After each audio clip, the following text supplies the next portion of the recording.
told later on that at one part of it in the latter 60s, there was actually a move to make it more sports orientated and to capitalise on that sport aspect of the shearing, which as far as shearers are concerned is very much it. But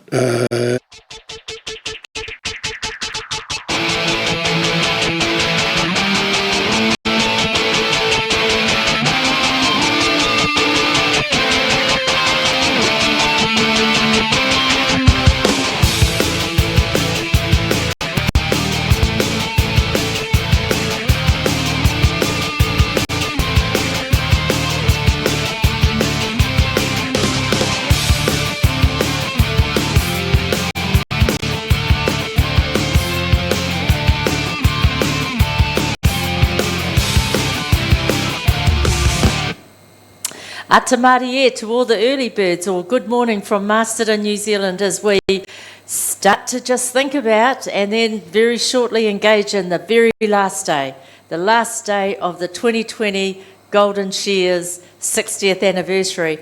And I thought to myself, well, if I have to get up early, there's a couple of others I think who should join me here. And but first of all, I thought, let's just have a chat about last night. That was a pretty intense program last night. Toma, how did it roll for you? It was good. We started off with the wool pressing pairs, and it was brothers on brothers, the Goodyears versus the Gordons. And the Goodyears, too big, too strong, but the Gordon boys are only teenagers. Yeah, they're going to be the next big thing, Mavis. Yeah, no, they were pretty cool, wasn't it? It was, those Goodyears just took the whole thing. They cleaned the blinking shelves out, didn't they, with that? Yeah, it was interesting to see how the weight progressed from the qualifying to the semi-finals to 180 kilograms last night. That's a lot of wool to fit in a wool press. It is a lot of wool, but actually that's about the industry, that's what the industry best practice is telling us, isn't it? 180. And you could tell last night, those guys, they struggled to get that 180 down. Yeah, it made them fart a little bit, didn't it?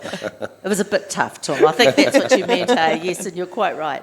It did. And then, of course, we got into the top 30, and that was pretty blistering as well. Is there any surprises for either of you in terms of who did or who didn't? For me, Wairarapa Abraham, I thought he would have made that top 12. He's been shearing really well. We saw him in the speed shear on the Thursday night, absolutely creaming the position. 19 seconds. I thought he was a shoe-in for sure. Yeah. Yeah, I think about sheep number 5, he went to go in his pen. I think his pen boy may have been holding the door, and then when he went to open the door to walk in, I think he might have walked in and hit the old woo-woo. And then you just could see it. He just lost all power, all momentum, and it kind of took him a couple of sheep to recover, but by then it was a little bit too late. But that's just what I observed. I could be wrong, but... Well, you're as close as anyone to the action up there, Toma. I was up there, yeah. And poor old Jack Fagan next in. Yeah, that's the worst position to be, and I think he was in that position 2 years ago as well. It's absolutely gutting by 0.6 of a point as well, so that's devastating. No surprises, though, that Roland Smith was in the top. Number 1 position. It's where he likes to be. He hasn't been shearing as much this season, but he's definitely still got it. Yeah, but he's just a bit of a freak of nature at the moment, isn't he? They come along every now and again, and it's just like, whoa. Blair Shaw from FMG, one of the sponsors here last night, was presenting the quality points for the heats, and he said, look, I've done this for the last about 4 or 5 years, and Roland Smith has been that person who's had the least points awarded in the heats every year. He said he's just so consistent. I was talking to Roland, he said he's actually shorn 100 sheep this year. Oh, he's amazing. Such a show-off, isn't he? God, blimey. And in 2 hours, I was good on you, mate. That's the last thing everyone else wants to hear. It's been a busy year on his Hastings farm, to be fair. No, awesome, Rolly. So we're going to look forward to that, the next iteration of that, the semi-finals, where they've gone from 30 now down to 12. Whew, that's a big cut, and then from there tonight we'll see the top 6. But we also had that the Trans-Tasman Woolhandling tests. Yeah, that was exciting. She was fairly fired up in there. I know the Kiwis were fired up. The Aussies, I don't know, I think they kind of held back a little bit just by the looks of it. But, yeah, no, it was a wonderful test to watch. The crowd, they were into it, weren't they, Rowie? Yeah, they really were. They loved that kind of battle between the Trans-Tasman, as we do in any kind of discipline, no matter what the sport is. But it felt like the Kiwis, they're just old hands together. We saw them compete at the World Champs in France in July, deservedly winning that. And it felt like the Aussies maybe hadn't worked together as much, which is also understandable. It's a huge country. We don't know if they're from the same part or not. So Yeah, well, what Pagan did say to me is that her and Sheree really worked their plan because they knew that this Aussie team was going to be one of the strongest that they've come across for a long time. They have worked together, Aroha and Rachel. They're both absolutely competent and confident. They've got all the, everything it takes. But yeah, there was just, maybe it was just something, that little X factor from the wool handling. Yep. And obviously we're being hurried along here. We've got the blade shearing. That was, sometimes, and sorry, blade boys, it can feel like this takes a long time. But last night, don't do that, Tom. Oh, sorry. So rude. But last night, that was enthralling to watch, wasn't it? Oh, it was, and it was great to see out of the 6 up there on the board, 2 were representing Scotland, including Yes. Katie, having a female up there, who then beat her fellow countryman. Yes. The surprise on her face when her name was called in 5th and he was left for 6th was actually quite cool. Yeah, no, she's a real jack of all trades, that Katie. And she worked for you for a couple of seasons. She did. Tuma sort of tutored her up, in machine shearing. She's very handy with the machines. Yep. You can put her on the end of a broom and she just slots into that. I was surprised to see her in the blades, but wow, she was impressive. She felt, was. you kind of feel very proud of these guys, but And of Alan course- Oldfield. Just an absolute legend in the sport, and he's so young as well. Interesting, he said 10 years ago he competed against his father at this very event. His father took it out last night. He was the victor. How cool. Yeah. And he kind of put the wet or the challenge out to Golden Shears to say, yep, don't forget us, we're here. Missing Tony Dobbs last night, though. Yeah, yes, actually, there were a couple of there that you kind of, where's he? But nevertheless, what we had in front of us was top class. Peter Casserly, he's just you can't even call him an evergreen. He's a just, legend. Yeah. He's a Shearing in legend. jeans as well. Yeah, that was so cool. So it was a great night last night, but today is the day. This is the day when the dreams do come true for some, and then for others it's back to the drawing board. So our morning this morning, we start in a few minutes. Where we're heading? Okay, we're starting off with the open wool handling quarterfinals. That's going to be exciting. There's all the open wool handlers all starting to turn up, so they'll be starting to prep themselves, just go in their minds where their baskets, etc. will be, so they're not looking for their baskets with their oddments. And then we roll on with the young farmers. The young farmers has been here, I think, from the start too. From the start. Yeah. So that'll be really good as well. And then later on we'll get into the big stuff. Well, before that though, we do have a women's invitation event, which is going to be quite topical because it's been a big theme somehow of this past season and even this Golden Shears, the women's input. And I think we really saw this kind of come to the fore at the Hawke's Bay AMP show in Yes. October last year, where we had that women's just event. And, the work they'd put in behind the scenes, people had never picked up a handpiece before. We're out there every Saturday morning under expert tutelage, just really getting amongst it and just so proud of themselves when they managed to pull it off and actually put on a good performance for the crowd and be really competitive. And it's been great to see some of the names like Maureen Chaffee competing at some of the shearing competitions around the country ever since. It's really ignited a passion in them. Yeah, well, she won the Pahu Tour novice. Fantastic. Yep. Amazing. Fantastic. And I guess the thing about that, they've been asked to, I think this is going to roll on into the next season. So we're looking for, 6, 8, 10 professional women. Yes. Just putting it out there. Also a shout out to Sally Jackson from the Hawke's Bay AMP Yes. show for really having that conversation that kicked it off now probably 18 months ago. Yeah, that's right. So just winding up, we've got to, again, just be very mindful of our sponsors. What an amazing event we're able to put on because of them. And so this morning, the Open Wool Handling is sponsored by Shear Expertise. This is Paddy Mason. He's a stalwart. He's here. Half of Masterton are his family. They're all in the audience helping as volunteers as well. Shearing for the wool handlers, aren't Shearing they? for the wool handlers. Those are his aunties that are the resident wool handlers. So, you know, a big footprint here at Golden Shears. MSD Cooper's Animal Health. They've been long-time supporters of young farmers, and I'm sure they will continue to.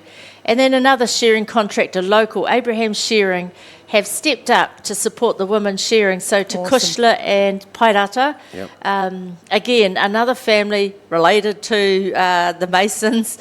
You know, it all sort of works in, but the way these local businesses step up and lean in to ensure that we can run a fabulous Golden Shears. Well, thank you for joining. I know you get out there. This is your gig now. Yep, we're up. You're up. Yep. So hopefully we get to talk sometime soon. And to the rest of you out there, I hope you're up. What's the time? It's time you turned your TV on or got your phone out. www.goldenshares2020 360 view. That's us. We'll talk to you soon. Kia ora.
Testing 1 2. Well, good morning, ladies and gentlemen. We are going to kick off the morning with the Shear Expertise Open Wool Handling quarterfinals.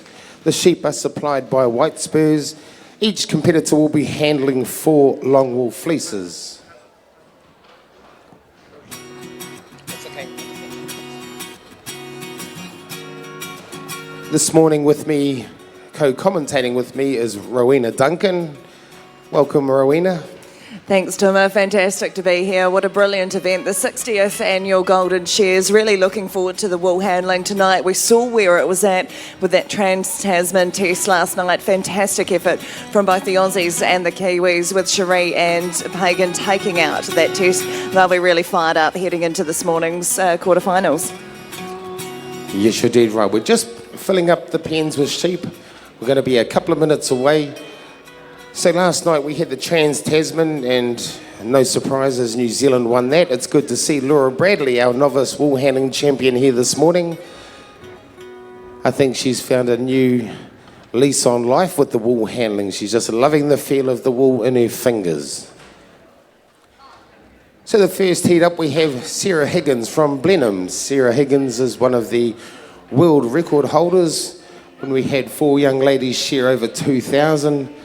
What an amazing effort that is. We have Marino Braddock from Ekitahuna. Just up the road, there's a big family of Braddocks, and they're all wonderful competitors.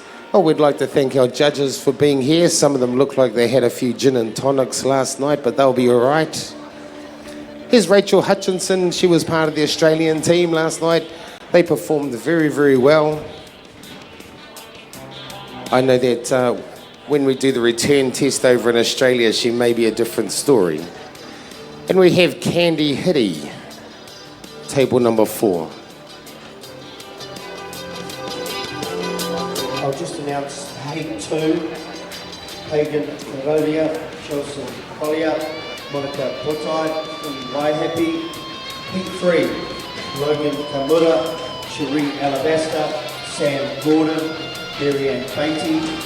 The final heat will be Wynnum Kaiwai, Joel Henare, Ash Boyce and Lani Morell. Over to you, Timo. Okay, we're just waiting on the green light, Nuki, and we will fire us up. The final day. This is a big day, Rowena. We've got all the finals, and like Mavis Mullins said in the green room, this is where dreams do come true. Absolutely, and where you also go back to the drawing board and come back next year refreshed, having learnt from this event, and also trying to make your way up onto that board for the finals. You've thanked our judges, Tuma, but also thank you to our shearers, who some of them were competing last night as well. It's a big day for them. A lot of pressure on them from the wool handlers, though. Make sure they get that fleece nice and right for them. They don't want it to be falling apart on the table. Of course, the throw being so important, but we'll come to that in a second as we've got a green light. We have the green light. Timekeepers are ready. Shearers, get set, go. Okay, we have 9 baskets around their tables, all of these wool handlers, and in every one of those baskets should be a line of wool except for one. Now, these wool handlers are only to take out the bird nests. Okay, there is a lot of seed in these fleeces, but you're only to take out the bird nest. There's a bit of rattle on some of their backs. These wool handlers are aware of that after the heats. But all of these wool handlers, this is the open class. This is the best in the world. So we should be able to throw anything at these wool handlers, and they should be able to handle the jandal. So down here, table number 1, Sarah Higgins working away with her shearer. Top knot comes off. At the moment, what she's doing is she's grading the wool from around the crutch and the undermine. We have a lot of short wool. There's some sock wool. Now, the wool in the sock, it does not accept the wool dye. So that needs to go into a separate basket. It's a modulated fibre. It's like a straw. The wool around the head is exactly the same, so that needs to go into its own little basket as well. So the shearers will turn to the last side. Wool handlers need to catch that cheek wool, put it in its appropriate basket, and then as they come down the last side, Rowena, these wool handlers, they'll be thinking about setting up that fleece so it lands perfectly on the table. Yes, of course, Tuma, the throw just so crucial here in this competition, as it is crucial in the wool sheds around the country when you think you've got 2,000 fleeces coming at you every single day. If you make that fleece land nice and square, it's going to make it so much easier. As we see our first throws on all 4 tables, not a bad first effort, Tuma. Not a lot of overhang there, so they won't have picked up too many points, just a tiny bit of bunching across all 4. Yeah, dead right. Sarah Higgins, the record holder for shearing, skirting away down one side. Sarah probably had the best throw out of these wool handlers, but by the looks of things, she probably had the smallest fleece as well. Rachel Hutchinson from Australia, table number 3. That was a good fleece. She maybe made a little bit of a hash of it. But these wool handlers, you know, they're not ones to dwindle on things. They just keep moving along. The shearers will not stop. So these wool handlers, you know, you need to be physically able to do this job, Rowena. You can't sort of have a bung leg or whatever. You've got to be physically able, and these wool handlers all look like they're well able. Yeah, they do indeed, Tuma. And of course, it gets really warm up there in the lights as well. So they used to need to be pretty fit. Now, one thing you said, Sarah had a really small fleece there. We know that with some of the shearing, they can order which number sheep they want to come out first, second, third, fourth. Can they do that in the wool handling as well, Tuma? No, the wool handlers just have to handle what comes out. So looking at Sarah Higgins, she's rolling her fleece, and we roll from breech to shoulder, okay, which is the bum end to the top. So Sarah Higgins, nice, tight, compact roll. These rolls need to be nice and tight. They get judged on the roll as well. But we've got another fleece coming off. Geez, these shearers are putting some good pressure on these wool handlers. They are indeed, and of course about 1 minute 10 to process every single fleece. As we see our second throw out of 4, not as good as the first one, it must be said, Tuma, but Sarah Higgins again looking to have had the pick of the bunch. Yes, that's right. There's a lot of bunching up the top here. Some of these fleeces are very, very well grown, and because we haven't had a lot of rain in the main shear over the summer, a lot of them can be quite flaky. When you get a bit of rain and a bit of wind, it kind of binds the fibres together and makes them hold together a bit more. But these fleeces are very well grown. These wool handlers working their way around the top of the table, up this end of the table, closest to the crowd. That's where the neck wool is, and that wool's got to come out as well. But working their way around the undermine, these shearers are shearing very well, shearing together. So just looking down the board, having a look at these pieces, Rowena, just seeing, because sometimes when the wool handlers get under pressure, they pull out a little bit more than they should, and they're actually devaluing the farmer's income. You only want what is essential to come out from the main fleece, because the main fleece is where the money is at. It's not great money at the moment, but you know, I've got a good feeling, I've got good hopes that it will come back. Yeah, absolutely. When we have companies, especially like Allbirds as well, working to find use for the wool and create a bit of added value, which is fantastic. As we see the roll-ups from tables 2 to 4, fleeces in the baskets, they're ready and back to their shearer who's on to the third sheep, making sure they can pull as many of the oddments out as the shearer goes as possible. Very soon they'll start also turning their heads and their attention to the clean-up as well. That'll be underway very shortly in between sheep if they can manage some of it. Lovely throw. Fantastic throw. Sorry, Tom, a fantastic throw by Candy Hiddy on table 4. Bit of overhang from Rachel Hutchinson on table 3. She won't be impressed with that one. Just watching this Sarah Higgins, watching her move around the fleece, fingers going flat out. You don't want to be holding too much wool in your hand at one time because you end up over skirting. But Sarah, she's got a quite a neat way of, she puts some wool underneath her armpit so that her hands are a bit more free. She's moving around the top of the table, she's pulling out a bit of bird nest, the neck wool, and then look at them, they run back to the shearer. 2 steps and they're back to the board. Could we have the YFC Blue Ribbon entries? Could they come and check in, because this is following the open quarterfinals. So all the teams for the Blue Ribbon, could you come and register and get your t-shirts and singlets? Thanks so much. Thank you, Nikki. So how the judging works, ladies and gentlemen, is if anything the size of an A4 sheet of paper, whether it is hanging over the table or bunching up on the table, these competitors get banged 1 point for it. So that's why it's very, very crucial to make sure you throw properly. And there's another reason, isn't there, Rowena, about why you should throw properly? Yeah, absolutely, because as I started to say before, when you're in a wool shed situation, you've got 2,000 fleeces coming at you. You don't have very long to process every single one of them. So if you can get that fleece nice and square on the table, it means that the wool handlers aren't having to go and search for the edges to find those oddments. They're able to process it really quickly, get it into the press and get onto that next fleece because they're just still coming at them. And as we see, the shearers have pulled the cord on that fourth sheep. 1 minute 10 they've got for the seal, so we can see most of the wool handlers just clearing off their board, making themselves in a good position for that clean up at the end, because once they get outside that 1 minute 10, it's a competition point for every single second after that. Well, looking down the board, you can feel the pressure. A couple of these wool handlers, a bit of an overthrow. Sarah Higgins pulling that wool up.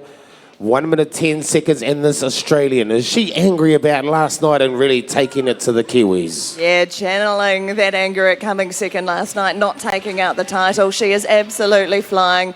A very good effort from all four of them. Just, you can see them really beavering away. They know that time is ticking down. They know the pressure and the points are coming, and they're doing everything they can to finish as quickly as possible and get less points than the person next to them. Yes, you're right. Sarah Higgins is the next in line. She's got the brim in hand. Come on, Sarah. This young Braddock here on table number 2. Look at that. She throws the table through the floor, wanting to get every little piece of wool. Anything the size of a credit card that's left behind after their cleanup, ladies and gentlemen, is 1 point. Rachel has finished. She's hands up, and now she's watching these other wool handlers. Come on, wool handlers. You need to pull your finger out if you want to make it through to that semi-final.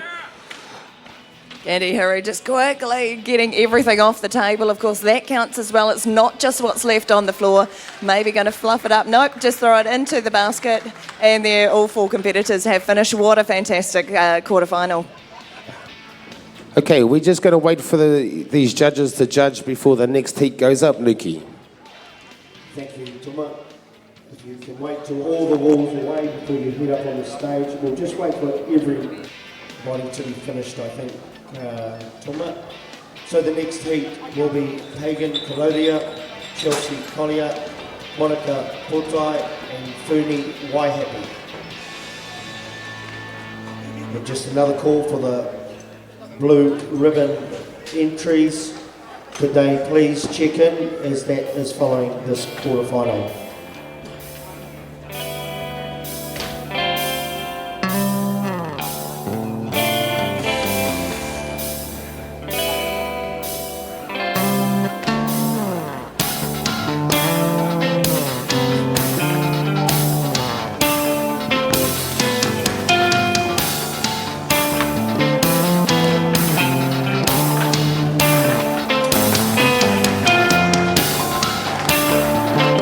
That's heat 4 up there, guys, up top. That's heat 4, we need heat 2.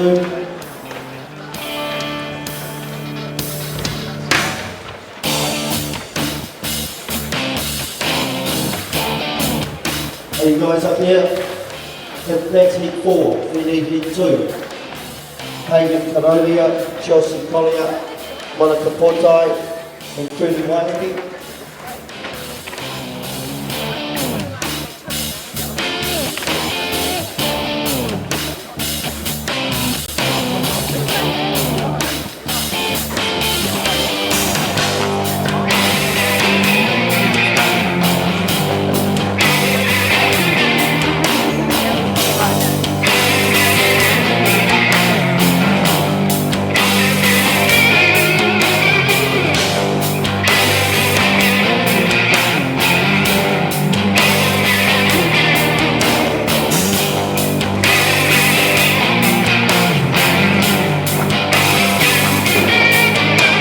Just a little recap on last night. The blade shearing. The blade shearing went fairly well last night. I thought that Isaac, he was giving the champ a real good go. Good to see Katie Reid up there. And the look of surprise on her face, wasn't it, Rowena? Yeah, it was absolutely fantastic when she was announced as fifth ahead of her fellow countryman from Scotland in sixth position. It was just a really nice one to see. Brilliant to see also Alan Oldfield, just father versus son, with son coming out on top, whereas 10 years ago it was father coming out on top. So that was another great competition in itself. We have the green light.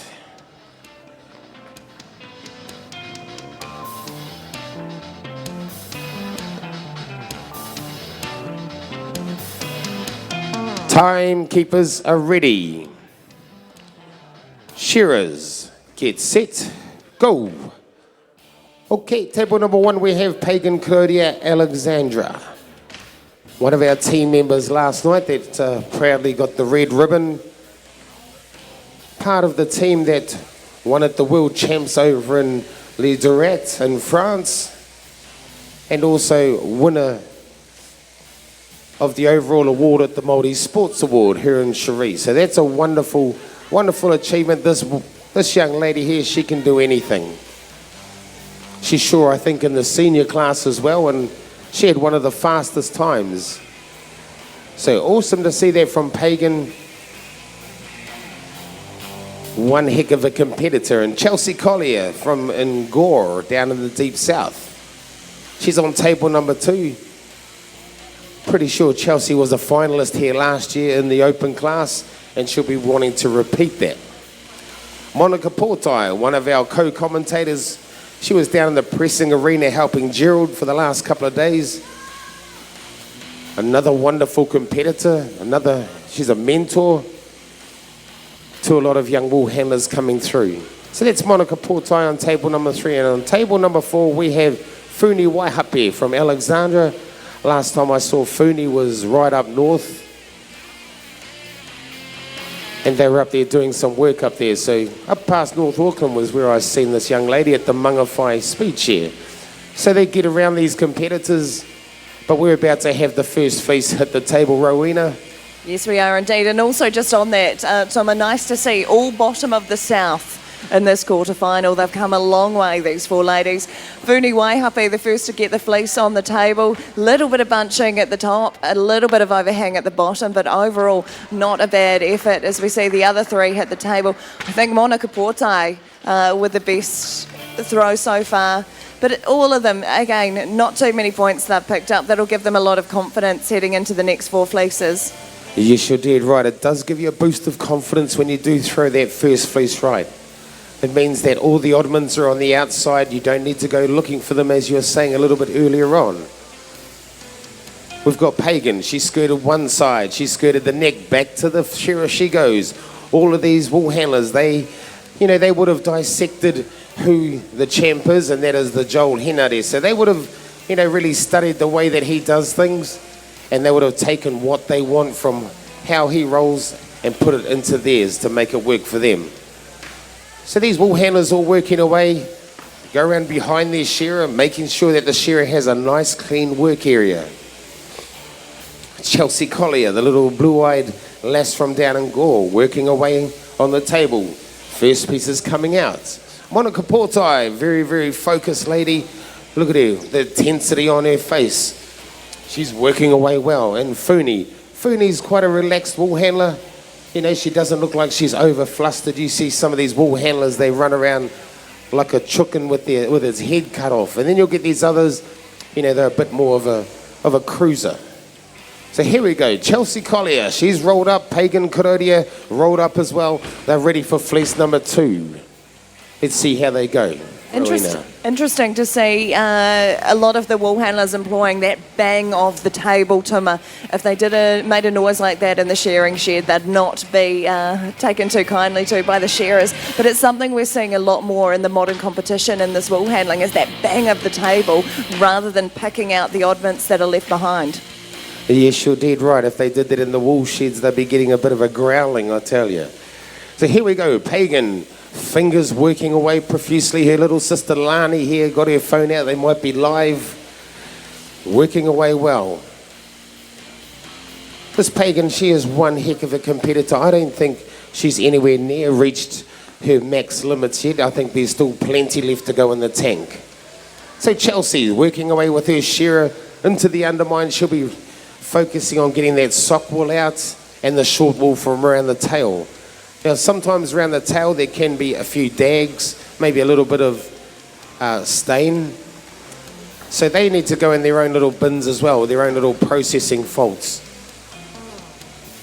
And of course, all of those bins will be rejudged when they make their way out to the back. I've had a look in there last night. There's an absolute army of judges out the back, looking through every skerrick of that fleece, pulling out anything that the wool handlers have missed out here on the tables, and then going through every single bin, bin by bin. That's why they're all colour-coded, so they can make sure they know exactly which competitor has put what in every single one of their 9 bins.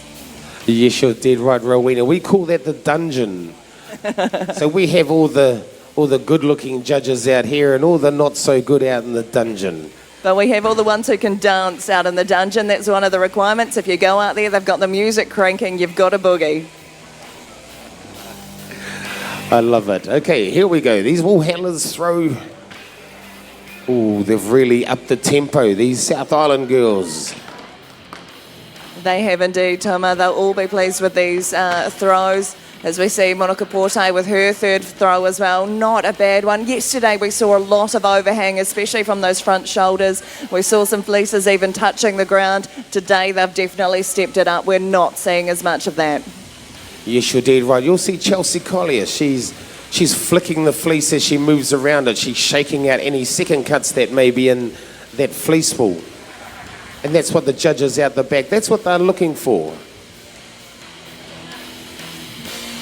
So here we go, into the undermine work. These shearers, wool handlers working profusely. These wool handlers, they'll be starting to get a little bit of a glow on their faces. You know, it's really going to start kicking in the physicality of what they are doing. The shearers working their way up the neck, wool handlers right there. Now the wool handlers, Rowena, they'll be thinking about the cleanup.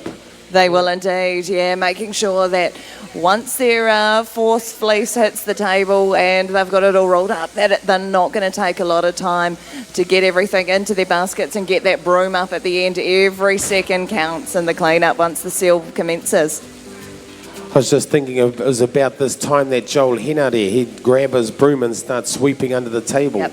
That man, he didn't get anywhere. I think he was 47 seconds was his cleanup. Wow, that is just phenomenal. And that's the thing, that if you can replicate that in a wool shed, you are worth absolute gold to the shearing gang you're working with. It's all about having a good system, being confident in your system and believing in it. But here we go. We are going to see Chelsea. She's going to rock the boat. Get in behind your favourite. We've got Chelsea Collier, Pagan, Monica, and we have Funi. All these wool handlers, come on, you need to get down and dirty. Funi, oh, lovely Funi. She just places it down, walks backwards. Rowena, look at the tempo. Yeah, we've really upped it. We've seen the cool, calm, collected wool handlers. Now we see the frantic ones making the most of every second. 23, 24 and counting towards that 1 minute 10 they've got before they start ramping up the competition points. Roll up time for Chelsea Collier on table 2. That'll put her in good stead. She'll be onto the clean-up before the rest. Monica Porte close behind her as well. Absolutely frantic, trying to get every skerrick of wool into their baskets and get that broom up. This Monica Porte, she's got a big smile on her face. She's loving it up there. She loves the pressure. She thrives on pressure. But Chelsea Collier looks like she's going to be the first one to put her hand up. Anything the size of a credit card, they lose a point left behind. So you do not want to have too much wool left behind. Well done, Chelsea. There we go, managing to do that within the 1 minute 10, as does Monica Porte on table 2. They'll be thrilled with that. 1 point every second now for our final competitors. So we've got Pagan down there. There we go. Pagan puts her hand up. She's happy. Just Funi left. Funi hasn't got a lot left to go. There we go. There's a few credit cards left under these tables though, Rowena. Yeah, well, that's the kind of judgment you have to make at that point. Do you take the time penalty or do you take the wool penalty there? And these are seasoned campaigners. They're able to make that judgment and take that risk. Nuki, Okay, thank you. Too much. We will wait for all the judging to be done. Heat 3, Logan Kamura, Cherie Alabaster, Sam Gordon, Marianne Beatty. Logan Kamura.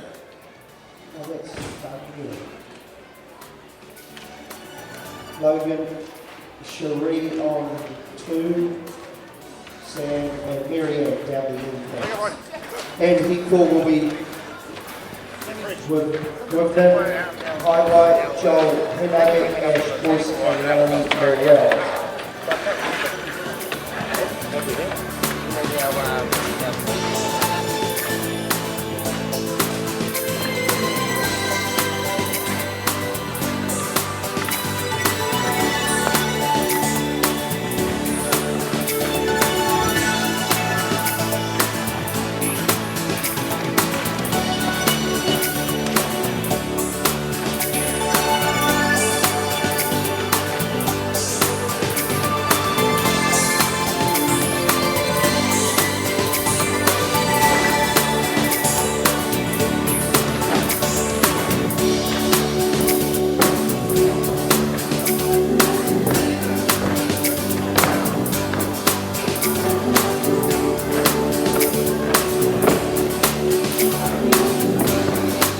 Just waiting on the green light.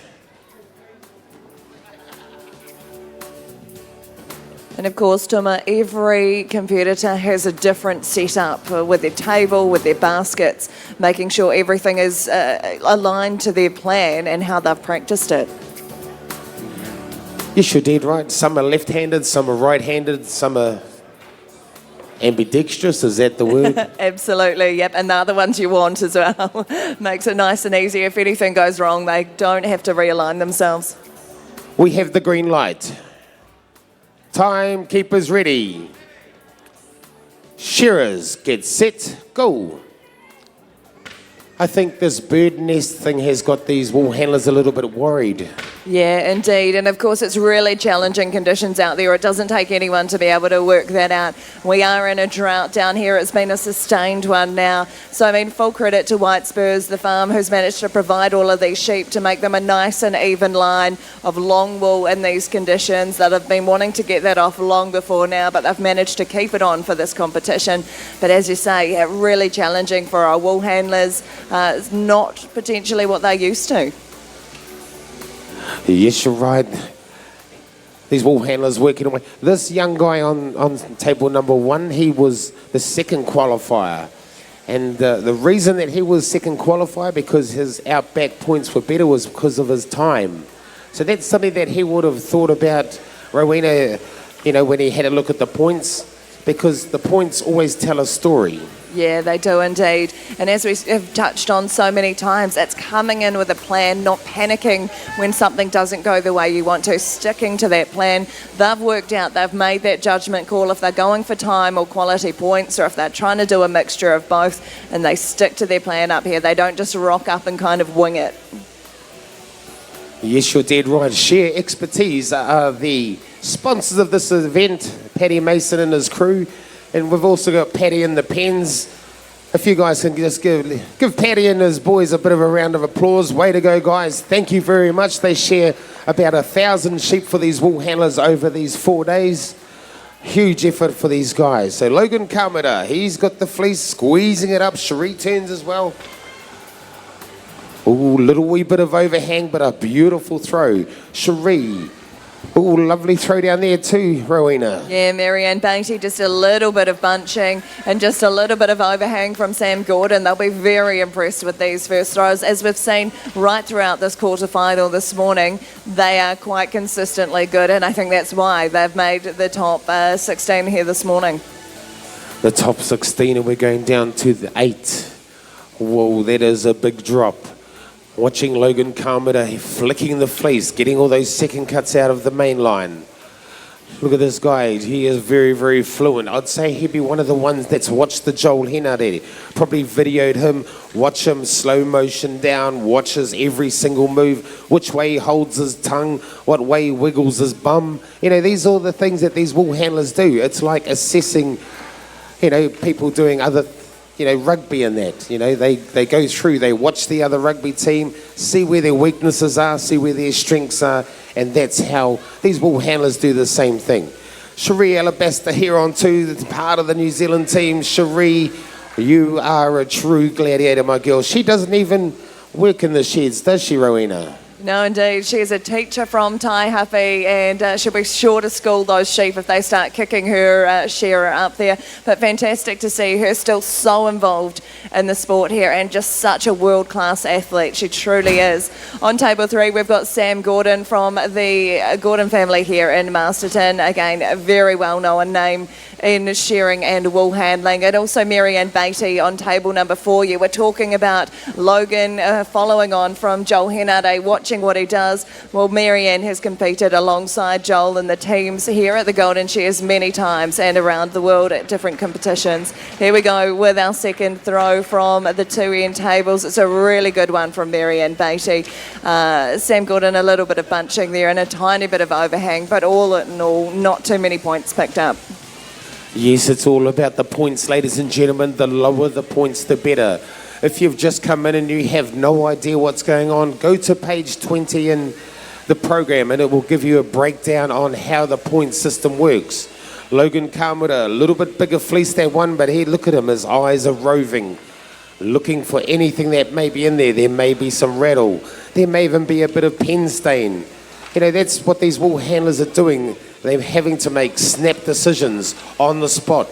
And if those decisions are wrong, they get paid heavily out the back from these judges that are in the dungeon. So we've got Cherie Alabaster looking at him, working away, trying to minimise the time we'll take for her cleanup, working away with her shearer. Logan Kamura back to the fleece. Marianne Beatty, yes, you're right. She was a New Zealand representative a couple of years ago. Samantha Gordon on table number 3. Good little wool handler, this lady. She's been up doing prize giving up and down off the stage, working tirelessly. I know her father's very, very proud of her. He's over there. He should be on the commentary table, but that fella always goes walkabout, Rowena. Funny how that sometimes seems to happen. Marianne Beatty has managed to roll up really quickly, given her a lot more time at the board with the shearer, able to just kind of work out those oddments as the shearer goes, which puts her in a much better position when the fleece hits the table. She's already done so much of the work at the board as she gathers the fleece, but make sure those shoulders are tucked in nice and tight and makes the fleece over the table. Not the best throw from her. I think that's the most overhang we've seen so far from all of our competitors. The same thing for Sam Gordon on table number 3 as the shearers bring out their 4th and final sheep. They're starting to think about the cleanup as well, while also keeping an eye on the table, keeping an eye on the shearer. There's so much going on at this point in the event. Yes, you're dead right, Cherie Alabaster. She's nearly skirted this whole fleece. She's really giving it heaps. She wants to make the top 8. Runs back to the shearer, frib that belly. Make sure the frib goes in the right basket. The belly goes in the right basket. Logan Kamura, he's pulling out a truckload of wool up here. There must be a eagle nest in there because he's pulled out a heap of wool. Up the neck work these shearers. Logan working profusely. Cherie Alabaster doing a little bit of homework now, just pushing a lot of those oddments wool, a lot of the locks. She's pushing the locks up against the board so she's not standing on it. A little bit slippery. Goes back to her fleece, just having a look. Deep concentration. Samantha Gordon there, table number 3, looks at her shearer, runs back, gets that cheek wool. Marianne Beatty gliding around that table. This lanky lady here, I think she's about nearly 6 foot, this Marianne Beatty, and she's looking sharp. Logan Kamura, he's still got the fleece on the table. Is he getting a little bit left behind? That fleece looks like there's a lot of work in it. Roller time from bridge to shoulder. The shearers are nearly finished. This is how it is in the sheds. Sometimes you'll have fleeces lying on the ground because they're getting wooled up. Samantha turns. Oh, that's a good throw, Samantha. Lovely throw from Cherie. Logan looks like he's got another big fleece. Oh, Rowena, what's happening down there? Yeah, so it was a bit of overhang from Marianne Beatty that's made its way. That front shoulder, just one of them managing to trip her up, touching the ground there as well, which is a no-no in wool handling in terms of potential cross-contamination. But again, as we've seen so many times, these wool handlers have a plan. They're going to absolutely stick to it. They don't let something like that get to them. It's done. They've just got to move on and concentrate. We've seen Marianne put herself in the best position possible for this clean-up, doing a lot of the work as she's gone along. Roll-up time completed for Cherie and Sam Gordon. Their fleeces are in the basket. It means they can focus solely on that clean-up. Marianne Beatty just making the roll there nice and tight, picking up anything that needs to go as well. Well, Logan Calmedy, he's a bit behind in time, so he's going to need to make sure his quality is extra good. Roll-up time from Cherie Alabaston, Samantha Gordon about to put their hands up. We've got a little race there. Ooh, Cherie gets there first. Samantha, good time for her. Logan, he had a monster of a fleece, that last one, very, very well grown. Good for the farmer, not so good for the wool handler when you're in a competition like this. But that's just how the cookie crumbles. He's got the brim in hand. Time for Marianne. He's not going to be too far behind. He did a lot of homework earlier on. Logan Kamuda down there, table number 1, working away. He won't be too far behind. Puts the brim down. He'll have a good look around. When he's happy, hand will go in the air. There we go. Well done, Logan. I don't think he'll get penalised for that bit of wool in his beard, no. Bit of an occupational hazard there. Okay, we'll wait for the judges to do their thing.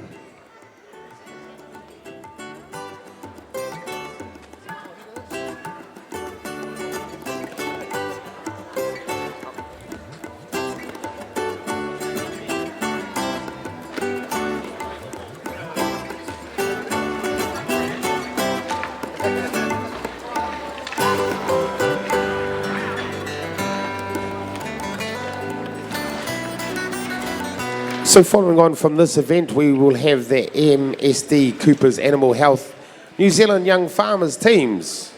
What a mouthful. So you young farmers, you guys should be all reported in. Following on from that, we have the Abraham Shearing Women's Shearing Invitational. It's going to be one to watch. I'm not sure who's all in that yet, but I know that we will have some pretty sharp young ladies. After that, there is a presentation of the Women's World Shearing Record. So hopefully all those young ladies are here.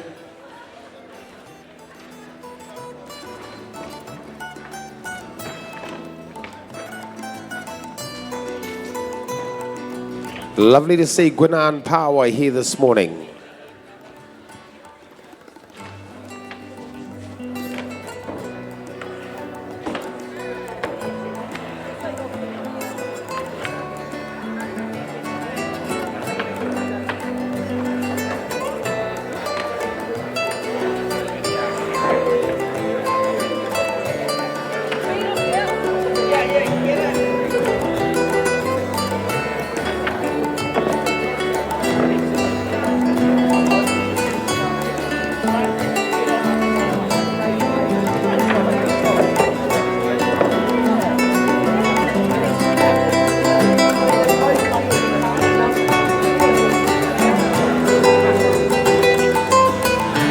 We have the green lights.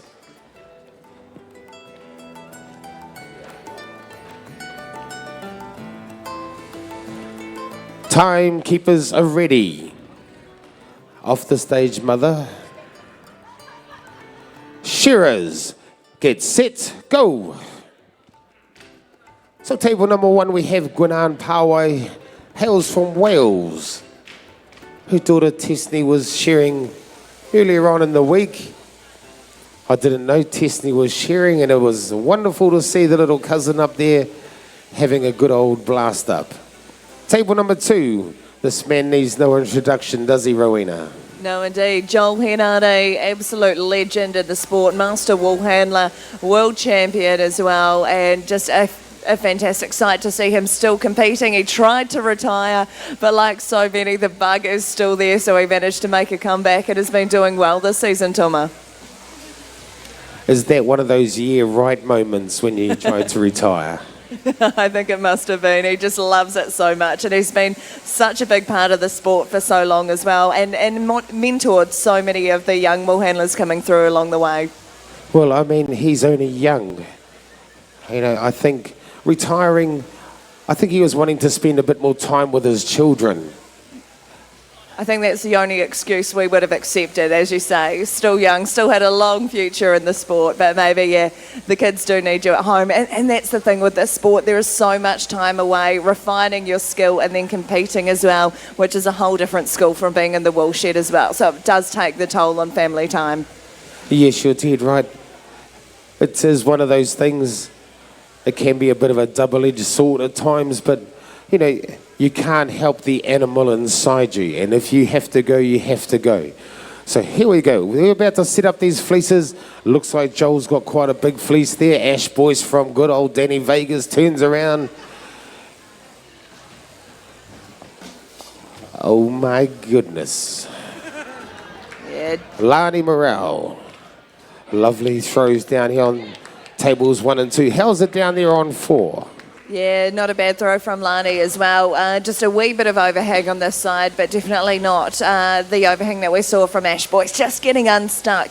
As we saw yesterday, these can be really loose fleeces. It's part of the drought conditions, and if you don't get it really well tucked in, you are going to cop a lot of those competition points.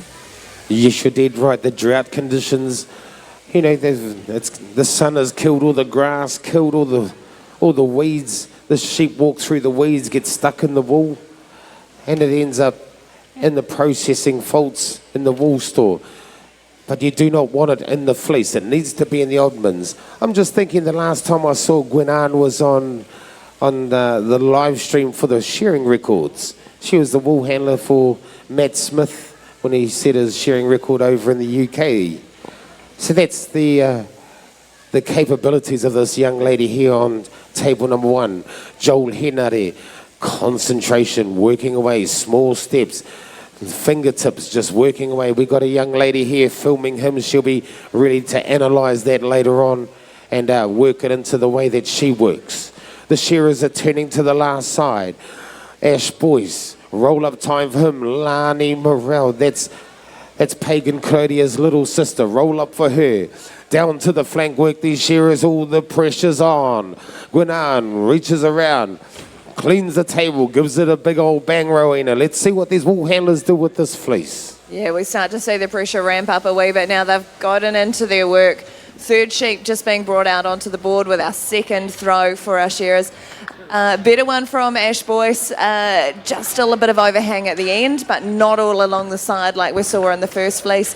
Lani Morel, though, just getting unstuck by these loose fleeces. You can see a lot of air through there. You can see how they haven't held together very well, and that's why it's just so important to tuck them in, get your balance, and make sure you have some control in the release.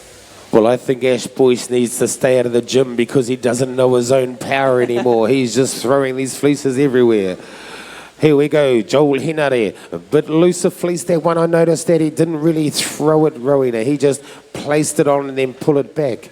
I think that's the safest way to go with throwing these big old fleeces here in the Wairarapa. Gwenanne working away with her shearer. She had another good throw. Joel also had another good throw. So the experience really showing through on these top 2 stands as from the bottom stands. The tables 3 and 4. But we got Ash Boyce back to the fleece. He goes. Doesn't look like there's a lot of work left in there, Ash. Don't go looking for something that's not there. That's what can happen, Rowena. These wool handlers, they start overthinking. Yeah, it's definitely a mind game, this one. You've got to remain in control. You've got to not panic, because once you do, small mistakes become big mistakes and they start to creep in more and more. As our shearers at the moment, they've just got so much on their mind. They're starting to think of the clear up. We saw Ash Boyce sweeping under his table, making his way back to his shearer, giving those oddments a bit of a shake to cut that second shear out and make sure that goes into a separate bin again. Roll up time for Lani Morrell. She's got her second fleece in the basket, starting to make her way to the shearer, get some of those oddments before she gets ready for her big third throw. A lovely throw from Joel Hennard, a little bit overhanging. Oh, the boys must have heard me. I think he heard me, the young Dannyberg boy, and he just gave it probably half-cocked that one and landed sweetly for him. Gwinan down here, a little wee bit of overhang. Joel Hennard, nothing but the best from this man, Rowena. Yeah, indeed, another consistently fantastic throw from Joel Hennard. Really impressed with Lani Morrell's third throw as well. The crowd really got behind her on that one as well. They recognised the excellence in it and much more improved on her second throw. Same with Ash Boyce. They really are improving as we make our way towards that fourth and final sheep. Okay, you watch the tempo go up now from the Henare, the Joel Henare. That's the last fleece coming off. Now he's thinking about the cleanup. That's all he's focused on. So it's just go, go, go, roll up time. These other wool handlers are nowhere near him. Broom in hand, here we go. The Joel Henare show was about to begin. Ash Boyce rolling around like a man possessed. There he goes. Look at the shearer. Don't worry about the shearer, Ash. You know what you need to do. Lani Morrell, she is the same. We got Gwinan here. Gwinan's wondering what the hell is all the fuss. Well, you will find out once the shearer pulls the cord, Gwinan. Shearer's coming down the last side. Look at Joel. There's nothing left under his table. That's the winning formula. You guys should be videoing that because that's where he takes it to the cleaners. Last throw, Rowena. Let's see how they go. Let's watch the fireworks. Yeah, and we see the fireworks, but also Joel Hennard just managing to stay so composed. And I think that's something you can't, just no matter how many times you video it, you can't always replicate. Beautiful fourth throw as well. And a lovely one from Lani Morrell as well. Just a little bit of bunching along the side and a tiny bit of overhang. Bit of overhang for Ash Boyce. I think his third throw was definitely his best one. How's Gwinan looking on table one? Table one, lovely throw, not even a point lost on the overhang. Joel Hennard, oh, he's nearly ready for the roll-up. Gwinan is working her way around the top. Here he goes, Joel Hennard, ladies and gentlemen, it's time. Here we go, roll up for Joel Hennard. It's only been 20 seconds. He's getting the broom in hand. Gwinan working away. Oh, this Lani, she's right there too, Rowena. Yeah, she is indeed, frantically working that broom underneath. She's putting herself in a good position, starting to lose a little bit down the stairs there, but it will all be counted at the end. Wow, it's time down here on table number 2, the Joel Hennard. Gwinan, roll up time for her. Lani down there, table number 4. She's nearly finished. Gwinan's just picking up her broom. It's a lovely pink broom too. We'll see how she can make that pink blur. There you go. Well done, Lani. Yeah, fantastic. Just managing to finish within that 1 minute 10, so not picking up a whole heap of extra points on the time penalties. Fantastic work from her. Young Woolhandler will go a long way in this sport. Yes, you did right. Ash Boyce, he's nearly done. I thought he was going to have a quicker clean-up. He might have been hiding some wool somewhere, but he looks around. Well done, Ash. Sits on the board. Has a look at the shearer. Thank you, Mr. Shearer, for shearing wonderfully for me. Gwinan Powai, just finishing touches here. Wonderful for her to make the quarterfinals. She's such a long way from home. Well done, Gwinan. Give them a hand, ladies and gentlemen. What an exhibition of wool handling. I'd like to thank you, Rowena, for helping us out this morning. We'll be back on a little bit later on with, I think, the circuit. Yeah, indeed. Thank you, Tom. A pleasure. And we'll hand the mics on to the great Gerald and the greater Kerry.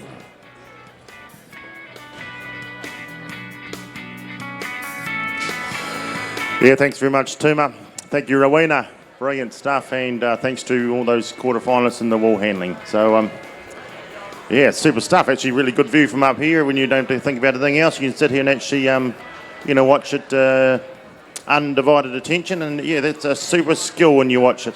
Normally you're watching and talking at the same time, and you're basically thinking about three things. So great. So yeah. Right, that leaves us to Nuki to bring up the young farmers teams, please, mate. Thank you. We have the blue ribbon teams. So for those competitors, please assemble to the left of the stage and wait for the judges, or the Woolhandlers, I suppose, to get themselves ready.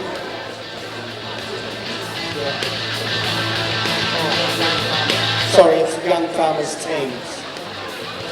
Oh, hold on.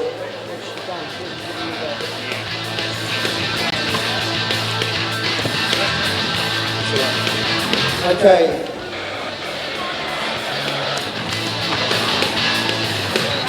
The blue ribbon teams, young farmers teams. Okay. Sarah Higgins, Ethan Pankhurst on 1, Daniel C, Tegwin Bradley on 2, Marshall Guide, David Gordon on 3. All handlers, Sam Gordon, Duncan Higgins on table 1 and 2. Samantha Baxter, Summer Pritchard on table. Oh, hold on.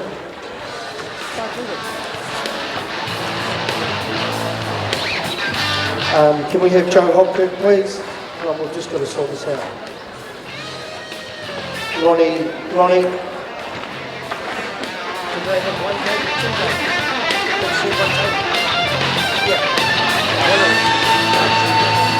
One of those tables has to come down.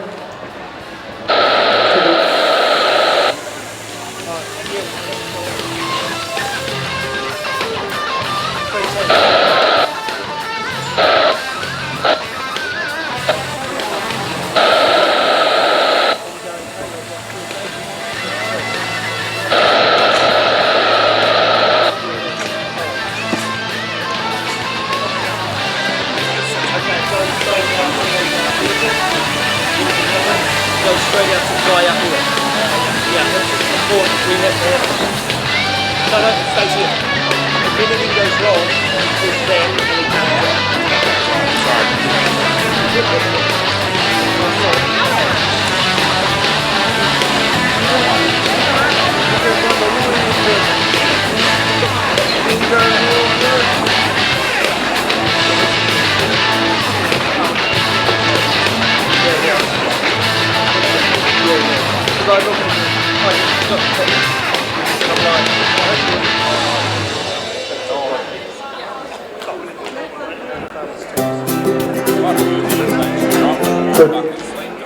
Could we have Joseph Winders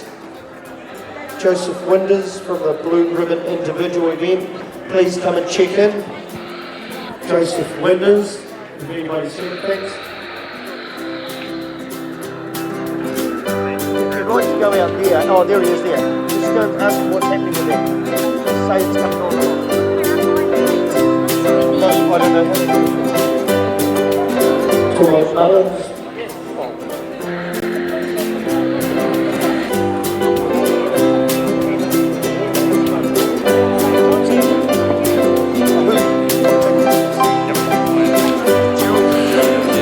Okay, just so you're all clear, okay, for you teams in the Blue Ribbon team, the Young Farmers teams event, the wool handlers, ears this way please, the wool handlers have to touch the button. One wool handler, okay, to stop it. You're all good? Thank you. Wool handlers must stop it. Thank you. Good luck. Ricky and Angela, did you hear that? Okay. The wool handler has to push the button. The shearers can't, just one wool handler. The shearers don't touch the button. It's there's two buttons up there. They just push one button, Joe. Both. Okay, sorry. Sam, are you listening? Okay, wool handlers. There's two machines. You both have to push one button each. Ricky and Angela. You both have to push one each. Thank you. Shearers don't touch me.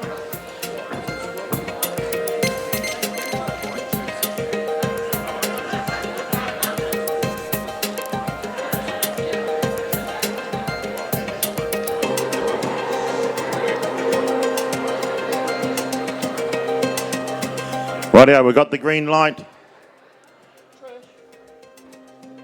Judges are ready. Timekeepers ready. Teams, on your marks, get set, go.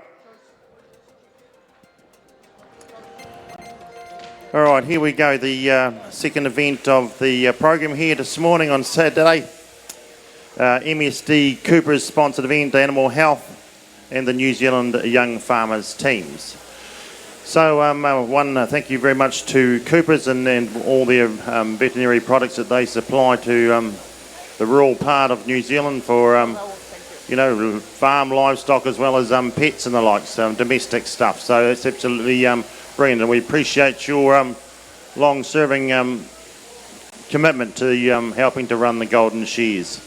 Right, so we've got two teams up here, Kerry. We've got 6 of these long wool to handle. Okay, so that's going to keep them honest, 3 each.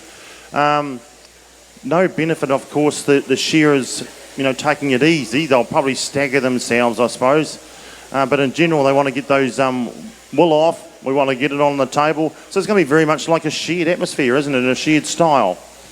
Yeah, well, what we're going to see, Gerald, is, as you said, it's going to be very much a workplace environment where these ball handlers work with these shearers day in, day out, and you'll see these ball handlers just working their way around the shearer, being mindful of where the shearer is, what position he's in, but then also the wool handler has to be very mindful to keep their fingers out of the cutting zone of the shearer too. So down and out the flank goes Team Tasman. Sorry, Nookie. Sorry, you're right. Could we have the women's shearing invitation come and check in, please?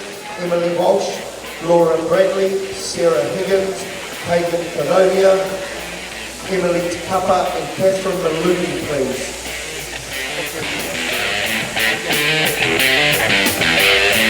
Yeah, so we've had the first throws, and we'll notice here that we've got the staggered. So it is a team. We've got 2 shearers, 2 wool handlers per team. You'll see up the top here. Have a look up there. We've got Sarah Higgins and Sam Gordon and Tasman team, and their teammates are Ethan Pankhurst and Duncan Higgins. And then work your way down. Daniel Seeds and Samantha Baxton. Someone's thrown a real good throw there. Tegwin Bradley, Summer Pritchard. That's the East Coast. Marshall Guy, Ricky Stevens, East Coast, David Gordon, and Angela Stevens, East Coast. So really good stuff, really. And of course, Young Farmers as a whole, very much an integral part of young people, as a group, learning off each other and sharing ideas and hassles and problems of dry weather and the likes too, Kerry, of course. So really, really good that way. For sure, Gerald. And Young Farmers, they do have a really great clubs throughout New Zealand. And as Gerald's saying, that they are a footpath for our young members in our community to join a group and make good friendships too. And it's a stepping stone for into the shearing world for sure, but agricultural as a whole, New Zealand young farmers, they look after our younger members in our community very well. So we get ready for the next fleeces to come over the table, or a little bit of bunching up the top there on the middle table. Sarah Higgins, not a bad throw there, just a little bit over the top of the table, but as a whole, pretty good. Nice throw down there on table number 3, down the end. So this is when these wool handlers have to manage these shearers, Gerald. You'll see ones at the table, you'll see ones at the board preparing the fleece. It's all about teamwork and timing for these wool handlers. Could we have Emily Takapa report in, please, or if someone knows where she is? Could you bring her, Emily Takapa? We need you to check in for the women's invitation, please. Once again, not too bad a throw there by the Tasman team. Up and over the table they go. You'll see the wool handler, that she'll be quickly working her way around the table. And there will also the fellow Woolhandler will be at the board. It's very important, Gerald, that these Woolhandlers, one big thing that they don't do is miss that crutch wool, isn't it? Yeah, that's part of the big picture, right, Kerry? It's and that's got to come out, and they've got to work as a team. And we've mentioned that right out. You know, it's been a theme of ours, I suppose, as a team of commentators. But it's a team effort. Okay, you can't get these sheep shorn and the wool and the bale and the wool to the wool store without all these facets happening. Okay, we've got to get them shorn, we've got to get the wool sorted. This is the best and only time, well, not only time, but the best time to be sorting oddments and bits and pieces and taking out the lesser valued wool. So there's a bit of action starting to happen now. The East Coast down the bottom there. Angela and Ricky Stevens on the table. They're going to some stick. Sarah Higgins says, right, that's that fleece on there. The shearer jumps out of the way. Sweep, sweep, sweep on the board, on the front stand. Round. Shearers staggered. Part of the teamwork as well. What's happening in the middle? Well, there's a bit of hanging wool there. They won't be too happy. The cavalry arrives. Oh, they're staggering it well. They're coming off. They're putting a bit of pressure on the middle table. Come on, darling, get that table clear. It's still a Golden Shears ribbon. We're not going to give it away. You've got to earn this, baby. She's in for the roll now. Rolly, rolly. Right now. Oh, yes. That is a good throw. Higgins. Good tight roll there. Shearer comes off here in stand 2. That's the sheep shorn for those two teams, Kerry. We've got a throw here on the front table. Puts a lot of air time in it. It's a very heavy fleece, but a tremendous job in it. Beautiful throw there on the first table here from the Tasman team as we see these competitors finishing off this heat. They'll still got one fleece to throw down the East Coast team down there on the end. And up the table, oh, tell you what, ladies and gentlemen, I'd say that is one of the best throws of the morning. Very, very good throw down there. Rightio, Team Tasman with their roll-up. Out with the broom, you'll see the broom. Sweep, sweep, sweep, sweep they go. Now the time clock has started, ladies and gentlemen. Now the time clock is these teams' worst enemy. And there we go. East Coast team on the middle stand, they finish. And there'll be finishing touches here for Team Tasman. David Gordon and down the end there finishes, and Team Tasman will come through as well. And finishing touches for Ricky Stevens down there, and there we go. Well done. And we'll who's heat number 2 there? We will just wait for all the judging to be done, and then we will call the teams up.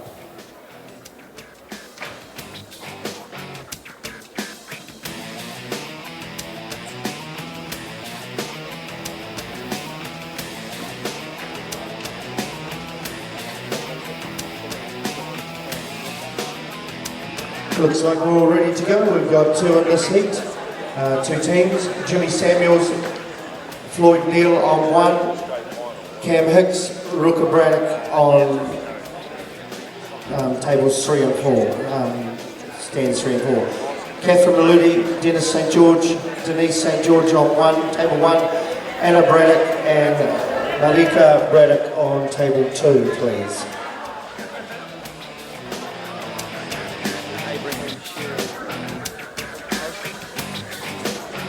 Following this heat, we will have the Abraham Shearing Women's Invitation.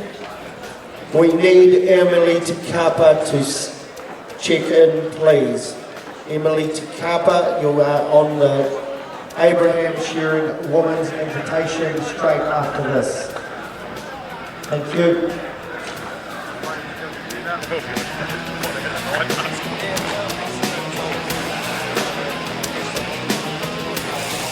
But anyway.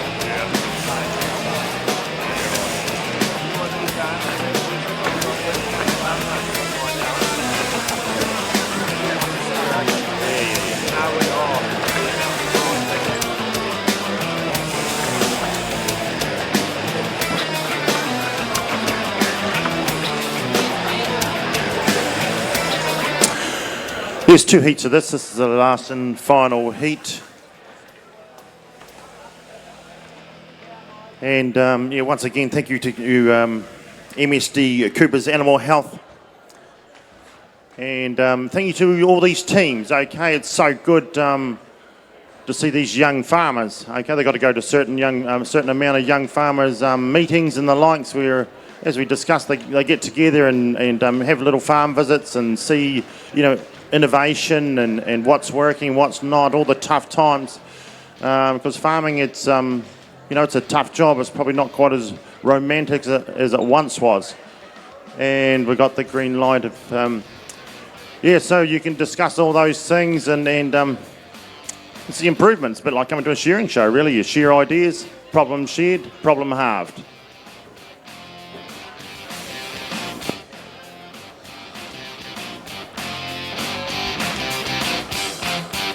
We've got some fancy dress going on up here too, Kerry. I think we've got the tiger headbands. Tiger, leopard, that same family anyway, I'm sure of it. I thought the wall handlers might play the game as well too. Oh, true. Yeah, they colour coordinated, eh? They've sorted these girls. We good, Philip? You're right.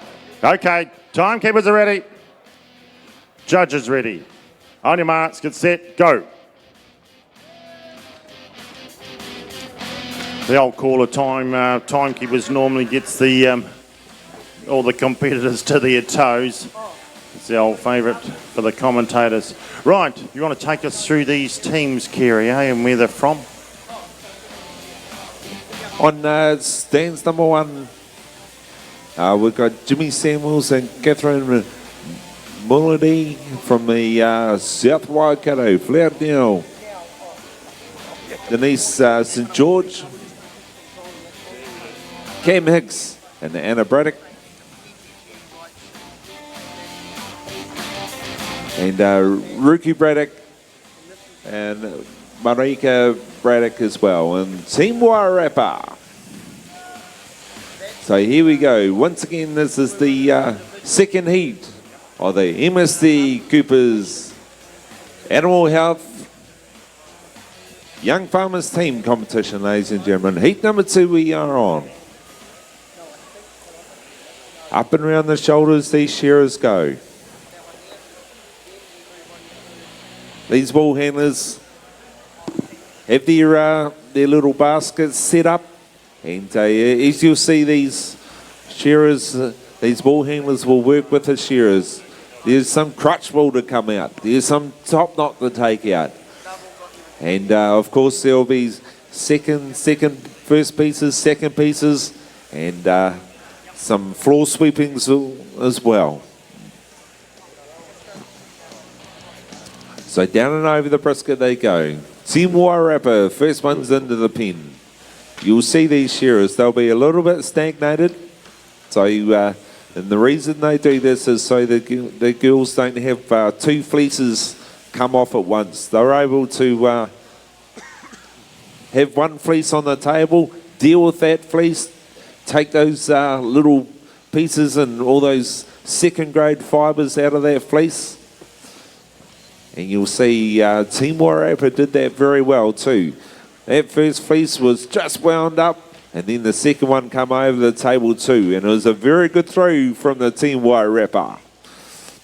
South Waikato, not too bad a throw there. Up and over the table, just a little bit off the side there. A couple of little points. I'd say as a whole, pretty good throw there. Sir Ronnie King to the announcers table, please.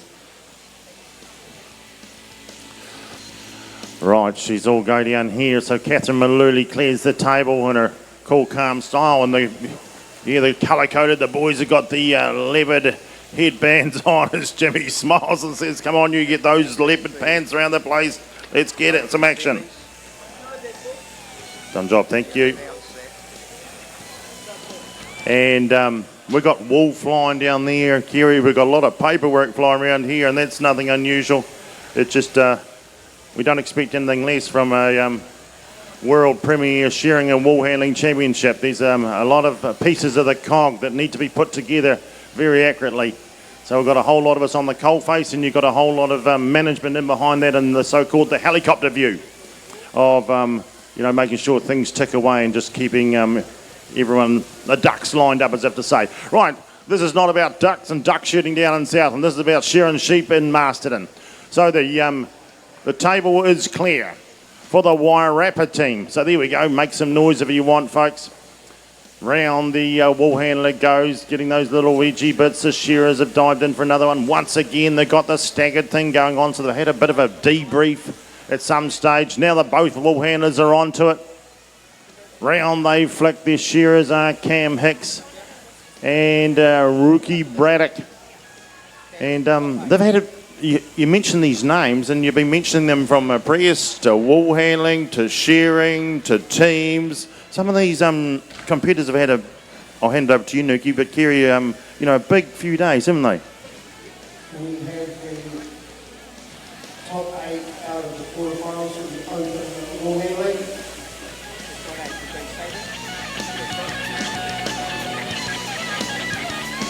Wairarapa, Shearing Alabasta, Hagen Corodia, Joel Henare, Lani Marino, Samantha Gordon, Rachel Hutchison, and Candy Hitty. Thanks.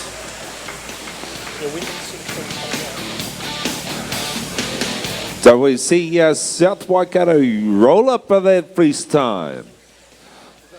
Jimmy Samuels down and out the flank he goes. As they see our wool handlers back to the board, setting that fleece up.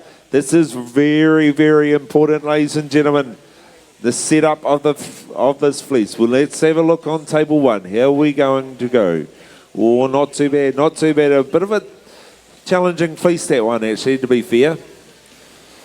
Some of these fleeces stay together a little better than others, but that's just the nature of the game. This is what some of these wool handlers will discover within the shedded situations. The different farms they go to, some places the fleece will stay together a little better than the others, but it's a skill that they need to learn.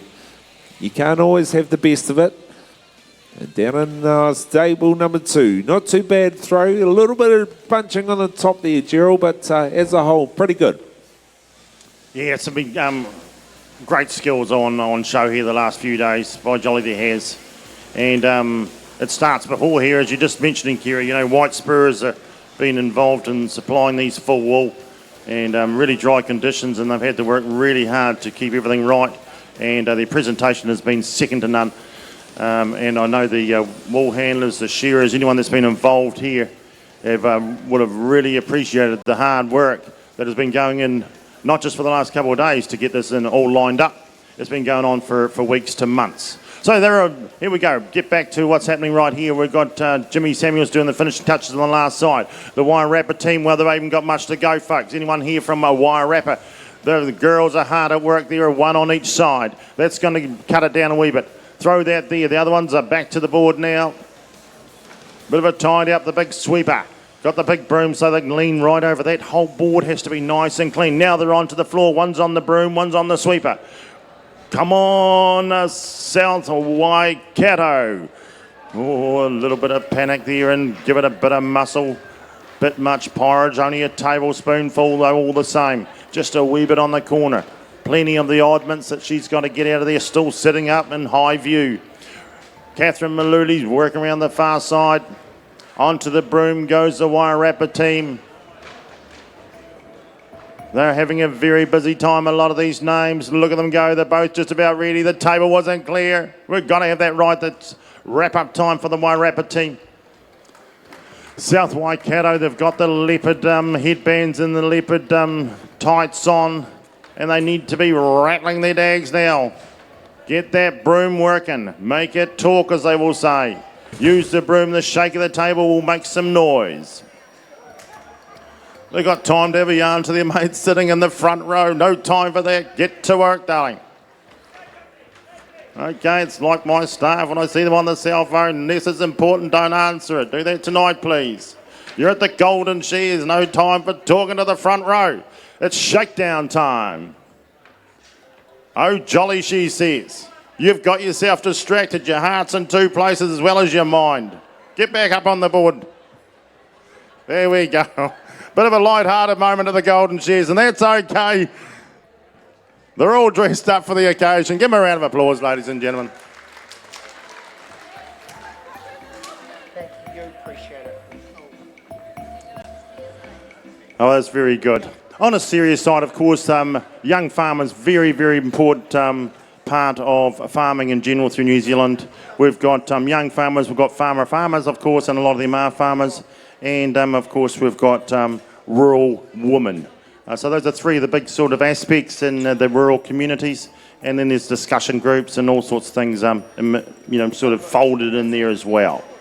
So that was really good, Kerry, wasn't it? A bit of fun, wasn't it? And there is a serious side of this. Is, the ribbons and the likes to go with the Golden Shears name written on it. Yeah, that's right, Gerald. And it was nice to see the teamwork that's required.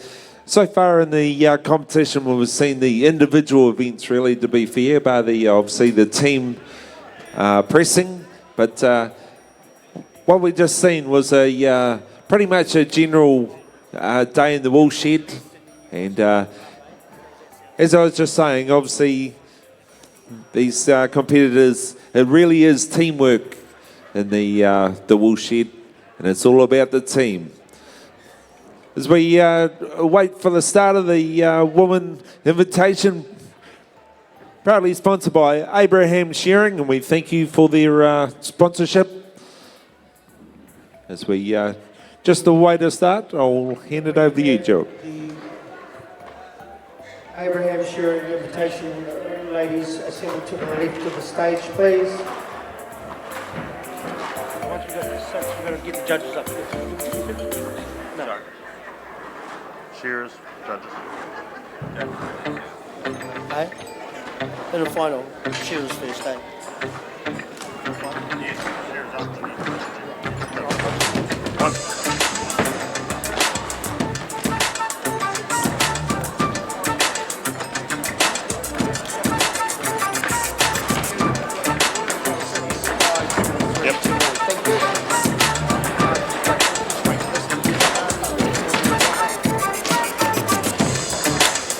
Right, so we're just having a wee tidy up here. These are the oddments of the oddments. If you've just arrived, a very warm welcome to you on behalf of Sam Saunders and the committee at the Golden Shears. Settle in for the day. We've got plenty of action, plenty before now and plenty still to come. So you would see this in a shared situation when they arrive. They may arrive in a van, as most shearers and Woolhandlers do. And they'll walk into the shed, and sometimes the farmer's been dagging some lambs and doing sorts of things, and it's a wee bit untidy. And this is their initial sort of setup, okay? You'll see they'll come in there, Kerry, and they'll get their brooms out and get their fadges out and have a big tidy up to get it back to the standard that they would expect, so there is no cross-contamination and the likes. Yeah, that's right, Gerald. And of course, the highest level of standard will be set here at the Golden Shears, and we expect nothing else. Of course, this is a world-class event, ladies and gentlemen. To be fair, it's the best shearing competition in the world. Okay, let's get them up there. We're ready to go. So it's the Abraham Shearing, a woman's shearing invitation. So down on stand 6, Catherine Maluli. Make your way up there, Catherine.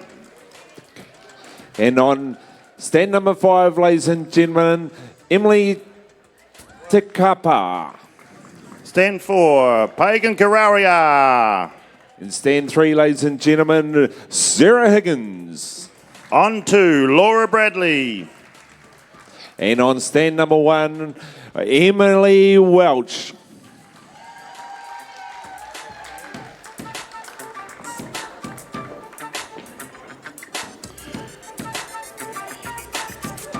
Right, so they've got some 6 seconds shear to work their way through. It's an instant prize giving. Thank you very much to Abraham Shearing, of course based here in Masterton, so that's brilliant, and what a great event to be involved in. Woolhandling Women's shearing, quarterfinals have just finished, and we await with bated breath for that. We've had the young farmers, and again, some pretty strong teams in there. I want to welcome Jules Burney to the green room. Welcome, Jules. We've got a pretty special event coming up next, haven't we? Good morning, Mavis. Yes, we do. This is the Invitation Women's event for the Golden Shears. This is the 40th year that the women's event has been run. They don't hold it every year, but they do hold it when they've got time in the timetable. And being the 60th Golden Shears, it's a very prestigious event because this year we've got the finest field we've ever had at Golden Shears in women's shearing. We had 20 in the novice, about 15 or 16 in the junior, a handful in the intermediate. We had 7 in the senior. I've never seen so many senior women shearers compete in one event. So many women shearers, full stop, Jules. Oh, it's brilliant. And it was interesting. We had a chat with Snow Quinn, and I said to him, you know, what's changed in your 60 years of hanging out here? And he says, well, nothing really. And I thought, okay, so I went a bit further to say, well, you know, you saw all the women shearers in the lower grades. And he said, well, there's no reason why they shouldn't. Yeah. You know, which kind of stopped me in my tracks. I said, okay, that's true. So in some ways we see this as as a great step up. Progress, They see it as just as it should be. Well, I think it's par for the course now. I mean, if you go back to the 1980 women's shear, Barbara Marsh and those women, they were pioneers in the field. They'd started out in the 1960s when it was very, very rare. But, you know, by the 2000s, there's been some very, very good women shearers. Okay, Jules, I wonder if we should introduce these women. They're up there. They're waiting for the referee to start them off. But stand one, we have Emily Welch. Now, she doesn't need too much of an introduction, but I'm sure you've got some real data around Emily. Look, Emily's the current world women's solo champion, world record holder. She did 6:48 lambs in 9 hours 13 years ago. She's unchallenged. Was it 13 years ago? 13 years ago. She's also second in the senior the year before that. First time a woman had made a senior final.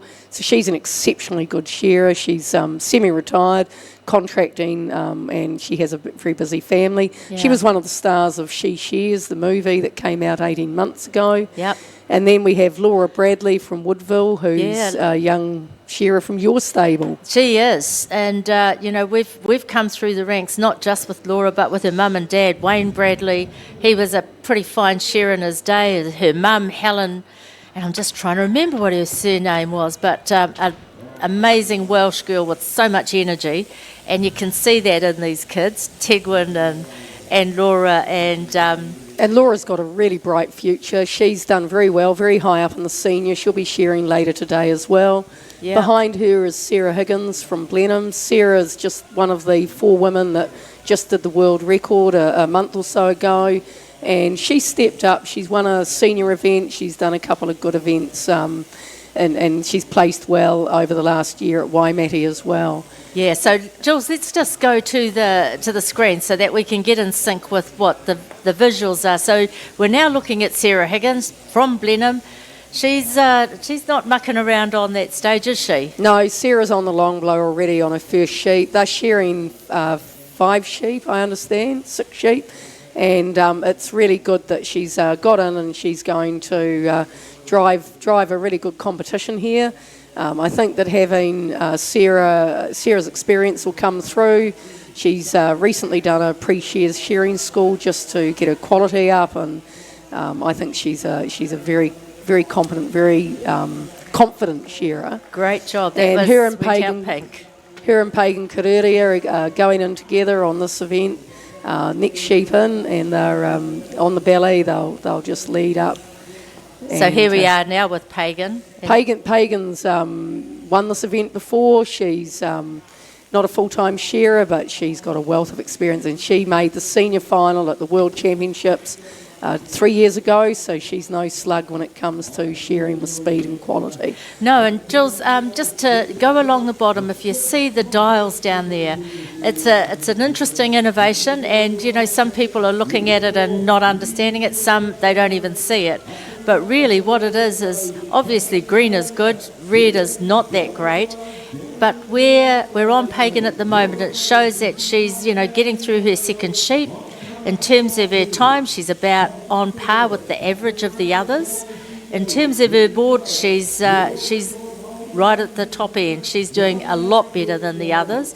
And so her total is showing that, she's sitting at the right end of the spectrum. So there's some interesting visuals there just to help people who aren't fully engaged in how the scoring happens to keep on the game with it all. And Emily De Carper's a young shearer originally from Scotland. She's got very strong roots here in New Zealand.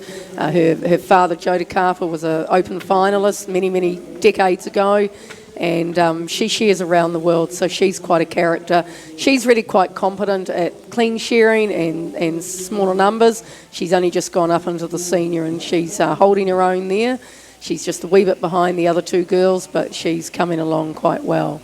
I'll tell you what, Emily is a lot of fun, Jules. She's, and it's in her day-to-day work, there's never a real bad day with Emily. No, she's a real character. She's one of those characters in the industry. She'll be around for a long time, and they'll remember her because she's not shy.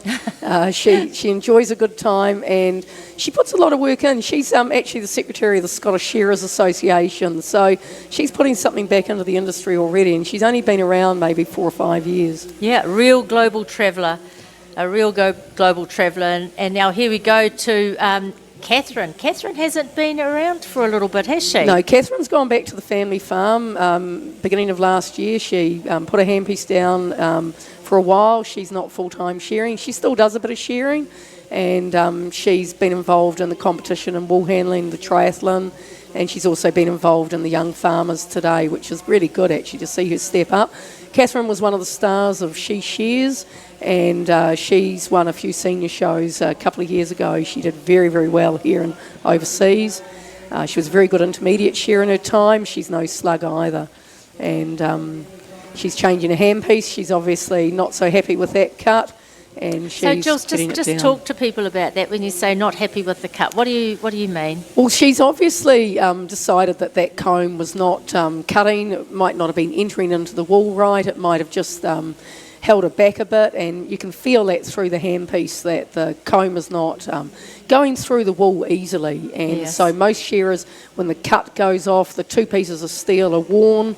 If they lose their cut, then the shearers will change the handpiece. And when they've got 6 sheep like these young women, they're halfway through now, they're on to their 3rd or 4th sheep, they're really doing well. Well, look, here we've got Emily is just ahead of Sarah, and Pagan and Emily are probably about blow for blow.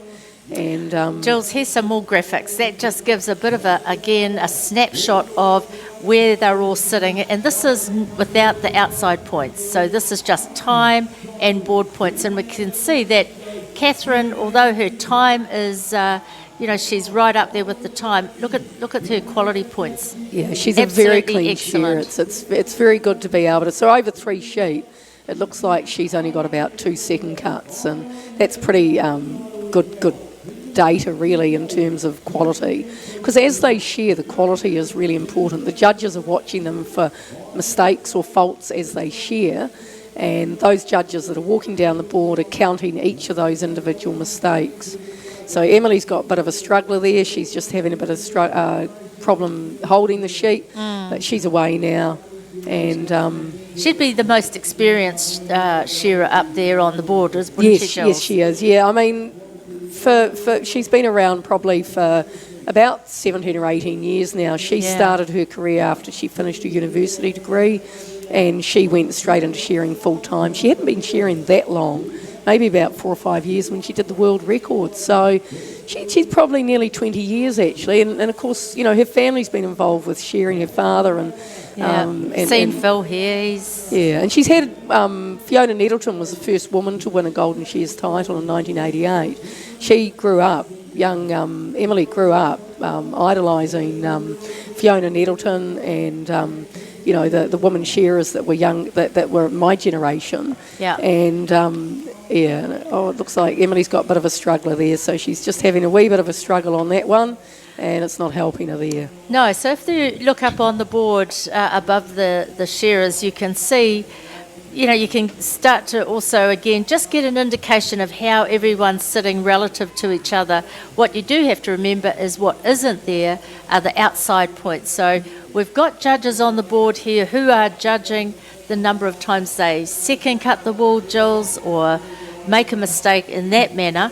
But then when they go outside, any little nicks or ridges are then judged, and those points are not on that board. So, you know, it just maintains a little bit of suspense for a bit longer, doesn't it? It does indeed. And look, Pagan's on her last sheep. She's going up the neck. She's really powered ahead of the other women. It looks like she's going into the long blow now. And because she's so far ahead, she could end up with just a little bit of extra time to advantage points over her job. If the others are catching up on quality, she might just come out quite good at the end of that with just being ahead on her last sheep. So she's on the last side, and both Sarah and Emily are on their 6th sheep, and the others are on their 5th sheep, just going in for their 6th sheep now. Interesting thing about Pagan, you can see her strapping, and I did say to her last night, "Are you okay?" And she said it's not a remedial strapping, it's more what do you call it, like a proactive, positive, helping blood flow. And I mean, the science of sport these days is amazing, and it's great to see it being lifted. But yes, Pagan, she's turned off very quickly, left the other girls there. There's Catherine, she's able to now turn off. Look at those points. Catherine and Sarah very close together finishing, and Emily's still coming on that last one. Yeah. This could be really interesting. It could be a new champion here. We've had Emily win this a few times, and we could have a new champion on the board. You know, obviously Catherine Maloudi's had some very good quality, so yeah, people can sneak through on quality at a small number of sheep like that. It can give them that boost when it comes to the points being put together. Yes, that's right. So it'll be interesting to see. This is going to be what we call an instant prize giving. So this is where they will, they won't wait to an official prize giving. They're going to come up and give these, they'll have the points all worked out, and this will be done pretty much as we see it. As soon as the last shear is finished, they'll get themselves organised, and then we are going to have that instant prize giving, Jules, and you're going to be then heading down onto the stage, aren't you? No. Oh, okay. No, they're just doing a presentation after this. I thought you were doing that. Okay. No. The Women's World Record have an opportunity to have their world record framed presentations here at Golden Shears, and that's shortly. Okay, so they've all finished comparing, chatting, checking out what the judge's last counter says. Yeah. It's really exciting to see so many young women. There's been talk that the movie has really inspired young women to get up there. But, you know, to get into the senior, and these women are senior and open, you've got to be around for 4 or 5 or 6 years even just to get that experience. And it's wonderful that we've now got a stable, probably 15 women in New Zealand that are at that top of the senior level. They're very good shearers, and they can come into a competition and hold their own at the higher levels. Yeah, that's right. So, and you know what, regardless of what people say, women do add a different vibe in a working shearing shed. I've been into a number of the sheds, and, you know, there's just a different calmness often. I can say this because I don't shear. You probably couldn't say it because you do. But I think it does. I think what it adds is a flavour that, you know, there's women seem to be quite clean shearers. They're often start off very, very neat and tidy, and you know, as they gain experience, they combine that with speed and quality as they go. But what I see now, which is really extraordinary, is the young ones getting up and having a go at, you know, the young men that are competing in the Woolhandling, and the young women who are competing right through the grades and shearing. There's a fluidity between them. this generation don't really mind who does what. Like, in the old Yeah. days, boys shear and girls pick up after them. And, it's a bit like, your boys in a household, your mum's always cleaning their room. And it's a bit like that scenario. But it doesn't actually look like that anymore. So you do get young women who are walking into the wool shed with a shearing box. And the farmer thinks she's carrying her boyfriend's gear, and she's, oh, no, this is my gear. I'm a shearer. I'm here for the day. I'm here to do some hard work and mahi. So, Yeah. Hey, look, Jules, thank you for joining me. I think we should cross to the stadium. It looks like Tuma's going to be having a chat to some of those ladies. So thank you very much for joining me, Jules. Awesome. thank you. Were they a little bit dry cutting? Very dry, and the summer hasn't helped. They're quite skinny. So, anyway, you won the novice wool handling. Are you weighing up whether you should be shearing or wool handling? What's in the future for Laura Bradley? I think you better give up shearing. So, ladies and gentlemen, this is Laura Bradley. She hails from a little place called Woodville, just down the road. Good luck to you, Laura. All the best. Catherine Maluli.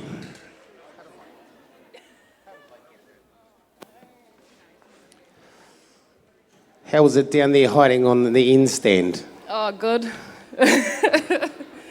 Did you come into this with a game plan? Like, do you farm your pen whenever you shear up here on the stage? I haven't done a show for a long time, so I'm a bit out of practice. I've seen you competing in the wool handling and pressing. How did you end up in the triathlon? We've just started farming, so we've been shearing our own sheep and pressing and penning up and rousing for ourselves. So I thought, oh well, I'll give it a go. Yeah, good on you. That's Catherine Maluli, ladies and gentlemen. Very good young shearer. I think Kieran's ready for the prize giving. Well, ladies and gentlemen, we have the results. This, of course, is the Abraham Shearing Women's Shearing Invitation. And presenting this is Kushla Abraham of Abraham Shearing. Thank you, Kieran. My name's Kushla Abraham, and on behalf of my husband, Pairata, our two children, Ariana and May Marie, and our amazing crew, we'd like to thank the Golden Shears for giving us the opportunity to sponsor. I've been coming to the Golden Shears since I was a baby, so it's a huge honour and a privilege. It takes a lot of guts to get up here just in itself, but to separate yourself into the top 6 women shearers is a huge accomplishment, and amazing job, women. It's awesome. And we're going to be here for a few more years to come, so make sure that if you're wanting to give it a go, just do it. So thank you. Let's find out who the winner is. Well done.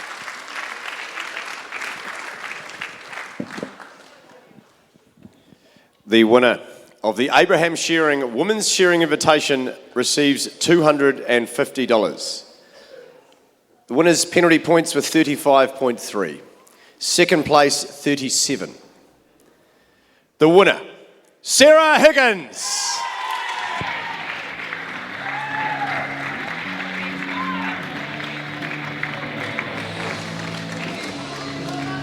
Congratulations.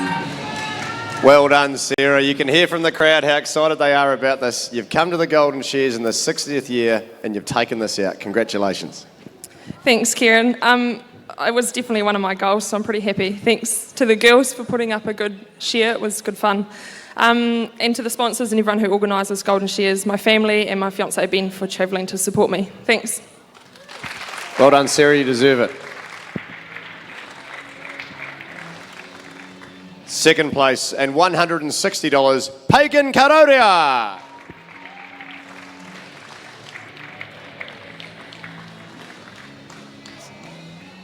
Third place, $140, Catherine Maluli.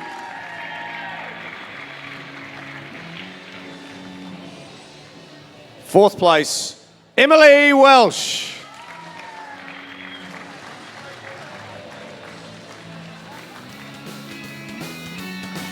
Fifth, Laura Bradley.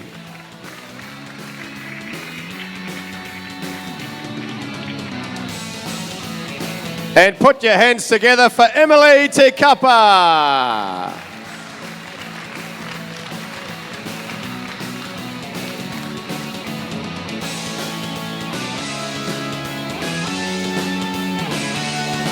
And just while we take the photos for that presentation, we have a very special presentation coming up now.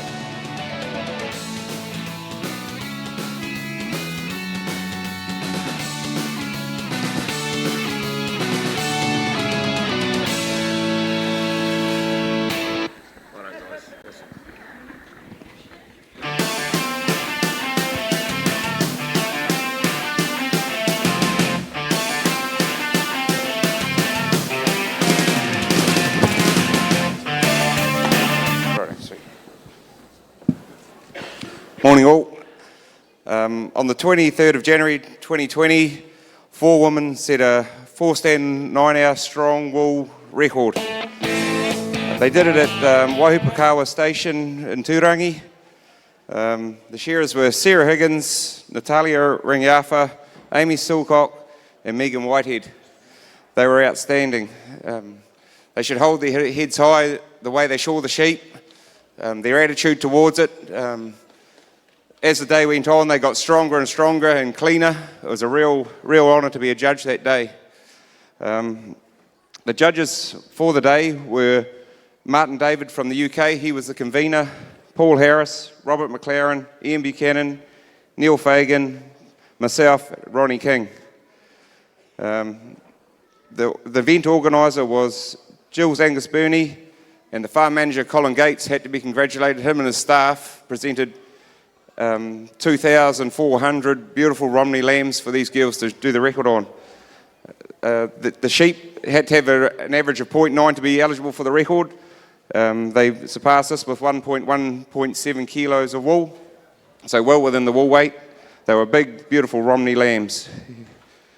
Megan Whitehead did the most for the day. She did 608 lambs. Sarah Higgins did 528.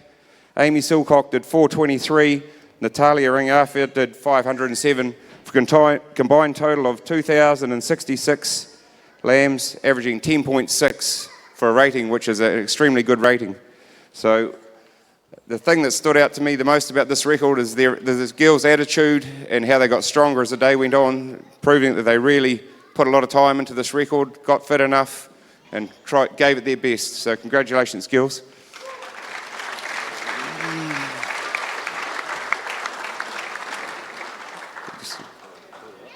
So if Amy Silcock, if she'd like to come along and receive her award, that'd be great.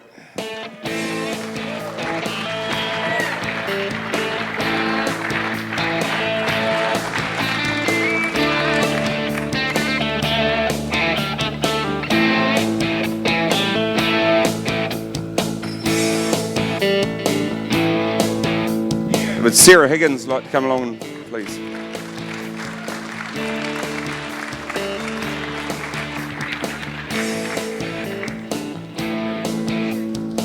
Thanks, Bart.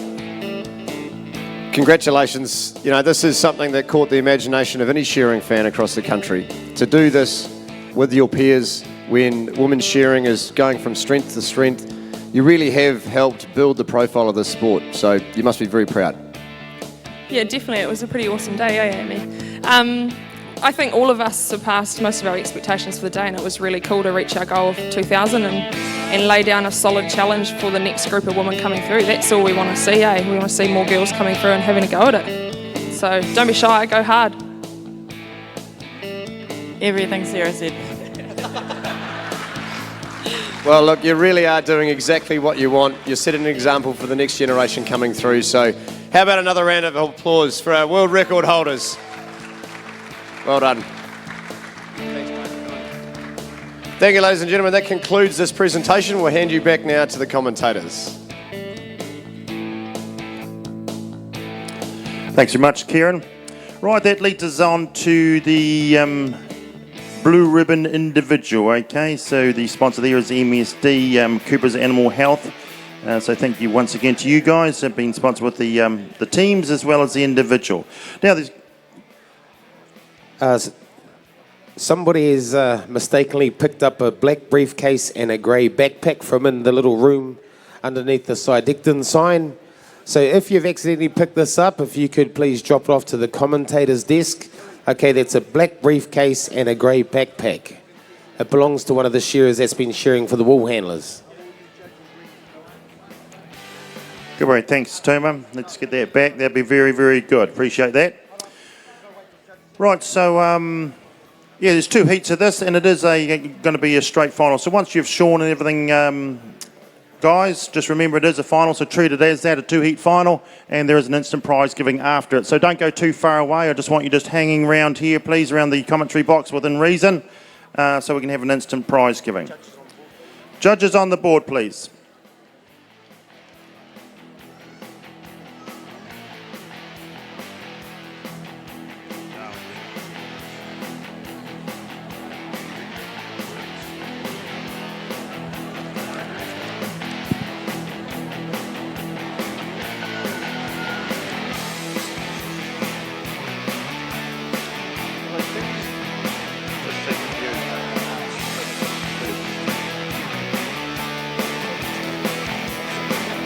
All right, if we can have them up, please. Marshall Gray, stand 6.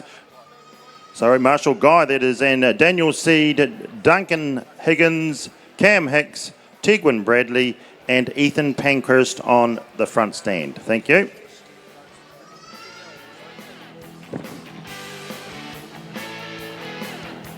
And Heat 2 after this will be, stand 6 will be David Gordon, Joseph Winders, Hemi Braddock, Floyd Neal, Sarah Higgins, and Jimmy Samuel. So we just have you ready down here to keep this game moving. It'll be really good. Appreciate that, guys. 6 of these... Hi, welcome back. So we've... I hope you watched that women's event. Pretty impressive. And that Sarah Higgins, she knows her way around a handpiece, doesn't she, Digger? She certainly does, Mavis. I was lucky enough to be at the 4-stand women's world record. And Sarah shore really, really well that day, and I think she's got a big future in front of her. Yeah, well, she's certainly put the challenge down to other women wanting to do this stuff. But look, thank you for joining me. We're now ready to start the... Now, what the heck is this? Sorry. It's the MSD, Cooper's Animal Health, New Zealand Young Farmers Blue Ribbon Shearing Final. So, Dig, you've been part of this, haven't you? I've done this many years ago, Mavis, and it's a great event. It's actually really good for these young guys that are just gives them a lot more experience. They can shear in a final. These sheep down in Masterton are quite tricky some years, and this year they are really, really tricky. They're harsh cutting, dry cutting. So it's good to see these young guys, and they'll get up there, and I think they'll probably be shearing 10 sheep, maybe in this final, so it's a great experience for them. Yep, that's right. They're actually shearing 6 second shear. And these sheep come from Ngā Tahuna station. They've done a great job, Digger, of bringing these sheep through, haven't they? Oh, the sheep are in fantastic order considering how dry it is down here in the Wairarapa. Yeah. And I was talking to Ken McPherson last night, and he said as long as they've got plenty of water and plenty of room to move about, they seem to hold their condition, and they certainly are. They're just pretty hard shearing this time of the year down here, so dry cutting. Yep, well, welcome to our world is what we would say, from the Wairarapa to all these shearers who have green pastures. Welcome to our world. But Digger, they're getting ready to... I see the referee just going in, but take us through. Who have we got here in this final? Down on stand 1, we've got Ethan Pankhurst. Ethan spends local Masterton boy. He spends a lot of time in Australia. Loves shearing over there. He said the pay rate's pretty good, but he comes back every year, especially for Masterton. Yes. Stand 2, Tegwin Bradley, another pretty much a local boy from Woodville, just up the road. Tegwin, I think it's his 2nd year in the Open. He's coming along pretty well. Yep. He's not long out of varsity and decided, nope, I want a handpiece. That's right. That's right. Following in the family traditions of his dad. Yeah. Stand 3, Cam Hicks. Cam's from Martin. I don't know a lot about Cam. He's active in this, the lower North Island shows. I mean, he's everywhere. often hangs out with the Samuel boys, and they're good fun. Yeah, and Duncan Higgins on stand 4. That's Sarah's younger brother, Sarah Higgins, who we just saw in the women's event. Yep. Daniel Seed from Woodville, or Paiatua now. Another young, I think he's just a senior boy.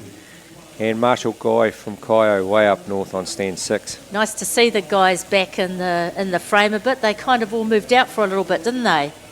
They did, and they're a great shearing family and great shearers. I think there's about 5 boys, and they're all very talented shearers. So what we're looking at right now is Ethan Pankhurst from Masterton. He's not mucking around. He's in there with a hiss and a roar. He's straight into his work. Ethan Pankhurst, up and around the back of the head he goes. Great honour to win this one. Yeah. So they'll all be trying very, very hard, no doubt. Yep, that's what they're there for. So Ethan Pankhurst just down into the long blow. First sheep, 6 to shear, so quality's going to play a big part in this. With only 6 sheep, the time points won't be a huge factor, but Ethan's done a turn for the last side now. Top of the shoulder for him.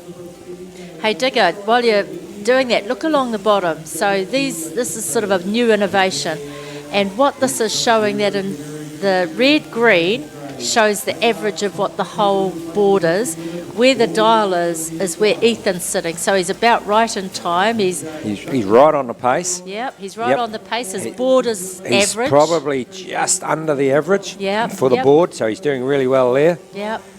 And he's right on the average. So that's a great thing you've got up on the screen there, Mavis. Well, these guys are looking at how we make this more user-friendly to an audience all the time. It takes a bit of explaining, but once you've got it, it can be really helpful. Here we are on Tegwin now. He doesn't muck around either, does he? No, he certainly climbs into his work, young Tegwin. Up the neck he goes on sheep number 2. And he's right on, his board's actually up a bit. He's at the moment. Yep. So he'll just have to watch his second cuts. And we can see Cam coming into the picture now. Cam Hicks down into the longbow, but it looks like Ethan Pankhurst is still leading him at the moment. Yep. So here we go with Cam. And see again, look at our little dials down the bottom. Look at Cam's board, Mavis. He's only made 1 second cut over 2 sheep, and he is way below the average of the other guys. Yeah. So if he's doing a good job outside, which we haven't got on our screen at the moment, he'll be right in the money at the end. Yeah. No, it's a great little tool actually. So no, I think he'll be very pleased with where he's sitting right now. Down to Duncan Higgins. Duncan's got a very good board too. He does. So he's a Marlborough man. And he's only a senior shearer, so right. Again, great experience for these 2 young senior shearers, Duncan and Daniel, to be up against the open boys in this blue ribbon event. Is the young farmer still as active as it used to be, Digger? I mean, a lot of us have come through that, and it sort of wavers around a little bit, but it's still hanging in there, isn't it? It is still hanging in there. Yep, I think each area is it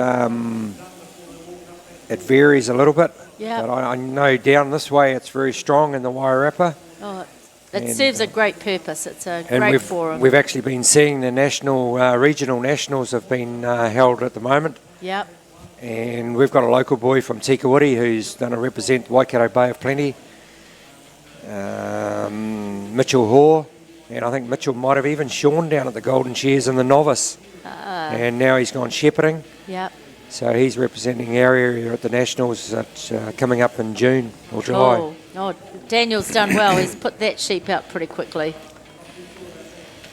Yep, we're down to Marshall Guy.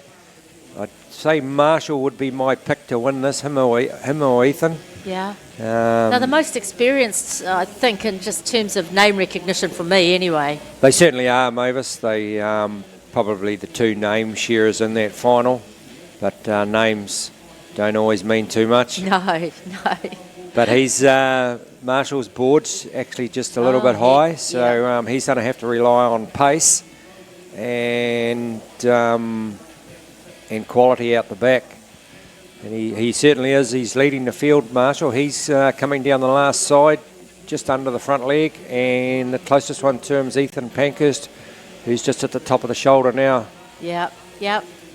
No, I think Marshall will be disappointed. You know, perhaps like you say, the dry cutting of the sheep just kind of throws them a little bit at the moment. Yeah, Marshall was unlucky. He didn't make the top 30. He wasn't far off, was he? I think he was very, very close. He might have even been next in. Oh, what a terrible place to be. 31st maybe. We'd have to check on that. But Yeah. but no, he'll be using this event to bit of experience for him and try some combs. And if he can get a couple of combs going this morning, he'll probably put them away and put them in a pouch and put Golden Shears on them 2021 for next year. Wow, that's how it happens, eh, Digger? You Yep. put them away. You do. You have different gear down here to a lot of the other sheep in New Zealand. Oh, it's good to have that kind of insight. Certainly not something I would know, but obviously, you know, you guys who have been there, done this all the time. Some of the tricks of the trade, probably not even secrets, eh? Just happens. Yeah, it's just common sense, just I suppose. Yeah, you live and learn. Yeah, yeah. So But, here we we're- would go with Duncan again. Yeah, Duncan's, we're looking now, his board's just up a little bit in the red, so he's probably making a couple more second cuts than the average through the field. Yeah, yeah. And his total, we can see on his total, he's a little bit higher too. Yeah. So again, it's going to come down to that outside job, and with these sheep, certainly can pick up a few faults outside on them. There was here's another little innovation. So that just kind of gives you the overall picture, the time, the board, and of course the lower the better. Actually, there's not a lot in it. It's very, very close, isn't it? Yeah. It's over 6 sheep. It's really going to come down to your quality out the back. Yeah, yeah. Oh, but they look like they're shearing well. So, you know, I mean, that's a bonus. Sometimes, in my mind anyway, if it looks like they're shearing well, you kind of assume that the back job will be... Pretty good. Yep. Yeah, I know what you mean, Mavis. That's right. But you're laughing at me now, I can see, Digger. You're going, oh, what do you know? No, I think you know plenty, Mavis. No, I just pretend. Been around a long time. I pretend. So we're back on Cam. Cam's still got a very good board. Cam, I actually like reading Cam's posts that he puts up on social media. Yeah, yeah. About a few of his friends and that. Social media, can't run away from it. No, it's here to stay. Yeah. So just looking at Cam, Tegwin, we've got a good shot there of them all. Duncan Higgins down there on stand number 4. And so we've got, Yep, so some have clicked off. These are the last guys to, the first 3 have all done their day. We'll be able to have a quick look at those points and see on the left there, there's their total, stand 1. Yep, so Duncan's a little bit higher than the average because he's a little bit slower. But he's only a senior shearer, so he's gone pretty well. He wasn't too far behind, and now we just got Daniel Seed. He'll be the last one to finish. Yeah. Coming down that last side now. But your predictions are pretty right on, Digger. You kind of said for you it'd be somewhere with Ethan and Marshall, and just having a quick scan across that board, you're right on the button. Well, they've got the lowest points with the time and the board judging. Yeah. But so if they've done a reasonable job, I still think it will come down. The winner will come down between Ethan and Marshall. But yeah. I'm happy to be proved wrong. No, very cool. Oh, well, thank you for that. That was, I wonder how many heats. We don't have the full list. That was a final, so I would assume that it's probably just the one heat. And it is an instant prize giving. No, we've got another heat coming up. We do have another heat. Good. Love it when you get... So it's going to be a 2-heat final. That's going to make it even more interesting, isn't it? So these guys have had the advantage, eh? And we've got a lady in here too. It's great to see. Yes. So these shearers have got the advantage of seeing their first heat go, the time. So they'll... Slight advantage, I suppose. Is it an advantage when you see that, Digger, if you're coming next? I think it's really only in your psyche. Yeah. You know when you get up there, even if you're in the first heat, you've just got to go as fast and as good as you can. Yeah, and so other people's points, it's interesting, but actually... You've just got to do your own thing and share the best that you can. Yeah. So in this heat we've got... they haven't quite put the names up yet. Not yet, we're just waiting for that. But, so Digger, you came through Young Farmers, and again, we're grateful to MSD Cooper's Animal Health for their continued sponsorship on this, but, you're a farmer. So, I mean, other than the social aspects of Young Farmers, which I remember were pretty cool, what were some of the big wins for you? Did you really engage? I mean, because I remember they did debating and stock judging and stuff like that. No, Mavis, I didn't really get too much into the Young Farmer side of it. I suppose I just used it so I could come down here and share. Be a member of Young Farmers so I could come down here and share. Yeah, well, that's a good enough reason. But they do. We have used the Young Farmers at home. We've had the Young Farmers come and pick up our hay. Yeah. And they do a lot around the community. All right, so I see now they've finally got the names up. Do you want to take us through who we've got on the board? Down on stand 1, we've got Jimmy Samuels, the Superfly from Martin. Sarah Higgins, who we saw in a women's event just earlier. So great to see Sarah up there. She's from Blenheim. Floyd Neal from Tikawiti. Hemi Braddock from Ekatahuna. Joseph Winders from Rotorua. And David Gordon, a local boy from Masterton. So another good lineup of shearers here, Mavis. Absolutely. So I just took a quick look at the points, and we did say they make no difference when you're coming in, but with 23 and 24-ish is where they're going to have to... Here we go. Jimmy's got one with a piece of wire on its back. How did that one slip through? Oh, they've got it out. Yeah. Just wonder how that one slipped through, but that's a hard luck for Jimmy. But he'll get a time allowance put on that because he did lose probably 7 or 8 seconds. Yeah. But Jimmy, he's actually made the top 12 in the open shearing, so that's great to see. So that'll be his first time. First time for Jimmy, and first time for Leon, his brother as well. So to have 2 brothers in there is great for the Samuels whānau. Yeah. How cool. And Jimmy's really one of the top speed shearers in New Zealand. So no doubt I'd say he'll make up that little bit of time that he lost at the start. And he's shearing really, really well, Jimmy. Beautiful.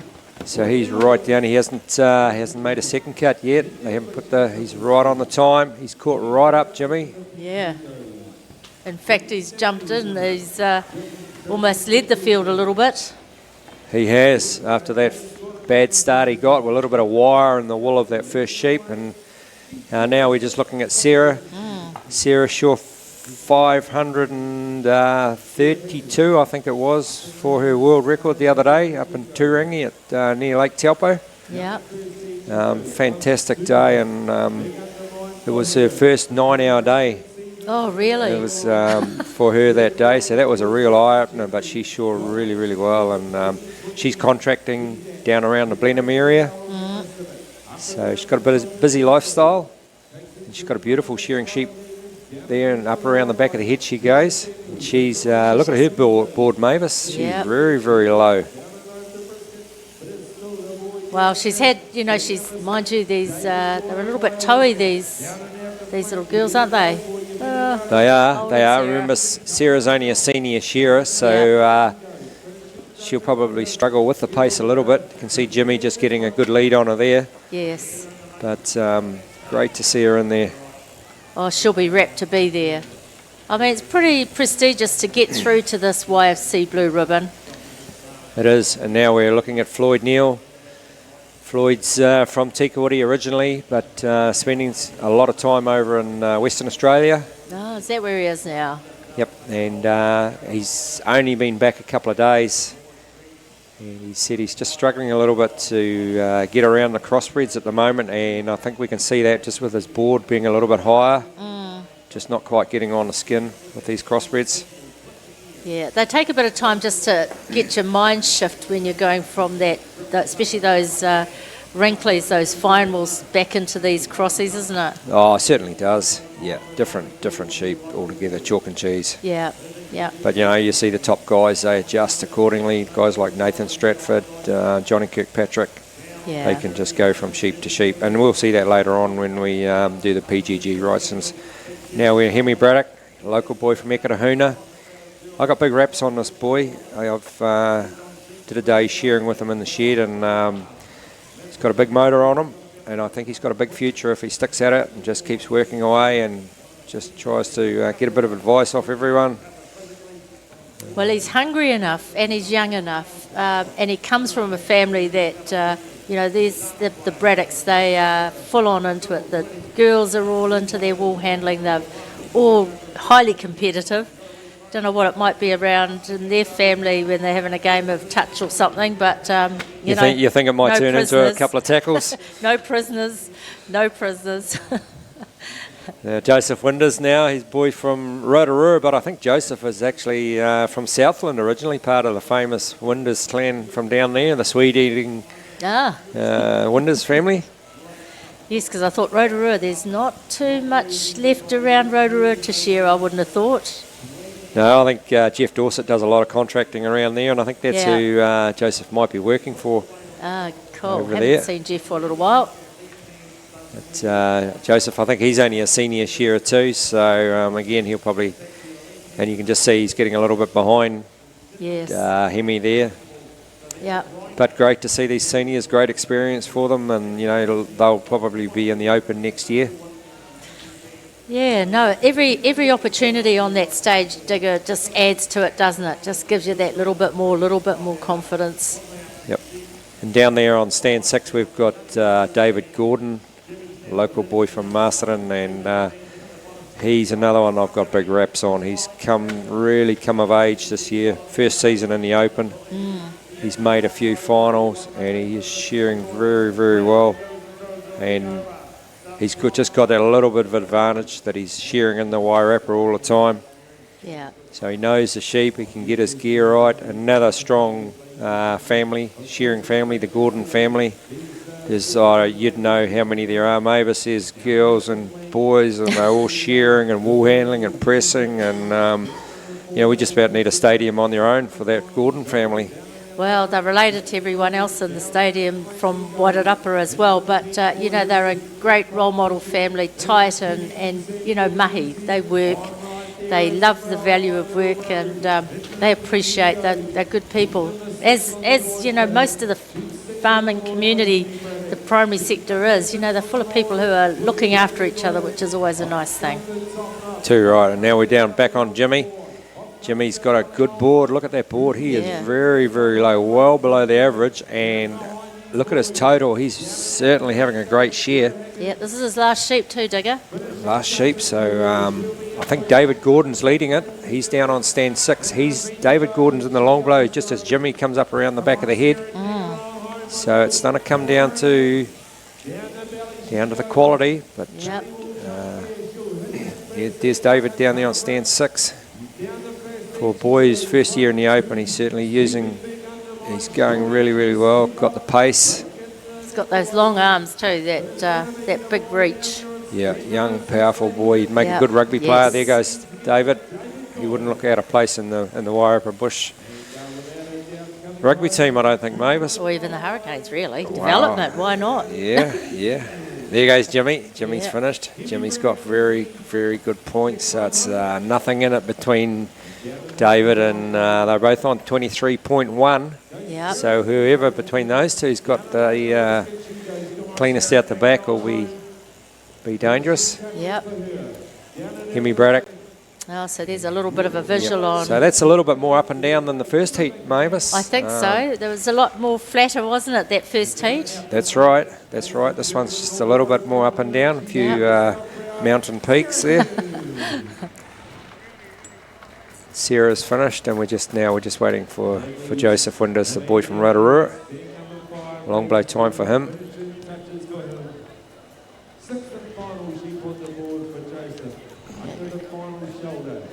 Takes the trimming, bottom So yeah, no, it's great to see these shearers up there. Just especially the family. It is a huge family thing with the Gordons and the Jimmy Samuels, and as I said, Jimmy and his brother Leon are both in the top 12 later on. So their niece did well in the novice Woolhandling. I think she went through to the finals. Shantae Walker, I think. So it just keeps rolling through. Yep. So there was some quite good points in that heat as well. But this is a final. I keep thinking about that. I thought, we'll go to a semi, but no, this is it's a two-heat final. So we've got Ethan on, just we're rounding the figures up. Ethan's on 23 and Jimmy's on 23 and David's on 23. Oh no, look there, that final one is 21 for, is that David? Oh no, but that's, so it's going to be close. And we'll probably, I think it's going to be an instant prize giving. Yes. Just getting the stage set up now. What do you think about these instant prize givings? I think they're good for some of the events. Yeah. Yep. People can see, they've just watched the event, and then they can see, they think, I hope that boy's won or that lady's won, and they can sit there and within 5 minutes we've got the prize giving over and done, and they can see it. A little bit different to the bigger events tonight. Yes, yes. We've got to let the shearers go away and get washed up, and because they've just shorn 20 sheep, or the girls have just worked for 15 minutes wool handling and they're all hot and sweaty, and let them go and get dressed up. And no, it's always nice to have them present themselves well, but it'll be interesting to see. But thank you for joining me with this, and you're going to stay with me for a little while. I can do. I think we've got the senior semi-final coming up next. Oh, that'll be great if you want me to stay, Mavis. I'd love that. So we might just go back to the stadium for the instant prize giving, and then we'll be right back.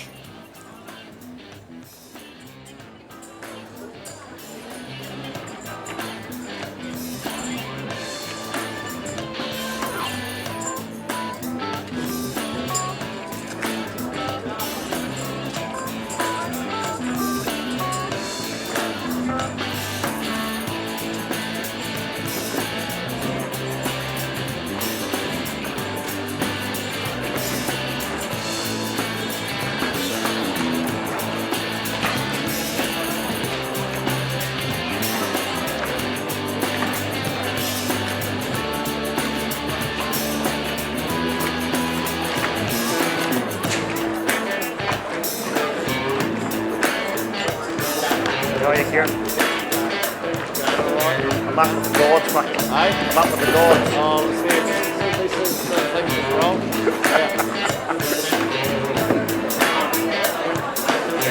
Three more.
Could those shearers that were in the last event, where's me? Individual blue ribbon. Could you shearers please be around? until the result. We just need you down for our presentations. That'll be much appreciated. If Jack Fagan and Nathan Stratford and Brett Roberts, if you guys are here, your PGG circuit will be up straight after the seniors. We need to have you reported in. So that's Nathan Stratford, Jack Fagan, Brett Roberts. Please let us know that you're here. Ladies and gentlemen, we have the results of the MSD Coopers Animal Health New Zealand Young Farmers Blue Ribbon Shearing. Presenting this is Joanne Holter, Veterinary Technical Manager. Thanks, Kieran. So Coopers and MSD Animal Health have a long and proud history of support for this fabulous Golden Shears event, the New Zealand Young Farmers Blue Ribbon Shearing.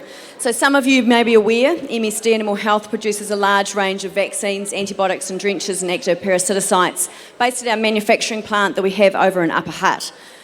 Products that you may be aware of, such as Toxovax, Campivax, Multine 5-in-1, Alliance and Scanda. So some of these products are probably integral to our farming operations here in New Zealand. So it was great to see such a hotly contested event this morning, and well done to all those young shearers involved. Thank you.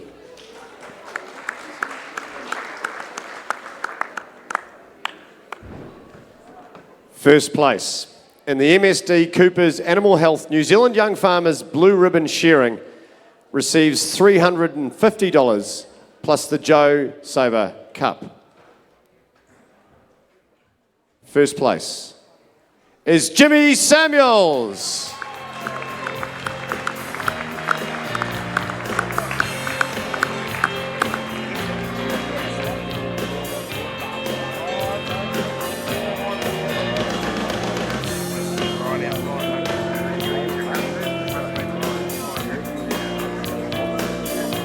Jimmy, well done. Well done. Up here yet again with another big smile. Here we are, 60 years, and you're on the top. Congratulations.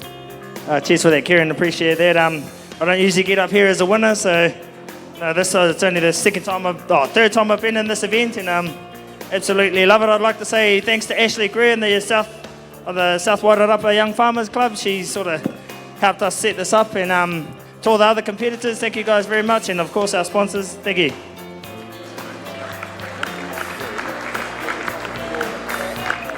Second place and $200, Ethan Pankhurst.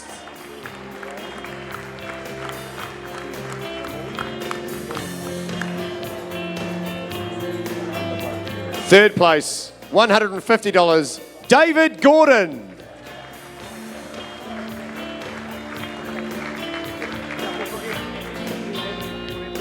Fourth place, $130, Hemi Braddock.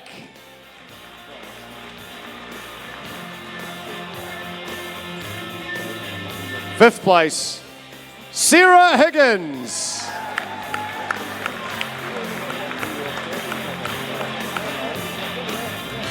And sixth place, Floyd Neal.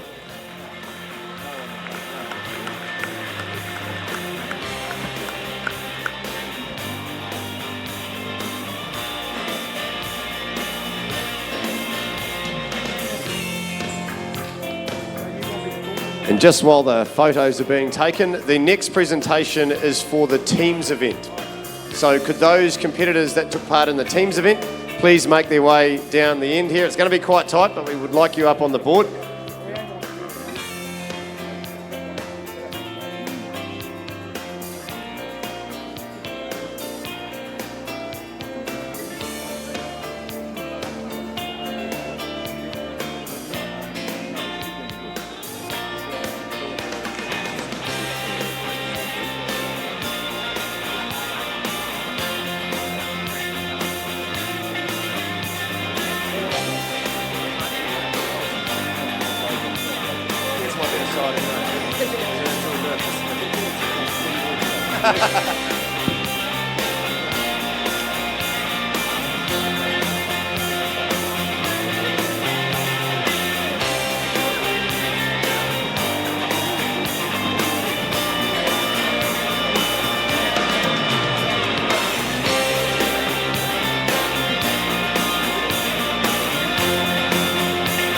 So for those that aren't aware, we have 5 teams here, 2 from the East Coast, 1 from South Waikato,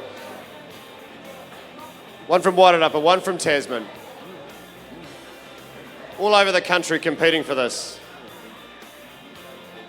It is the MSD Coopers Animal Health New Zealand Young Farmers Teams event. First place, $400 plus the Lister Trophy. And that goes to Tasman. Ethan Pankhurst, Sarah Higgins, Duncan Higgins and Sam Gordon.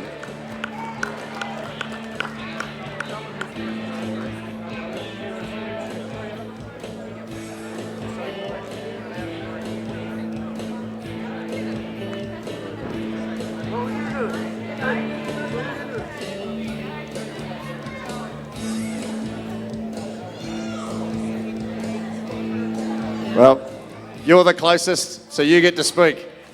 Congratulations. This is a lot of work that goes into this, working together like this against some pretty good teams from right around the country, so well done. Yeah, I would say we were pretty happy to get the win because we had some very strong competition.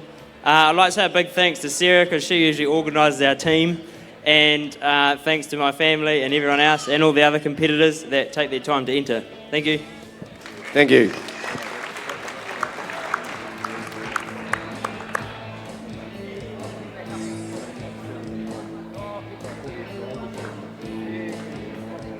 Second place, $240.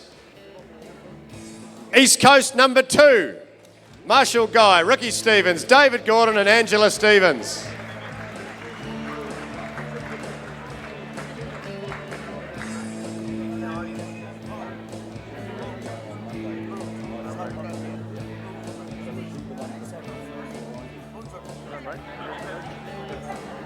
Third place, $200. South Waikato, Jimmy Samuels, Catherine Maluli, Floyd Neal and Dennis St. George.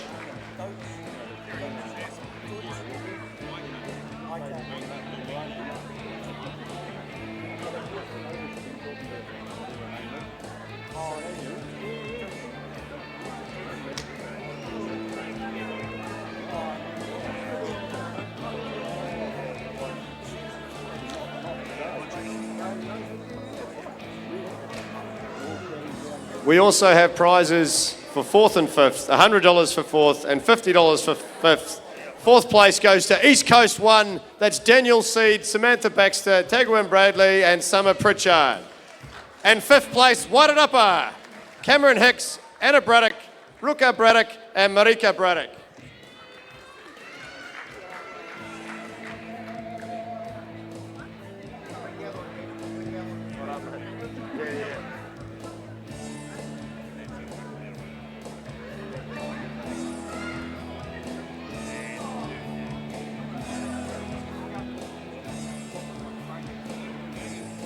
That concludes this presentation. Thank you very much. Let's get back with the action.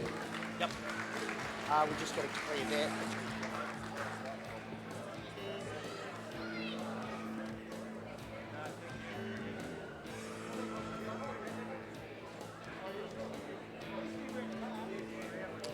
Very good. Thank you very much, Kieran. So just while we're getting everything organised here, can we have the first heat of the senior semi-final just ready assembled down here at the bottom of the steps, please? And they are Alan Oddfield and Daniel Seed, Braden Maguire Radama, Joseph Winders, Simon Goss and Lur James. Could we have all the judges, please, for this next event, shearing judges? We are on the time schedule.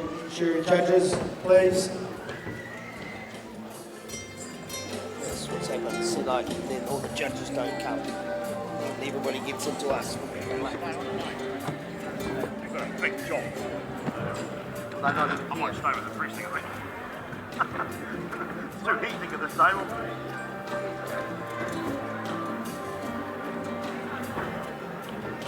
No judges.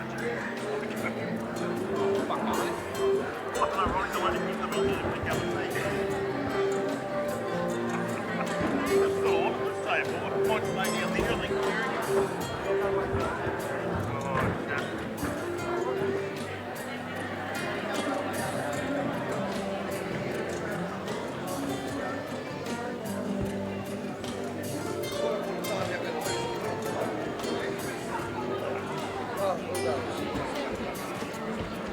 go, are they?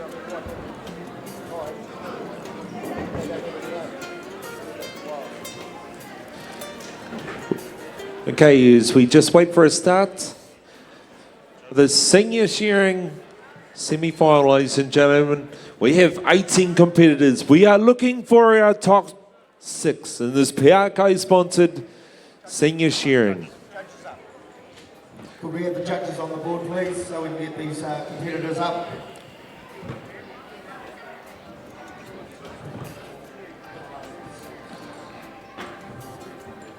Thank you. Up we go. Will Jones on 6, Simon Goss on 5, Joseph Winters on 4, Brandon Wairarapa on 3, Daniel C on 2, and Alan Oldfield on 1. Thanks. Could that next team please be ready? Geordie Grant, Paul Swan, Laura Bradley, Ruben Alabasta, Isaac Doug Munson, and Kyle Meta. Could you 6 competitors please be ready?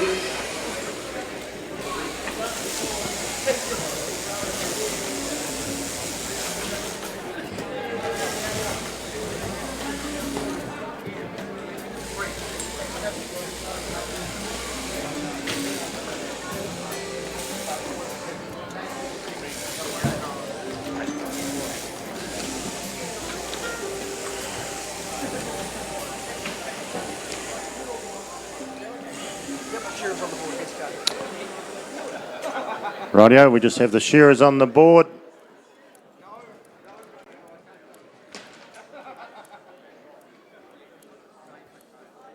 Eight to be shorn.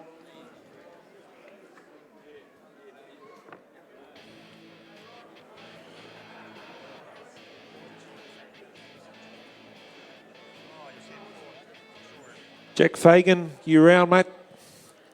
Jack Fagan, come grab your T-shirt, please.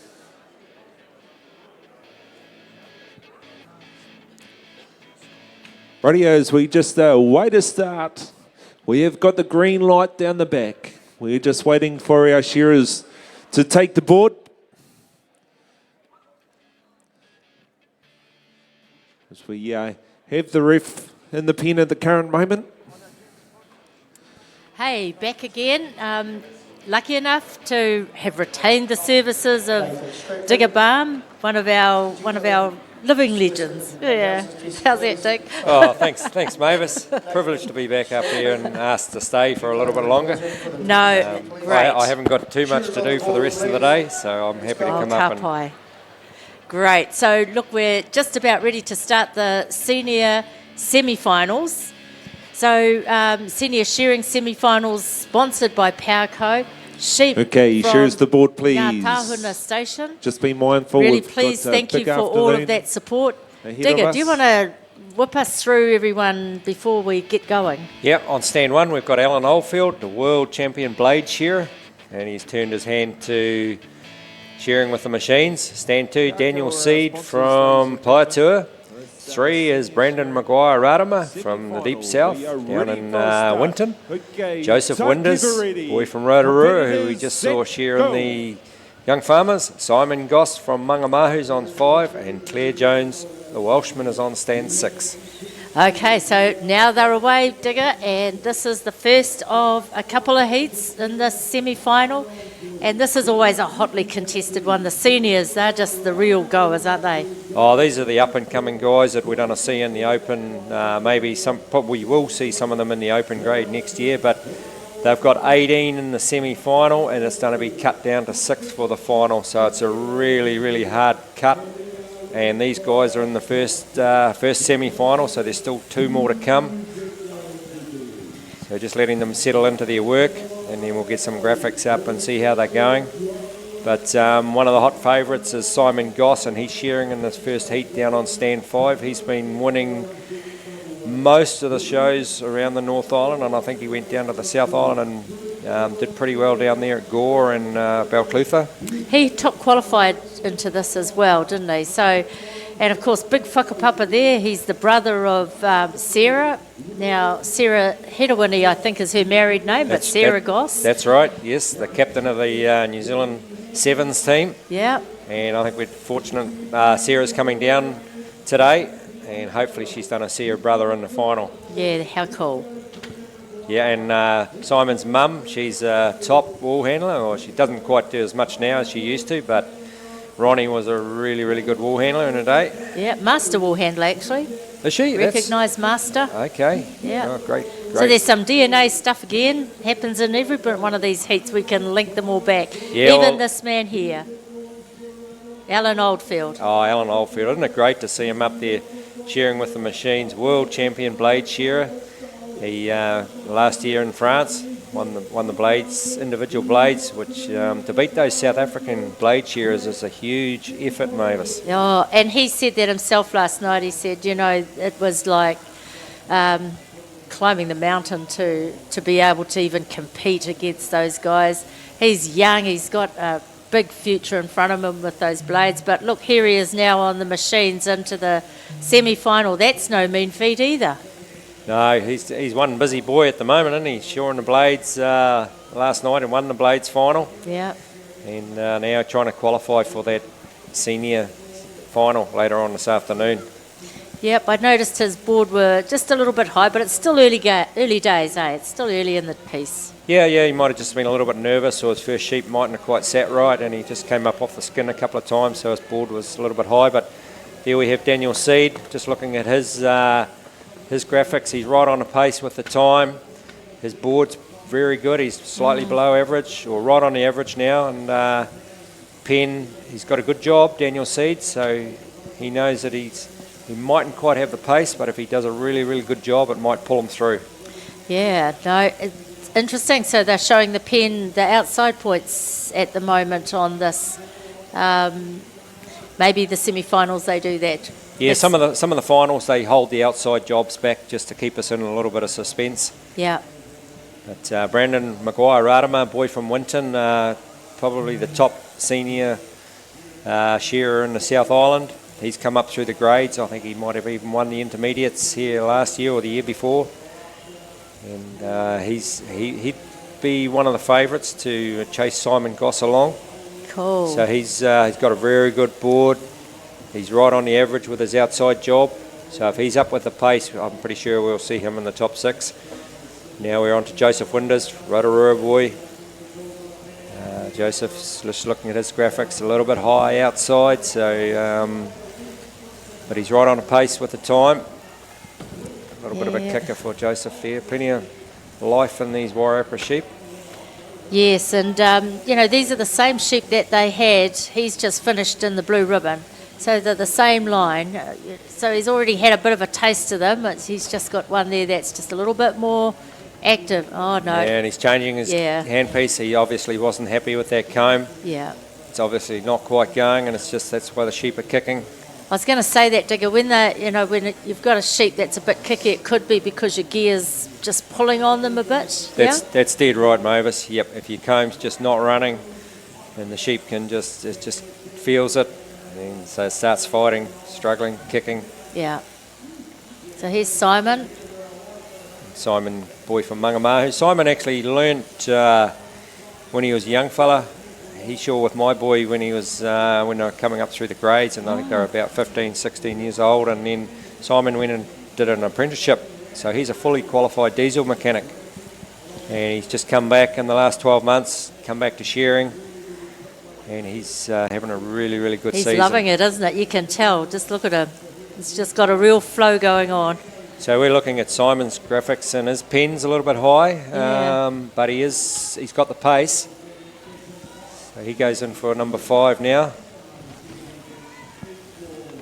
No, it's quite mesmerising actually when you see them, with a really nice flow going on. It's poetry in motion.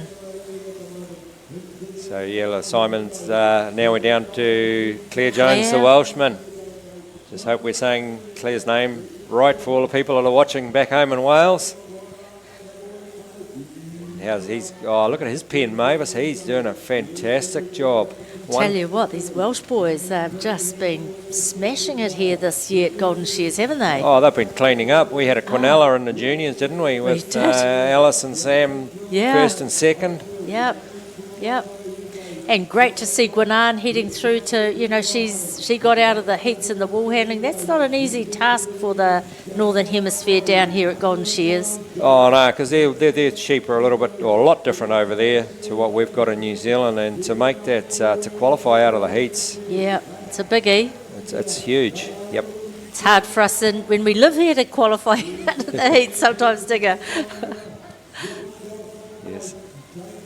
So Claire Jones, the Welshman, he's a little bit off the pace, but he's got very, very good job. And if he's sort of within half a sheep of these leaders, now we go to the graphics, and a little bit of a spike there. And actually Simon Goss is a little bit high. That's his outside job too. Yeah.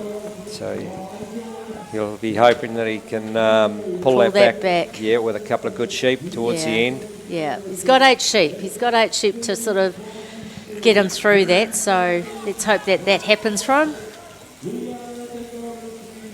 But the real points benefits, if you like, look like Daniel Seed had it all over the team at the moment.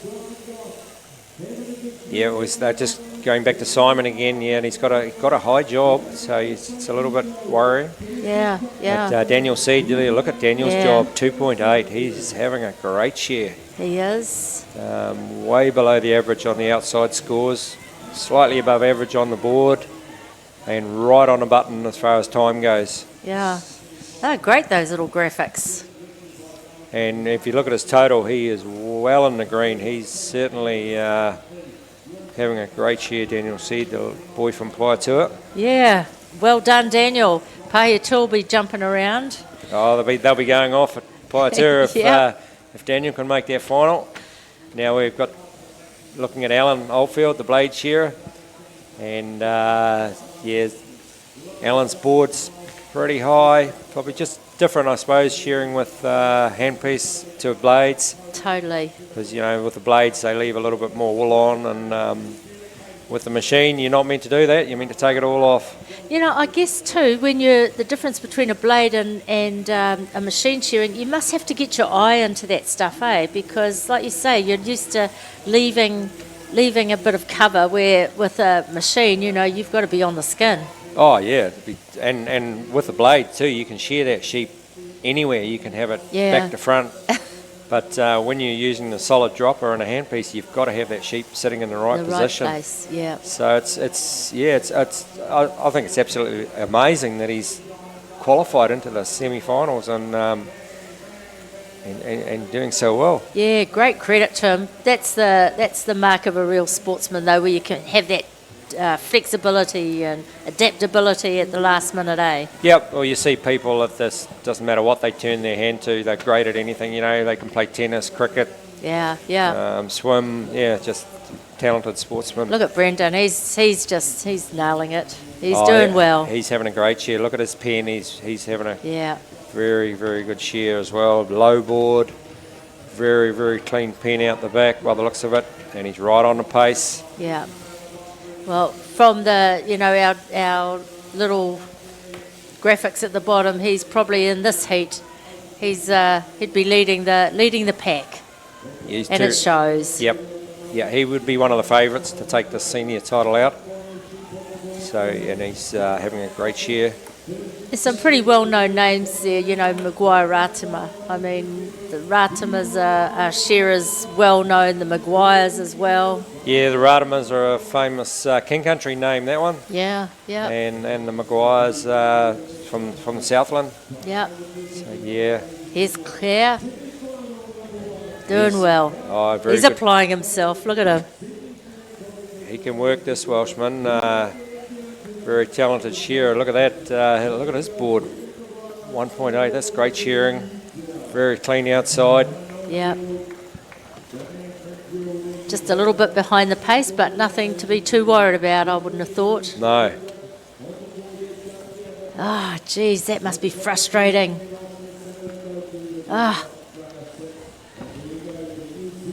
That's when you need control and patience, Digger? You can't... Yep. A couple of blows to go and the sheep wants to kick, and all you want to do is reach around and hit your little red button, have your time taken. Well done that first heat. Just waiting now on Joseph. He's had a big morning. Young Farmers and now the senior semi-final, sponsored by Powerco. Thank you very much for that first heat. Well, that's got us off to a pretty good start. Got some overall scores there that can start to indicate exactly Yeah, and I think where this is heading. Brendan Wairarapa might be the top out of that heat. Yes. I'm not sure if the points have totalled up, but he was a couple of points in front of everyone. Here we go. Yeah, Brendan on 39.1. Daniel Seed 40. Oh, Claire Jones, the Welshman, 42.8. Yeah. Daniel Seed 42.9, and Simon Goss 43.6. So. Yeah, he'll be disappointed. Oh no, we've just there's been a rejig there. Sorry, Mavis. Ah. Simon's on 43.6. Daniel Seed's 43.8. Claire Jones 43.7. So Simon's sitting in second, but just look at that gap from Brandon back to Simon. That's substantive, really, in this game, isn't it? For a semi-final, Brandon's 4 points in front, but his outside job was 5. Yeah. And Simon's was 10. So Simon obviously made a couple of mistakes. Yep. And, Comb choice, maybe, or just those. Oh, could well be, yeah. Could well be, or just unfortunate, he might have just nicked a couple of sheep or... Yeah. Oh, well, that's what it's all about, isn't it? It's about being able to just manage what's thrown in front of you. That was a first great heat for our open semi-finalists. And again, you've seen these people a number of times, but we now have the second heat in front of us. Digger, you want to... Yeah, okay, I'll run you through this one. We've got Geordie Grant. Yep. I think Geordie's from Scotland. Oh, great. Well, it sounds no, like he's not. No. See, there's a New Zealand flag there. Paul Swan from Wairarapa on stand 2. Laura Bradley. Great to have Laura in that semi-final. Ruben Alabaster, the young boy from Taiapi. Yep. Isaac Duckmanton from Okuku. And Kyle Mita from Masterton. Oh, local boy Mavis. Yeah. You'll be cheering him on.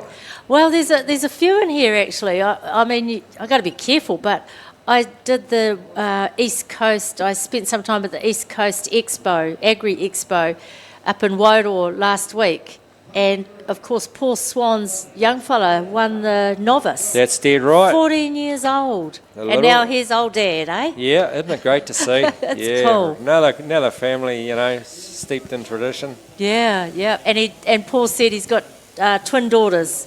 And they'll be on a handpiece pretty soon too, he reckons. Oh, okay. Paul will be able to retire. He'll be able to do the cooking for the shearing at home on the farm. Oh, that could be interesting. So here we have Geordie Grant. I was just talking to Geordie recently, just out here. He was sitting out here with his young baby, getting himself all prepared. He looks like he's started well. Yeah, Geordie's from Hastings. And he's right on just as the graphics come up, only half a sheep shorn, but he's right on the graphics, right on the pace with his time, and he's lost a couple more second cuts than the other boys at the moment, but first sheep, he looks to be going pretty well. Yeah. They will have seen that time of the first heat. They know what they have to do. That's right. Well, they know what they can't be. They can't get too far behind what's the pace and everything set by young Brandon Maguire-Ratama. Yeah, and now we move on to Paul Swan. Probably still on a high after watching Riker win the novice. 14 years old. What an amazing achievement for Riker to win the novice. I saw him shear at Wairarapa, and he's only about 4 foot tall. Oh. You can't see him above the catching pen door. No. And yet for him to get around these big Masterton sheep, just fantastic, and it obviously just shows that he's had some great training. Yes. And, it was lovely. We had him up here in the green room with us. Him, and we got Paul, his dad, to come up as well. I wanted to ask him how old he was, but I thought I better not, because he might ask me. So I thought, no, I won't risk that. But we had a chat afterwards, and yes, he's just turned 14. Laura Bradley. Laura, yeah, we saw her older brother, Tegua and Shear and the young farmers earlier. Laura's been working out there on the east coast at Herbertville, out that way, Weber. Yep. And she's going pretty well. She's come up through the grades, and she will have, her quality will be there, Mavis. It's just whether she can stick with the pace with these boys in the semi-final. Yeah, so she's been working with us for the season, Digger, and I'll tell you what, she keeps the shed honest, that's for sure. Oh, it's good to have someone like that in the shed. Just someone who wants to go and work day in, day out. Yeah. You know, you get a few shearers, they'll have one big day and then they might have a couple of easy days, but you really want someone who's going to go there every day and just keep working and keep everyone honest. Oh, and that's Laura, and the fact that she's a woman makes it even more honest that they have to be. Yeah. Hey, this kid here, Mavis. Yes, Ruben, yeah. I think he's about 16.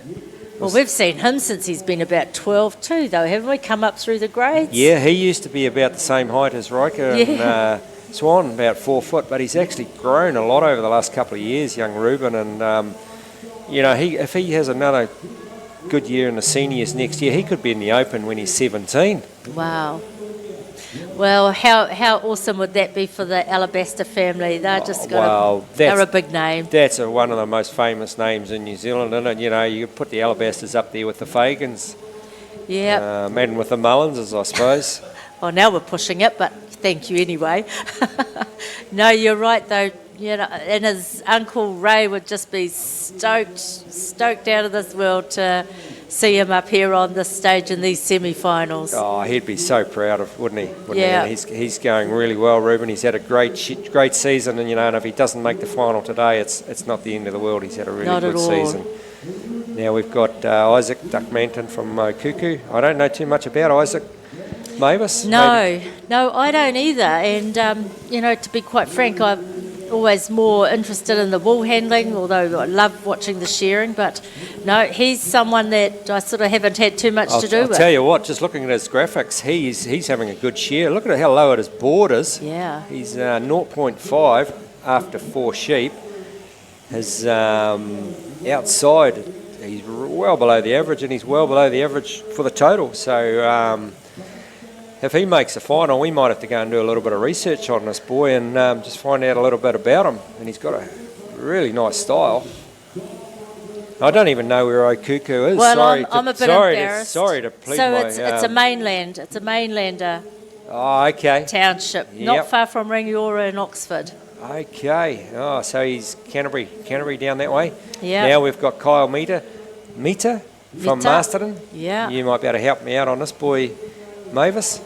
The Mittas are certainly a big family name. I don't know Kyle myself, but certainly know the name. So you know the Gordons, the Masons, they're all just a big whānau hapu. So I would have thought that he would have all the relations out there, all the cousins kind of out there looking at him and urging him along. He'll have the big crowd support, no doubt, urging him to make that final. And now we can see the mountain peaks, and they're pretty even. Very, very, very even. Just a little bit. Geordie Grant on stand 1 is probably just a little bit higher, but the rest are all very, very even. Oh, and look at that local man. Yeah, he's probably leading Kyle Meter. He's doing real well. Come on, Masterton. Let's do it. Yeah, yep. Ruben was doing all right too. He's right in amongst it. I'll change a handpiece for Kyle down there on stand 6. Yeah, actually there was a spike. I don't know if just before the graphics went off there was a bit of a spike there. So it's really cool because you can see that and then you see what happens because of those spikes. Yep. So his gear was obviously going off, and he might have just that sheep outside. He knew that the gear was going off and I wasn't getting a good finish, so he had to change his handpiece to try and get a better cut. Yep. Come on, Laura. Laura's doing it for the ladies. Doing it for the girls. Yeah, another Woodville. That's Wairarapa. Yep. So she's got that blinking Wayne Bradley Helen work ethic. You know, I said to you, she keeps things honest, and she just needs to hold that together as well as she works through this semi-final. I'll tell you what, Mum and Dad will be so proud of her if she can make that final, but they'd be They'll be really proud of her just to make the semi-finals. That's no mean feat. Well, you know what? She took up a challenge from her mum because Helen was a pretty swift wool handler. That's right. Welsh Yep. lady. And so Laura said, right, I'll do that then, and ended up winning the novice wool handling. I see that she won the novice wool handling, so she's had a great Golden Shears already. So this is just a bonus for her. Yep, she got the invite into the women's, and now she's in the senior semi-final. I mean, you know, geez, it's all pretty cool stuff. And here's Dad, here's Paul Swan. So we've got Paul Swan. The camera's on Paul at the moment, but over on the right-hand side, Mavis, we've got another graphic come up. Yes. And that's their total score at the moment. So stand 4 is actually the lowest. Yeah. So that's Ruben. That's Ruben. Yeah, come on, Taiapi. Yeah. Kind of cool. I bet you there'll be Taihape people watching all over the place as well. But I do know also that Wairarapa have been pretty much on the mark on the live streaming as they've watched their boys come through. They've had Lockie Baines, the Swan boys. There was a couple of others too. Bart Hatfield Bart. made the top 30 last night. Well done to Bart. So the Facebook feeds from out of Wairarapa were going crazy. And they will be today too, with Paul having a good share here in these in this Pauco senior semi-finals. Yeah, just looking at Geordie Grant. Geordie's a little bit higher than the average. Geordie, we saw him, he started off, he was a little bit higher, and he obviously hasn't been able to peg it back. Yeah. But, you know, it could be his first year in the seniors, and just to make the top 18 is a big feat. And, you know, you have another year in the seniors next year and come back that much wiser, that much stronger. Yeah, because when they come through those younger grades, it's all a little bit like all grunt stuff, and it's not until the brain kicks in around the intermediate senior that, you know, things start perhaps to fall together a bit better. Yeah, got to just fine tune your technique and you know, get your gear just going that much better, so you can just get a better finish on the sheep and things like that. Yeah. Oh, Ruben's having a great share. Oh, Ruben Alabaster, the youngster. I'm pretty sure he's about 16, Mavis. That's unbelievable. But he did share in the novice when he was about 10 or 11, I think. I remember that. We'd go to Taihape and, you know, he was just this so cute little kid. Now look at him. He's just a young man. I saw his dad, Ricky, walking around out there, and they could almost be twins, really. Yep. And I think Ruben's got the big Hilux ute, so, you know, he's... Fantastic. Fantastic. Yeah, he's having a great year, all right. Now we're back on Laura. We'll wait for Laura's graphics to come up. Oh, she's right on the average. She's got a very good outside job, but her board's a little bit high. Sacrificing something there. Maybe just having trouble, you know, gear could be just a little bit thick and having trouble keeping the bottom tooth down. Yep, and like everyone's been saying, just a bit dry cutting. That's sort of all... Yeah, so now we can see with the Mountain Peak graph that Ruben's in front. Yeah, he's doing real well. He is, yep. Paul's not doing too bad either. You know, his boy's kind of put the whittle down from, hasn't he? Yeah, I won, Dad, so now it's your turn. Your turn, Dad. Yeah, otherwise you'll have to sit on the back in the car on the way home. I'll be driving home. Yeah. Oh, great little share, Ruben. He's certainly chucking that handpiece around, isn't he? A lot of confidence. A lot of confidence. Gear's obviously going well, and I'm pretty sure Dad, Ricky, will be, you know, pretty experienced open shearer, so he'll be have a big input into that gear selection. Yep, so our first 3 stands have already clicked off. So Geordie's off, Paul and Laura. There's Ruben, just waiting on these last 2, putting their finishing touches to it all as well. A couple more to go down there for Kyle. Nita, the local boy from Masterton. Isaac Duckmanton, the mainlander, he's switched off. Yep. So we'll just have to wait and see what their scores are. Oh, well done, Kyle. Well done. Great share. Great learning. Awesome.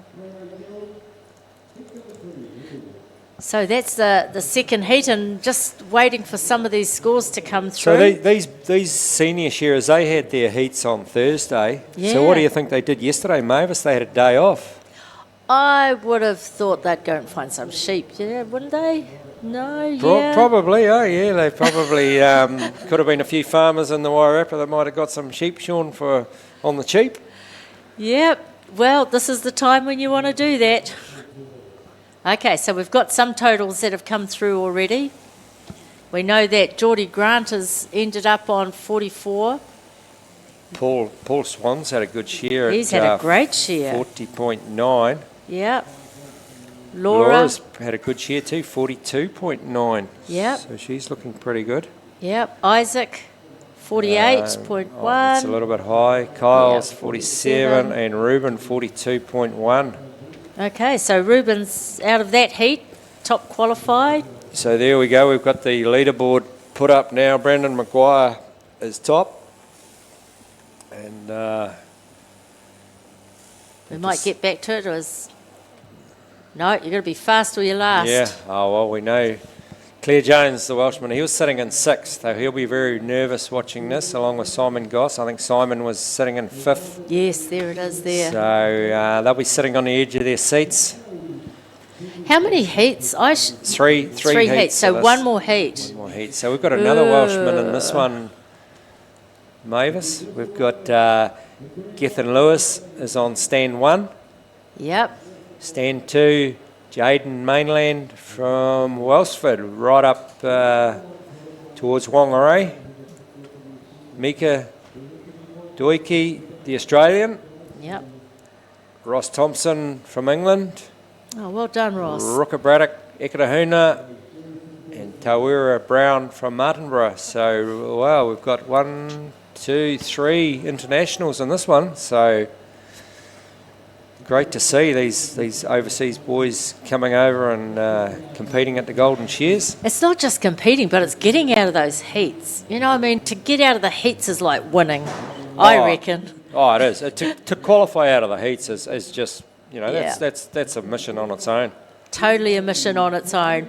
So they're ready to kick off again, Digger, so let's get back into it. Settling those sheep down. They are big sheep. But I'll tell you what, Mavis, without all these foreigners coming to New Zealand, we wouldn't get all our sheep shorn. You're not wrong there. We just haven't got the workforce now, and you know, It's a worry, isn't it? certainly is. And you know, there's Welshmen all over the place, and Englishmen, and even a lot of Australian boys. I know back up in Tikawiti, we've had 3 or 4 Australian boys working with us during the season, off and on. Yeah, we've had quite a number of the Europeans too, Spanish and French. Had a couple of them.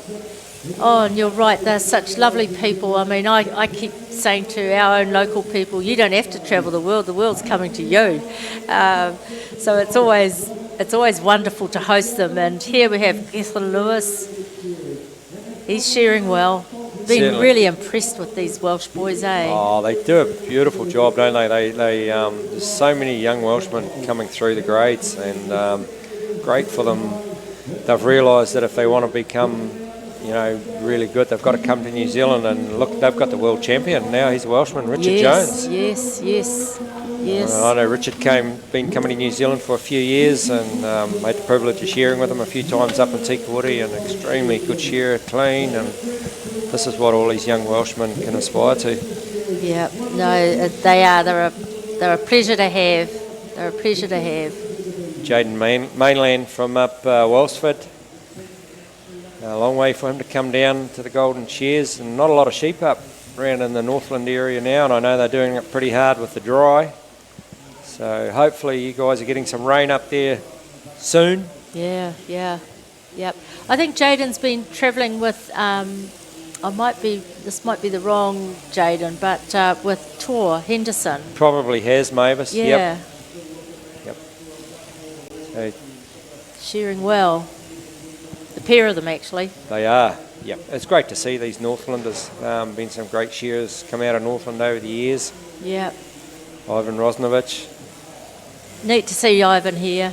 Him and Martin and Roger Cox, it's kind of cool when you see all these old names. Yeah, you still feel, you see those guys and you still feel real nervous going to talk to them and that. You think, oh, gee, those guys were legends. Yeah, yeah. Yeah, I remember I used to work for Martin Artaki when I first started out. And, he was really good. Very cool man, beautiful man. So just starting to, we've only done a couple of sheep, but we're starting to get the trend on. Oh, we've done 3. So we're just looking 2 to at 3. the graphics, and the Australian, Mika Duiki, is... he's doing good. Got the lowest points so far.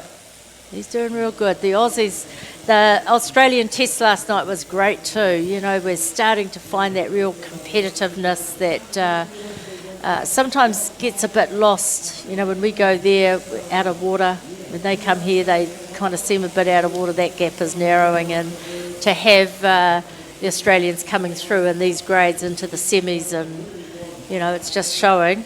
Oh, it certainly does. And when these guys are getting the experience on the crossbreds, so when they come back, you know, if they're lucky enough to make the Australian test team to come to be part of the Trans-Tasman, they can come back and they've got the experience. And we saw it last night with Daniel McIntyre, made the top 30. Yes, yeah. You know, and that's an amazing achievement. Yeah. For an Australian, you know, I'm not putting them down, but for them to make the top 30 in the Open's huge. And I know Shannon Warner used to do it quite often. Yep. Another legend name. Jason Wingfield. Yeah, Miss Jason. Nice to see his dad here. So we're watching Tawera Brown from Martinborough. Big shearing families from down that way.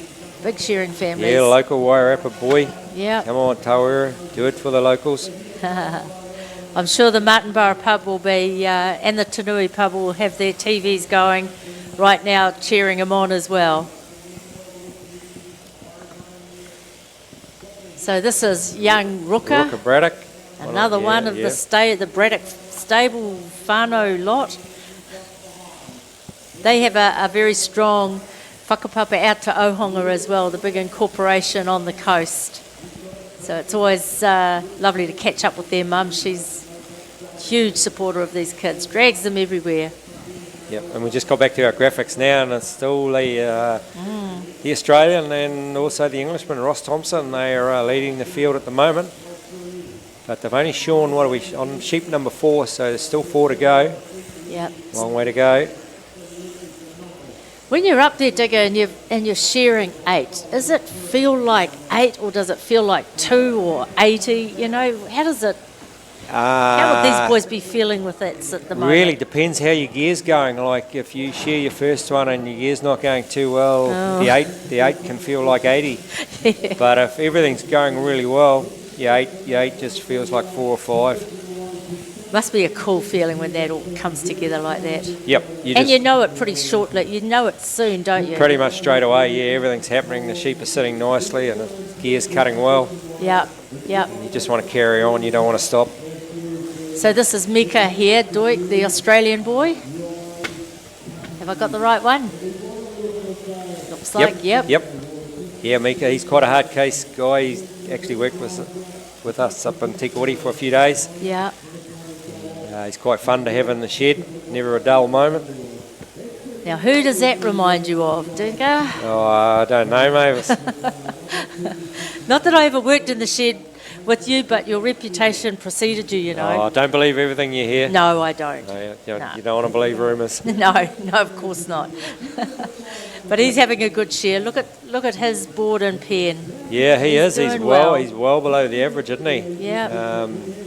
Especially his pen. He's making a beautiful job. He must have been getting some lessons off Damien Boyle or something like that. I'm sure they all blink and get together, and you know it's all about how we get over there and beat those damn Kiwis. That's dead right. Yeah. Yep. Damien's probably said, look, I've got this comb going really well and try and use one similar to this. And yeah, they'll be putting their heads together, and even though like Mika's not in the test team, he's still in the Australian, so yeah, you're dead right, they'll be getting together and trying to take the Kiwis down. Yeah, how do we do this?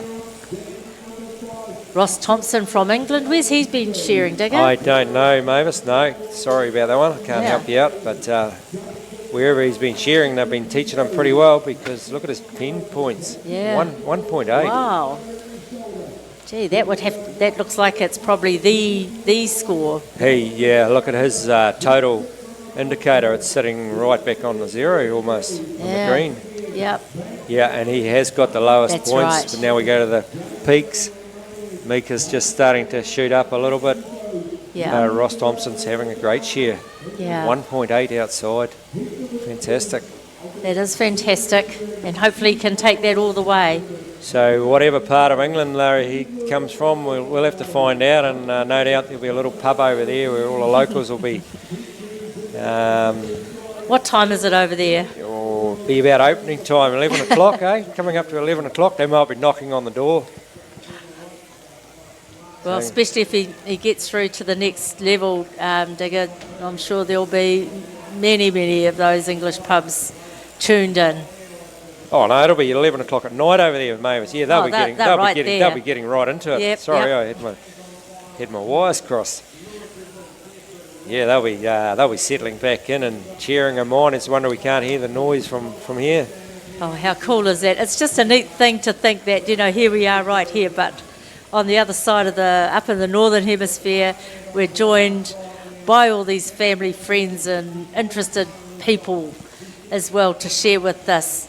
So Jaden looks like he's probably a bit high on the board at the moment. Yeah, he's having trouble with keeping his bottom tooth down by the looks of it. Yeah. And his pen's okay, but his total average is up a little bit.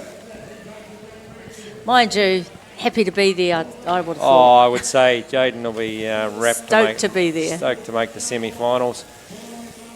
Now we're just back on Ross. Yeah, and this Englishman, he's having a great shear. He's having a very good shear. Golly me, these two internationals are gonna put a bit of a cat amongst the pigeons in this heat. Too right, and just the way Ross is going, I think we could well see the Englishman in the final and maybe another title to go offshore. Nothing wrong with that. We don't mind shearing them around. No. For a little while. Oh, it's just great to have them all over here helping us shear. Yeah. No, absolutely. So Ross is on his last sheep on number 8. He's got a jump on them, hasn't he? He has, yep. Yeah, Mika was right up with the pace early on, but he's got just finishing off number 7. Yeah. So he's over half a sheep behind. Tawira's just putting out, is that sheep number 7? He must have had a bit of an upset with his gear or something because these guys are going to put a sheep around him. He wouldn't be used to that. Oh, he might have to go to hit the gym, I think, Mavis, for next season. Nothing wrong with that either. No. Iron Māori. Great place to get fit and to be well. So we've had switch-offs now from our from the number 1 and number 2 from Githin and Jaden. They've finished, as has Ruka. Ruka Braddock, yep. Ross Thompson's just switched off. Yeah.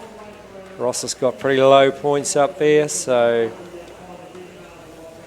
Yeah, golly me, this is going to be interesting.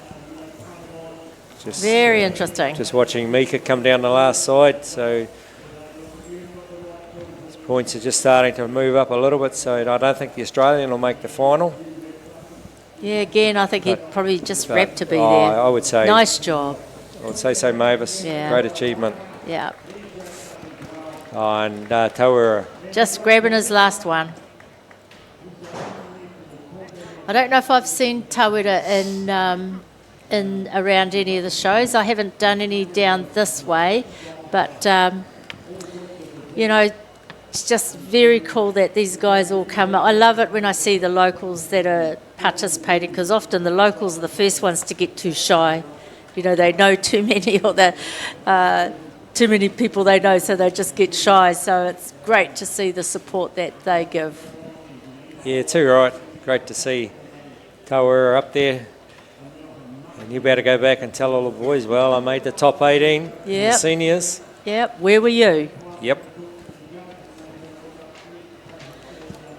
while we've got waiting for Tawera to just finish off, I just want to, acknowledge all these resident wool handlers, Digger. This is the 60th birthday, and there's some of these resident wool handlers where their mothers and grandmothers, they almost owned that stand, and it went from the mother, and then she got her daughter, and then the niece, and they're still there. Do they all have, the families have their own stand, or do they all try and get to number one stand? Is number one still the pinnacle? It used to be, That was with Auntie Hinaro That's Mason. right. Yeah, she was right, the boss. yeah. She was the queen, number one. But I think now, of course, it's a little bit more collaborative and everyone works together. But there's some really cool stories about all of that. Yeah, I about those remember wool years handlers. ago, I always used to like drawing stand number one because you knew who the rousey was going to be, and it was really good. Yeah, cool. So that's that. How's those scores looking compared to the others? I Digger? think we're going to see a couple of qualifiers out of there. We're going to see Ross Thompson's going to Ross go in on 38.9, and maybe Rooker Braddock 39.0. Yeah. So we're going to see a couple drop out. We'll just wait for them to come up on our screen. Yeah, let's see what these qualifiers are. They'll be starting to put those out. Here we go. have our finalists. Call them out. Oh. No. Qualifiers. Ross Thompson, Rooker Braddock, Brendan Maguire Radama, Paul Swan, Ruben Alabaster, and Gethin Lewis. Oh, wow. There's A some bit of an upset there. Bit of an Mavis, upset. with Simon missing out. Yes. But he didn't have a good shear anyway, did he? Something just didn't go right for him right at the beginning. Yeah. Oh, well. How cool is that? Oh, great. Great shearing. Great shearing. Yeah. Are we able to have those names back up, those top six, Ben, just to... Thank you. Okay, so we have, an international is our top qualifier out of the senior semi-finals. That's outstanding. Oh, they'll be jumping up and down in England somewhere. Yeah. Some little pub will be going off. We'll have to send a text, eh? Yeah, we'll have to go and find out whereabouts he's from. I think we will. We should do that. Just hi to Pippa and Matt Smith if you're watching. Pippa, you've got an Englishman in the senior final. How great's that? She'll be stoked about that. Okay, so what are we moving on to now? Is this the encouragement award? Or are we...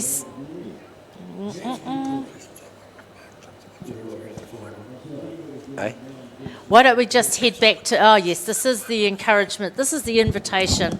So this next event is for probably the most upcoming open shearer who hasn't quite made it into the rounds. And it's to give them, I guess, another shot to stand on the stage and to just have a go at stuff, eh, Digger? Oh, this is a really neat event that Golden Shears have come up with. You see some of these young guys, they just can't quite make the finals. They just can't quite take that next step. And, what a great buzz for them to be up here Saturday morning, packed out hall in front of all these people and sharing in this encouragement event. It is, and I think what we might do is, why don't we take it back to the stadium for this round, Digger, and we'll come back straight after this. Okay. Thank you. We're ready to crack into it. Okay, timekeepers right, judges, competitors, go. This is going to be a little bit of a rip, shit and bust sort of a thing, as the term says. They like to get into the, used to be lambs, but they're shearing to-dos here. A little bit smaller than some of the sheep we've seen come through this competition, but they will be lively little hill country sheep, and they are well rounded enough for the job here at shearing at the Golden Shears for the 60th occasion. So Marshall Guy here on the front stand from Kaio. Darren Alexander from Hastings on stand number 2. Another ex-Taranaki Shears. Tegwin Bradley from Woodville on the third stand. Down on number 4, DJ Crawford from Gisborne. Far end on 5. We have The young Gordon down there from Masterton, young David Gordon and Dean Hurley from Whangamomara are in the Naki on the 6 stand. Oh, let's see what we got to go. They're racking it out pretty smartly, this one now. Just over a minute as they step into the pen. The reason why I know that, because the 3 number was up on the board. That tells me that it took at least 3 points in time to shear that first sheep. In they go. Crawford now from Gisborne, right with Alexander. Hurley, he's got number 2 on the board. Who's in front at the moment? It looks like stand 5. David Gordon, the local fella, had a good shear early in the game. Marshall Guy trying to chance his arm as well, Norm, as Tegwin Bradley hits the top knot.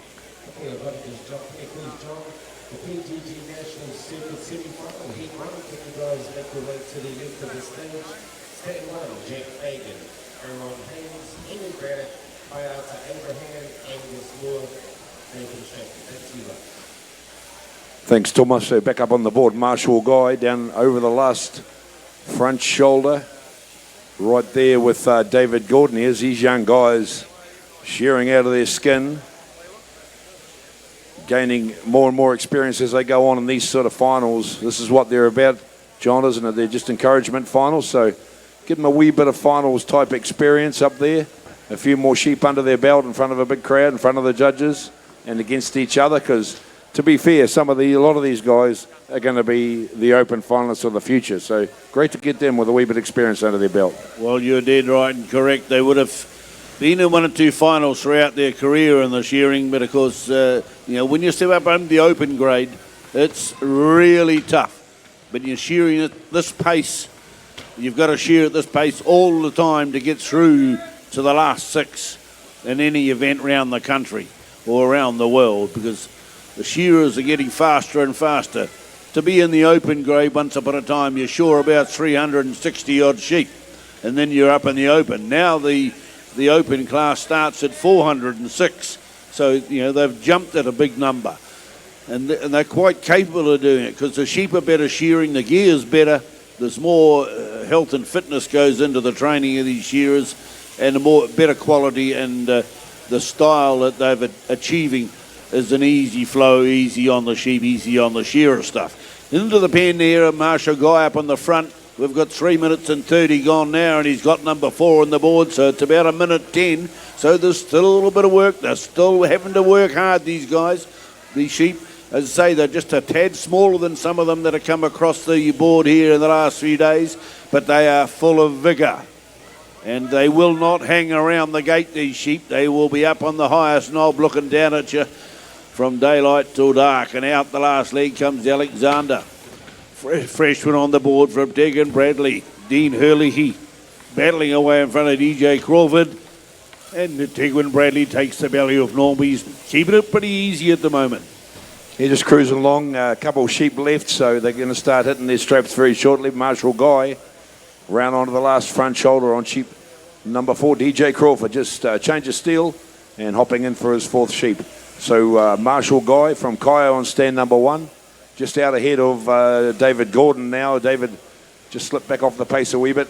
A couple of kicky sheep, so that's all it takes. Marshall Guy changes steel on stand number 1. Well practiced move as well, and he steps out with his 5th sheep. Marshall Guy on stand 1, leading the field into sheep number 5. The rest of the field just trailing in his wake, but shearing nicely is Darren Alexander from Hastings on stand 2. Winds his way up the back of the sheep. Tegwin Bradley down the last side on 4. In and out for David Gordon this time. So he's belly in the undermine behind Marshall Guy as far as speed goes. Dean Hurley, he turns for home on sheep number 4. DJ Crawford slides up the backbone, turns around onto the last cheek, wipes it off, and down onto the shoulder. Darren Alexander on stand number 2. Good young shearer this guy, as all these guys are. Tegwin Bradley steps in for 5. And now Darren, away it goes, and he's in for 5 as well. But Marshall Guy wipes the cheek off the last side, down over the front shoulder. Marshall Guy, terrific young sportsman. These guys supremely fit. They're on top of their game, or not quite on top of their game, but they're getting there as far as skill levels and expertise goes. Just a bit more experience, and that's what these finals are all about, John. Working away is Hurley. All the shearers now look to have changed their steel. As I say, they're a little bit drier cutting the sheep due to the drought conditions around the country. No, very little grass of the green type left to pick from. So a little bit harsher cutting on the gear, maybe a little bit of dust in the head. Not much on the back of the body, and that's a credit to the farmers that have been looking after these sheep as they go round the back of the head. Down on stand number 6, DJ Crawford starting to put in a couple of quick shots now. Into the long blow he goes. Tegwin Bradley's had some unruly sheep as he comes out the last leg. Little bit of dust in that sock. Here on the front stand though, it's Marshall Guy with his 6th and final one on the board. Looking to do it easy. He's out in front by quite a stretch.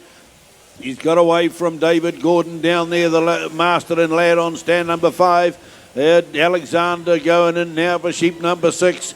Sheep 5 still on the board for Crawford. Sheep 5 for Dean Hurley, but Marshall Guy's going to put the whip on and he's coming down the last side. Stoking it off. David Gordon's chasing hard down the far end. But up the front it's Marshall Guy, 6 and 54 as he hits the button there and stops his time clock. A beautiful shear from Dayton Gordon as well, who had a little bit of a kicker on about sheep number 2, Norman. He did. That's sort of back off the pace a wee bit, but that's a challenge these guys have got to face up there on the competition board. One difficult sheep can just set the cat amongst the pigeons. You just got to be able to control yourself and the sheep and get back into it. Last side for Tegwin Bradley, the young fella from Woodville. He pulls right out to the toe. Another couple of shots for this lean, mean shearing machine. Over the tail he goes and reaches for the time clock button. Well done, Tegwin. Darren Alexander is probably going to be next, failing as long as the sheep didn't have any say in the proceedings. DJ Crawford turning for home, sweeping up the long blows. Dean Hurley from the Naki, last cheek. Very well-known shearing family, the Hurleys in Taranaki. Right out to the back leg for Darren. Another couple of shots. Ooh, just got to pull the head through. Cost him a second or two. DJ Crawford comes back at him. So does Dean Hurley. Oh, could be triplets. Yeah. Could be triplets. Hurley, he's going to get there. Oh, no, it's Crawford. And then followed by Alexander and Hurley, all within a whisker. Give him a big hand, ladies and gentlemen. Our TUI-sponsored invitation shearers. They're just going to stay up on the board. And it'll be a instant prize giving. So just waiting while we get set up and get the points down to us. I have the results from the senior, the Powerco sponsored senior shearing event, the top 6. We just saw the top 18 shear, and the top 6 out of those 18 in qualifying order that will compete in the big final later on are Ross Thompson, top qualifier, Rooker Braddock, Brandon Maguire-Ratama, Paul Swan, Ruben Lewis, and number 6 in there from Wales, Gethin Lewis. So Ross Thompson, Rooker Braddock, Brandon Maguire-Ratama, Paul Swan, Ruben Alabaster, and Gethin Lewis, the top 6 in that senior. And they'll be battling it out for that red ribbon tonight, John. Something to look forward to. Yeah, we're just talking about how the sheep kick and what have you. But the shearers deal with that in the shed every day, of course. They are wild animals. They are not sedated in any way, so at any given point in time they can just explode. Sheep tend to have a brain explosion now and again, and if they know what's good for them, they'd actually shit jolly still. But as I say, we cannot control the will of the sheep, and all we're going to do is try and manage it the best we can as while we're up there on the board. That's right, John. So, yeah. That's the great thing about our sport, isn't it? We can practice, the guys can practice all week for the competition on the weekend. So they learn, about using the top 2 inches. They learn about strength and physical stamina and everything else, everything mental stamina that's required in this competition shearing game. And that's where they learn it, is in the sheds when they're racing each other day in and day out. Is that why you and I are just missing that little fella on the top of the head? That's why we're a bit shorter. Yeah, well, quite possibly.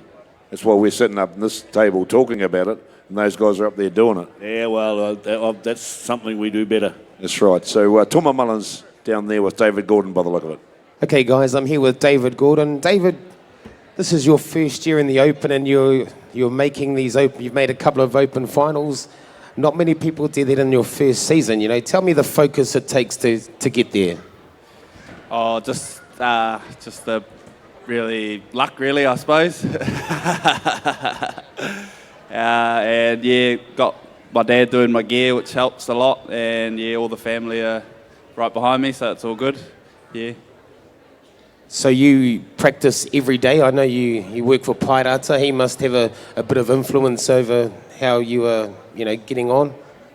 Yeah, they're awesome. Kushra and Pai with Abraham Shearing, they're awesome bosses. They look after me great and let me do all the shows and understand when I'm going slow, get my job, but yeah, it's all good. Have you had to change, anything in your life, your lifestyle, or is there anything that you've changed to actually get you up into this level at such a short time?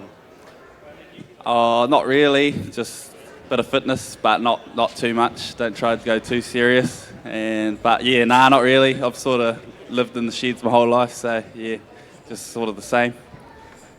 Oh, well, good luck to you, David. Give him a hand, ladies and gentlemen, David Gordon.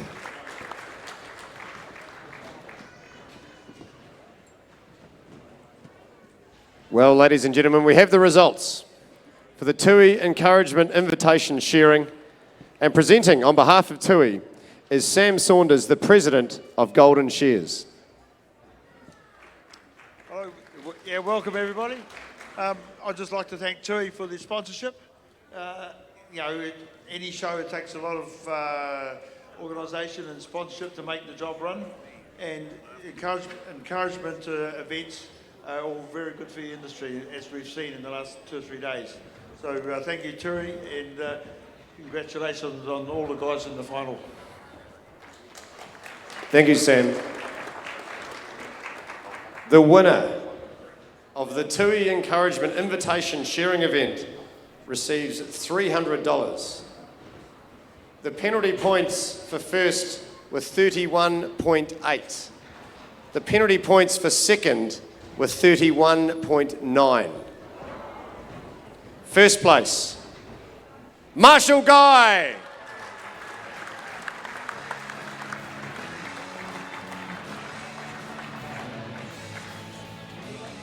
Congratulations, Marshall. You seemed a little bit surprised there. Yeah, well, it was pure luck that I made it into this event in the first place. But I'd just like to thank everyone. I've been struggling with my gear here this show, but thanks to Pies for a couple of combs, local knowledge, and that helped out a lot. My wife for supporting me through the season, Mum and Dad for coming down, and good luck to everyone else. Cheers. Well said, thank you. Second place and $200, David Gordon.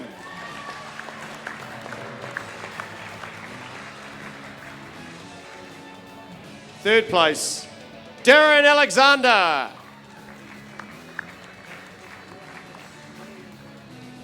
Fourth, Tagwin Bradley. Fifth, DJ Crawford. And give it up for Dean Herlihy.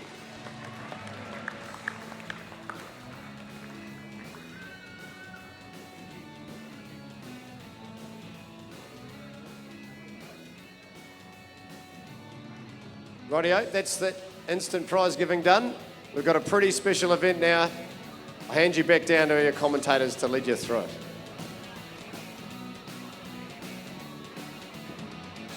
Thank you very much, Kieran. These young guys coming through, the industry is in safe hands.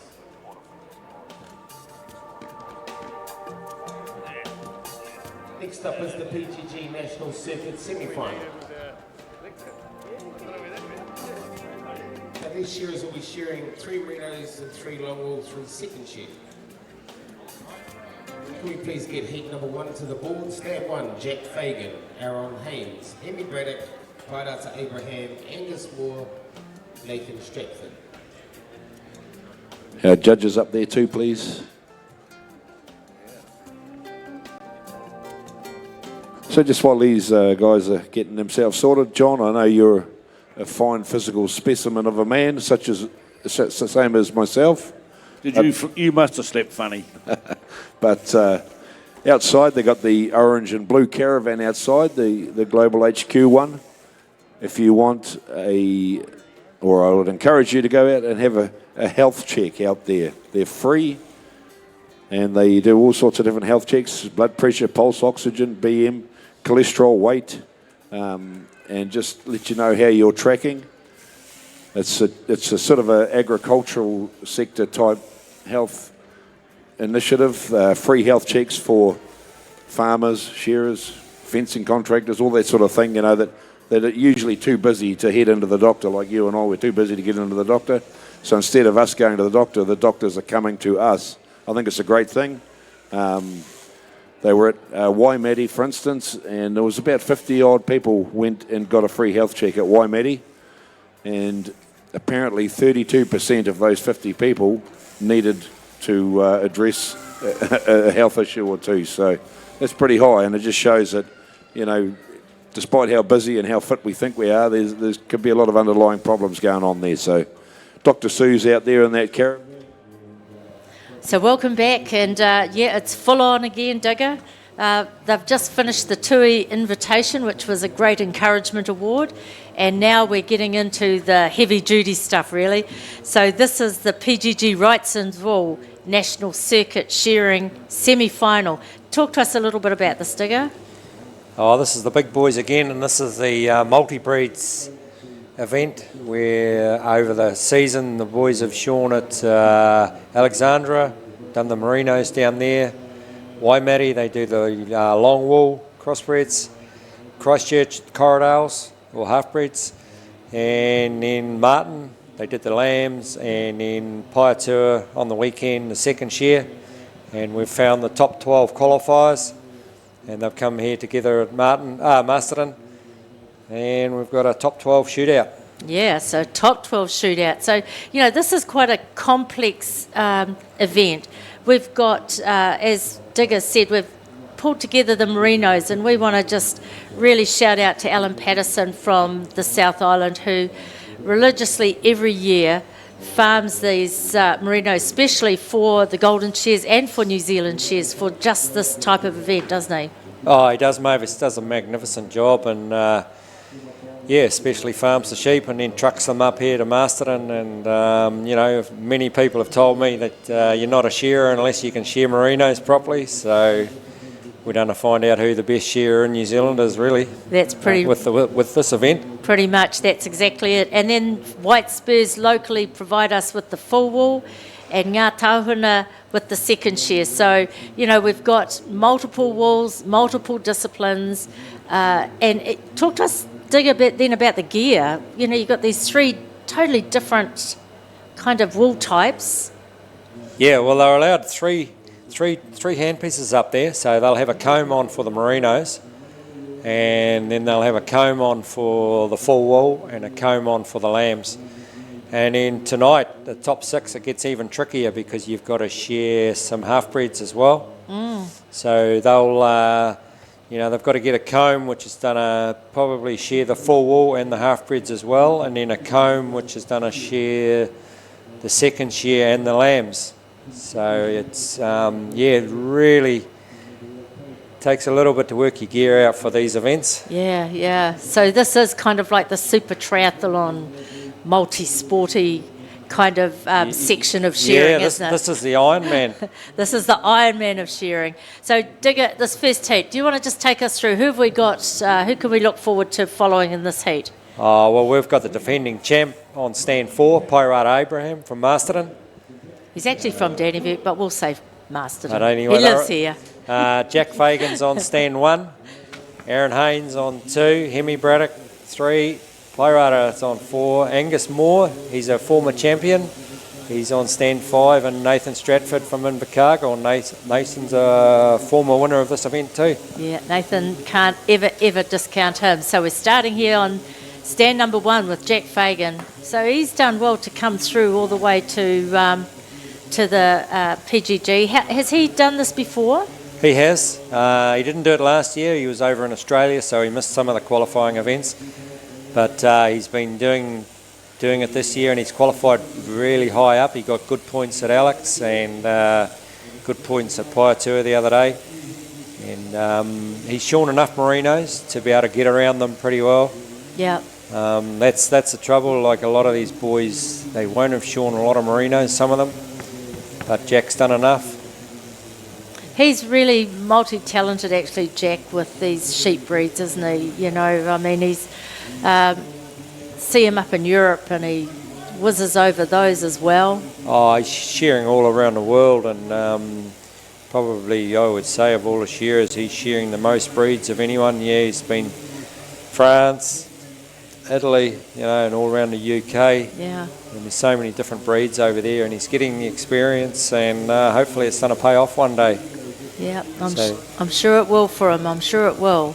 But and he's probably getting, you know, he's got a pretty good teacher. Now, who would that be?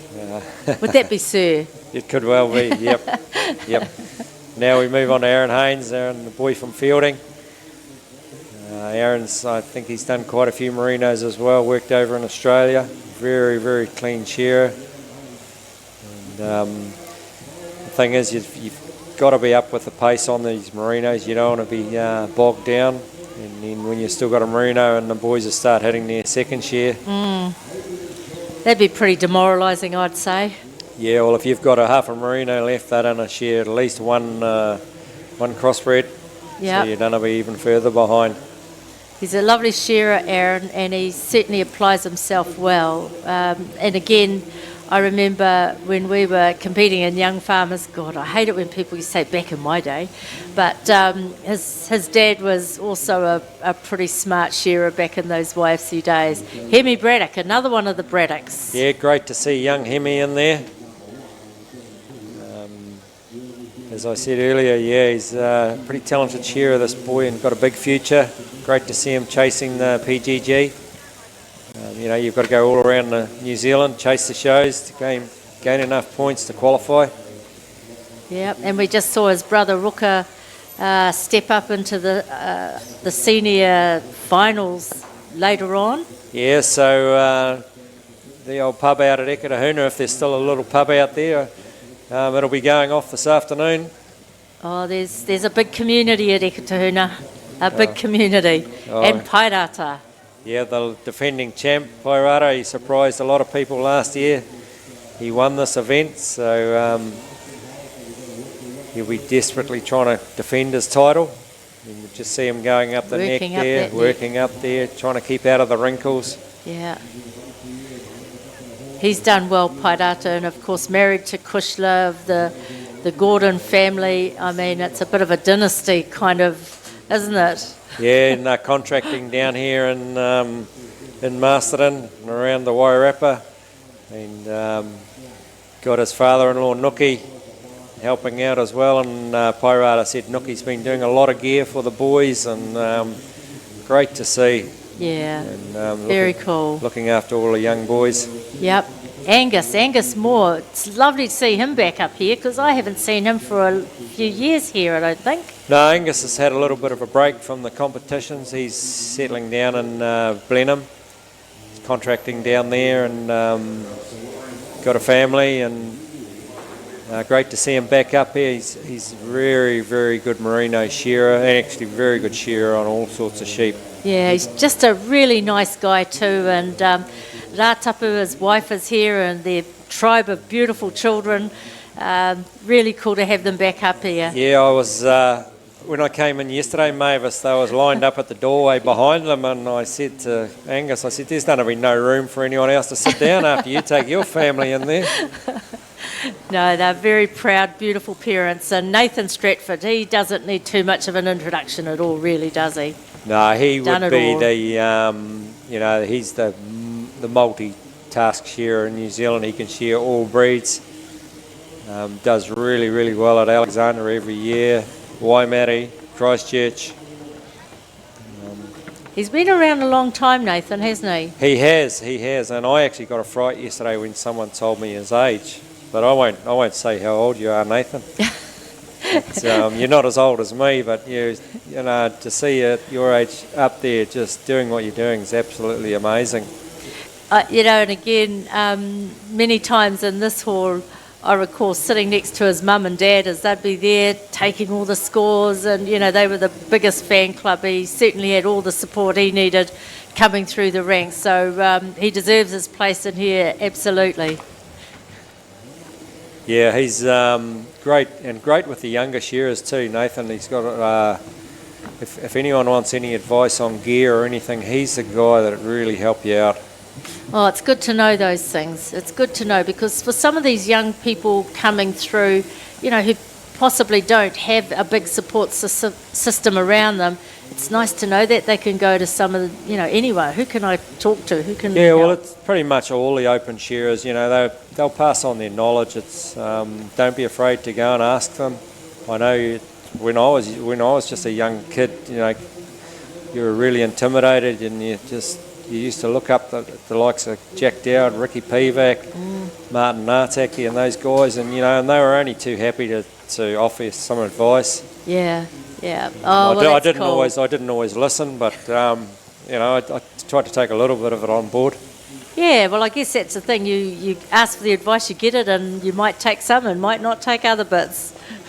Angus looks like he's having a lovely shear there. Yeah, he's got a nice big merino there. They're in beautiful order, those merinos. Alan's done a fantastic job, all right? Yeah, he does do a great job. So Angus has just finished his merinos. I think they shore 3 merinos. So Yes. what's he gonna? He's done a shear Full wool now. Yep, and I think they finish on their second shear. So Wairarapa's into his second shear as well. Wow, look at Aaron. Nathan's just pulled out his there. So there we go. We've got the graphics coming up, and Aaron Haynes, fantastic, and so same as Nathan. So these scores are being shown without the time. So this is just their board points that we're seeing at the moment, but that's it gives a good indicator. Yep. Boards will be a little bit higher than on the crossbreds. A few more second cuts to come off the merinos. A little bit harder to keep your comb flat on the skin.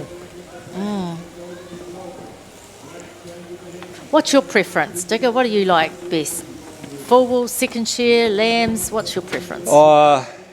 Probably lambs now. You know, just not so hard on the body. But when I was younger, you couldn't beat a really nice full wool shearing sheep.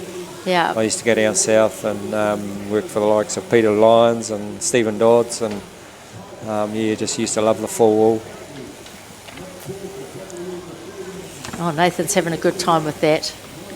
Yeah, he's in for another long wool, so he'll be at home on his long wool, because that's pretty much That's his stuff, isn't it? Yeah, that's what they shear down around in Invercargill. Yeah. In the Southland area. I notice he's strapped. Did you see the shoulder strapping? Yeah. And Pagan was strapped like something similar last night as well. Yeah, and I saw Leon Samuels has been strapped up. I'm just wondering whether they've got the same physio and they've got a few little aches and pains. No, well, Pagan was saying it was more around a preventative, around a blood flow thing, and I was thinking, wow, isn't it cool that all the sports science that's out there gets applied even in here? And so it should be. I mean, we are a professional sporting body. We are athletes, and it kind of makes sense. But you know, when you first see it, you kind of go, "Oh, interesting." Yeah, it is. No, it's interesting now that you say that, Mavis. Yeah, maybe we might see more of it in future, because it's certainly a pretty demanding job. Yeah. Demanding sport. He must be nearly on to his last full wool, is he? Yeah, last full wool for Nathan, and I think Angus has got his last full wool. So they've got 9 to shear, three merinos, 3 long wool and 3 second shear. Yep, that's right.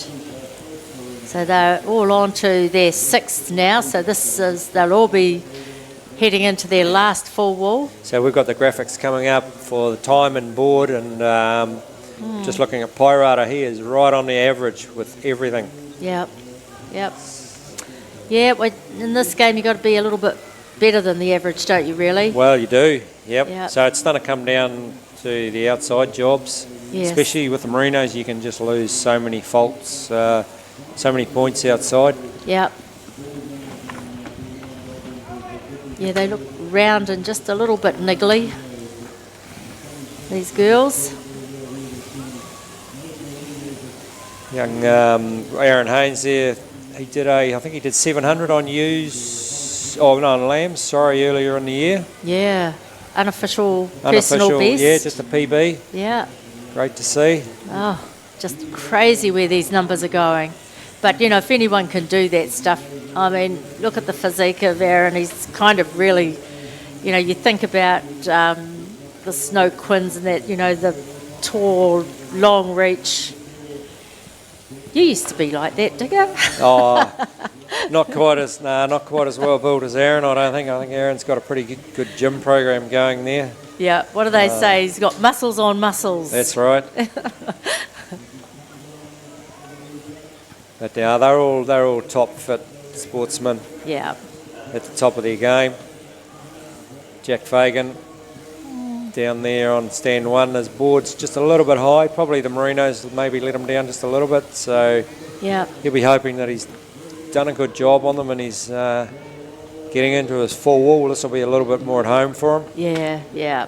And then once they get to the second shear, there's that kind of like downhill, home stretch. Yep. That's when the horse just goes. Yep. Hemi's looks like Hemi's onto his second shear now. Yep. So he's right up his board. Hemi's board's a little bit high. Again, Yes. Probably just hasn't quite got the experience on the fine wall. Oh, that's combing well. Look at that. Nice. Hopefully he can do it, bring it home for Ekatahuna. Yeah, the Braddocks have done well. There's a lot of families that have done so bloomin' well here. It's just beautiful to see. Lovely. We're just going to get something sorted with this wool price, that's all. Tell me, Mavis, do the wool handlers get paid here at Golden Shears? All the ladies up the front there? Do you know what? This is voluntary. Yeah? This is voluntary. And they take so much pride in their role at Golden Shears doing this. No, everyone's a volunteer here. Oh, that's fantastic. Yeah. And I suppose there's a waiting list to get up there and become a wool handler at the Golden Shears. Oh, you have to kind of qualify. Yeah. you gotta go through the ranks. You don't just get the call. You've got to, I think, as I said to you before, Nanny Hinado Mason, it all stemmed from there. The Nida sisters, Auntie Sally and Auntie Nolene were here last night. They were two of our last remaining of that era. Auntie Rewa Walker. And these are all their kids and their nieces. So, they take great pride in that sort of stuff. It's lovely. That's part of the heartbeat of Golden Shears.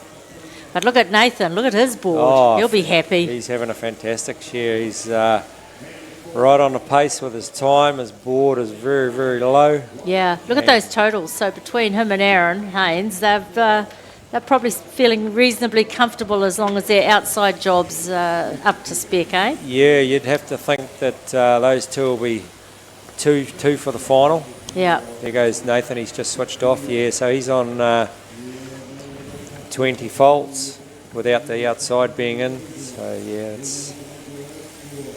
And great experience for these guys.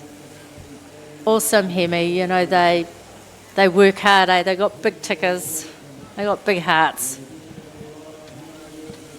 We'll have to ask Russell Knight to move his head next time. Ah, there thank he you, goes. Russell. Yeah, He heard. Yeah, He heard. Good on you, Russell. Yep. As long as his puku doesn't get in the way.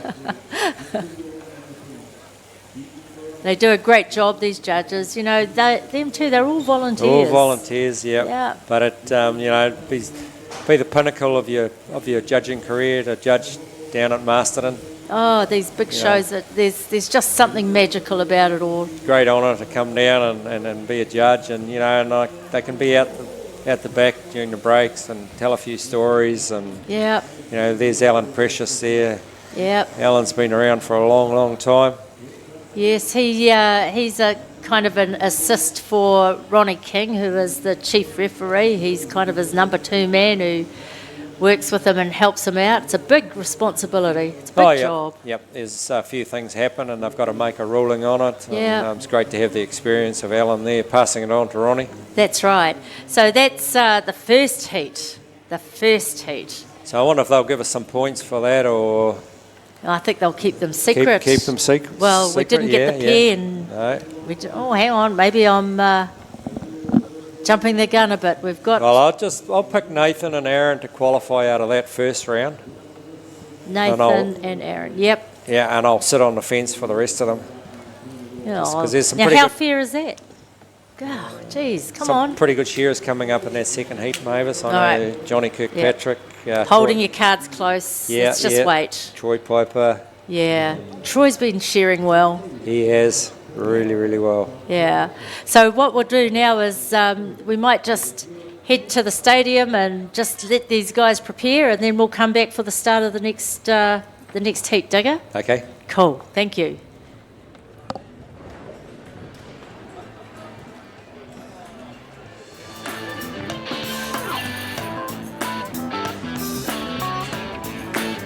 Just noticing these new fadge holders that the committee have acquired this year, Norm.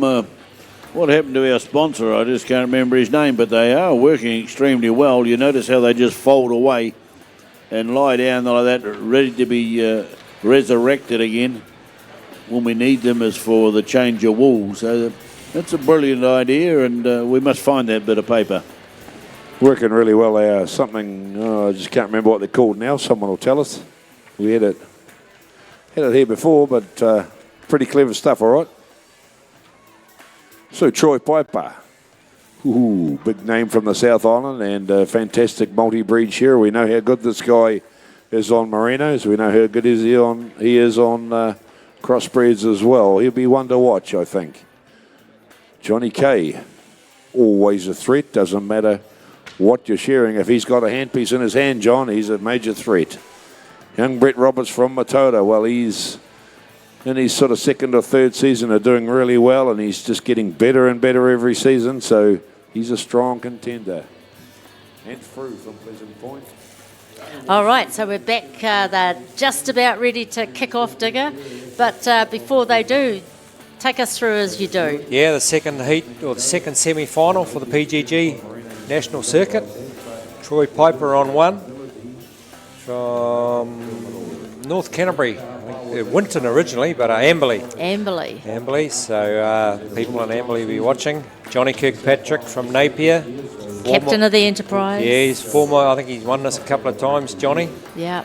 Young Brett Roberts from Mataura. Has he done this much, Brett? Has he been into the PGG? I don't think Brett's No. qualified for the semis. He may have, correct me if I'm wrong, but hi to everyone down in Mataura there. They'll be watching Brett with a lot of interest. Ant Frew from Pleasant Point. Young Ant, he's a good shearer, this guy. He's big future for him too. David Buick from Pongaroa. Yep, and Pongaroa will be all out there with the flags too. Don't worry about them. They got power out there, Mavis. Oh, jeez, Digger. Hey. You got to get us into trouble. And Ringakahi Pawai from Gore. Yep, Ringer, neat to see these young ones coming through. So what relation is Ringer to you, Mavis? He is a nephew. Nephew, okay. Yeah. Oh, well. Yeah, our fathers, my father, his grandfather were brothers. You better try not to be too biased towards him, Oh, eh? not at all. No. He knows where I sit. But He knows. I tell you what, he'll get around these Marinos pretty well. He's doing well, Ringer. And I'm just looking, you and I are pretty useless actually, because I'm thinking how many of these guys are newbies to this PGG, and you said before you didn't think Brett had been here before. What about Ant? Yeah, Ants. I'm sure Ants has been in the PGG before. David has. David's been there. I don't know if Ants or David have ever made the final, but they've probably shown the semi-finals here, and so they'll be using that experience. Brett, love to see Brett make their final tonight. Yeah. Oh well, he's Great young shearer from down there in Mataura. Yes. Yep, and he's done well. He's come up through the ranks. He's hung in there. He's applied himself. He's a neat young man. You know what, Mavis? I reckon shearing's quite unique. You've got every body type. Yeah. You've got big people, small people, people that are Tall. slightly bigger than others. Yeah. Remember little James Fagan, how little he was, and he used to get these big merino weathers out and smash them out, didn't he? Smash them out completely. He was about 4'12". Yeah. Gee. No, there's something for everyone, and I guess that's the whole thing around technique. Your technique as designed for your body, eh? Yep. They used to say rugby was a sport for everyone, but rugby's changing now. You've just got to be big and strong, and but shearing, we cater for everyone. Yeah. Yep. No. Well, they're away, and it always feels a bit like a ease in when we start with the Marinos, because they are just a little bit more, you feel like you have to think a little bit, just be a little bit more relaxed and there's nothing worse when you get up there to shear your Marinos. The few that I've done, you get up there and you just try to go flat out. It doesn't really work. You've just got to get up there and just ease into them, just flatten your hand and let your handpiece and comb do the work. So you just look at those two there. There's Troy Piper and Johnny. They don't seem to be rushing. Just letting Johnny especially, look at that, just really just guiding that handpiece nice and slowly around the sheep. Yeah. That's what I mean. It's almost like a level of gentleness. I know guys don't probably see it like that, but when you see it happening, it's kind of like you just got to be calm, a little bit more gentle, a little bit more quieter in your approach. Yeah, and it's funny. I think when the New Zealanders shear the Marinos, they seem to be just taking their time. But you watch the Australian boys, Shannon Warnest and Jason Wingfield, they absolutely just smash their hand into the sheep. Yeah. Big Shannon Warnest, I used to love watching him go up that neck and then he'd just break it out and he's shorn half the sheep. No, he's one of a kind, Shannon. One of a kind. So the Marinos, they're probably taking, what are they taking? Close to 3 minutes to shear these Marinos, maybe 2.5. So I just watching Brett Roberts. Yep. Awesome tamoko there. Awesome. Oh, it's really standing out this morning under the lights, isn't it? Looks awesome. It's beautiful. No doubt that's got some meaning to him. Yep, he'll have a story. Yep. But look at that, that board, as the red gets more, he's going further to the green. So, he's keeping his board right. Yep, he's good board for him. No doubt Brett would have been up in Central Otago during the prelim, and he'd be doing a few seasons up there. Probably up working for Peter Lyons or someone up there, and doing all those Marinos up through Central. And so here's Ant. He would be familiar with the Marinos, wouldn't he? Yeah, he'd do a lot around the Canterbury area. I think Ants is one of those guys that can sort of shear any breed of sheep. They just get so many different breeds through there, the half-breeds, the Marinos, crossbreds, all sorts. Bit of a view with Johnny there as well. Yeah, still looking at Ant's board. Yeah. Really, really low board. David Buick down there on stand 5. David's got a high board, and David probably doesn't shear. I would say of all the shearers up there in this top 12, he's probably does the least Merino shearing. Yes, I think you'd be dead right with that. I don't think David does a prelam. I know he went to the UK last year and sure for the New Zealand team over there. And he's got his own run out Pongaroa, so... And a farm. And a farm, yeah. And a family. Yeah. And his young boys playing rugby and at school here at Rathgill, so David will be no doubt trying to watch him as much as he can. Yeah, that's right. But no, and like you said, it kind of shows the experience that you have on these Marinos. You can't fake this stuff, can you? You can't just get in and... Not with these real McCoy weathers that they bring up, that Alan Patterson sends up from down there in Central Otago. It's a bit different. You get a Merino ewe, and if they're pretty straight, you can fake your way through if you haven't shorn too many. Yeah. But when you get these big weathers with all the wrinkles, Ringer's doing pretty good. You've got to know what you're doing. Yeah. Yep. So Ringer's they've put the outsides up on this one. So Ringer's first sheep went out, and he must have had a very, very clean first Merino, which will be good for him. And his board's board's pretty good and he's below the average. Yep. So he's obviously doing a lot more down there based in Gore, but there's a lot more crossbred down in Gore, isn't there? Yeah, these boys that have to travel up, as I said, Go you know, up to up to Central, but it's not far from Gore up to No. Queenstown and, you know, Cromwell and that. It's only, 2-hour drive. Yeah. Close to home. Good Not- shear ringer. Not too far from the family, about to get back and see the kids at the weekend or something like that. Yeah. Yep.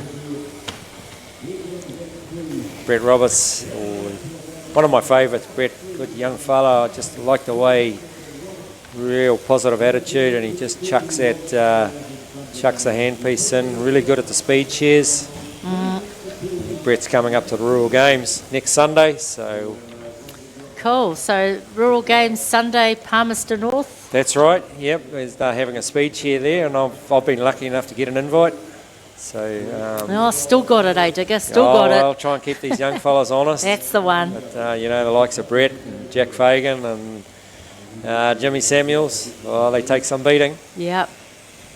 Oh, no, you stay hanging there, hanging there. So there we go with our graphics again, and just looking at Ringa Parway. He's, you'd say Ringa or Antfru doing the best, but it's early days. They've only got probably 2 sheep judged. Yeah. But it's certainly... Ant, Johnny, Brett, they were all sort of hanging around there. Yeah, wasn't a lot on it. No. I think it's a good place to be, just hanging around that top edge before they get into that, as they move off the Marinos. Yeah, well, they know they've got to do the job on the Marinos.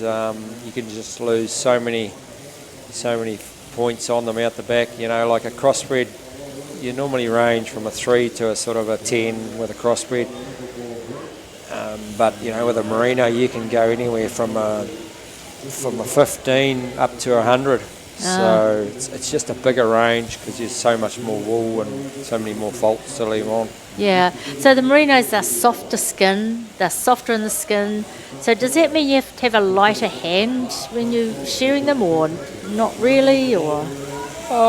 It's probably more what they call a flat hand. You want your hand flat. So your comb's hitting the skin flat, Yep. not tipped up on its points. Yes. With crossbreds, you sort of nice. tip your hand up a little bit more. Yeah. Brett's just going to go in for his first long wall. So he's doing pretty well, Brett. Good pen. Very good pen. Slightly below the average. He'll love these full wool. Yeah. Plenty of full wool down around Matara. Yeah, they get onto these and that must be like, whew, let's go. Yeah. Let's go, baby, let's go. Hey, yeah, we've got that rubbish out of the way, and just look at big Brett just sharking that steel at them now. Yeah. Get out of the way, Neil Fagan. Yep, anything gets run over from now on, and I'm meaning business. Yeah, so we're just looking at Johnny. He's coming down the last side on his Marino. No, that's Antfru, sorry. No, I think that. No, who's? It looks like David Johnny. Buick. David Buick, sorry. So he's still finishing his Marinos. So Brett's almost going to be one sheep in front of him. So It is Dave, yeah. Dave will be really, really glad to get rid of the Marinos. So he'll be a little bit more at home on these full wool. Yeah, he's done his job. Now he can sort of relax and just glide into this stuff. Yep. So Let it happen. David's got a high board at the moment, so he'll be hoping to pull that back on the crossbreds, which no doubt he will. Ringa Parway. How's Ringa doing? He's got a good pen. He's obviously shearing those Marinos really well, getting a good job. Yes. But with a name like Parway, you know, they What? synonymous with the Merino shearing, great fine wool shearers. Yeah, Joseph certainly loved the Marino, and Ringer and a couple of other cousins and nephews have done pretty well down there, but you know, most of them have hung around the North Island. Yeah, didn't want to leave home, eh? But yeah, some people just go down and they start shearing the Marinos and they just love them. They're not as heavy, not as physical as the crossbreds, and they just take to them and love them. You don't have to work so hard. Would that be right or not? Yeah, really? no, that'd be right, Mavis. It's more sort of technique and getting your gear right, and But then you get the likes of Johnny Kirkpatrick, Troy Piper, they just, anything, they'll shear anything. Yeah. Doesn't matter what, just give it to me and we'll do it. He's a very physical shearer, Troy, isn't he? You know, when I just watching him and Johnny there, you know, Johnny's quite still. Yep. Whereas Troy is really, he really is physical with it. Well, everyone's got their own technique. Some people just move their body a little bit more than others. It's just the way that they've been taught, or just whatever's comfortable for them. But in the end, they all get the same end result. Yep. I guess the big thing is to get that end result with the less amount of exertion as possible. Well, they talk about David Buick being the Iceman. You know, he just does not move, and you can see David down there on stand 5. You just watch his head and his shoulders; they hardly move. It's all from the arm. And you know, I suppose if a young fellow was coming through and you wanted to model yourself on someone, you know, like David Buick or Roland Smith would be probably the guys to model yourself on. Oh, that's some pearls of wisdom, Digger. Awesome to hear that for these young people, because often you don't know. You know, you just see a shearer and you like what you see, but to actually be quite specific or purposeful about, okay, so that's it.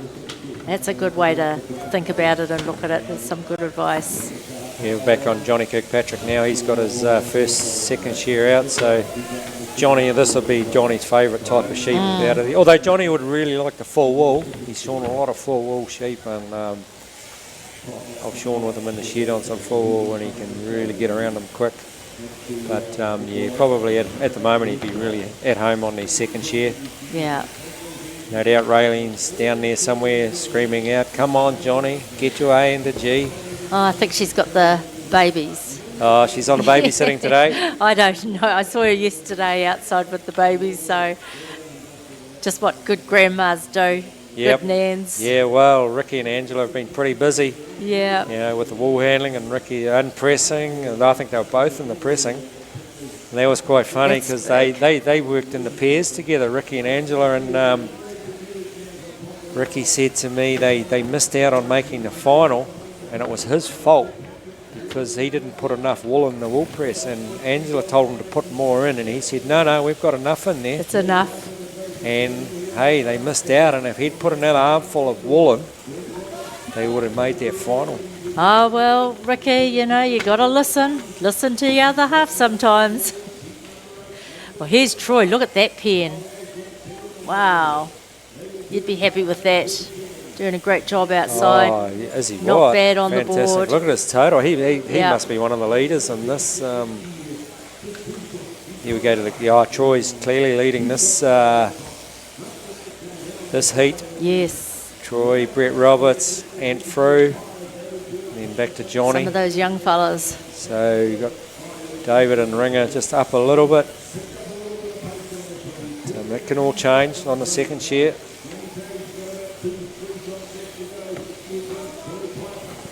Just great to watch. You can watch it for. I just watched it for days on end. It's just fantastic.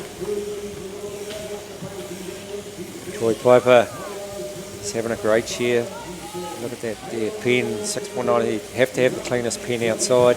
Yeah, he'd be stoked with that. There's Johnny's. Yeah, he's just up a little bit, Johnny. The average outside must be, you know, I mean, he's pretty low, but then it's a 10 out there, so, you know, you're sort of thinking, okay. But then includes all the Merinos. All the Merinos. So, you know, they could have been scoring 20s to 30s on their Merinos, which is still a fairly well shorn Merino. Yes. God, it looks frenetic. Well, it does get a little bit more frantic when they hit the second shear. They can really start moving that arm. And look at Corny Roberts in the middle there. All right, so this is their last sheep. They're on to their last one. Johnny's finished. Troy Piper's finished. Brett Roberts, a couple more blows to go for him. Yeah. Look at that reach. Awesome. There goes Brett. And through, he might have one left in the pen, I think, Ant. Ringer's got one left in the pen. Her man, Ant. So just looking at those scores, we could have Troy, Brett, and Johnny maybe go through out of that one. Yep. I think you've got it pretty much nailed there. There's room for one more from your predictions. Oh, I'm not brave enough, really.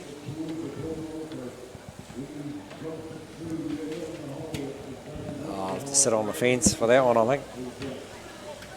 I don't like the way you play this game. Sitting on the fence. Oh, well, we're getting to the end of the second last heat. Just waiting for Anthru and Ringapawai. They've got half a sheep left to share. Yeah, and you know, there's no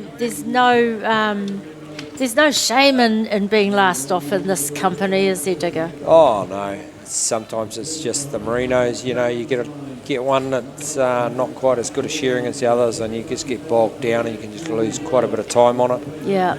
And then what you were talking about earlier around the gear, you know, just one selection of your gear that's just not quite on. You get one shot at it and you put the wrong comb on, it's just too thin or it's just too round Ringer's or too finished. thick, and hey, you can't do anything about it. You just got to make the best of it. Yep. Oh, what a great shear. What a great shear. So there we go, we've got Brett's totals in, he's on 57.2. Yeah.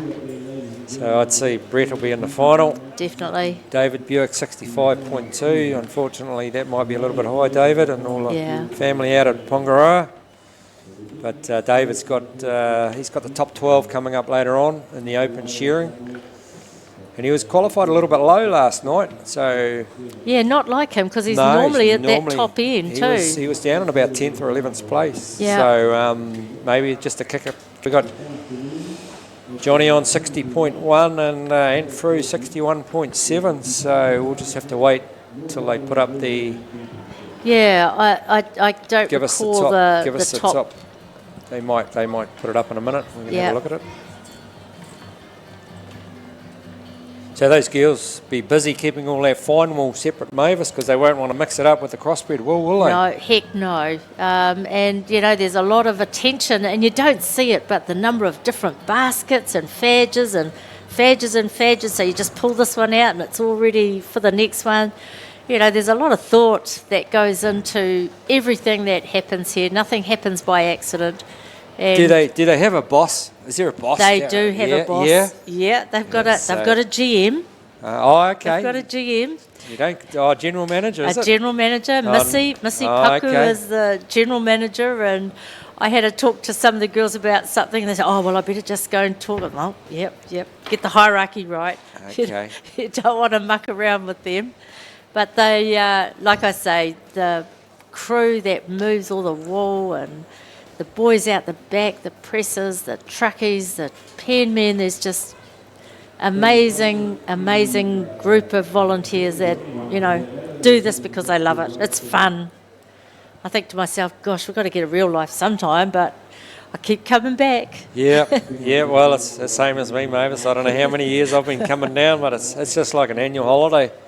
It is. You know, you pack the car up and... I know the kids have been looking forward to it and come down every year. Yeah. And it's great, you know. And whether you do well or not, it's not really part of it. It's just being here and seeing all your friends and everyone else and being part of the occasion. Yeah, you're right. It's there's something magical, and we're very lucky to be a big part of that. So while we're waiting, we're still waiting for these some of these results. Digger, your boy's been playing pretty well. I noticed you got the colours on and all. You're not shy, are you? Oh no, I was lucky enough. I got a few hand-me-downs from Josh at Christmas, so supporting the mighty Waikato. He's had a game for Waikato in the pre-season, and then he unfortunately got injured, but he's back now, and he's over in Napier today, playing in the Splain Cup, which is the Maris tournament for the Maris teams in New Zealand. Yeah. So he's working away slowly. He's trying to get a Mitre 10 contract, but whether he does or not this year, we'll have to wait and see. Yeah. But he came down and shore down here years ago, Mavis, when he was a kid, and he won the novice. He did. Many years ago, but well, not that many years ago. He's 21 now. I think he won it when he was 13, so 8 years ago. Very cool. I have great pleasure, you know, because I'm in the kind of rugby circles myself. I have great pleasure when I'm able to tell people that Sarah Hedawini is a Golden Shears champion and Josh coming through. It's always kind of nice to join all these links together. But look, I think we just have a break and let's wait for the circuit finals to be announced. Thank you, Digger. It's been very cool. Thank you, Mavis. It's been great.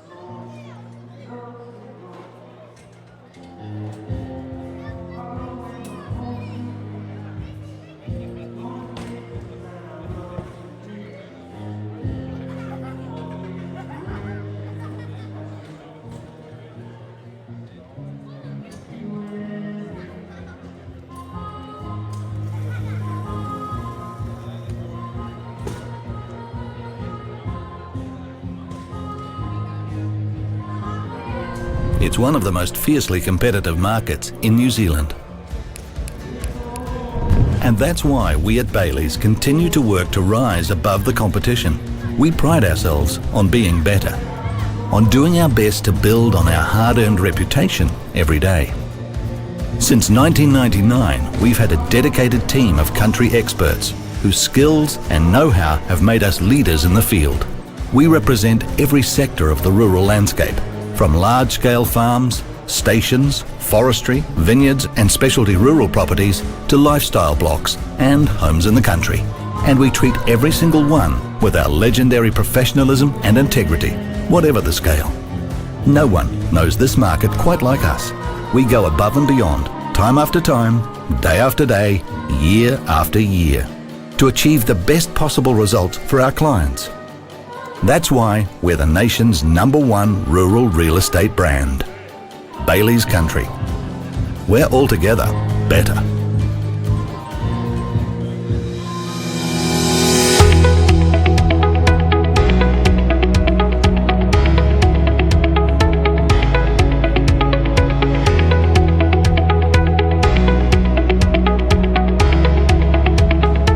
Guys, we've got it pretty professional about it. They have tallies they want to hit, and you know, they generally just work to that tally, and well, they know how to do it. They can set themselves at a pace where they know they'll be within 1 or 2 sheep. It's bloody impressive how they do that, I reckon. I mean, it's bloody hard work though. I mean, they're running a marathon every day.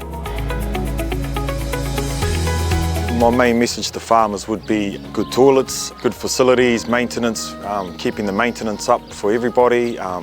That includes like catching pen gates and holes in walls and springs on doors. It's just common sense stuff. That's all shearers want. When I was still shearing, I walked into a shed one night about 9 o'clock down in Hunterville, and the place was just gleaming, and it was polished, and everything was just gleaming in the shed. It was the first time I'd been there, and I thought to myself, sure, I've got to do a good job here, mate. Business, it's all about the people. If we don't have good people, well trained, with good facilities, good resources and clean operating going forward, put stress on them, all of a sudden they might get injured or something might go wrong there, then I'm left high and dry because I don't have people running our business. In relation to performance and everything like that, I would start with your sleep, okay? Address your sleep, because without sleep we will not perform properly. Second to that, nutrition. Okay, so just making sure that within your nutrition, your hydration is adequate, and also in terms of eating, making sure that you're eating for performance. So the fuel that you're putting in your body, you can't run a Ferrari on diesel. Okay, so if you want to perform at the highest level like these guys are, then there's an element of that needs to come into it. You've got to learn your limits, and you've got to learn that you need a certain amount of time in bed if you're going to work long hours the next day. You look after yourself. You eat well and you make sure that you replace what you lose from dehydration.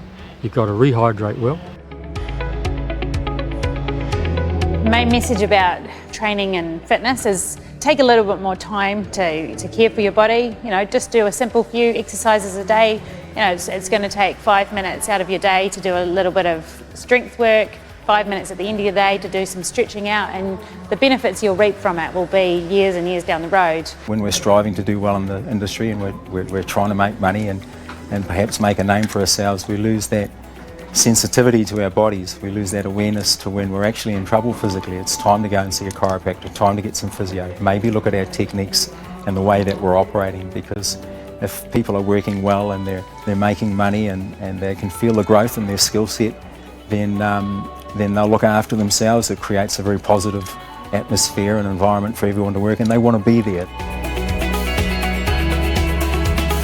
Breaks and recovery time are just absolutely key and vital if you want to stay performing at the top of your game in the shed. If we compare shearing and so forth to competitive rugby or competitive netball, and you think about how those guys perform, they're not at a high intensity training every single day. They factor in break times, low level training, and definitely some recovery time. So that's how they stay in peak condition and how they can keep going and keep performing and winning. And so it's no different in the shed. Sometimes, you know, someone's better off having a couple of days off to rest and recover than like thrashing them through it. And I think that's the main one, is just having that time out to refresh yourself and then come back stronger again. Look, we all have little things that bug us and that are frustrations on the job, and the wool shed's no different. So is there some things that are bugging you? The earlier that you can speak up about them, the better, because if you can, then you can sort it out. So let someone know, let your head ganger or your shed hand kind of know, or it might be the farmer, what the issue is, and the earlier you do that, the better. But if it's getting really tough and you need someone else to map out what needs to change for you to be back on track, talk about it. Get some other people and connect with other people, and if you've got a bit on your plate, share it around. Other people can give you a good perspective on things.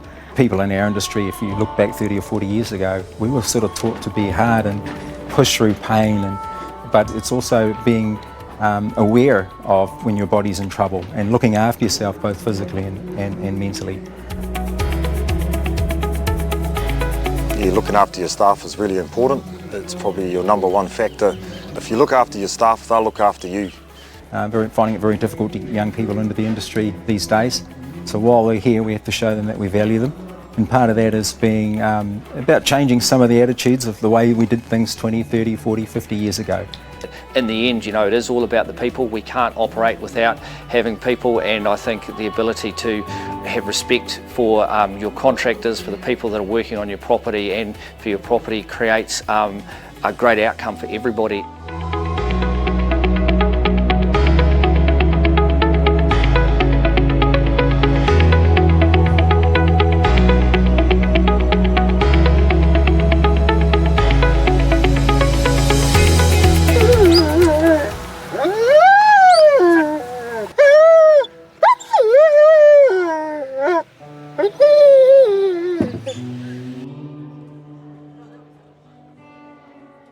It was Bob Chamberlain when the Shears first started out, and he said the committee's going to have to raise, I think, £2,000 in order to run that competition.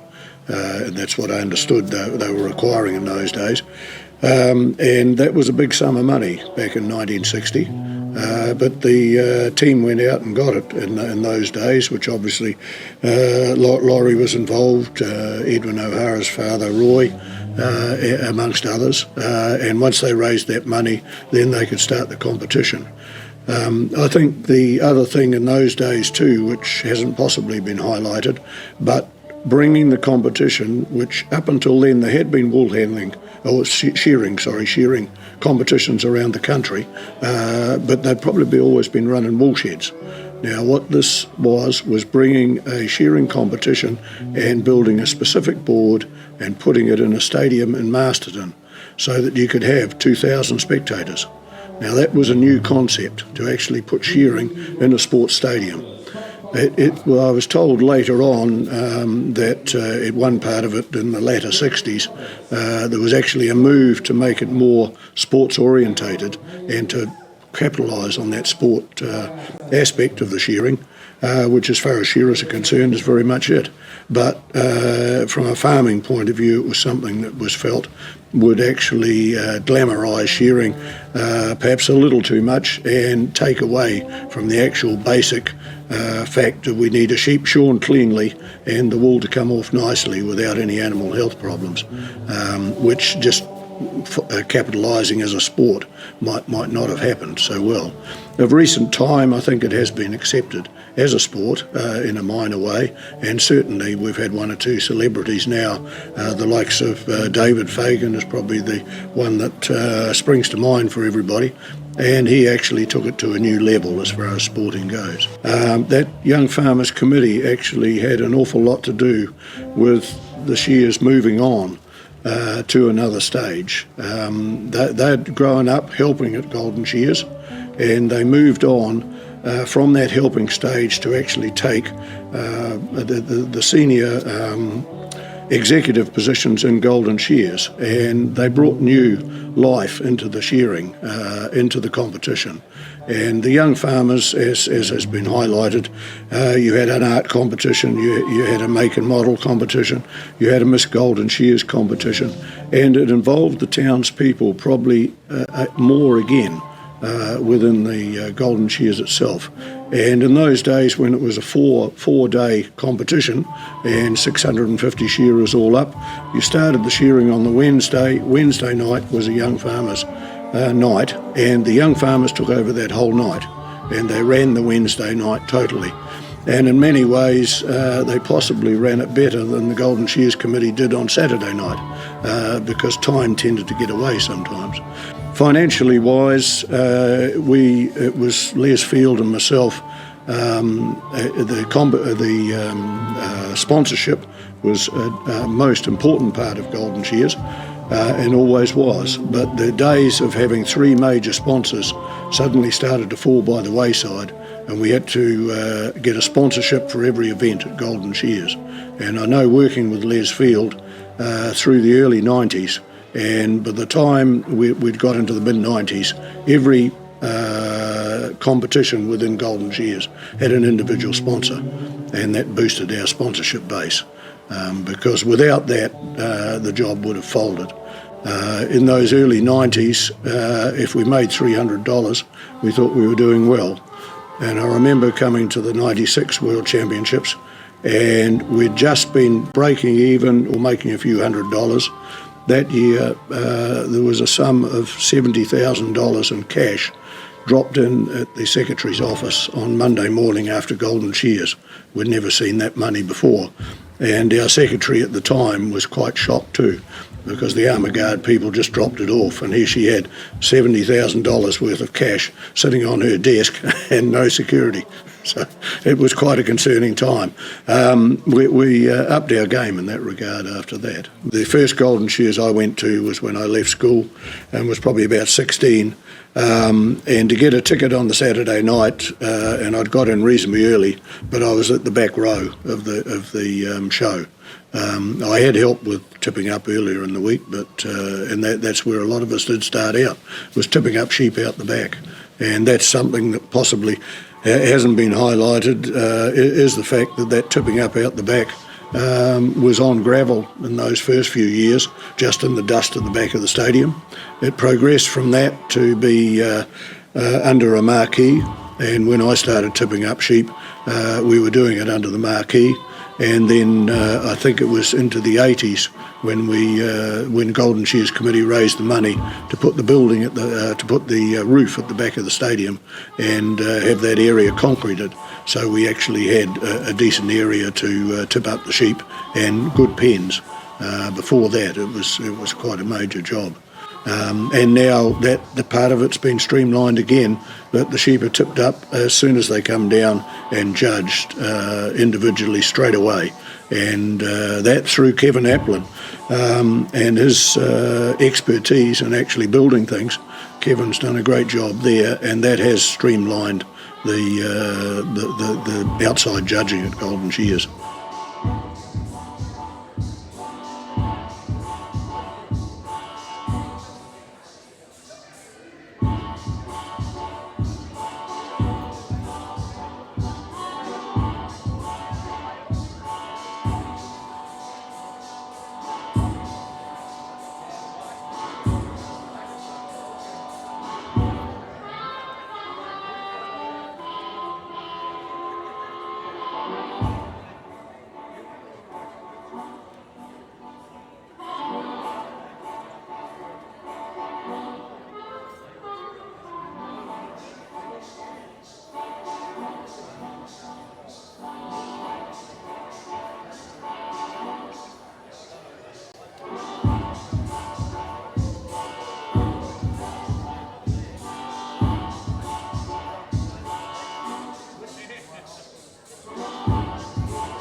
Property.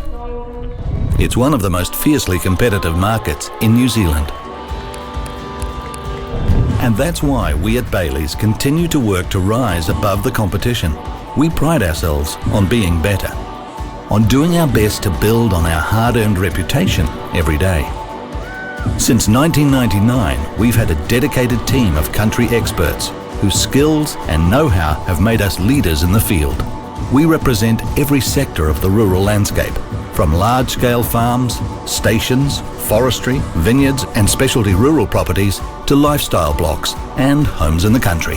And we treat every single one with our legendary professionalism and integrity, whatever the scale. No one knows this market quite like us. We go above and beyond, time after time, day after day, year after year, to achieve the best possible result for our clients. That's why we're the nation's #1 rural real estate brand. Bailey's Country. We're altogether better.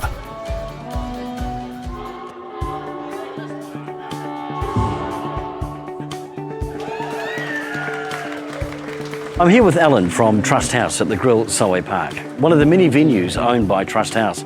Alan, tell us about some of the amazing other venues that contribute back to the community by being part of the Trust House family. We have a number of businesses throughout the region. We have the Flax and Flaxmere up in Hawke's Bay. In Pahiatua, we have the Post Office Hotel. Here in Masterton, we have the Farrier's Bar and Eatery. We also have Jackson Street Bar and Kurapuni Tavern and TAB, as well as, of course, the famous Apache Jack's restaurant. Here today, we're in the very famous flagship of Trust House, the Copthorne Resort, Solway Park. In South Wairarapa, we have the Pukimano Bar and Bottle O, and we also have the E10 restaurant in Martinborough. In Pururua, we have Legend Sports Bars, and we also have some gaming interests in Tawa as well. And it's not just venues and hospitality. What other community assets does Trust House own? Yeah, we also own a renewable energy program over in Kururau in the Wairarapa, and that's a Kururau hydro scheme. I had no idea Trust House was behind that. So how does the community benefit? In so many ways. We provide employment and training for over 200 staff. And of course, all the surplus profits that Trust House generates goes back to the communities in which we trade. So when you're supporting a Trust House venue, you really are directly supporting your community. Cheers. Cheers, mate.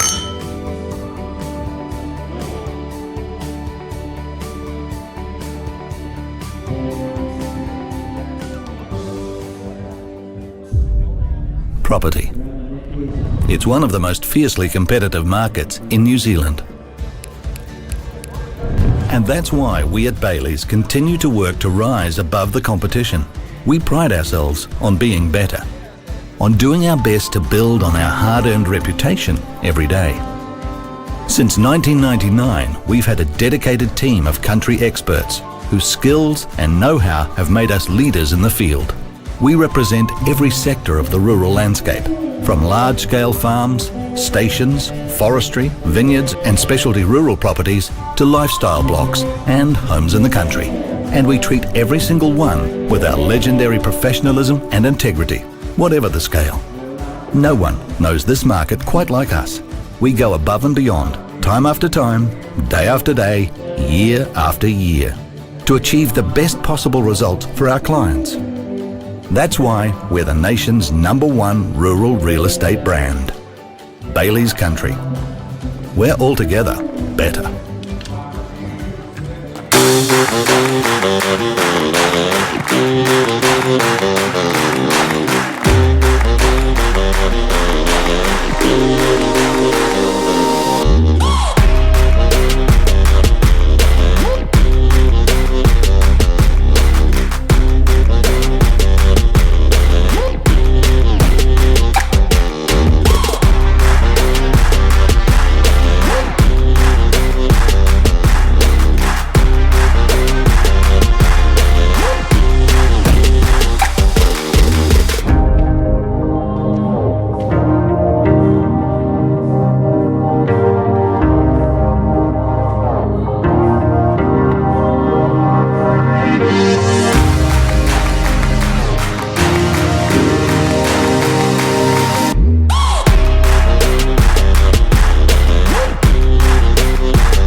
Our bodies are the tool that will make us our money, you know. Like that's what's making me my money, is me going to work and shearing sheep. And if I can't look after my body and if I don't, you know, go to the mechanics every now and then and get a tune-up and just look after things, and then it's not going to work for very long. You blow your wrist, you might be out for 3 weeks, you know, and that might be the busiest time of your year when you're out. So you spend half an hour watching these videos and doing a bit of research on it and doing the exercise and stuff. You know what, you might save yourself, you know, 3 weeks off work or whatever, you know, and make yourself a bit stronger and a weak point. We have got a history of injuries and perhaps not looking after ourselves. There's now tools available, and tahi na tahi is one of them, where you can get that education without too much grief. Yeah, it doesn't matter if you've been in the game 5 minutes or 50 years, you're always learning, and tahi na tahi just reiterates that fact.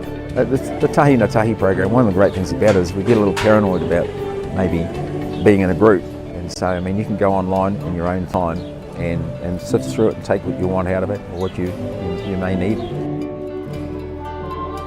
Well, tahi na tahi, from my point of view, is going to be pretty good for our younger shearers coming through the industry. They're looking after them, they're teaching them. There's a lot of kids out there that they're not too sure what they want to do, but you know, you can make good money, travel. Well, this is a pretty cool lifestyle if you can get up at 5 o'clock every morning and work hard. If you can do that, which a lot of kids out there can, I think we can definitely, there's a lot more people out there that would suit the industry. Yeah, tahi na tahi will help with our staff recruitment, you know, just letting people know that we are looking out for them. It is a safe, you know, a safe place to work. Yeah, the more we use it, the better it'll get. For me, it was a good refresher. A lot of those things in those videos you actually forget about. Yeah, I fit it in on the days off. I'm a busy man myself. I like being out on the hill hunting and out in the beach diving. But I used it as a tool to remember things that I forgot throughout my career. It's actually real good to have, to be honest. Yeah. It makes it easier. If you can share easier, you can share more, and nobody likes doing it hard. Tahi na tahi is really easy to use. It's all online, and it's really simple. Everyone can understand it. It doesn't take too long.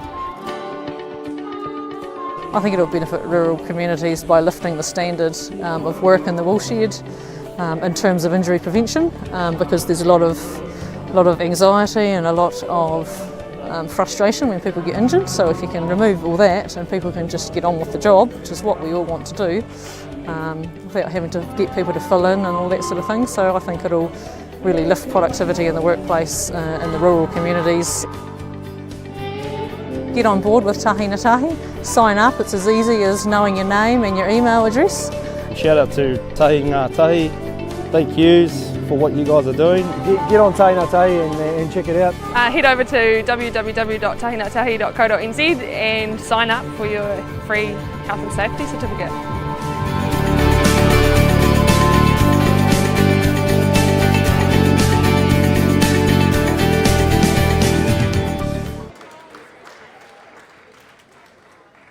We charged each person to get into the ram ring 2 shillings, which was a florin in them days. And we collected £80, and you can work that out for yourself. It was so popular that the days after that, we went to Federated Farmers, or they did, Laurie and Ian Douglas went to Federated Farmers and said, we must get this bigger. And it just grew from that, yeah. The popularity of competition shearing. It was always around in the earlier days, but never as fine-tuned as it was in the late 50s, early 60s. Young farmers then went to Federated Farmers, who are a bigger body, financially a little bit better off too, and the president of Federated Farmers, and Roy O'Hara, took over organising what they called Golden Shears. They had demonstrations in town of shearing competitions, and it grew from that. And all of a sudden, that Federated Farmers were, of course, 50% ownership of it, if you like, or members. So it went from strength to strength, and I think possibly it was nationwide. People came from far afield to it in them days. When you look back at the old numbers of people coming across from the South Island, huge. But I think possibly it was a new innovation to have a professional, and Golden Shears were really the first to start off, shall we say, a professional competition, doing things right to the book as such. And more or less today, it's right to the book at Golden Shears after 60 years. It moved in 61 to be in the stadium. Yeah. They had the shearing in front of the Queen and Prince Philip in the hut. That was a demonstration. And then after that, it was in the stadium when it was on TV, and people sat in the swimming baths and watched it on TV. Goodness me, yeah. And everyone was smoking. Not everyone, but a big number were smoking in there, and there was smoke everywhere, and the smell of sheep and that in the stadium. But they came back next year and the next year. But it just sort of revolutionised the shearing world. Godfrey was a big help. Godfrey did commentaries on the radio on the first few years, live commentaries of all the heats on radio.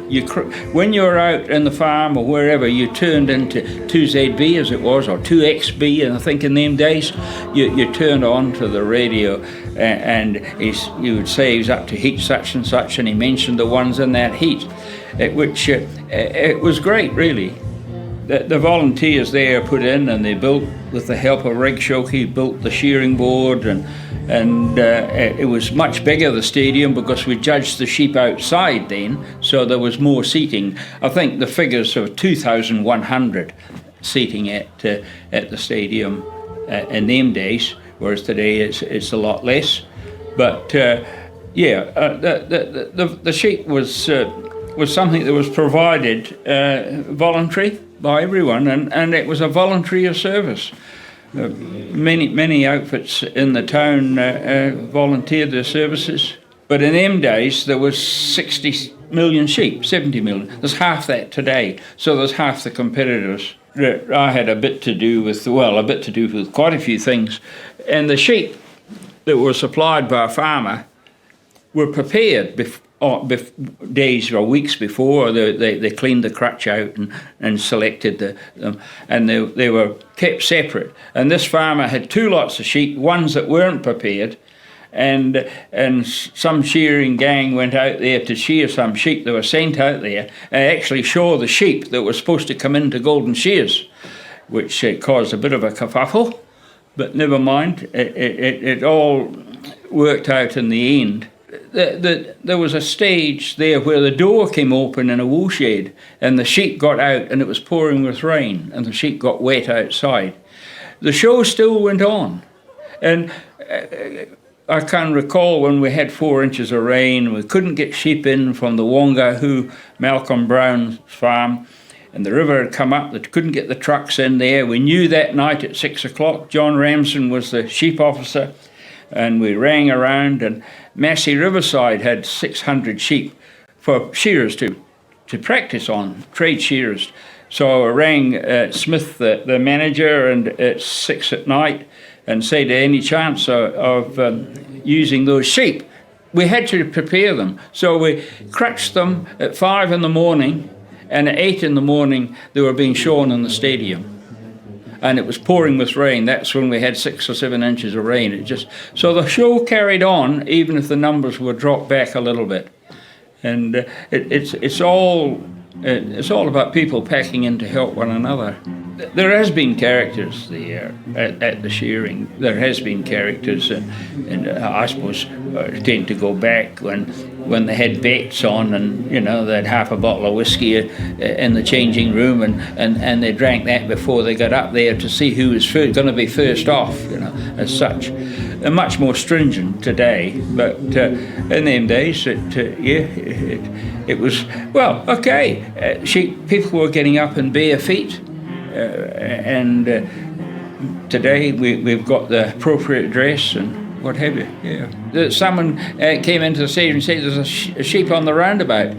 That's only 15, 20 years back. Yeah, the door came open on the back of the truck and the sheep got out. Yeah. And we've been bringing for years, Marinos from the South Island, Alexandria, huge cost, just to put a special event on. And okay, they are the best and the finest wool from Marinos in the world, Merino sheep. So it's great having them on display as such. I think Blatchford was the show president, and he came in with a case of 6 flagons of beer. And we'd done such a good job, he came back with another 6. So we all slept in the sheep yards that night. But that was originally, to me, that was right at the beginning of the competition. There's such a change in the competition scene. Everyone who was there helping ended up being on Golden Shears. I wasn't on the committee until the mid-60s, but I was a volunteer as such.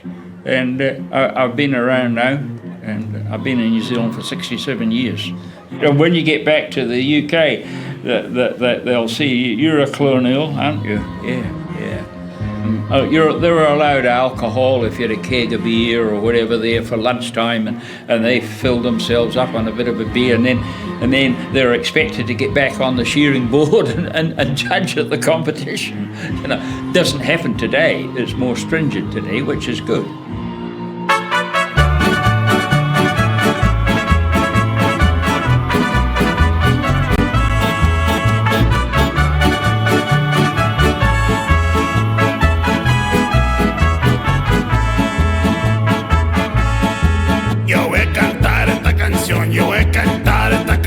Para mi gente, con una pasión tan fuerte. Ay, ay, ay, ay, ahora sigo cantando y sigo gozando, yo sigo cantando y sigo gozando.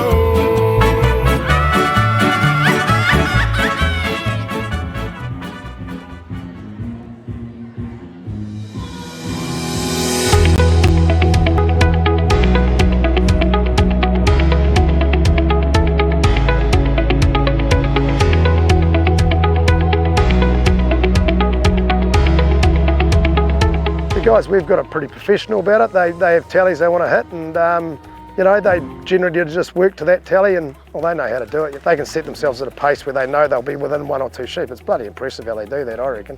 I mean, it's bloody hard work though. I mean, they're running a marathon every day. My main message to farmers would be good toilets, good facilities, maintenance, keeping the maintenance up for everybody. That includes like catching pen gates and holes in walls and springs on doors. It's just common sense stuff. That's all shearers want. When I was still shearing, I walked into a shed one night about 9 o'clock down in Hunterville, and the place was just gleaming, and it was polished and everything was just gleaming in the shed. It was the first time I'd been there, and I thought to myself, sure, I've got to do a good job here, mate. Business, it's all about the people. If we don't have good people, well trained, with good facilities, good resources and clean operating going forward, put stress on them, all of a sudden they might get injured or something might go wrong there, then I'm left high and dry because I don't have the people running our business. In relation to performance and everything like that, I would start with your sleep, okay? Address your sleep, because without sleep we will not perform properly. Second to that, nutrition. Okay, so just making sure that within your nutrition, your hydration is adequate, and also in terms of eating, making sure that you're eating for performance. So the fuel that you're putting in your body, you can't run a Ferrari on diesel. Okay, so if you want to perform at the highest level like these guys are, then there's an element of that needs to come into it. You've got to learn your limits, and you've got to learn that you need a certain amount of time in bed if you're going to work long hours the next day. You look after yourself. You eat well, and you make sure that you replace what you lose from dehydration. You've got to rehydrate well. Main message about training and fitness is take a little bit more time to care for your body. Just do a simple few exercises a day.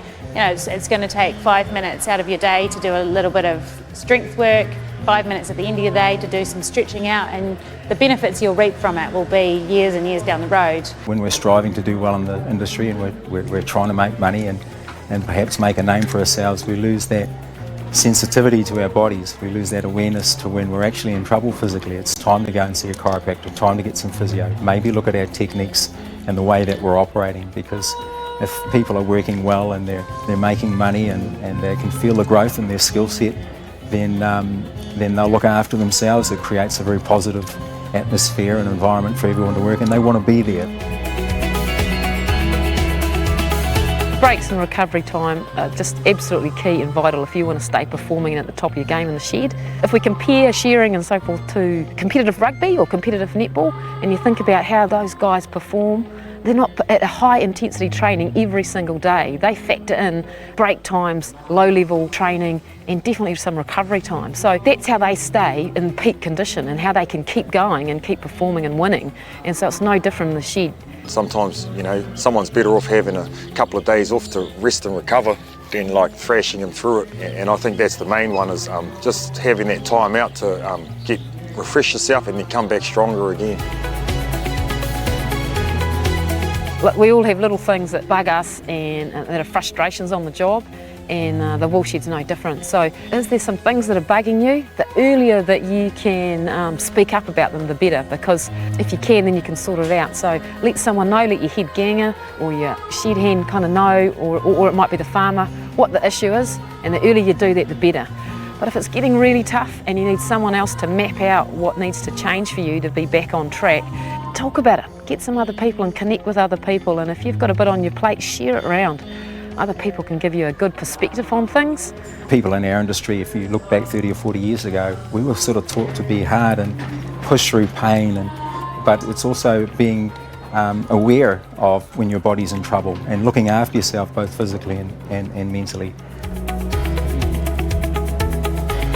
Yeah, looking after your staff is really important. It's probably your number one factor.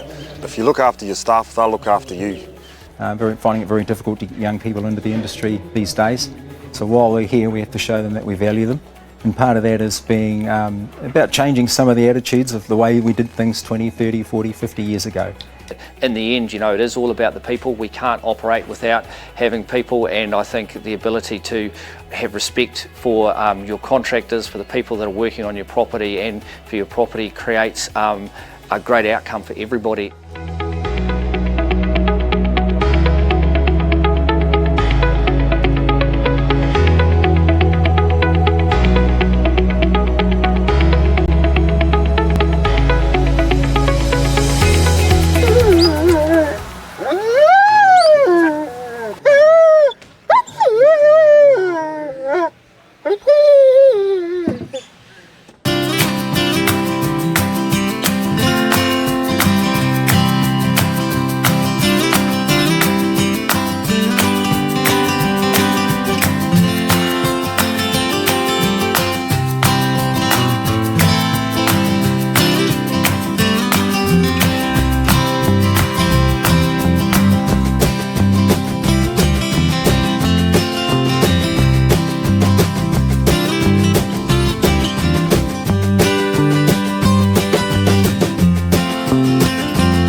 So just while we're getting ourselves organised here, we have the top six. National, the top six out of the semi-final we witnessed before lunch in qualifying order.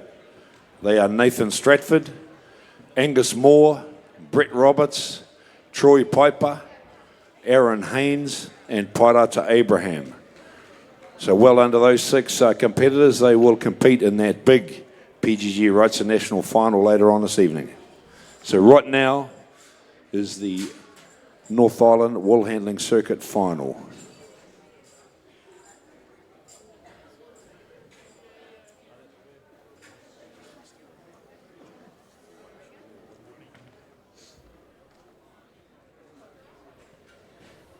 Jeez. Gives the nod when you're ready, Tomo.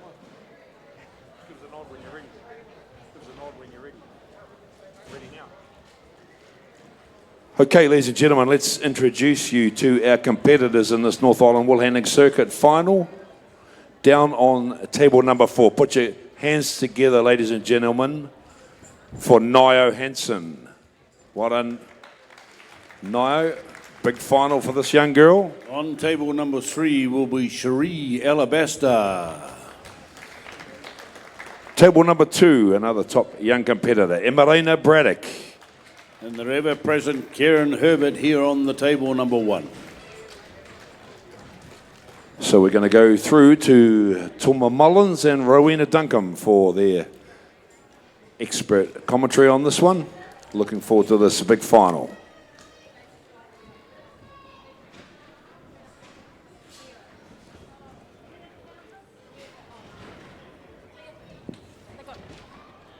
Can we clear the counters, please, Lance?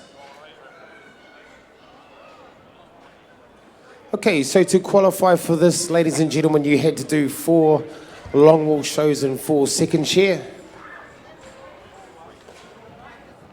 So these wool handlers, they had to travel the country to do this in order to qualify for this final. First prize is $800, so a lot of money up for grabs. So they will be handling 4 full wool, which will be done at the table, and then, 3 full wool and 3 second shear fleeces. So she's going to be a bit of organised chaos up there for a little while.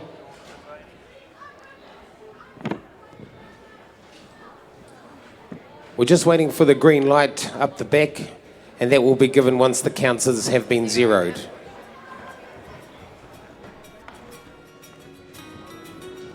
Welcome back. So after a brief lunch, and honestly it was brief after the frenetics of the morning session with the North Island, the big circuit, PGG circuit, having Digger Barn with us, Barbara. That was fun. I'd like to say welcome back to the afternoon session, and as my guest commentator this afternoon, good friend, World Classes Supremo, particularly in the South Island, Barbara Newton. Barbara, tell people who you are. Oh, well, you've already just told them. Yeah, I know, but you know.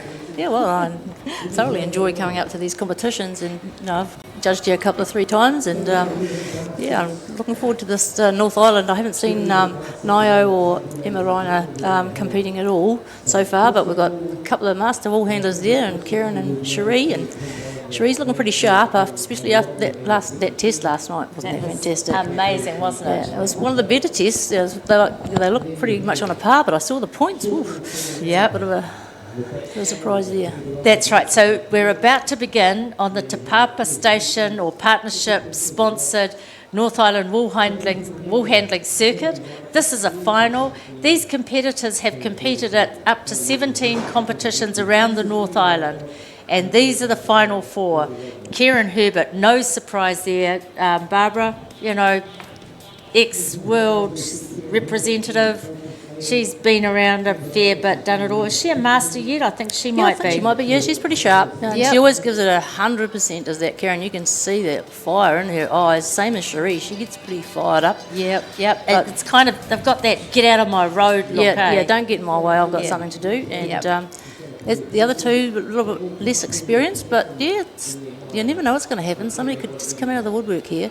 Yeah, so you know, being a mainlander, you probably haven't seen too much of Marino and Ngaio. So these girls are sisters. They're based out of Eketahuna.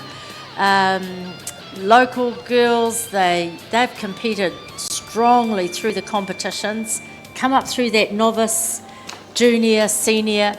To see them in this grade now is kind of heartwarming. You know, when you can see that they've really come through the grades. And of course, you've mentioned already Cherie Alabaster, and Cherie needs no introduction. She's a wool handler who has been a world champion. So in this, each competitor is going to handle 3 long wool fleeces and 3 second shear. Well, it's always an interesting little concept, the 2 types of wool. The multi? Yeah, multi-wool. It's, of course, in Belclutha we have the 3 wools in the final there. We have lamb's wool as well, so that really gets everyone confused. But yeah, I'm pretty sure these young girls are going to give these 2 older, more experienced competitors a bit of a run for their money. They've had a little bit of experience, and I think Marino was in the pressing, or one of her sisters was anyway, I do recall that. And she did a magnificent job. And of course, her brothers have come through into, one of them's just competed in the PGG, and the other has gone through into the senior shearing final. But here we are, Kieran Herbert, you talk us through the start of this. Well, Kieran's just waiting for her belly to come back with the shearer, and she'll just take the frib off that, give it a wee bit of a shake. You should give it a shake. Why do you give it a shake, Bart? Well, we want to get rid of any second cuts. I mean, these shearers are pretty onto it, so it's not really too much of a problem. But then, getting to this crutch wool, then there's some big crutches in these woolly sheep, aren't there? There's a lot of wool to come out. Oh, yeah. She did the old trick there, stick it on top of the wool. See, we can see. Yeah, we can see that. Yeah, the judge probably couldn't see that. No, I don't know who the judge is. It probably might be the Aussie lady. She might not be able to see that quite so well. And here we are with Marino. And again, these young Braddock girls have really come through the grades. They're beautiful hands. You know, you just watch them. Nice fingers. Look at that. Yeah, everything with the beautiful finger. hands. So of course they're doing everything properly with this first sheep because they're under no pressure at all. So it's a bit of a da. What can we do next? Yeah. Yes, we'll just twist this around here and. They look pretty loose, those fleeces. Yes. Oh, and that makes it so much more fun when they throw them. Well, it makes it fun for us, not so much fun for them. So you've got to hold it nice and tight. We've already seen that in the open wool handling. Yeah. Got to keep it tight, Cherie. She's having a wee check out there on the see if there's any seedy back. She'll just be gathering that fleece up there. And it is about getting them compact. These full wools have come in from White Spur Station. What a fabulous job they've had of keeping them through such a dry summer. Here we go, look at this, compacted in, round. Oh, a little bit over. Cherie's done too bad there actually. She's done very well. Flipped it over. Oh, look at Kieran. Kieran. Mind you, look at young Ngaio. No, all good throws. Good throws. A little bit of wee overhang there. Yeah, On probably table what, 2. 2-3 points? Oh no, I'd give max? them way more than that. No, Oh, way okay. more than that. Oh, geez, But you you're always too- were hard. You're too bloody soft. Oh, okay. Yeah, I've been out of it for a little while. Yeah. We're not back in the day. We're not back in the day, yeah. I've been talking a bit like that lately. It's a bit embarrassing. So they've got their fleeces on the table. They've skirted all the oddments or any processing faults up one side mainly, and they've gone straight back to the board. What's that about? Why do they have to get back to the board so Well, of soon? course, there's penalty points to be lost here if you miss that crutch. I mean, that's a fixed penalty plus the amount of wool that's there, so it's pretty important. And then you want to get that wee eye work, that one on the left side, before that drops or into the fleece, and then get that all tidied up. And then you can whip back, get that wool tidied up, and then back to the table. I'm going to be the devil's advocate, ask the dumb questions. Why that head wool? What's the problem? Well, the head wool and around the socks, they contain Kemp wool, and we don't want that in the main fleece wool because it doesn't take the dye, and but it is used in things like the Harris tweeds and things like that to create a bit of an effect in the finished product. But we don't want that in New Zealand or in our carpets, which we're going to be selling to America and Canada in huge quantities very shortly. Great. Demand's going to be right up there. And Shearing, she's sorting out, trying to find the neck, getting that all sorted so that when she throws it, the neck will come out at the top of the table and not underneath her fleece. She quickly turns around. Here we There's go, Nio. Nio. We haven't seen her yet. Zoom Let's into see her, what she's so- doing. Balance. Oh, it's a bit of a mucky one, and Shearing hasn't really filled that table up, so there's a 15er for me. Oh, and that wasn't too bad. That Nio, wasn't too she's filled the bad. table nice. The idea is to fill the table up if you Yes. can and not to have anything overlapping or bunched up. But as these fleeces are way bigger than the total size of the table, you've got to just get the balance right. Yeah, that's right. So some good advice, some good tips there. You know, fill the table. Make sure that your throw is adequate enough to be on the table to fill it, not to overlap. You don't want to overthrow it, you don't want to biff it, you just got to really just push it. I think that's the secret. Yes. Just pushing that fleece onto the table. See there, Marino, you can see her fleece there. There's quite a lot of spare space down the side and at the top there. So yeah, as a good starter, you could even just measure that for the A4 sizes for the penalty points. But she's sorting out her seconds and crutch wool there. Get that all done now because those people out the back, those judges out the back, they'll be going through it with a fine tooth comb. Of course, they've got a lot more time to sort it out than you have when you're on the board and you're competing. Yeah, so on the board really, they're just getting judged for things like process, getting to the crutch wool in a timely manner, getting that fleece on the table in a timely manner, rolling. But out the back, that's more around the quality of their oddments and the fleece, isn't it? Making sure they haven't overskirted or underskirted or taken something out or put something, God forbid, if you put it in the wrong basket, put your bellies in with your pieces or get your neck wool in with something that it shouldn't be, well, yeah, that's not great. But it's wonderful if you're out the back and you find things like that. And especially if you found an older fleece and there's a neck in there, that's just the highlight of my day. Yes. You're one of those mean judges, aren't you? Oh no, I enjoy it. I love it because the skill level of our wool handlers is just amazing. Turning around. Oh, nice from Kieran. Oh, Look nice. at that. Kieran's beautiful flat. Yeah. And she's quickly back at the table because what's going to happen is going to be a countdown and wool. Oh, right, that's right. Yes. We're now into our second shear. And 13, these second shear have come to us from Ngā Tahuna Station. And the boys will come out with Beautiful, the second shear. grown again. And the thing is, reason why they're pushing tables back and moving things to the side is because we don't want to cross-contaminate, eh? And they need a little bit of room to put their other fleece wool because of course the second shear wool does not go with the full wool for obvious reasons. There's a length will probably be half as long as the And see Kieran, she's pretty organised there, but she hasn't finished skirting that fleece. She's just getting organised for her second shear. Same as Shearing, she's getting onto it, whereas Marino, she's already up there dealing with some of her second shear. We'll just see if that's a good tactic or not. So as you can see, Cherie's nearly got her fleece finished. So it is all about strategy. It's all about how you think this thing through, how you plan to make it happen, isn't it? These girls are making decisions all the time. I mean, it's just not like pulling out a sheep and doing your 40 blows and go and get another one. The wool handlers, they've got to make a decision all the time. When to go back to the sheep, what I'm going to take out, how much, what are we going to do with it? Better put it in the right place. They're just multi-talented, of course. There's women are, but we do have males in the wool handling, and I think it's sort of brushing off on other males. Yep, so this is the start of the second shear. As you can see, because the length is only about half of what the full wool is, where we see on the table on for Marino, it's a different length, so it's handled differently. These won't be put on the table. These will be blended. Yes, just to make a nice homogeneous blend. Yeah. So that when it goes further through the processing, through the scouring, and then through the combing, carding, etc., we'll have a nice even product. And Nao's done really well there. She's already got her fleece off the table, but she hasn't cleaned up for her second shear. So you see, you've got to trade one for the other. Do I do this and then I'm ready for the next bit, or have I got time at some other stage? Now the thing with second shear is you've really got to keep up with the shearer. It's okay when they're doing the crutch and things, but when on the fleece, you've got to keep up with the shearer so that you can get out those little pieces and things that shouldn't be there. You don't have to worry about anything else. Yeah, that's exactly right. Those good wool handlers, those onto it, they're going to be right on top. Look at Kieran, you know, I mean, she's almost sitting right on top of that shearer as that wool is coming off. Every blow he takes, she's right there. It looks like she's got rid of her fleece, so she's all organised for this. Oh yes, nice clean table. Yeah, there's a bit of wool under it. She's still got her second pieces from the full wool under that table by the look. So at some point she's going to have to, I don't know. I think you could probably put those together. There'll be a similar. Well, they'll be used. They're a carding type of wool, so they're not ultra short like the locks and the socks. So you can probably put those together. I don't think they'd be allowed to. Oh, you don't think not out here? No, I think the only things you're allowed to put together through this would be your socks, your frib, and I think eye clips. And it has to be eye clip, not the neck wool. Yeah.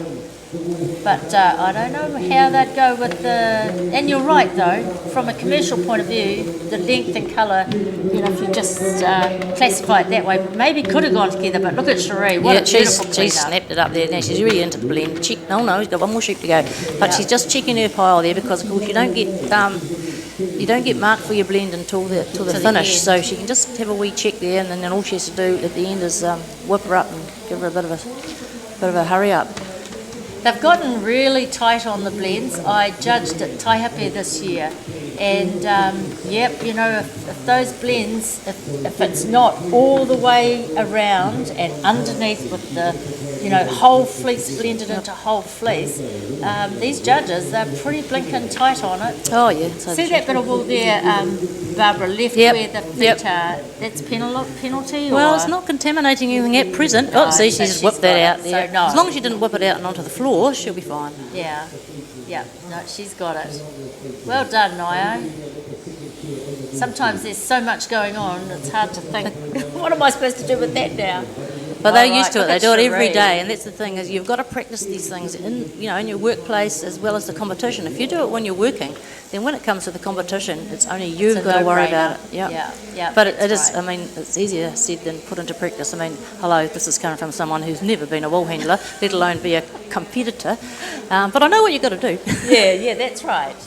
And like you say, it's easy to know, and it's another thing to have the skill and the craft to be able to make it happen, isn't it? The execution of what you know is best practice. All right, now it's time for the clean-up and the blend. So these girls... It's like Cherie, she's off. She is. She's going around and around that heap and up and down, shaking her up. Yep. Kieran's a good blender. She gets really right into it. And the facials, they're amazing. We need to get a bit of a close-up on that. That'd be great. Oh, looks like she's finished already. Nearly, just cleaning up. Oh, Cherie. Yeah, and both Kieran. of them. Oh, I don't know. Unless Kieran got away when we went watching, she didn't seem to spend a lot of time Not on as that. much time as Cherie. No, Cherie was first into it, wasn't she? Yeah. But that's what it's all about, the pressure, and of course the commentators are out there, Thomas out there saying, oh Christ, I've got to finish now, I've got to sweep up. Oops. That's right, Barb. That's exactly how it feels. Look at you, you're all flushed up now. So really intense in there. Oh, that's the sun we've got today. First time I've seen the sun since I've been here. Yes, well, you know, you're a couple of days late because it has been hugely hot up in the North Island for the last couple of weeks. So that's the end now of that North Island wool handling circuit. That wool is all going to be taken away and tested out in the dungeon. They're going to go through with a fine tooth comb. Yeah.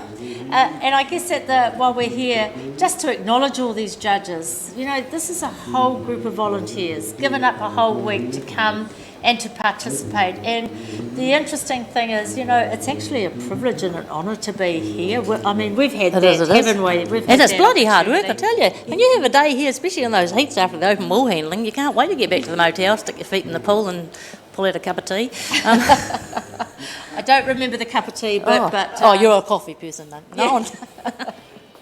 Okay, so that was great. Thank you very much for that. We'll allow them now to get the wool away. We'll let you go back to the stadium, but Barbara and I will be back very shortly to take you through the Te Puni Kōkiri Senior Wool Handling Final.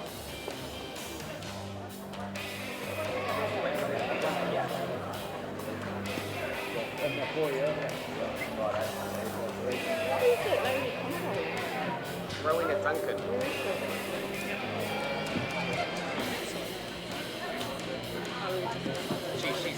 She's very good. She's keeping it on the side of the right here. Down south.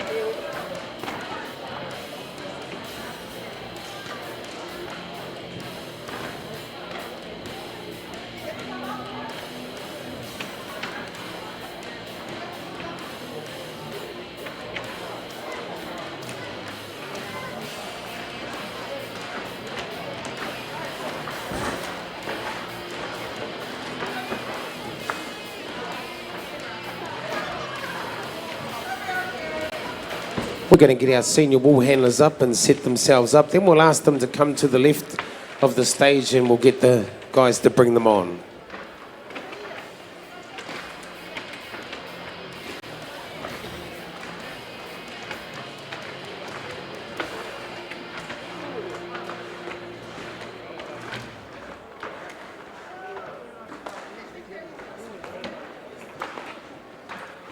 Pete Nicolaisen, the photographer, head out the front please for a photo.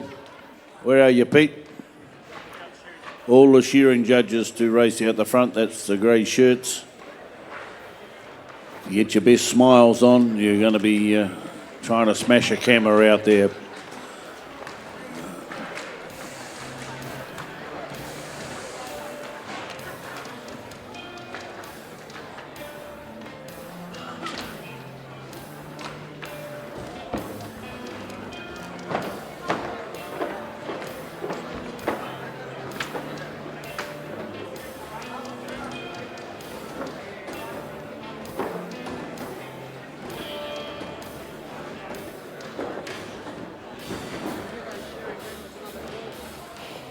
All shearing judges to the front foyer, please. All shearing judges to the front foyer. Turn your hearing aids up. Use braille if you have to get there. Yeah, Pete's already gone.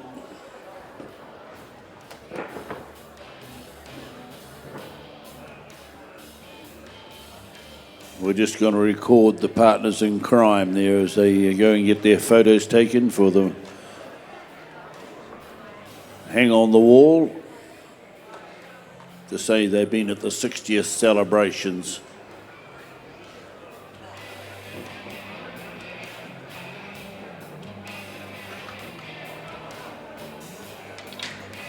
So we're back. We're back and we're just about ready for the Te Puni Kōkiri Senior Wool Handling Final. But before we do that, I just want to introduce to you another guest. It's kind of, we're getting all the special people up here today. But I'd like to introduce you to Fiona Gower. Fiona, welcome. Oh, thank you very much, and thanks for the juniors. The junior wool handlers we've supported, and also the best quality woman shearer over the heats. And that's pretty exciting because these women are amazing athletes, and to see them out there in action, it's fantastic. And we've also been involved in one of the records set this year. So the women's record, wasn't it? Yes, it's the 4-stand. And for us, it's really important to recognise that looking after our rural communities is not just the farmers, it's all those who are working and living in our communities to support them. And really great way to do it is by looking after someone supporting these events. Yeah, no, thank you very much for that. And you were also instrumental in the Women in Wool project earlier on last year, middle of last year, weren't you? Yeah, so we helped bring the She Shares movie together and helped get that out there, promoting it to, actually we've got it all around the world as well, which is fantastic. I took it over to Australia with a whole lot of women from around the world, and it's going global, which is really fantastic. And although I have spent some time here at the Golden Shears and many years ago as a young farmer and a junior wool handling. Yeah, young farmers. And so it's really great to be back here and being part of the whānau again. Oh, thank you, Fiona. And as I say, with the junior wool handling, thank you very much, Rural Women New Zealand, for your fabulous support. And you had a wonderful winner here this year, Tianita Phillips, who dedicated her win to her mum, who had tragically passed away a couple of years in a car accident. So that was quite an emotional time for everybody as she did that. Absolutely. But look, we're here now, and thank you for joining us. This is, you've met Barbara Newton from the South Island, one of our most preeminent fine wool classes, who's been invited to come and give her eloquent commentary as we work through this Te Puni Kōkiri Senior Wool Handling Final. Now, we haven't got any names up on the screen yet, but I know the girls down there have been already introduced, so we'll just wait for those names and then we will start the commentary with them. But Barb, anything further before we hook into this? Well, these are our up-and-coming young wool handlers, and they've been through, obviously been through the juniors, and now they're into the senior, and I think all of them have had some experience in the seniors, in finals and that before. So they'll be nervous though. I'm sure there'll be some of them not that long out the front, too busy concentrating. I'm not looking out there. My sister, she's going to yell at me, and I just want to breathe it in. And we've got a very talented young lady down there on stand number 1. I can't see who's on stand number 4. I do have the names. No, sorry, I can't see anything. But no, we don't have the names yet. Anyway, they're all ready to go. They know who they are. Looks like the green light. And so these women, so these senior wool handlers are pretty much our bread and butter journeymen. These are the ones who provide leadership amongst the team in the wool sheds of New Zealand and actually globally. They help to hold everything together. Our lead wool handlers are the ones who provide the real leadership and direction, but these young women are, they're pretty integral to everything that happens in the shed. So now we have the names up on the boards. So do you want to go along for us and introduce for us? On table 1 we've got Amber, I'm not sure how to pronounce her surname, sorry. Amber Puihipi from Ōhai, down your way. Oh, well, I don't actually live that far down.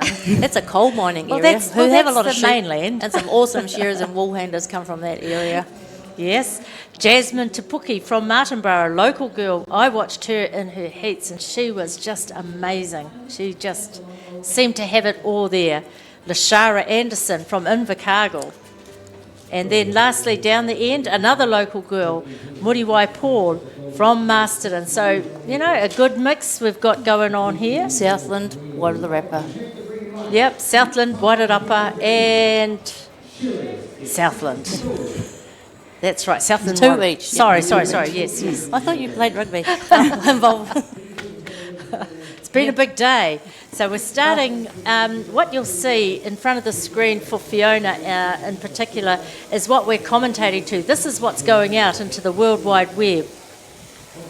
So we've got Amber, and before we start talking about the wool handlers, just want to give a big shout out to these resident shearers. These guys will shear 1,000 sheep over the 4 days for these wool handling events.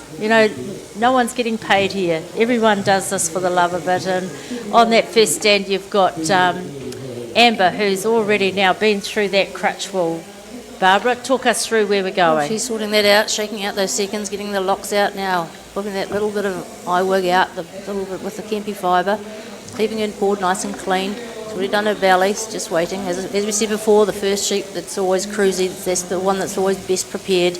And when you're out judging, when you get to the bottom of the fetch, they take them out individually here. So the first one doesn't usually take so long to sort through and look for any faults because They've got so much time here. Like their little heads will be spinning and they'll be thinking, oh, we've got 3 more sheep to go. This will be interesting actually with the 4 full wool sheep. We'll just see how they manage. They'll all manage fine for the first 2. Yes. The third one could be a bit more huffing and puffing, with the 4th one she'll be hard out, and then of course the clean up. It'll be pretty exciting. Did you ever go into the Young Farmers Teams event, Fiona? Yes, I did. I represented the Wellington region a couple of times actually. It was, So you would have done some of this? I would have, first, yes. First piece on the table, not bad. No, Bit of an overhang at the top and one down one side. That number 2's a great throw on that table there. So good to see not much overhang. It's not always easy to judge. Not bad throws. Look at that one. Very challenging fleeces. There's a lot of wool on these sheep. Yeah, but the Shara looks like she's probably got the better throw of that heat.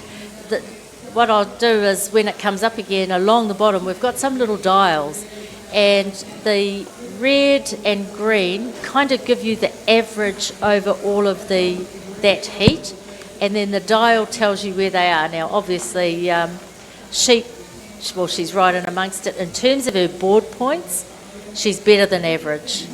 In terms of her time, she's right on the button. What's not being shown is what's out the back. So at a bit of a glance, you can see if she's in the green, that's fantastic. If they start to move into the red, well, there's a bit of an issue there. If those are only 2, are they points there, Mavis? There's only 2 board points? I'm not sure if it's actual points. Yes, it is. Sorry, there it is. We've gone up to... Yeah. Going to say that the judges were being very generous there with those throws. I mean, even though they look pretty good, there's no way... judging the judges, Barb. No. I'm just saying there's no way you could get a 2 on those throws. No, that's right. So, obviously for young Muriwai here, she's got 13 on the board, and that's probably at the top end. The top end of the average that's on that heat. To get that roll nice and tight and get that shoulder and neck in there. So that when the judge takes it out the back, just going to roll it on the table. That it opens up really nicely. So it certainly is a lot of pressure on these girls to get it right when you've got an audience watching, you're thinking all the time. It's what's going through their head as they're getting prepared, going, how's this throw going to go? Yeah, please let it go well. Please let it hang together a little bit better. So, and that they are, they don't hold together all that well, but they seem to be doing okay. Not bad, Amber. Just a little bit off the edge there. Very She's nice. Filled up the table there. A little bit of bunching there. Yeah. Some great throws. Yeah, no, they're doing pretty well actually. These senior wool handlers. And you were saying before, Fiona, that they've got an audience down there. They've got all their mothers and aunties and sisters and mates down there. What they don't realise is that there's probably 1,000 people online also watching from all over the world. So that's pretty scary. That is pretty scary for them to actually have that in consideration as well, that this is a worldwide event because of the quality and the mana of this event. It's great to have everybody watching to see the world's best in action. So, that's right. That's right. So not a bad board there. See those little bits of wool still on the board? That would be a penalty, wouldn't it? Yes, definitely. Size of a credit card. Yes, got to make sure everything's spotless. Yep. But then if you're in a hurry, you sometimes have to sacrifice a couple of wee points here and there just to do something else. But Amber seemed to be fluffing around here a bit. Come on, girl, get into your work. Just get that side done and up and out. Yep. That's right. The big thing is to get those fleeces off the table as quick as you can. But she's moving around really nicely there. But she could be one of those considered competitors, a bit like Pagan. You wouldn't know what's going on with Pagan. She's effortless. It just seems to be so easy, doesn't it, when they're doing it? Oh, it looks fantastic from here. I think it's really easy. Very easy from here. Yes. Yeah.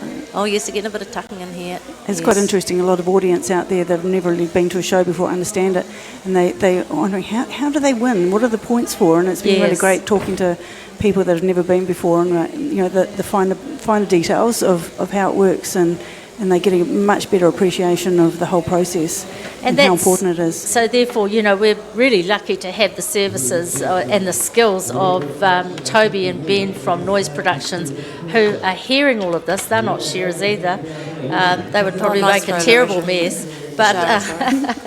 But they're hearing the talk and they're thinking, okay, well, how might that look? How could we explain that better? So, we've got neat little graphics all we need to do is explain to people what they're saying so that they can start to engage better with the competition. That was a nice reverse camera on the table there, by the way, guys. Yeah, it's great. So there's Muriwai working around. I haven't seen Muriwai before. I haven't been to a lot of the shows, but she looks like she's, you know, a little bit tentative, but moving around that fleece, that shearer. She's definitely very competent. Yeah. Well, to get to the stage for a start, so yeah. She'd have to be. Yep. And if it's the first time on a big stage like this, it can be pretty daunting, can't it? With the competition that they're up against. Lights and people and names and judges and boxes. What the heck are they for? Yes. That can all adds to the stress, to the pressure. But you know, that's what it's about, isn't it, Barbara? Every day in the shed. Absolutely. It doesn't change in the shed. The pressure's on you the whole time to do that. And so important they do it right in a shed in the shows, because that's what makes the difference between a good and a bad wool clip. And that's right, and then we start talking about our national GDP when we start to talk about the value of a clip. Admittedly, we're being carried by fine wool, and we're grateful for our fine wool cousins. But you know, our role really is to get this strong wool back where it needs to be in terms of its earning potential. Oh, absolutely, because you know, when we look out at the sustainability of wool compared to our other products, we should be promoting it in everything we do, because you know, it is sustainable, it's really green, and we can use it for so much, and it's a very safe product. So here we go, here comes the next throws. Here we go, this is our last fleece, all on the table now. Now here goes the panic station. That's right. This is where the pressure Board goes. cleaned up, back to the table. But 3 panic throws really that we can see in front of us. Yeah, Lashara there just got a bit bunched up there at the neck. Yes. Didn't spend the time to set that fleece up nicely. But anyway, she's hurting through it. Just turn over, get that neck out from underneath. Well, that's the thing. You can't panic. Just get on with it. Jasmine, she looks like she's on a mission. She does. Look at her. She's moving with real ease through this thing. She's got that get out of the way look, hasn't she? Yes. Amber, she's cool, calm and collected. Yeah. And Muriwai down the end there. She's just doing the best she can. She's moving through it, but you know, give that table a thumb, girl. Yeah, throw that fleece in the bag. Our brooms are out, off we go, and then Tumara will be given the hurry up. Oh God, I've got to finish. And that's the worst thing, when somebody finishes, you're thinking, oh my goodness, I'm still going to keep going. Yeah. But so we've got Jasmine who's finished, but you know, you look at her clean up. You know, there's still just there. stuff. She sacrificed that for time. That was her decision. Yeah, so Amber's still going there, working away quietly. She's actually done really well this season, that young lady in Belcrutha and Gore. Oh, fantastic. Well done, How girls. wonderful for them. How wonderful. You know, so this is about the skill base of our wool handling team, in particular the seniors. So we want to just give a shout out again to Te Puni Kōkiri. Thank you so much for this ongoing support. And now let's head back to the stadium, because we've now got coming up to the Wairarapa Moana Māori Pākehā shearing teams final.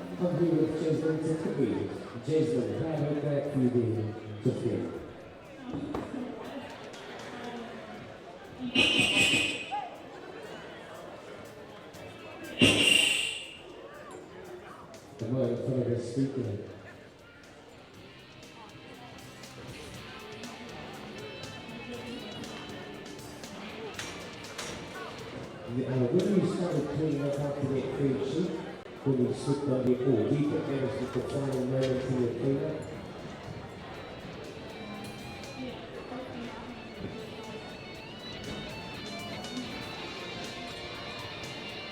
It's about 15 Jackman. We had an amazing run there. Good luck to Jackman and all the other single hands. Well done, ladies. Back to you, Jack.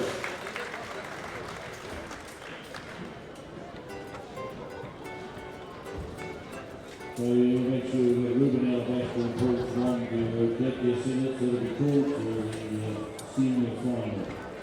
Next up, ladies and gentlemen, we have the Maui Pākehā event, which we have the 3 teams, and they'll be shearing 16 sheep per team, so let's lay the piece. We'll just make sure that's all correct with our stewards. There's prize of $800 in that event, sponsored by Wairarapa Moana. Instant prize giving as well. We're all here at the senior Māori Pākehā, the senior event.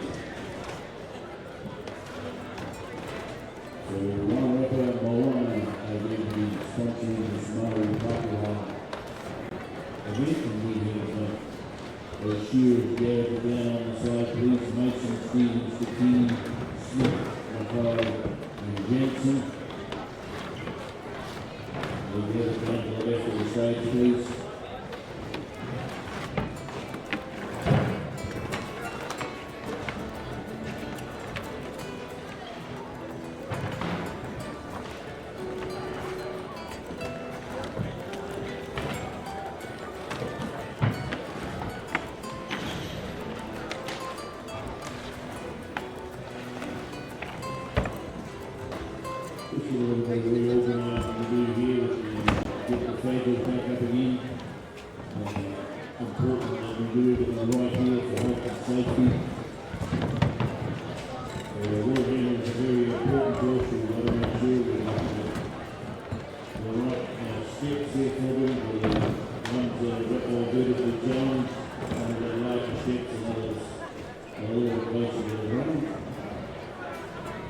And of course, like shears in this event has been shearing in the Woolhandling, so he needs a little bit of time to have a quick swig of water and put a new colour on.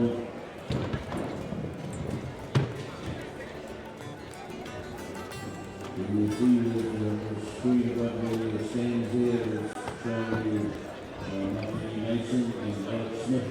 That's one team of Wairarapa, Ricky Stevens and Clifton McLeod. And Colin McKean and Liam Jackson down the far end.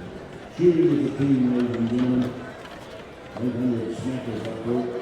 It's well worth putting the best foot forward one. You know, that's just not how it goes. You know, that box putting the more one step. There's some good one shears up there. Good one up. And Team Mason Alex Smith in the front team. The Williams, Ricky Stevens and Tristan McCall. To be and William Jason. To good up-and-coming shears.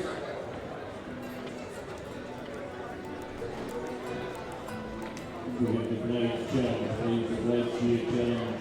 The competitors to step up and get their summits at the best place. Kenny Reed, Phil Oldfield, Alan Oldfield, and Nicky Butler. To the summit distribution point, please. All right, so how's that for a quick shift around, eh? Welcome back, Digger. And we're here now for the Masterton Golden Shears 2020 Wairarapa Moana Māori Pākehā Teams Shearing. So this is quite a cool event, isn't it?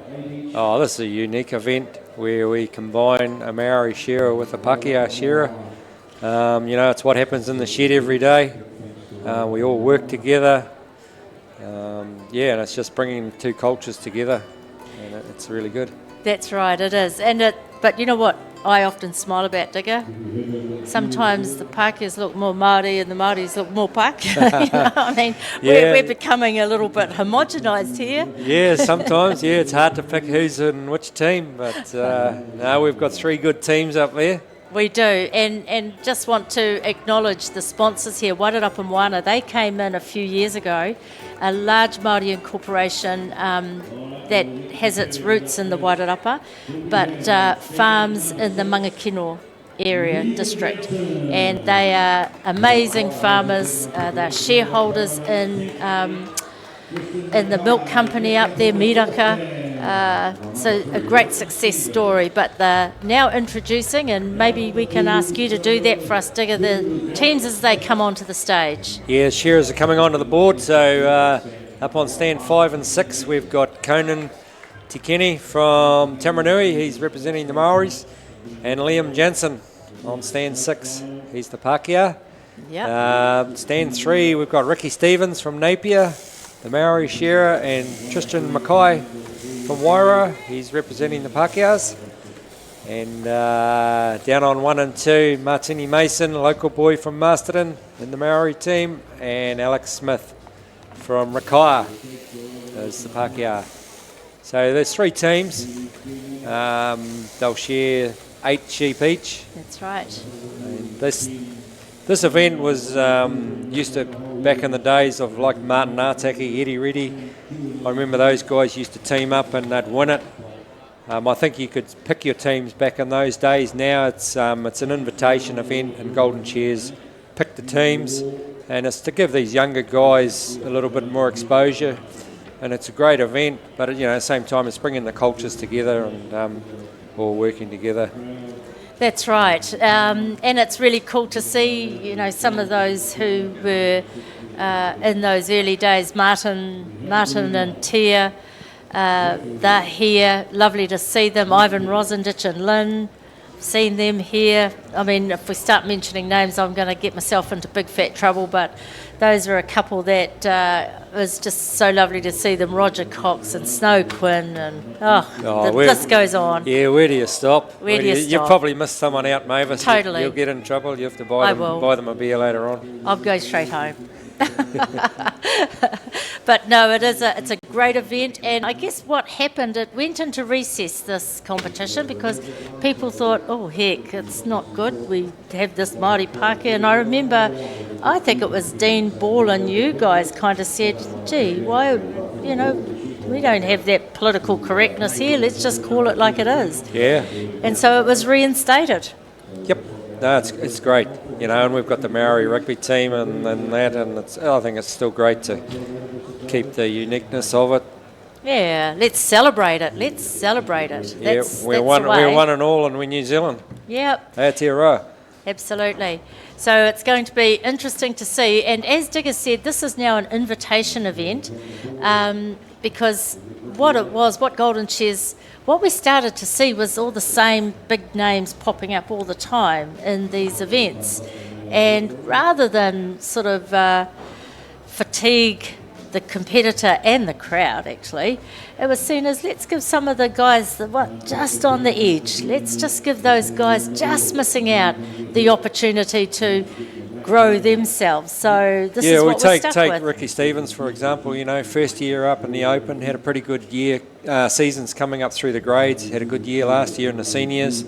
First year in the Open, and he's straight into this event, getting exposure up on the big stage.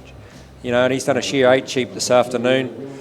And if he can find a couple of combs that are going on these dry Wairarapa sheep, he can put them away for next year and come down here in the open heats and smash it. Yep. No, that's what it's all about. It's an exciting time for these younger, what you might call emerging. Yeah, well, we've got Alex Smith, first year in the Open as well for Alex. Son of the great Grant Smith. Grant and Lynn. Yep, from Rakaya. Yeah. He's been doing well. Here they go.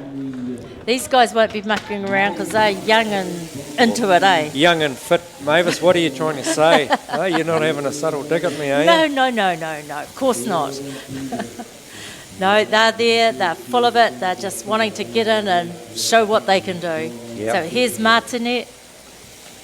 Great family. He wouldn't be a Pākehā with all those the big thing on his arm. No, although I'll tell you what, we can all put some Pākehā whakapapa onto a paper somewhere, I'm absolutely sure of it. But he's a beautiful young shearer, Martinet. He's been around for a while and kind of in and out of the competitions. Whether it's business or family, who knows, but, he's certainly got a skill. Look at that. He's a guy that I heard of a few years ago. They said, just watch this guy, but he's just probably hasn't quite got there yet. But I think if he sticks at it hard enough, works away, works hard, he'll get there. Yep. Easy flow. Yeah, nice style. I know Bill Wurzel used to talk of this guy very highly. When Bill was instructing, he said, you watch this young guy, he could go places. Oh, that's a nice thing to hear for those families. And here's Alex Smith now. It's Martini's teammate, Alex the Pākehā. He's been up shearing with us in Tikawiri for main shear, just getting the experience on the second shear, and another kid with a big future, I think. He's doing a lot of miles, trying to get a lot of experience. He's got a nasty one there, just giving him a bit of a hurry up. But yeah, as I said, he's the son of Grant Smith, and Grant's the world record holder on the Marino 9-hour record. So plenty of experience in their family. Yeah, and just such nice people. I had the privilege of going away to Warrnambool with the New Zealand team when Grant was a representative with David, and really lovely to, meet and know him and his wife Lynn a lot better. So great when you see the young fellas coming through. Yeah, the next generation's coming through. Yep. Yeah, Ricky Stevens, he's in the second team. He's representing the Maoris for Napier. Ricky's had a busy Golden Shears. I think he competed in the Woolhandling. I know he was in the pressing final, individual final, finished second in that. So good, fit, young, strong Maori boy. Yeah, and do you know what? I'll tell you what I love is when these guys, you know, they're not too shy to have a go in the Woolhandling as well. And Ricky's been doing that pretty consistently through the season, which ended up on just the past weekend we actually won the Open. He beat Joel. That's right, he won at Tamaranui last weekend, which was, you know, a pretty huge event to beat Joel, Kieran Herbert, Sheree Alabasta. He beat all the guns. He did beat all the guns. They were all there. Oh, it's a great thing. He's, you know, so look at him, you can see, almost feel the determination on his face, you know, just looking at him. He's very purposeful in the way he's standing and working. Yeah, now we're focused on Tristan Mackay from Wairarapa, Ricky's teammate. So we've got two of them from the East Coast. Go the Ngāti Porou. They'll be watching it up somewhere up the East Coast there in the pub. Ngāti Porou, Ngāti Kahununu, Paho Wera, all of that lot from up that way, they'll be really proud that these two young men are representing, you know, that bicultural element.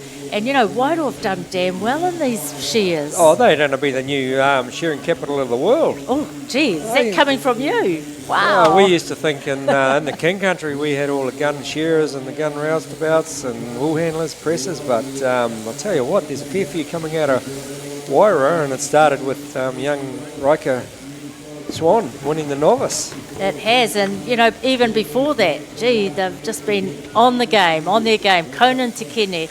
So he's the next team member down. Yeah, he's the Maori boy from Tamaranui. Conan had a big year in the seniors. It might have been 2 years ago. I think he won, I don't know if he won Golden Shears, but he won a lot of senior shows, so he hasn't been in the Open for too long. Big, strong boy.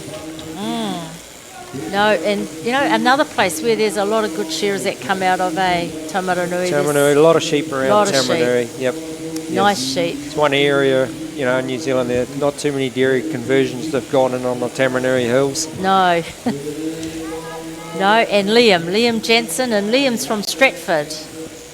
Yep, don't know too much about Liam Mavis, but tell you what, he's a nice looking shearer. He gets around those sheep pretty well. Yep, he's not shy up that long blow, that's for sure. No, he's chucking a bit of steel at them. Yep. And not a lot of sheep around Stratford, you know, that Taranaki way either these days. So, you know, he probably has to travel a bit. Yeah, probably got to get up in the hills of around Wangamomana. Yes. Up through there. Yep. Plenty of sheep up there, though. They won't be putting too many dairy sheds Not up that way. No, not up through there. No. So we're just having a look at the graphics now, and it's pretty even down there on the first four stands. Yeah. Martini and Alex, not a lot between them and Ricky and Tristan, but Conan and Liam got a little bit of work to do, just pull that job back a bit. Yes. A little bit high on the board. Yep, they're well over halfway through now. They're on to sheep number 5, and how many are they doing in this? They're doing 8 sheep. 8 sheep each. So, yeah, they got a bit of time, but hard to pull that back, eh? Yeah, 8's not a huge number. You sort of need to be hitting your straps from the word go. Yeah. Great shearing. Just looking at Alex Smith, yeah, he's got a nice pattern, Alex. Obviously studied a lot of people, and I think probably got a little bit of help from Tom Wilson, the shearing instructor down there in the South Island. And look at his board, he's got a very low board. Yeah. He's right on the pace with the time. So he's having a good shear. And we look at on the right hand side of our screen, we can see the guy, they've just taken the graphics off. It's Ricky Stevens. Ricky, the son-in-law of famous Johnny Kirkpatrick, so no doubt he's got some good gear that he can get his hands on.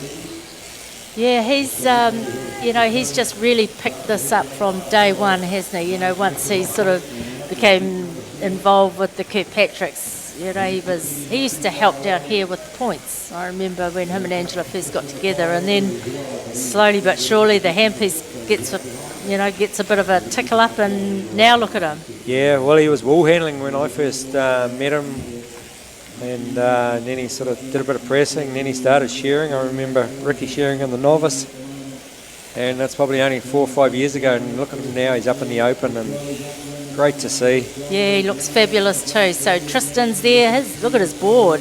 Oh, gee, he's having a good shear too, so yeah, that's just looking at the graphics now. So who we got? He's on 4. Yeah, looks like Yep. stand 1 and 2. The team of Martini Mason and Alex. Alex are going really, really well, but Yeah. Ricky and Tristan aren't too far behind. No, there it is. There's not a lot in them, you know. But these shearers, as you said, Mavis, they're doing shearing, wool handling. Like back in my day, if you weren't allowed, I don't think you were allowed to wool handle if you're a shearer. You I thought you guys were just too stuck up to have a yeah, go. no, you sort of got you got too much of a hard time. But now it seems to be the norm. You've got Jimmy Samuels. Look at Yes. Jimmy, top open shearer. Yeah. He's doing the wool handling. And doing well at it too. And then you've got the likes of all the girls like Emily Tsakapa. She can wool handle, shear. She won the pressing last night. Did Women's she? pressing. Oh, wow. Yeah. Scotland will never be the same. Oh, but that's a pretty famous name, isn't it? That's Tsakapa. Yeah.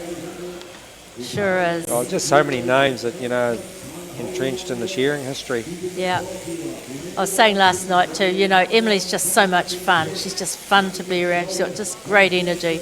Look at Liam. We were talking before how confident he is with that handpiece. Look at that. Yeah, well, I haven't seen Liam shear before, but he doesn't look out of place up there in this event. Not at all. Not at It's all. going to be a great experience for him shearing these dry cutting sheep.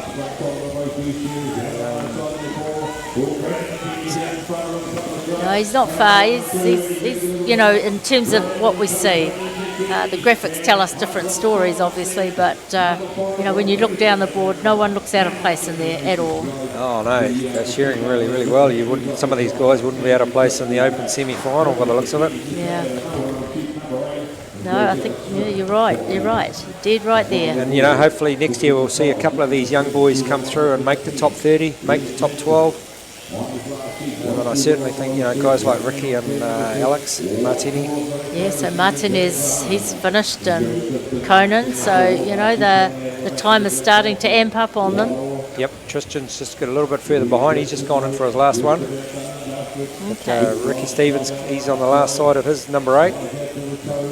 So this is where Tristan, when we saw the last time we looked at the graphics, he had a brilliant board points. But now this time will be starting to erode that away, won't it? Yep, his time points will be eating into any advantages that he's got with his inside job. Yeah. And they've got to go out and get the outside points put in. Yeah. They haven't put them up on the screen yet. Nice one, Ricky. Well done. All right, so we're just waiting now on Tristan and now we've got Alex. the graphics. So it's Martini's the best inside and time-wise. Oh, this is going to be tight. Yeah, and then look at Conan. He's shorn really well on the last in the back end of the. Yeah. He must have had some good sheep sort of towards the end of his shear. Yeah. He's pulled his points right back down. Alex has just had a little bit of trouble with that last one. He switches off. Yeah, it looks like the last couple he may have just had a few challenges with. So those points, this is. I'm not have to sit on the fence again, Mavis. I'm not picking this one. Jeez, Digger. You're not much help. Look at that, Martini with a score of 30.2, but his teammate Alex is a little bit higher. Ricky and Tristan around about the mid-30s. Yeah. And then we go down to Conan, a good score of 31.9, and his teammate Liam, 34.8. So, do I have to pick something? Oh, I'm going to go for Conan and Liam, to sneak this one. Well, or Martini and Alex. Yeah, well, going to be close. Mind you, we're just talking a lot of rubbish, really, because the outside points aren't even on there. No, well, that's right. So it all comes down to the job, and I think really what we can say is that it's been a tight race. It's been a tight. And isn't it great? You just don't know who's won it.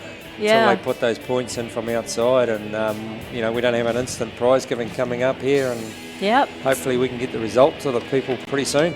That's right. So look, I think we should go down to the stadium. Thanks a lot, Digger. This is getting to be much more fun now that you're loosening up. Oh well, I went and had a good kai for lunch, and I I didn't have a beer, but I just No, good just man. relaxed. Later. Yep. Yeah. All right. Enjoy the prize giving, and we'll be back with you very soon. Hopefully it's enough, but yeah. You look fairly comfortable up there. It didn't like you were too far out of your comfort zone. No, yeah, just sure within myself. I see Marino was taking off pace-wise, so tried to keep the job, but yeah. So did you tell Martini, you go for speed, I'll try and keep the job? Is that how it rolled? He just said, yeah, do your best, and yeah, tried. Alex Smith, ladies and gentlemen, he said he had a few too many raros last night, but that happens. Ricky Stevens.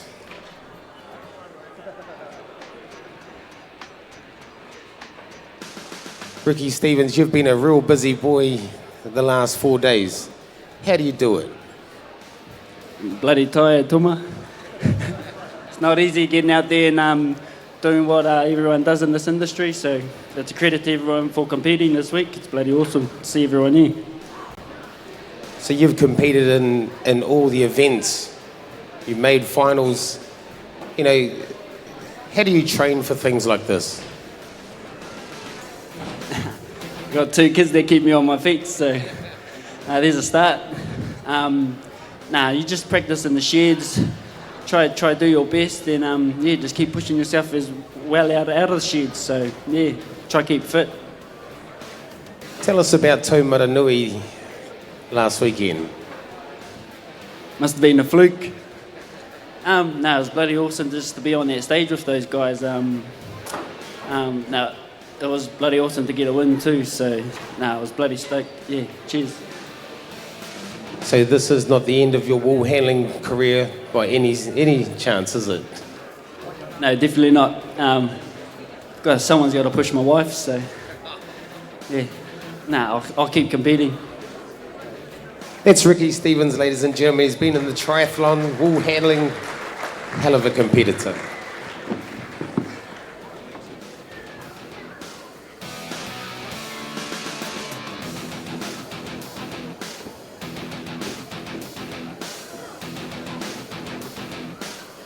Rightio, ladies and gentlemen, we have the results of the Wairarapa Moana Māori Pākehā teams shearing. And presenting this is Sonia Rimene, Director of Wairarapa Moana Incorporation. Tēnā tātou katoa. Well, 60 years, Golden Shears. What a legend, what a legend. And Wairarapa Moana is proud to be part of that legend.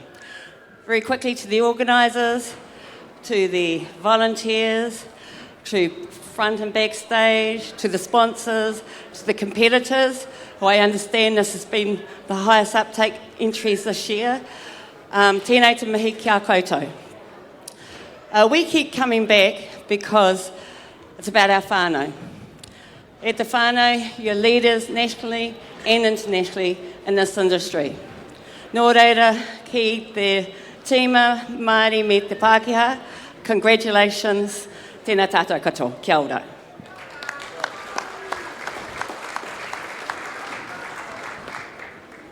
First place in the Wairarapa Moana Māori Pākehā team shearing receives $800.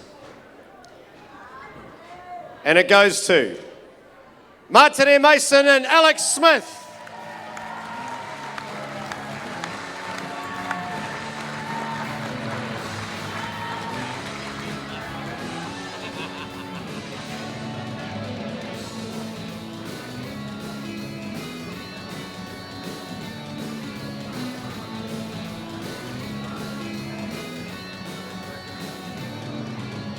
Well, you got picked on by Tuma earlier and now you're going to get picked on by me, but it's in a different situation because you've won at the 60th Golden Shears, the Māori Pākehā Teams event. Congratulations. Cheers. Thanks, Martin. I think you carried me a bit, to be fair. He had a really good shear, actually. Yeah. Pretty cool event. Yeah. Very good. Thanks, everyone. Thanks to the sponsors and.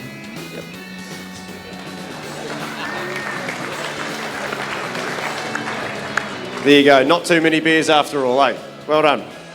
Second place, Conan Takere and Liam Jensen.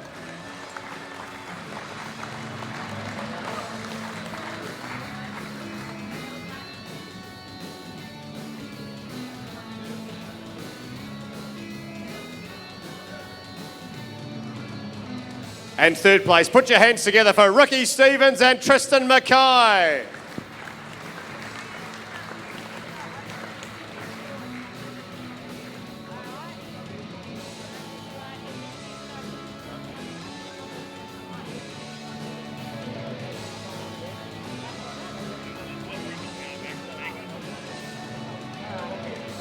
Rightio, ladies and gentlemen, that is us for the presentations. Let's get back to the action.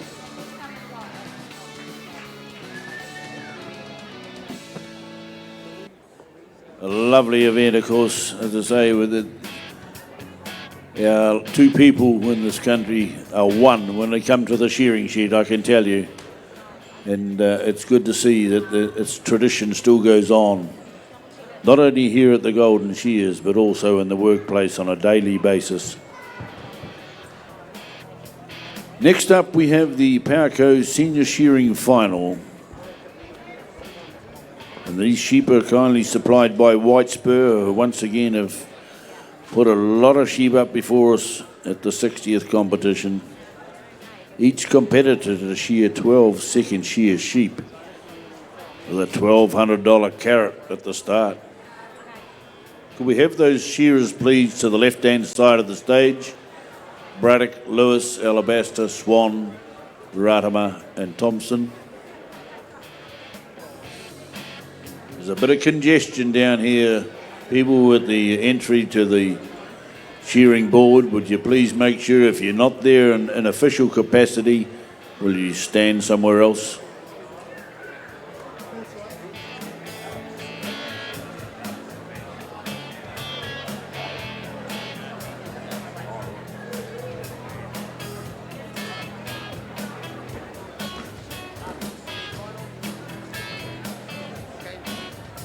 I'll let Martini know.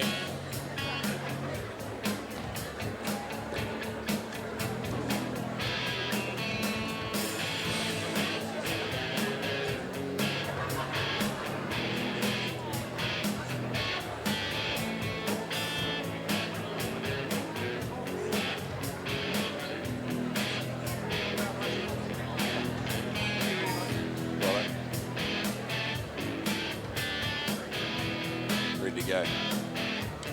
Good to see you.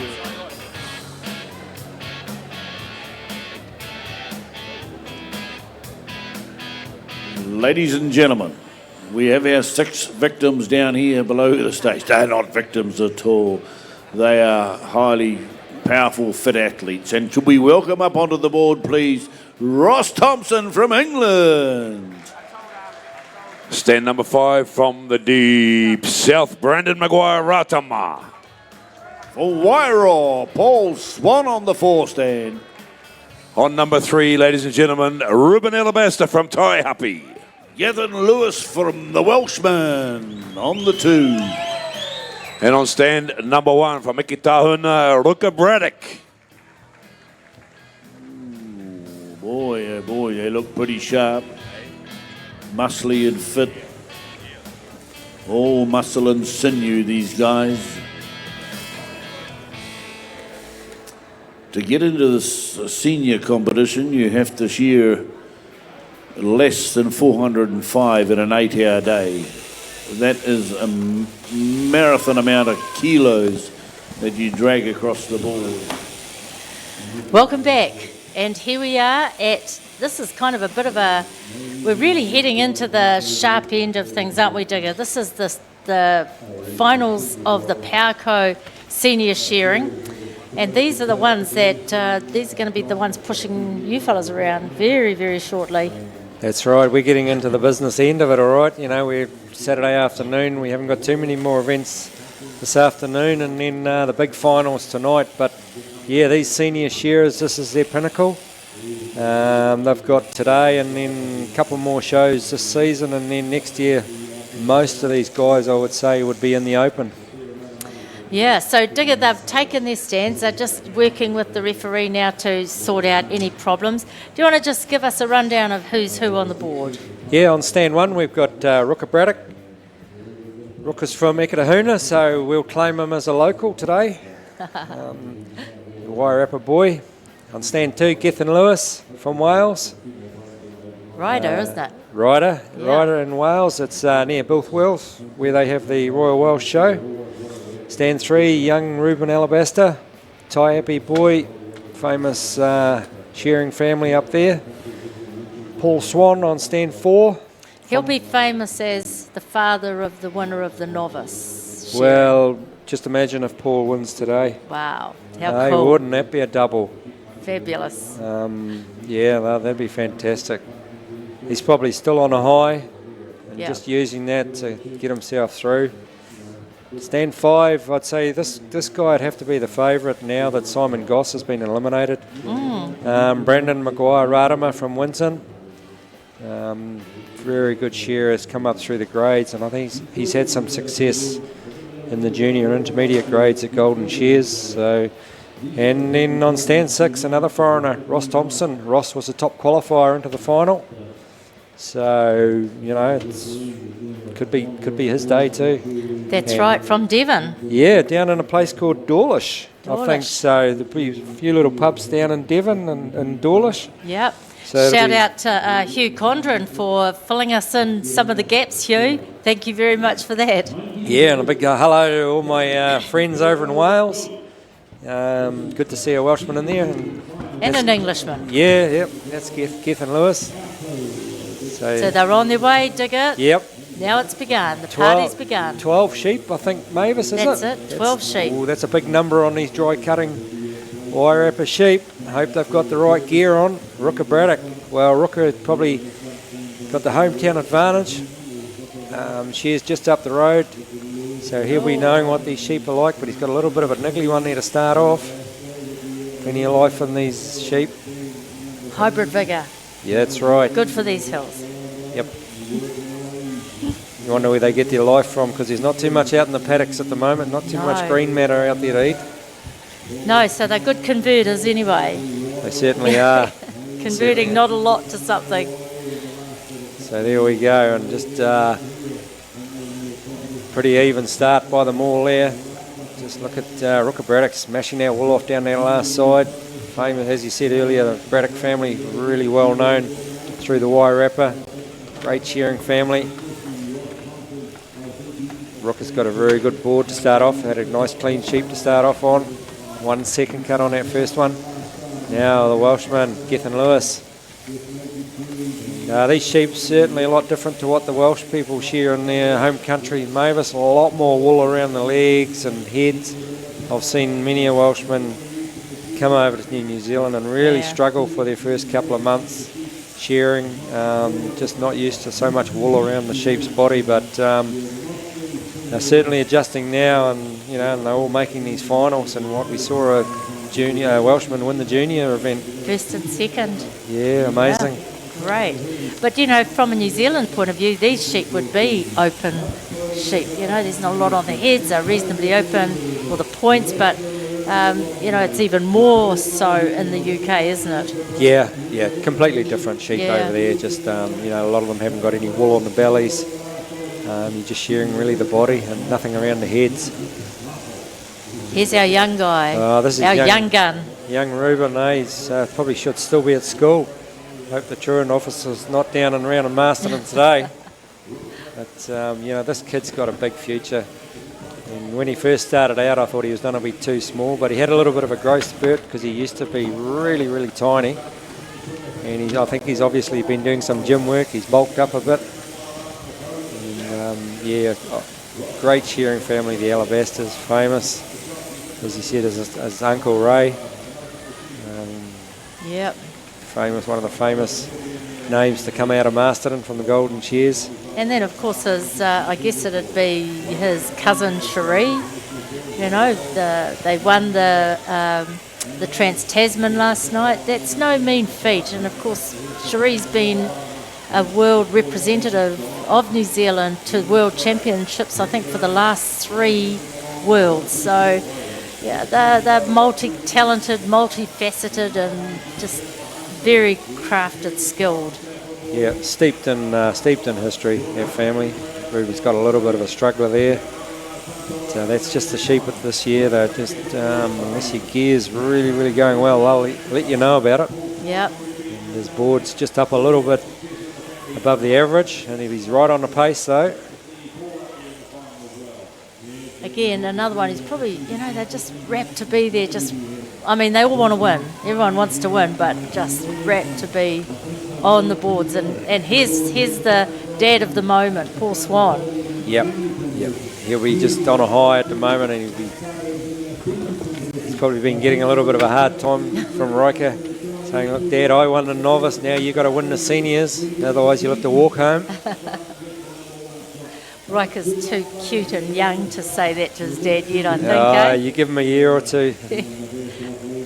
Now the favourite, I think, Brandon Maguire, Wairarapa from Winton, and just look at his board, Mavis. Outstanding. Outstanding, and his graphics come up in the top right-hand corner there. We can see that he's the lowest at the moment, so he's having a really, really good shear. Pretty tight though, not a lot in it. No, and it's early stages. Remember, they've got 12 sheep to shear. Yep. He's doing that easy though, isn't he?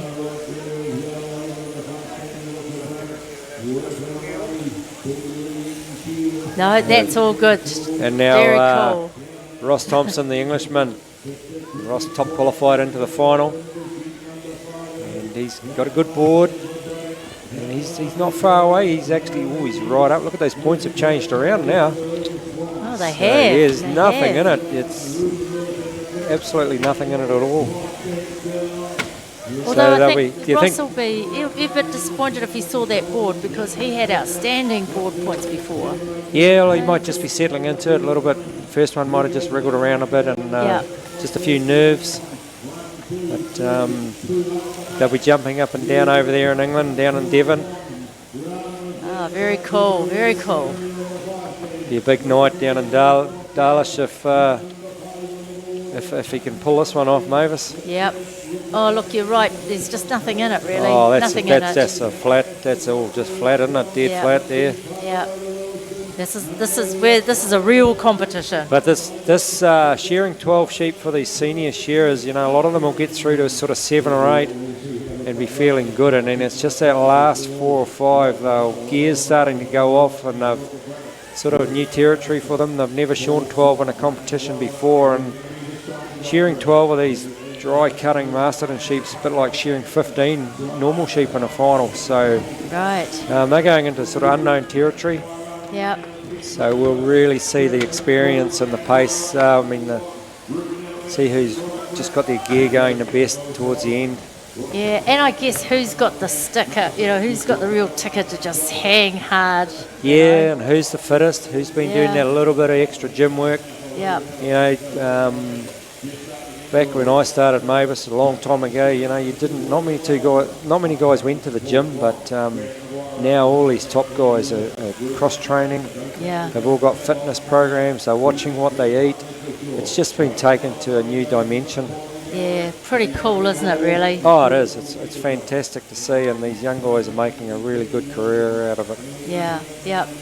No, I think the people of Radar would be really quite stoked at the moment to be watching this final of the the Power Coast Senior Shearing Championships of Golden Shears 60th anniversary. That's going to be a cool one to have. Yep, look at Ruben Alabaster just ripping into that pen.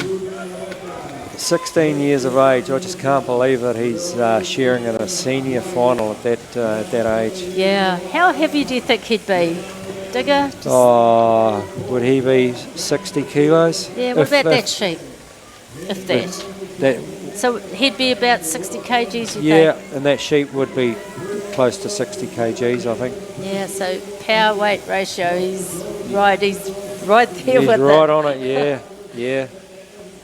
And sometimes that can be an advantage, maybe. Well, they say the smaller you are, the better technique you've got to have. You look at some of the women shearers, you know, they're not quite as strong as the males, but they've all got really good technique, and you've just got to have that sheep sitting in the right position, your feet in the right place. You know, you can't just use your big shoulders and power it off. Oh my God, look at this guy go. Now we're looking at Ross Thompson, the Englishman. So he's... oh, he's geez, got a he's bit not of having a niggly good one there. time. No, it's just- Come on, Ross, settle it down. You know, you'd be how frustrating, because you'd be thinking, right, all I have to do is what I did the first time. Yep. That's all I have to do. Yeah, just sit there, baby. Oh, he's got it under control now. Away he goes. Yeah. Hard to catch up though, eh? Hard Yep, to pull but, up. Brandon Maguire's getting a little bit of a lead on this field. Yeah. Ruben Alabaster's not actually. Ruben's right up with them. Nothing in it. Nothing in it. The Welshman's just going in for number 8 now. So just looking across the screen there, it's very even on the board and time points. So it is going to be all out the back. Yep. Should have had one of those roving cameras. We could have gone for a walk and really had a look. There we go. Oh, look how even it is. Oh my goodness. It's going to be a point on the everything other than outside. Yeah, there's nothing in it. But Nothing. in saying that, Brendan and Ruben have got a little bit of a lead. Yep. So, Well, still. the other boys' time points are going to keep clicking on while they're finished. Yes, they've nearly got a sheep on, Ross. Young Ruben. Yep. Gee, that happened quickly. That happened quickly.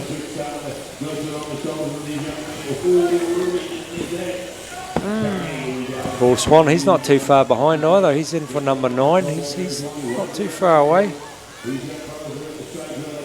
Oh, I think the limelight belongs a little bit to this young fella. Yeah. Oh, isn't he going well? Well, Taiapi will be the place to be tonight. Oh, the Greta. The Gretna. Yeah. Been there once or twice, Mavis.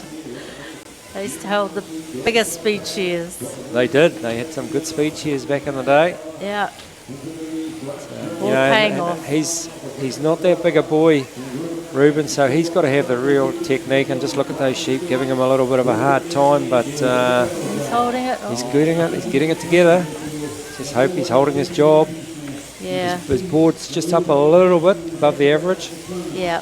But no, he's not too far away. He's sitting on 34.3.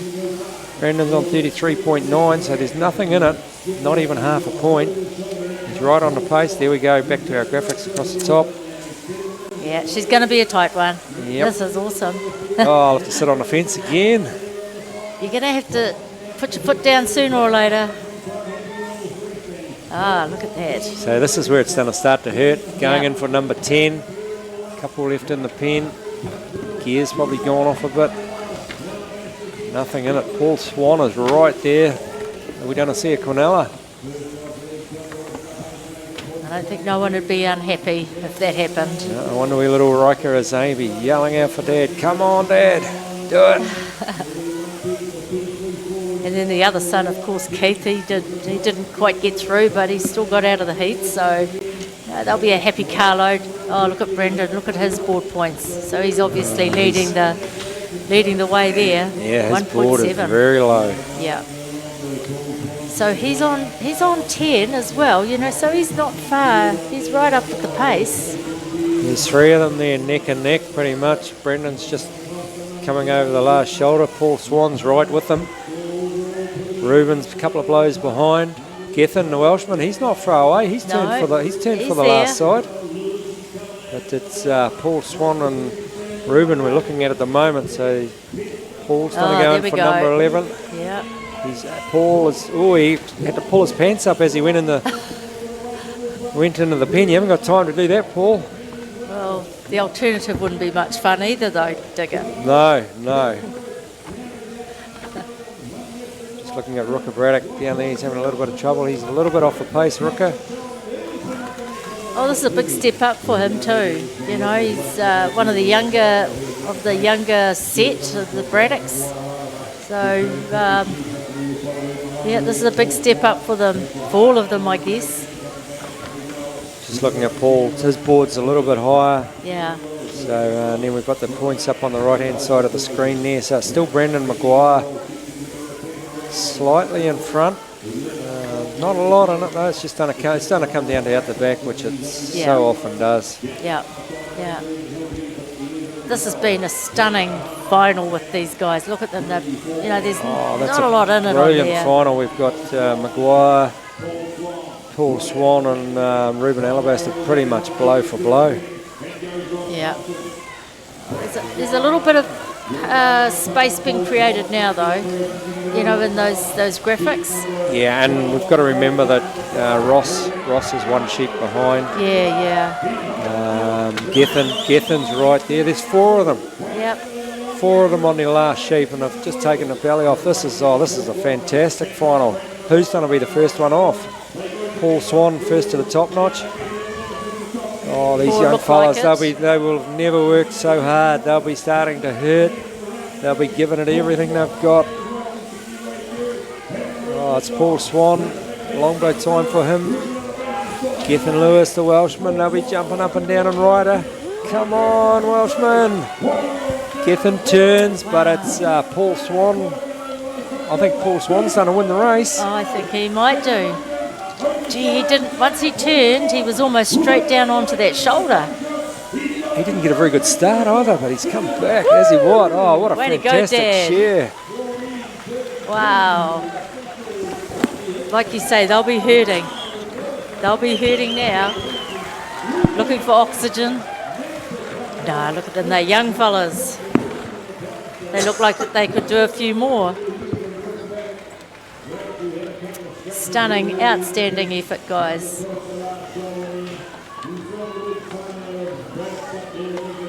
Just waiting now for the 2 at the ends. At the end, we've got Ross. He's on his last sheep. Rooker Braddock coming down the last side on number 12. But hey, if they've done a really, really good job, they might sneak up. Yep. The other 4 boys were all obviously trying to win the race.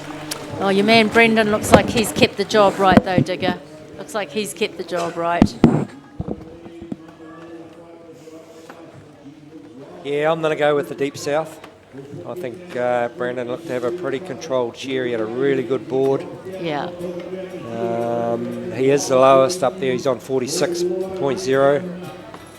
Paul's 46.9. So he's got 0.9 of an advantage, just under 1 point before they go out the back. And Brandon's renowned for his quality.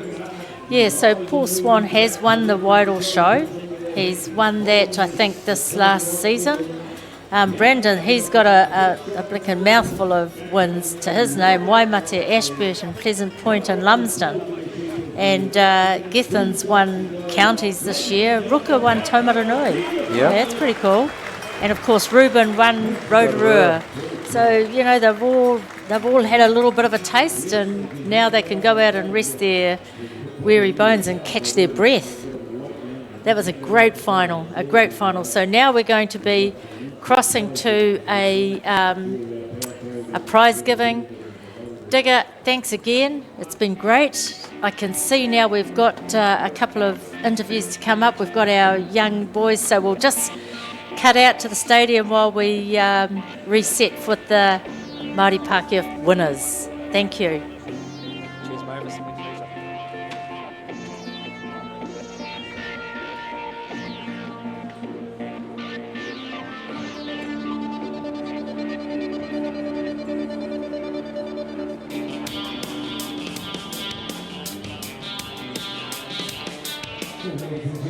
Paul Swan.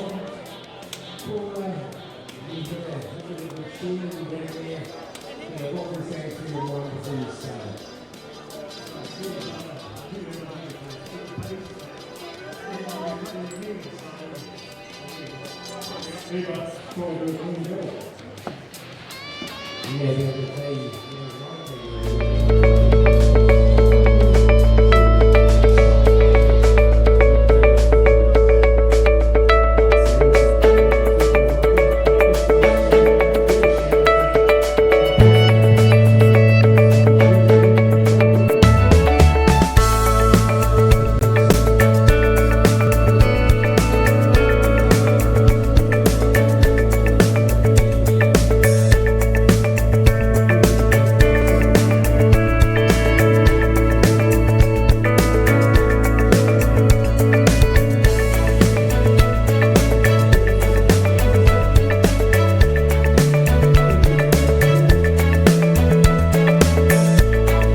So welcome back, and that was a frenetic couple of events we've just had. We first of all had the Māori Pākehā and then just been through the Power Coast senior finals. But look, I'm really stoked to have with us here the winners of the 2020 Māori Pākehā.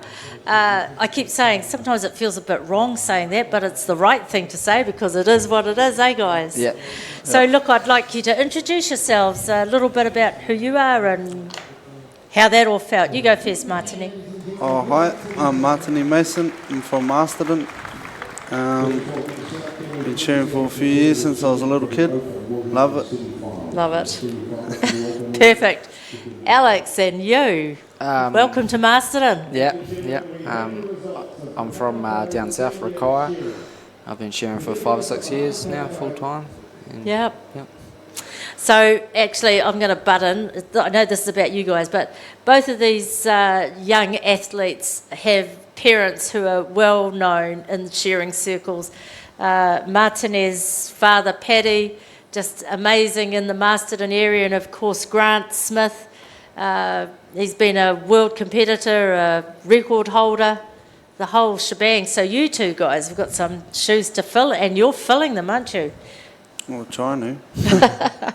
That's the goal. That's the goal. Yeah. And what about you, Alex? Yeah, I got a few goals, but yeah, not really. Pretty hard to fill my old man shoes, but. Oh, you can do it. You can do it. Yeah. They say that kids are the better version of, so keep that in your mind. Yeah. So how did it feel to be up there with winning that as a team? Yeah, it was good. I didn't have the best shear. I was lucky Martin had a good shear, but I didn't realise we had this event and only found out late last night, so I wasn't really prepared. Okay, well look guys, thank you very much. It's a short interview because I can see that the senior prize giving's being held right now. Thank you very much. All the best for your futures. Thank you. Thank you very Kia much. ora. Kia ora. Thank you, and Goldies, for putting this all together.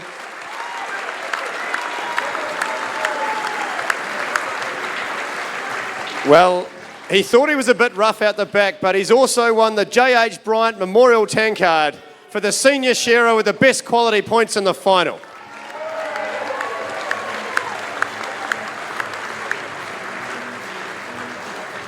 Second place and $600. Ruben Alabaster.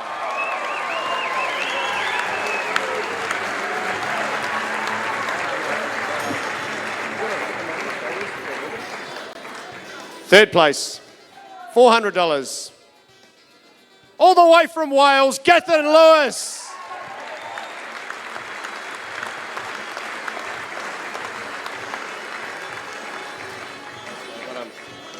Fourth place, $300. Ruka Braddock.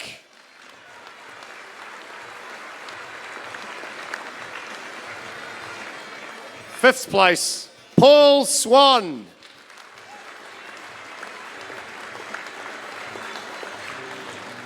And put your hands together all the way from England, Ross Thompson.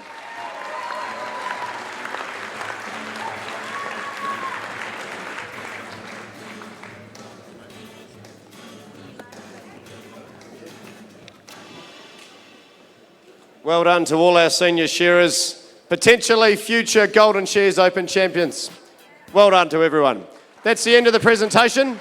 We'll hand you back.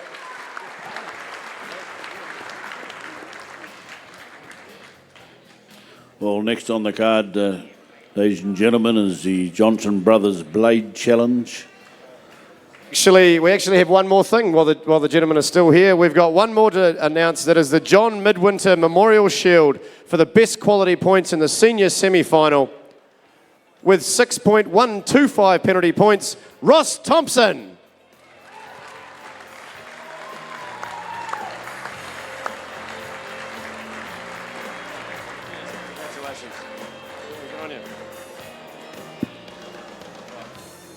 Righto, thanks very much. We'll move back to the blade shearing now. We have 8 long wool sheep. Must be 2 teams. We have a male and a female in each team. And they're going to be shearing 4 each by the look of it. Oh, we had 2 sheep. They've had been a shortage of sheep. Shortage of sheep. So we're going back to a 2-sheep final. In this challenge, sheep kindly just supplied by White Spur, the long wool sheep. Always a lot easier for the long wool to be shorn with the blades.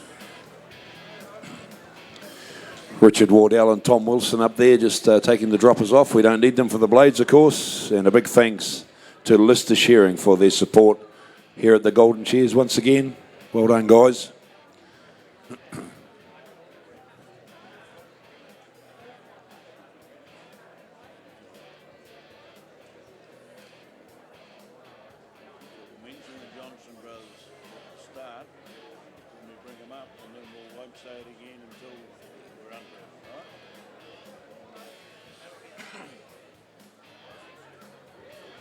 So a little bit of preparation for these 4 blade shearers. You'll notice a little grey sleeve now being put on the front of the board there. That is to hold the very sharp instruments, precision instruments for removing the wool with the blades. They are superior steel, at least 200 mils in length. That's just the blade section, plus the spring-loaded and the driver. And they were shearing these sheep in somewhere around about 2.5 minutes for the guns yesterday. We'll see how the Oldfield boy goes. We've got Phil, the older statesman, and Alan, the young gun, along with a Scottish lass and an Australian lass. So it's good to see. Are they down on the side of the stage? That looks good. Well, we'll pull them up onto the stage, ladies and gentlemen. A big hand for our blade shearers, Nikki Gutler from Australia. Come on, round of applause.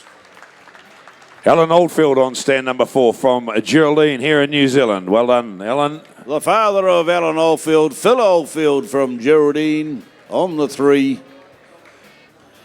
And last but definitely not least, up on the front stand from Crieff in Scotland is Katie Reid, ladies and gentlemen. In this Johnson Brothers Challenge, we will be shearing 2 sheep each. So it'll be all go. So a couple of girls up there amongst the boys. We've got the thorns between the roses this time by the look of it. Katie and Nikki on either side. And Alan Oldfield, who, incidentally, if you never saw this guy in action yesterday, he is the current world blade shearing champion. And his father, Phil, in front of him. Phil has represented New Zealand on numerous occasions as well as a blade shearer.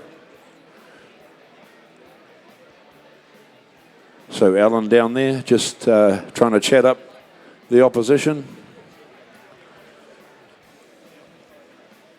Trying to put her off her stride, John. Yeah, team member, I mean. That's what I meant.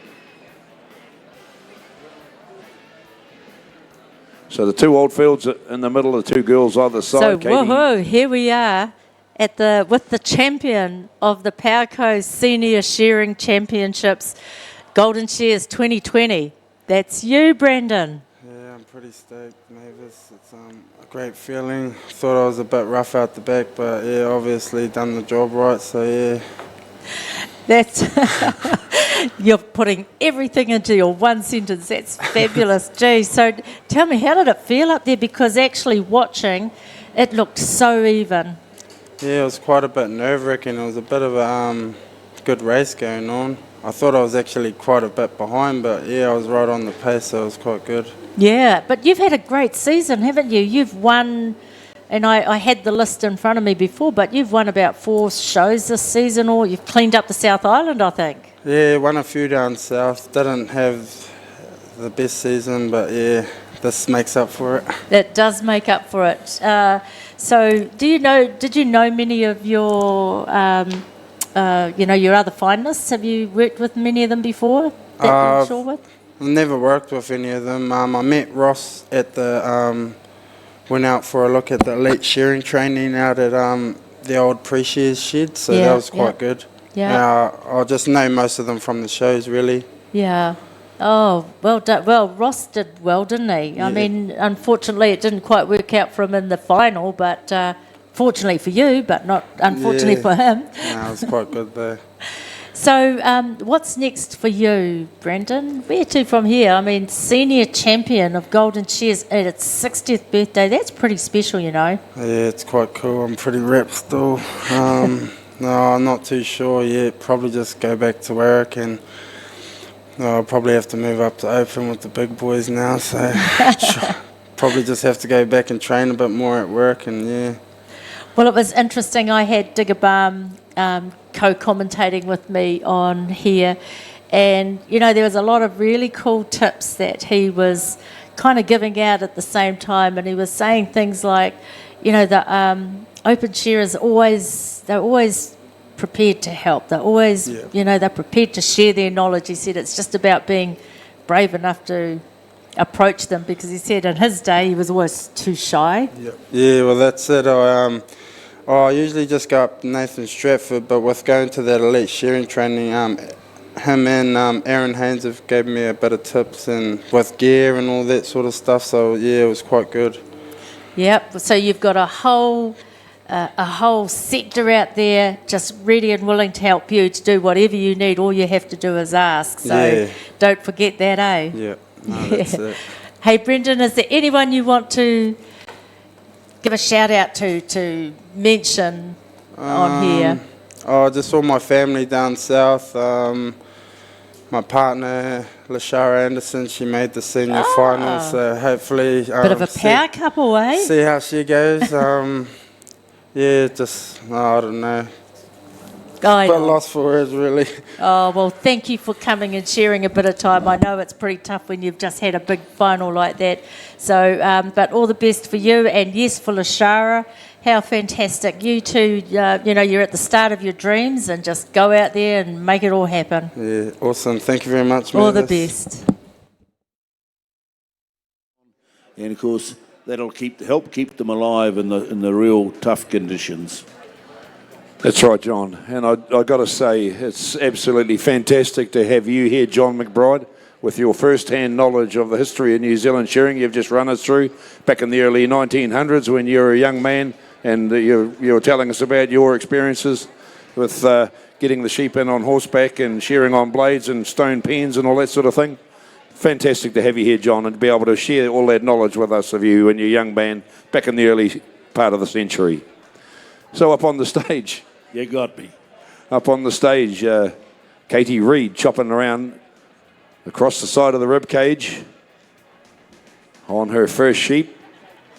Nikki Gutler just working her way down towards what we call a long blow. So they sit the sheep up quite high, as Nikki's doing down there, and just work their way around the side of the rib cage before they lay it down. And there's only a real short long blow on the blade sheep, so she's into the long blow now, working her way up the backbone. So they just shear most of the side off sitting up, and then lay it down for a couple of blows, and then they'll bring her around onto the last side. So Katie Reid finishing touches, and she's going to let this one go very shortly. Yeah, so completely different style, John. You're dead right. A lot of it is aimed at sort of minimising the surface area that they've got to cover with the blade, so they crunch the sheep up rather than stretch it out, so there's less surface area to cover. And of course, crunching it up, squashing it all together, they'll leave a bit more wool on as well. So Katie Reid out with sheep number 2. But the Oldfield boys, so Phil on stand number 3 there, that's the dad. He's said to himself, I'm going to show you a thing or two about shearing, young fella. You think you're pretty clever winning the world championships and everything, but I taught you to shear, and I'm just going to let you know that I'm still here. So he's around into the side of the ribcage right there with Alan, shearing blow for blow, these two. Or is Alan just backing off just to make his old man feel good? I don't know. He's got a bit of a tougher sheep, I can see that. He's having to work a little bit harder. He's making a narrower cut into the wool. You know, instead of taking 30 centimetres at a time, and he's only taking 20 centimetres. Millimetres, sorry. The blade is 20 centimetres long. As he comes over, they both come over the last side together. Here we have Katie Karif coming up the neck A little bit of finishing touches still going on from our Australian lass, Nikki Gutler down there. Wee shots coming across the shoulder now for Phil and Alan. Pretty much blow for blow. I don't think they're waiting for these ladies at all. They just need to get on with the job. They know that it's a team event and times will count. I think Nikki Gutler, she saw that well yesterday. Did she not have a raspberry and glucose this morning?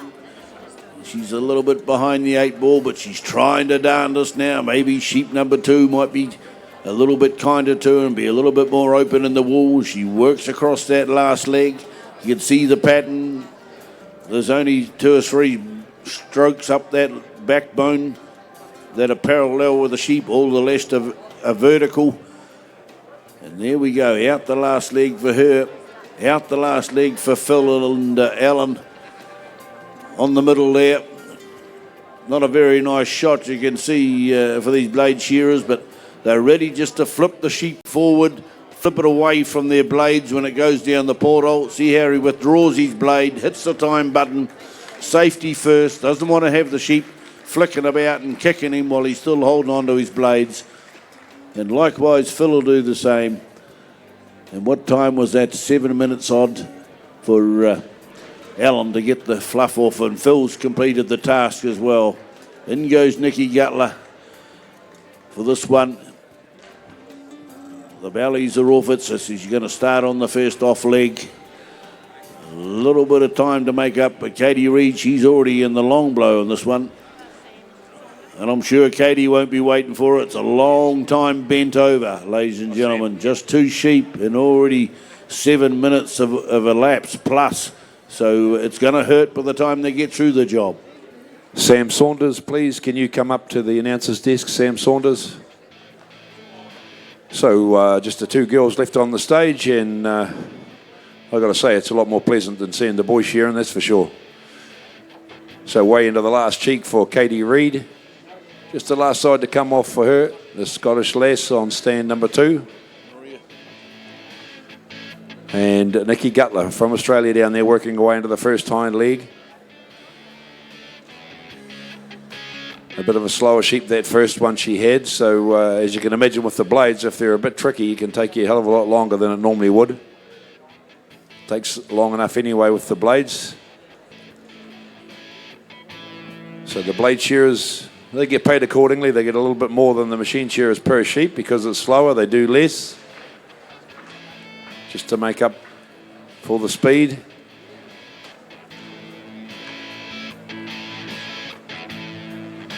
Katie Reid working away around onto the last front shoulder. Like I said, folks, still a lot of sheep shorn in New Zealand on the blades.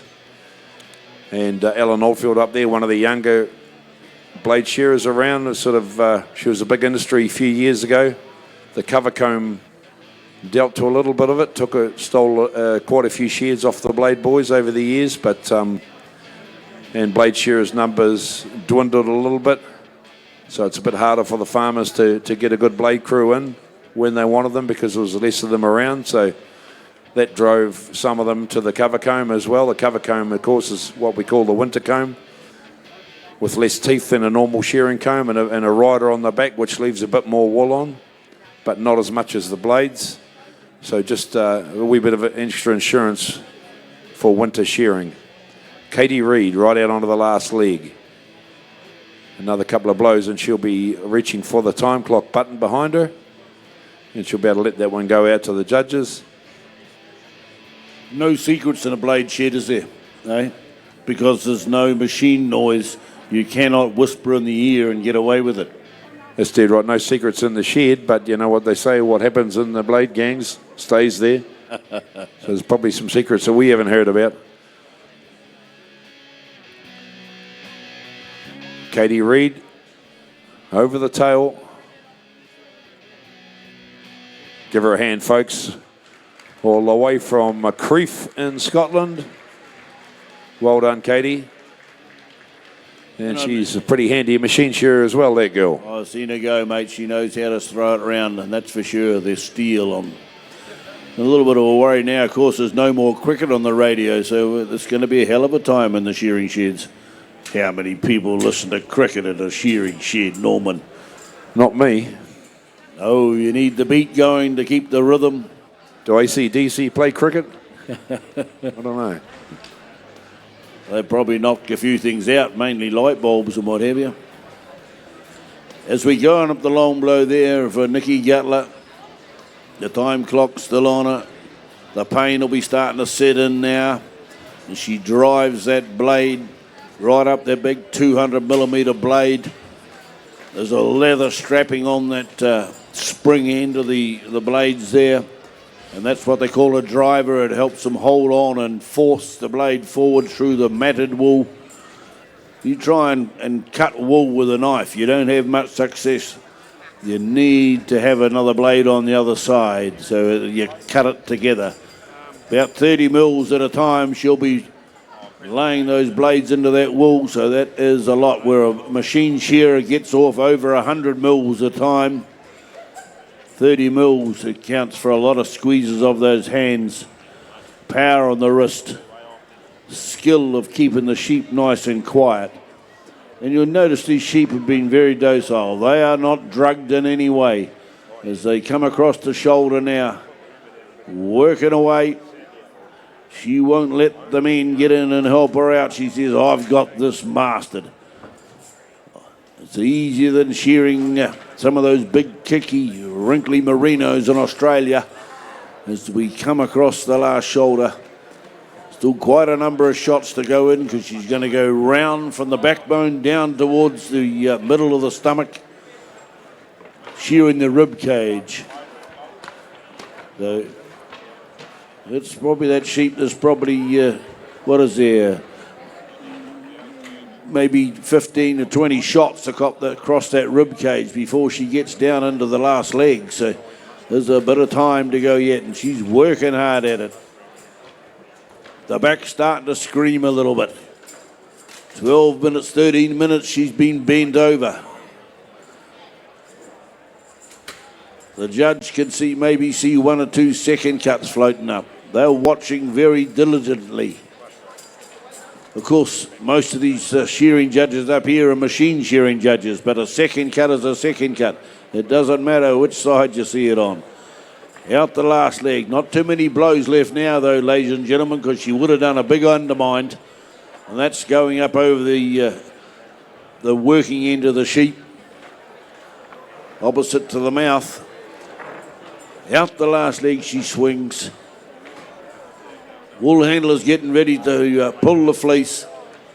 Be carted away and rolled and teased and what have you down in the back room. So you get about start to warm your hands up, ladies and gentlemen, from Nikki Gutler from Australia. Come on, give her the clap and get her home. Get into it. She's doing well. Come on, Nikki. She's starting to lift that wool over the tail now, and that means she's almost at the end of that sheep. One more shot, down the hole. Woohoo! Sheep fleece still intact. Well done, boys and girls. So absolutely fantastic to have some blade shearers here, just for something a bit different at the 60th anniversary of the Golden Shears.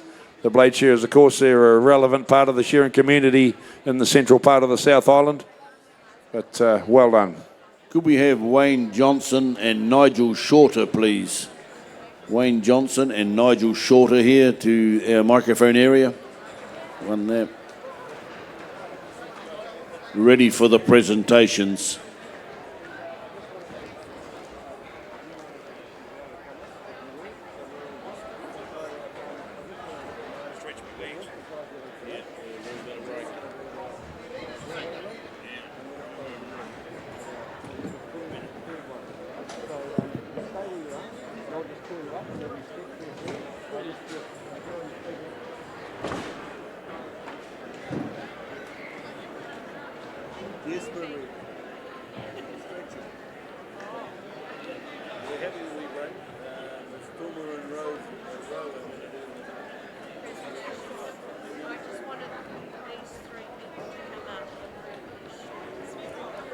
Just before we get into the presentations, could we have Brent Roberts, Dion King and Troy Piper to the T-shirt, the singlet area, please, down here at the left of the microphone. Thank you.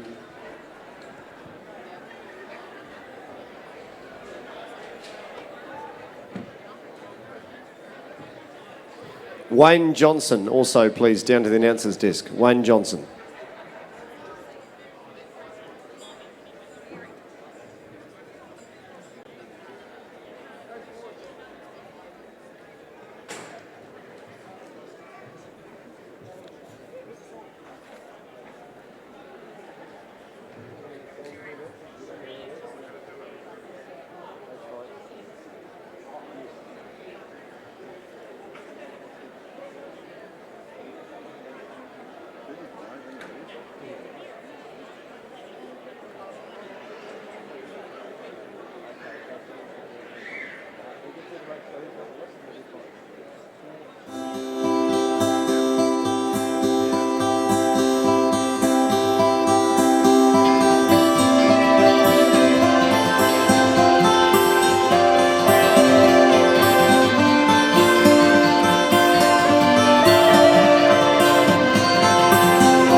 country like this, things have to be made tough. So at MSD Animal Health, we make vaccines specifically for New Zealand conditions, ensuring they're tough enough to work out here. That's why thousands of Kiwi farmers trust our vaccines to protect stock, increase productivity and boost farm income. Maltine B12 is our leading 5-in-1 clostridial vaccine, boosted with vitamin B12 for convenience. Made here, works here. Maltine B12.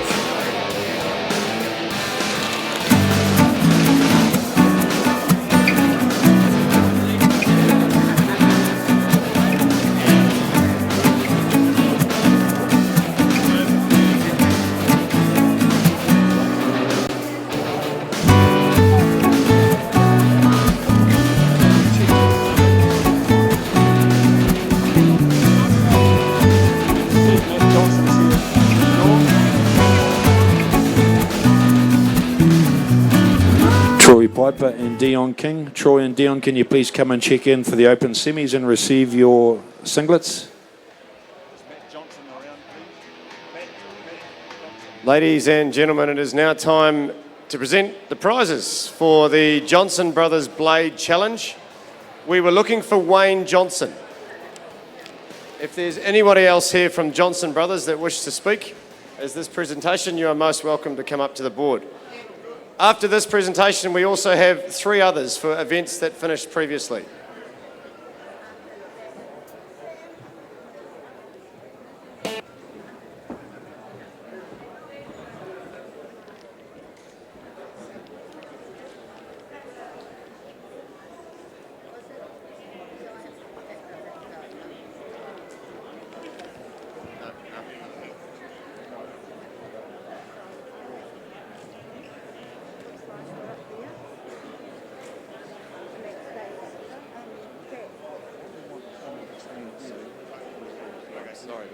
That's right, that's right.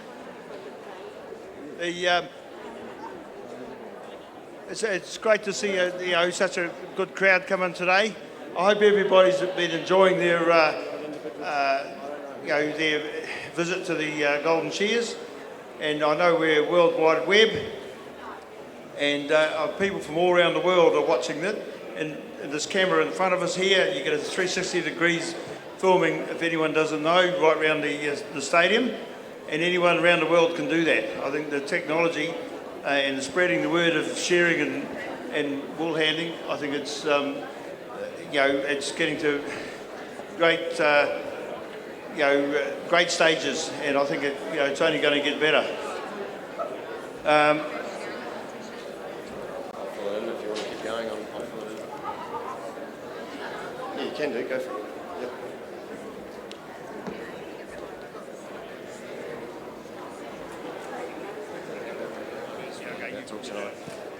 So, ladies and gentlemen, just to add to the tension, and we apologise to the shearers on the board, but we just want to confirm that we get this right. So they are just checking up the back. So we thought we'd take the opportunity to talk about tonight. Many of you will be coming along tonight, and normally once we finish the open final and we announce the winners, that's the end of the night. But today is the 60th anniversary, of course, for the Golden Shears, so things are a wee bit different. There is a bar licence till 1 in the morning, and we are encouraging as many of you to stay and enjoy the festivities. You know, the Golden Shears were going for about 10 years and they thought that would die a natural death. And here we are, 60 years later, still going strong. So it's something worth celebrating. So the band will be going live here, and we're going to clear the seats as soon as we finish, and we encourage all of you that are coming along to stay, mix and mingle, and enjoy yourselves. Yes, after, well, if you leave, you can't come back, so make the most of it. That's the other thing. We'd also like to take the opportunity while we can to acknowledge those volunteers, the resident shearers and wool handlers that have worked hard over the last 4 days to make sure that this competition can go ahead. They all take days off work, they lose income just to make sure that the Golden Shears are going. So thank you for helping us acknowledge them. Perfect timing. Thank you for your patience, but it's really important we get these things correct. The Johnson Brothers Blade Challenge. First place. The first place team gets $400. Put your hands together to Katie and Phil.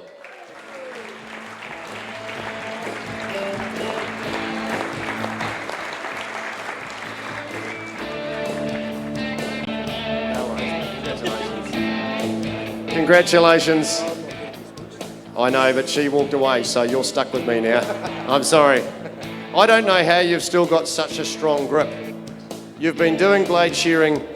My God, you can't see this, but his hand is buggered. Look at that. There's more blisters on there than I've seen on anyone's. But here you are.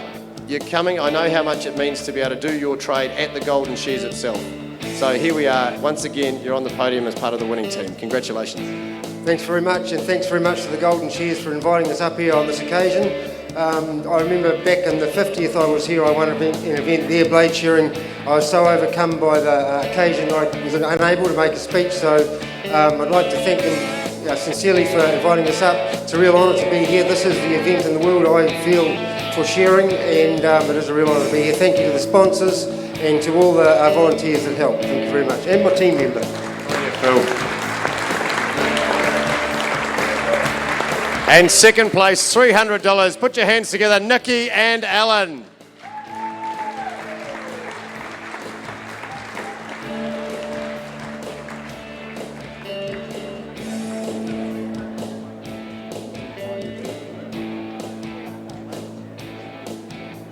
Could we please have the competitors in the Te Puni Kōkiri Senior Wool Handling?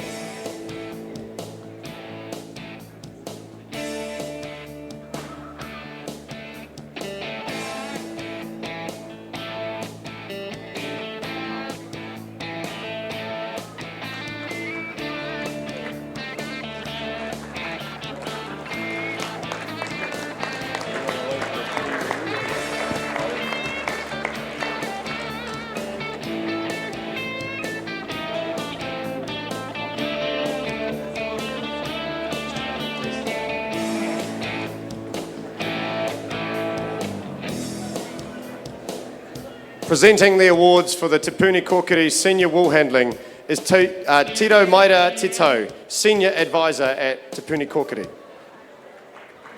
Kia ora koutou, kia ora Wairarapa. It gives me great pleasure to present these awards to these awesome manawahine.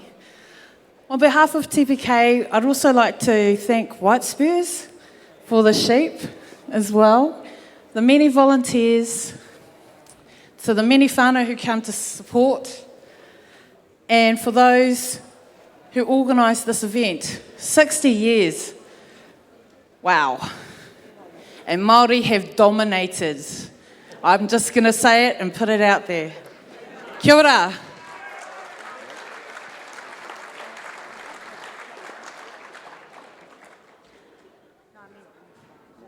First place in the Te Puni Kōkiri Senior Wool Handling receives $600. Amber Poihepe.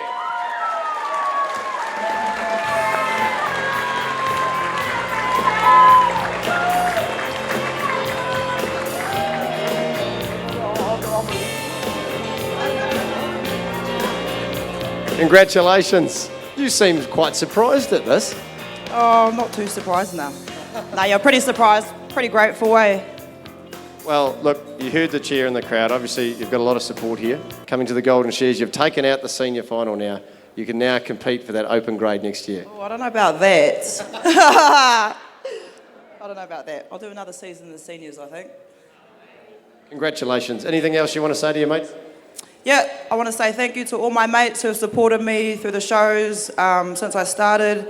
Pagan Karodia for being my mentor, DMS Shearing, big shout out to Shear Tech down south, and yeah, just the sponsors, the competitors, and everybody who makes the show happen. Thank you.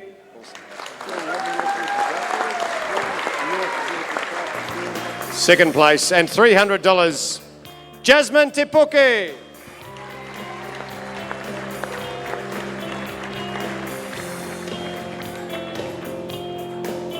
Third place and $150, Murawai Paul.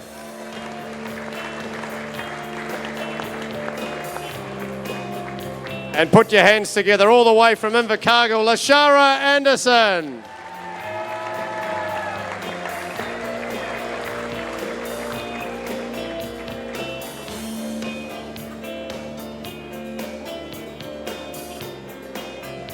Could we now please have the competitors in Te Papa Partnership North Island Wool Circuit Wool Handling and Nigel Shorter up to the board.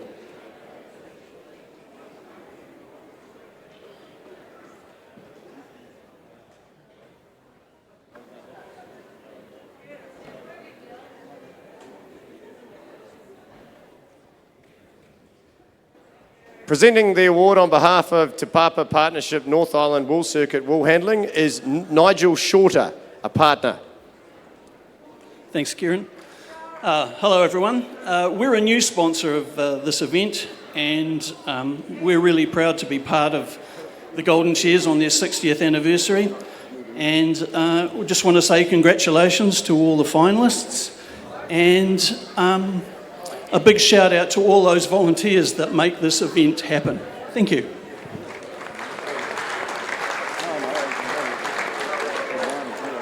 The winner of Te Papa Partnership North Island Wool Circuit Wool Handling receives $800 plus a spot in the Trans-Tasman Wool Handling team.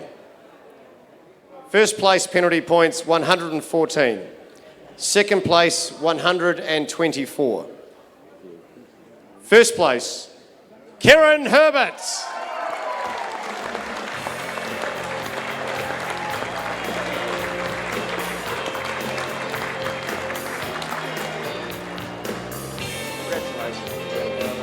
Congratulations, Karen. I've lost count the number of times I've spoken to you on this stage. Your long reign here at the Golden Shears continues. Well done.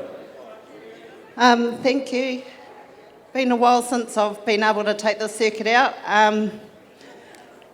The circuit final was actually one of the harder competitions you can do in the country, apart from the open wool handling final here as well.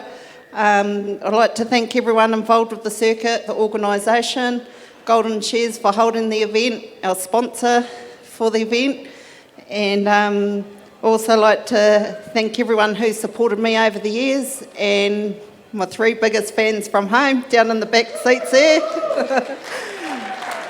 And all the best to everyone who features in the finals tonight. Thanks.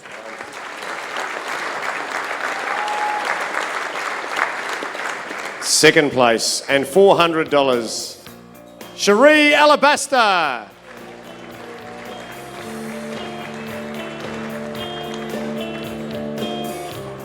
Third place, $300. Niall Hansen.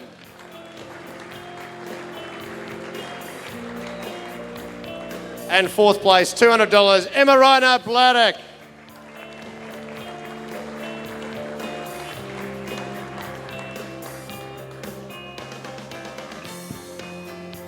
Could I now please ask the president of the Golden Shears, Sam Saunders, and Edwin to come up on stage.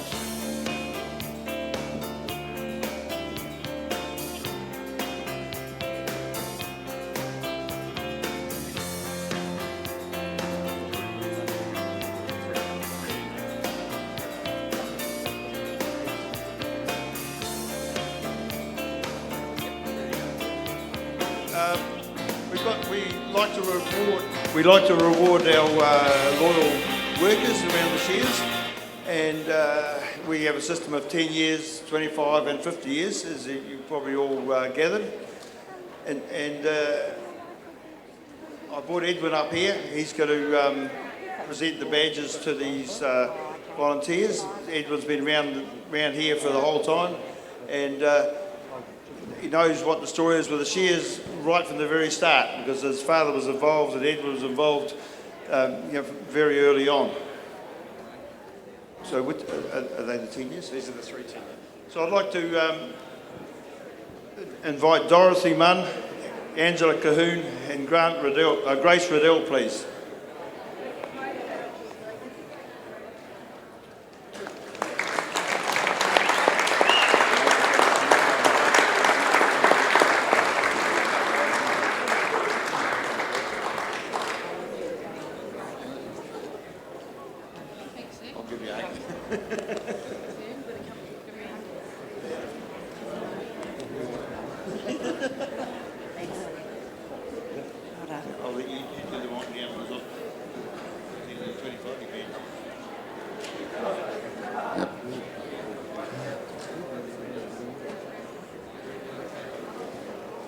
Okay, we're now going to present the 25-year badges, and I've been around since the first Golden Shears, and I think it's very important that we appreciate the amount of work that people do to make this happen.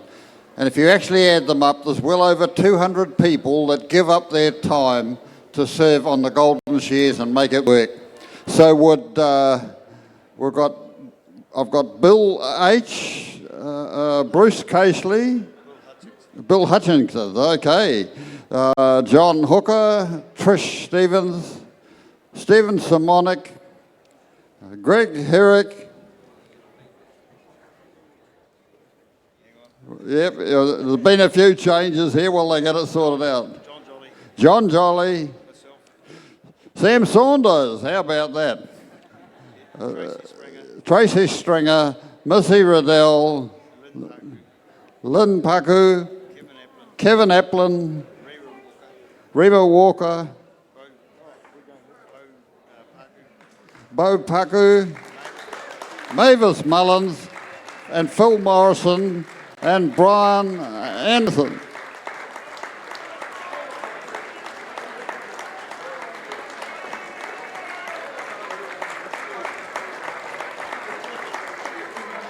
What a queue.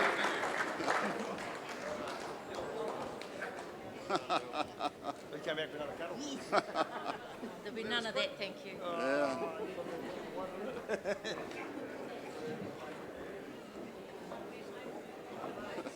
I'm not going to give you a cuddle. Or you. I'll give Ray Good on you. Oh, lovely to see you up here.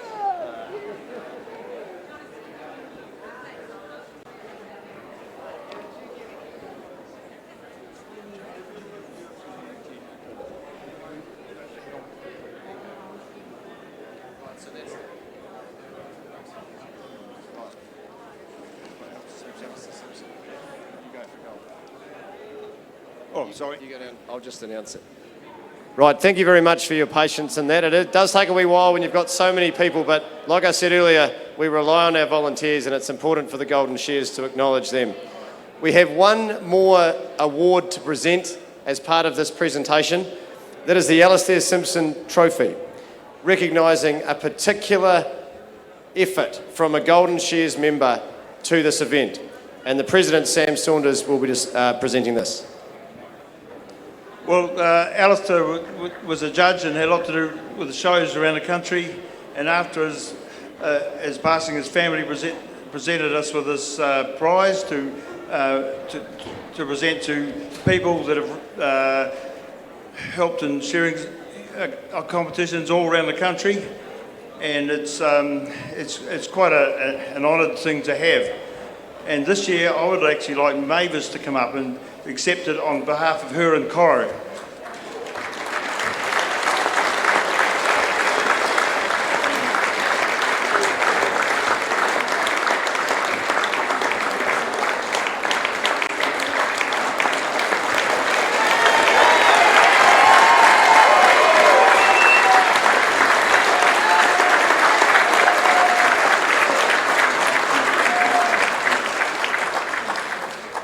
We all know what Mavis and Cairo have done around these shows, not just New Zealand, overseas as well. We have a book that's been put together, a picture book of Cairo Mullins, and that goes with it as well, Mavis.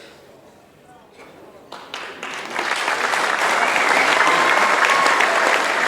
don't have to.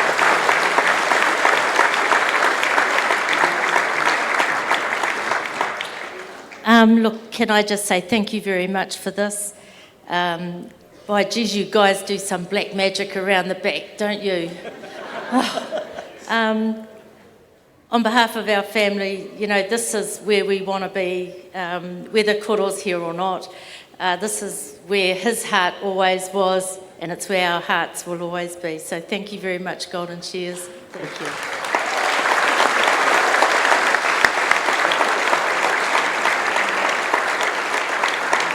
Well done, Mavis. And we have a special final presentation. It is a certificate of appreciation for 54 years service to the Golden Shears, and this goes to the Masterton District Brass Band.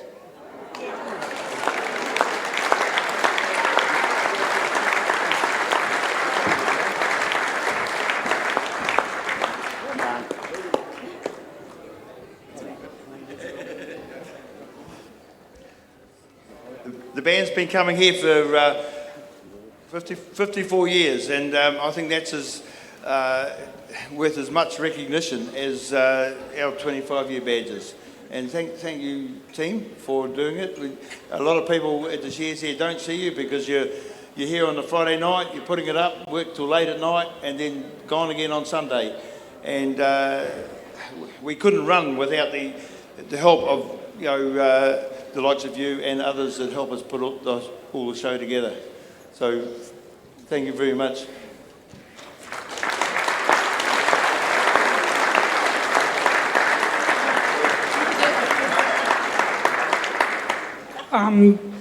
Unaccustomed as I am, I'm not used to this stuff. The big thanks goes to the people were saying, is all the volunteers that helped put this together. I mean, we've done it for that many years, and I've done it about this high. But it's you guys that make it, and it's the community in Masterton that host it, and so I'm really just proud to be part of that team. Thank you very much.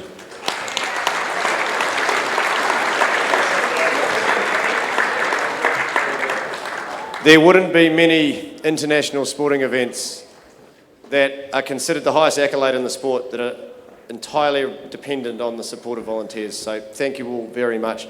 It's now time to get back to the action. So I'll hand you back down now to our commentators to lead on to the next event. Thank you for your attention. Sometimes things do get forgotten and just taken for granted, you know.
Well, kia ora everybody, we're back at the 60th anniversary Golden Shears, and we've got with us the senior wool handling finalist, Amber Poihipi from Ohai down in Southland there.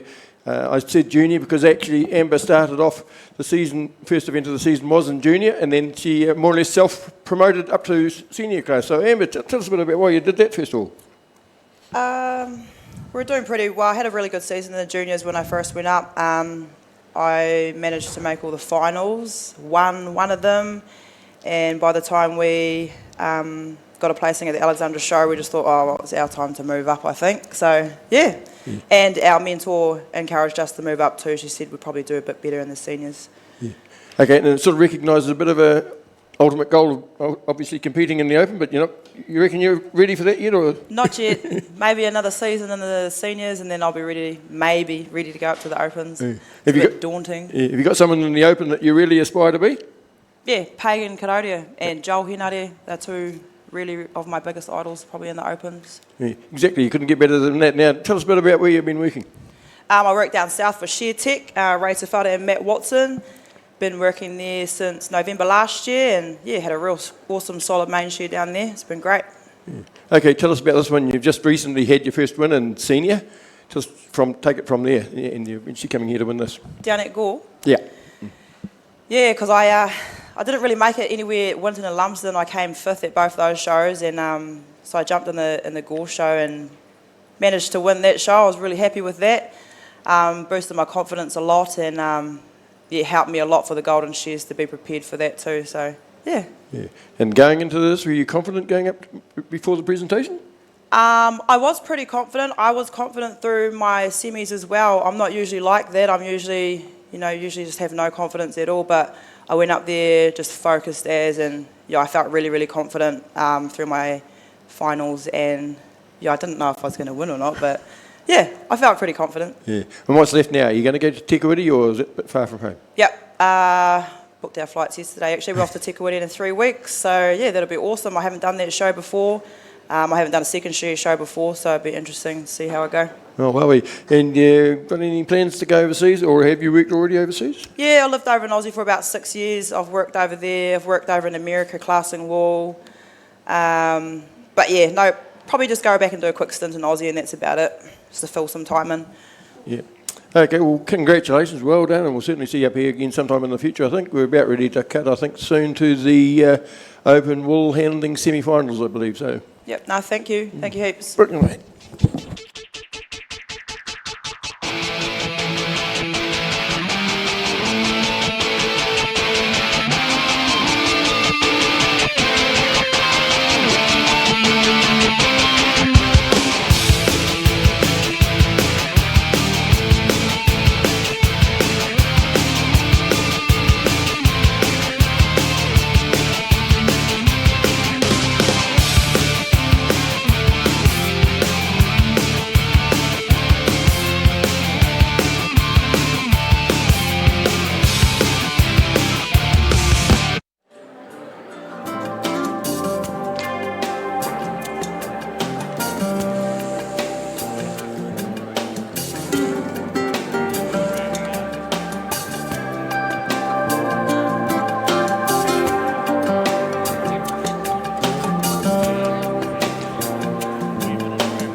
We have the green light. Can we please have our wool handlers to the stands?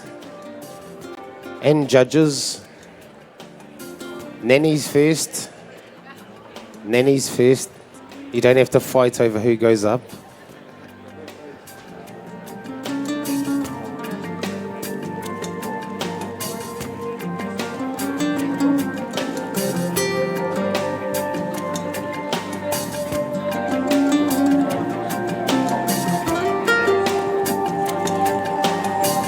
Shear Expertise are the sponsor of this event. Thank you very much to Shear Expertise. That's Paddy Mason and his crew.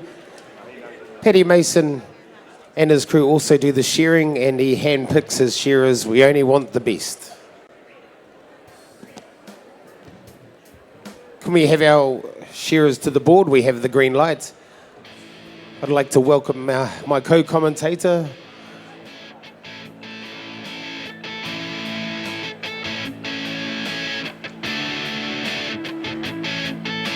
Rowena Duncan. Welcome to the Open Wool Handling semi-finals.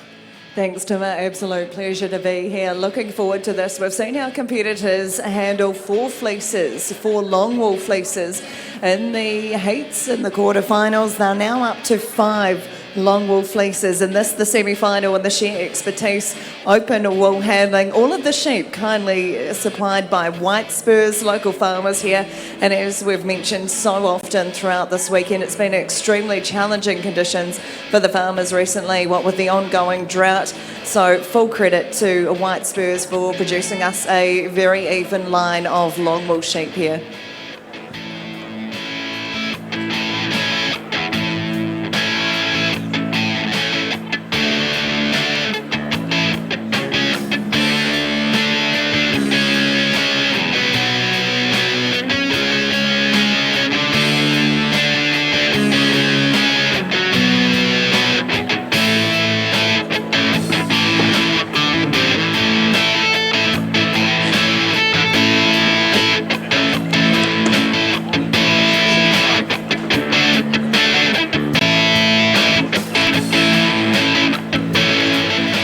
Well, here we're back. We're back to winding down.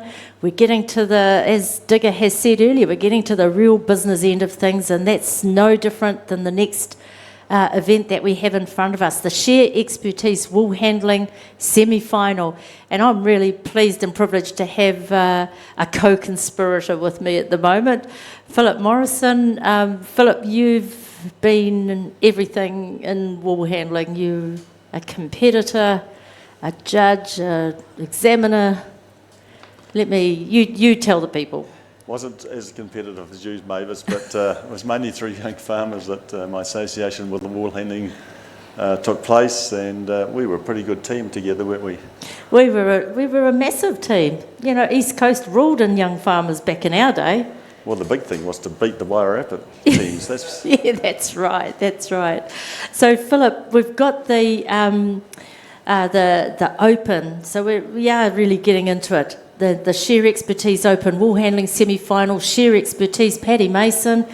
What an amazing job he does, you know, for the shears with his voluntary work, but now also as a major sponsor. Yes, he is a major sponsor, and you know, behind the scenes, of course, we see the resident shearers. They come organised through Paddy and who work for him. He used to crutch some of the sheep for the shearing at some stage, but with his input, with his resident shearers, he has given that away, and fair enough. Yeah, for sure. For sure. So they're going to be, these competitors, 2 heats, they're going to be handling 5 long wool fleeces, and these fleeces are being supplied by White Spurs property. Amazing condition. You can see through the last few days these beautiful, well-grown fleeces, Philip? Yes, the Young Farmers Committee went out to the White Spurs wool shed back in December to give these sheep a little tag up and keep them ready for the shears, and they were in good order then. But he's a great bloke, Donald, and the country he is on is well suited to growing good sheep. Right, so let's introduce our first heat of this Open Wool Handling semi-final. So on stand 1 we have Cherie Alabaster. So Cherie, she's had not a bad season. She's not full-time in this game anymore either, is she, Philip? Oh, no. She mixes us up with on-call teaching of children at a school, but she doesn't forget how to do it, and that's probably, over the years of experience, that's what you gain. That's right. So she's had some wins this year. Wairarapa, she won the Waipukaro competition, the Apiti. It's not an AMP show, but the Apiti sports show as well. So, she comes pretty well prepared, and she'll be hungry for this title again. On stand 2, we have Pagan. Pagan Karodia, you've travelled with her as a manager, Philip? No, not as a manager, but she was in France, of course, and I was over there helping the French judges and referees who had never done woolhandling judging on a big scale. So she's great to watch, and she fully deserved that place back in France last year. Yeah, so her shows that she's got under her belt for this year: Alexandra, Waimate, Christchurch and Winton. And then we've got 2 that are not strangers to the Open, but potentially strangers to a Golden Shears Open. And the first one is Candy Hiddy from Mataura. She's been a strong competitor for a number of years, always there, always competitive, but just not always that consistency that can keep driving. But she's one of those competitors right on the brink of it, Philip. She's always there. And then lastly, Rachel Hutchinson from Australia. We saw her last night, another very competitive Australian wool handler, well coached, well disciplined. So I think she'll be thrilled that she's been able to push through into the semi-final. Oh, I think that's marvellous for her, to make a semi-final at Golden Shears. That's the top 8, of course. I'm not sure if we have had an Australian semi-finalist before, so it's well done her. And going back to Cindy, is one of those competitors who keeps competing at competitions, and there's always got to be not necessarily winners, but people who support the competitions, and they keep learning, and hopefully one day she will reach the top. That's right. So now we're watching Cherie Alabaster here. She's on stand 1.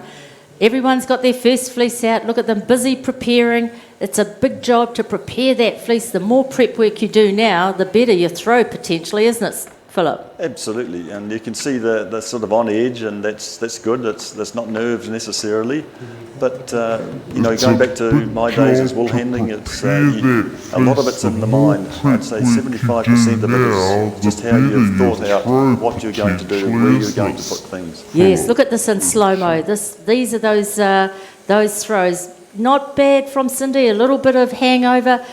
Kieran looked the best throw there. Absolutely, yes. And that we're not using the points through this because it is a semi-final at the moment, but you can assume that Candy would have lost minimal points on that. So then they're all back to that shearer again to ensure that they catch all those contaminating short fibres in the crutch wool and also from around the head. I mean, this is all important stuff, very basic but very important, isn't it?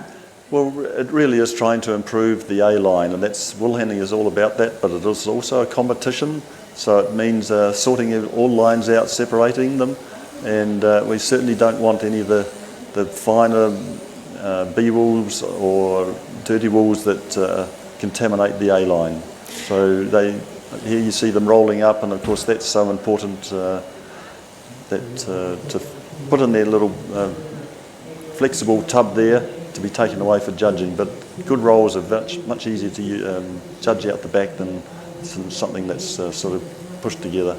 Yeah, and the thing is too, the roll can attract up to, I think it's up to 10 penalty points, and the criteria is it's got to be compact, tight and well placed. Here we go, our second throws. Yep, they're not bad. I think Cherie might have the edge on that. The others didn't quite, make the whole grade in terms of the stretch that it could have had, especially when you look at Pagan when she turns, she's just not giving it. Oh no, that's pretty cool. That's good. I think Pagan's fleece is sort of held together quite well. Cherie's just breaking up there a bit, but I think sometimes, these fleeces you can't necessarily throw them. It's what I would call you place them or put them. We see a lot of that from Joel Hanare, but it's very important you just don't overthrow these fleeces, or they will just take off the edge of the table. Well, they're so well grown for a start, these fleeces. So, that's what can happen. So we're being joined here by one of our Australian comrades. How are you? So we're watching Candy at the moment. She's got her third sheep out? She does. And as we said before, sometimes you can get to that third sheep, but it's the fourth one, if you're not onto it, that can cause some issues. But, gee, these girls are all onto it. They've certainly got it going well. Interesting in your comments earlier, Mavis, where Pagan has won, I think it's all full wool fleece competitions. Yes. Whereas Cherie has more sort of second shear competitions. In the semi-final, just full wool fleeces. But look, if they make the final tonight, there's 6 full wool fleeces, 4 second shear. So there's a lot of work to do. And if they're competent with both the long and the shorter wools, that's where it counts. That's right. Look, there's some beautiful throws there. They're not, I don't think any one of them is perfect, but they're all certainly on table, on square, but there is some overthrow, some slight bunching.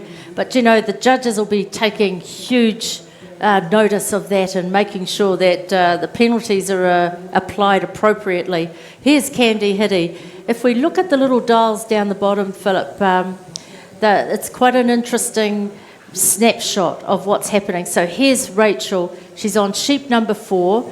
There's her time. The colours tell you what the average is on for that heat. So, for example, the board, you can see where the average is.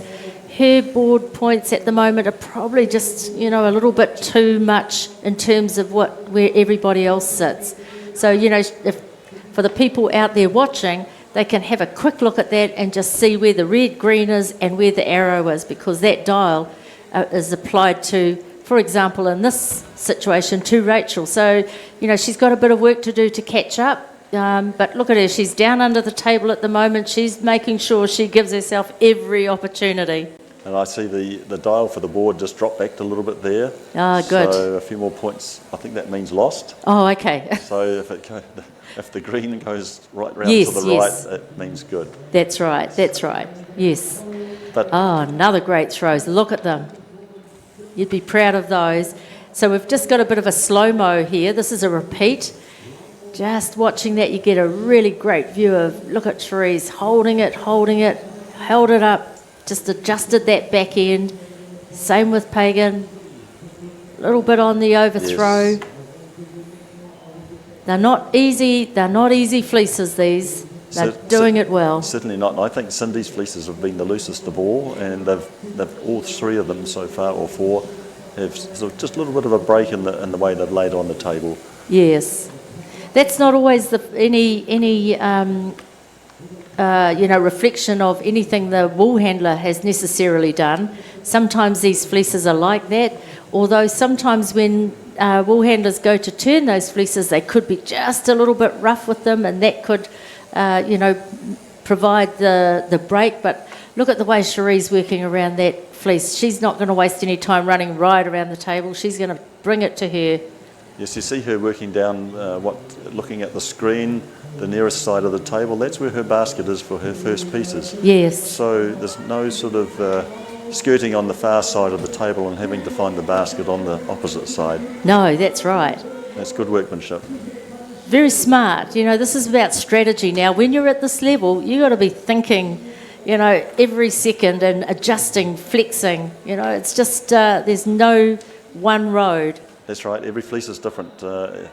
Even though you might think, looking at them, that they're very much the same, but every fleece is different. The different amounts of skirting needed, perhaps neck wool that comes off them. Yes. Just even the way they're thrown and the way they sit on the table. But obviously the looser fleeces are harder to roll, and once again, very easy to lose points. But, that fleece of Cherie's has just collapsed in the middle. That's right. On the whole, I think Pagan would have the best throws of all 4 on the average. Yes, they've been actually for the type of fleeces that they've been given. I think they've done an outstanding job. None of it's been easy. But now is the crunch time. Look at Rachel. Rachel Hutchings already got the broom in hand. She looks under her table. She's got it sorted. She would have been smarting that perhaps things hadn't gone quite so well, and you can see that there. Her board's just a little bit higher than she would have really liked, but she's got time on her side. Good on you, Rachel. Put the pressure on. Pagan's finished. Pagan's finished.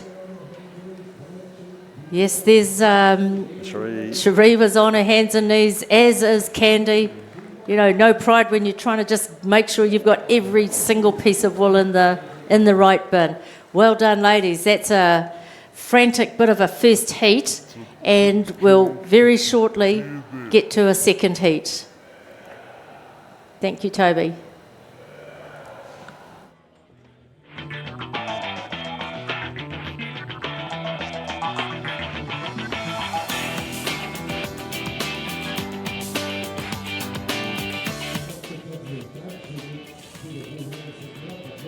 Please, competitors, we don't want you to get up before.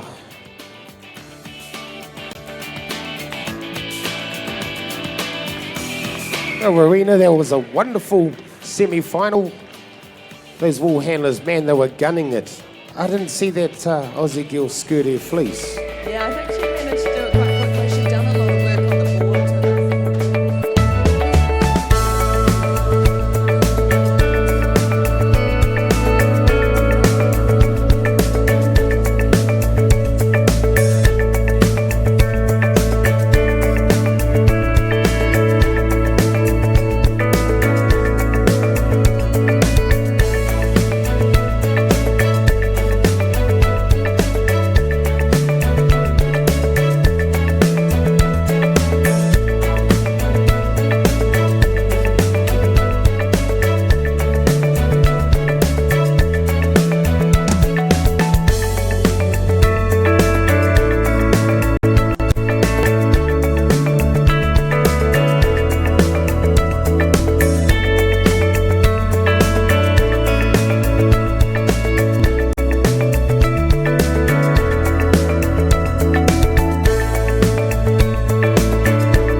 So we see our competitors start to line up their baskets to put them in the place. Toma, is it kind of down to which school you went to or which wool handler you looked up to when you were getting into the sport as to how you position, or do you just kind of adapt as you go?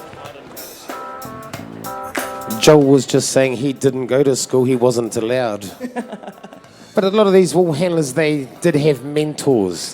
We have Gina Nathan, Mavis Mullins, Orty Mason, to name a few, Patrick Shelford. There's a lot of these mentors that came in. A lot of them were mostly dragons. You know, if you weren't doing your job properly, they'd throw your broom out the porthole and tell you to get on your knees. So she was fairly hard back in the day.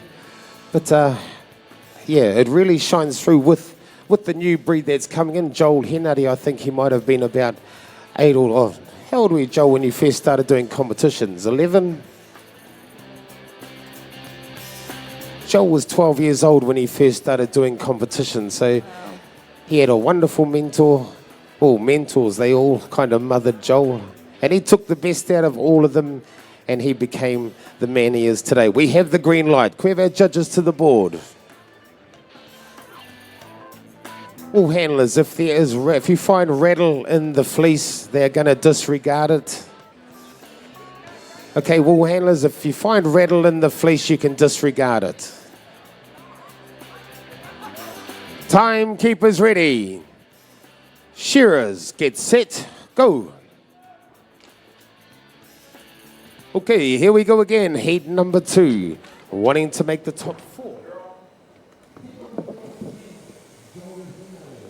Here we go, heat number 2, stand 1. They've already started, they've got their first sheep out.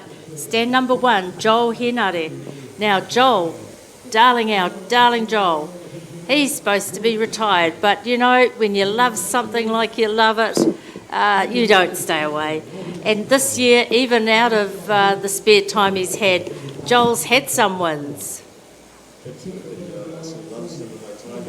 But more importantly, Otago, of course, he won the New Zealand Woolhandler of the Year title, and I thought that had been his first competition, but to come back and to win that against the other guns of the woolhandling competitions, it's a fantastic effort. Yeah, no, he's, it's interesting. I've had a chat to Joel and he's as hungry as ever. And I said, what are you doing? He said, well, when you love it, what can I do? Good question, Joel, good question. Just stay with it then until it sorts itself out. On stand number 2, we have Lani Morel. Now, Lani comes from a long line of champions. Dion Morel, dad. Tina Remene, mother. Pagan, sister. I mean, this girl's got it in her blood, and she's brought herself all the way to this semi-final. I mean, this is no mean feat, Philip, at all. And then on stand number 3, we have Monica Portai. Yes, it's good to have these, the girls from down south up here and down there. I guess they're working with Marino wool a lot. Back here on crossbred wool, essentially it's generally the same sort of workmanship that's required, of course, in the competition. Fleece is obviously a bit different to pick up and throw, and a little bit of skirting. You have to be very careful with the finer wools with their seeds and weight in them. But yeah, no, well, I don't think she's even been in the sheds that much this last few months. She's been at Kennedy Bay, eating salad and fish, she tells me. She looks great, but, she's come through here and all of a sudden she's got that get out of my way look on her face. And then down the end, how lovely, Sam Gordon. yes, another Masterton competitor. So what a great family they are for the competition industry, both shearing and wool handling. But, within their own family, I guess there's a lot of help with preparing for competitions and the way they work even in the wool sheds as they work at various people's sheds. Yeah, that's right. And the other interesting thing, I've talked a little bit about the resident wool handlers. They've been here since day dot 2, Philip, and often someone owned a stand, if you like. Like Hinado Mason, stand number 1, and then her daughter, and then her daughter's daughters have been on those stands. Well, there's nothing different than these Gordon girls as well.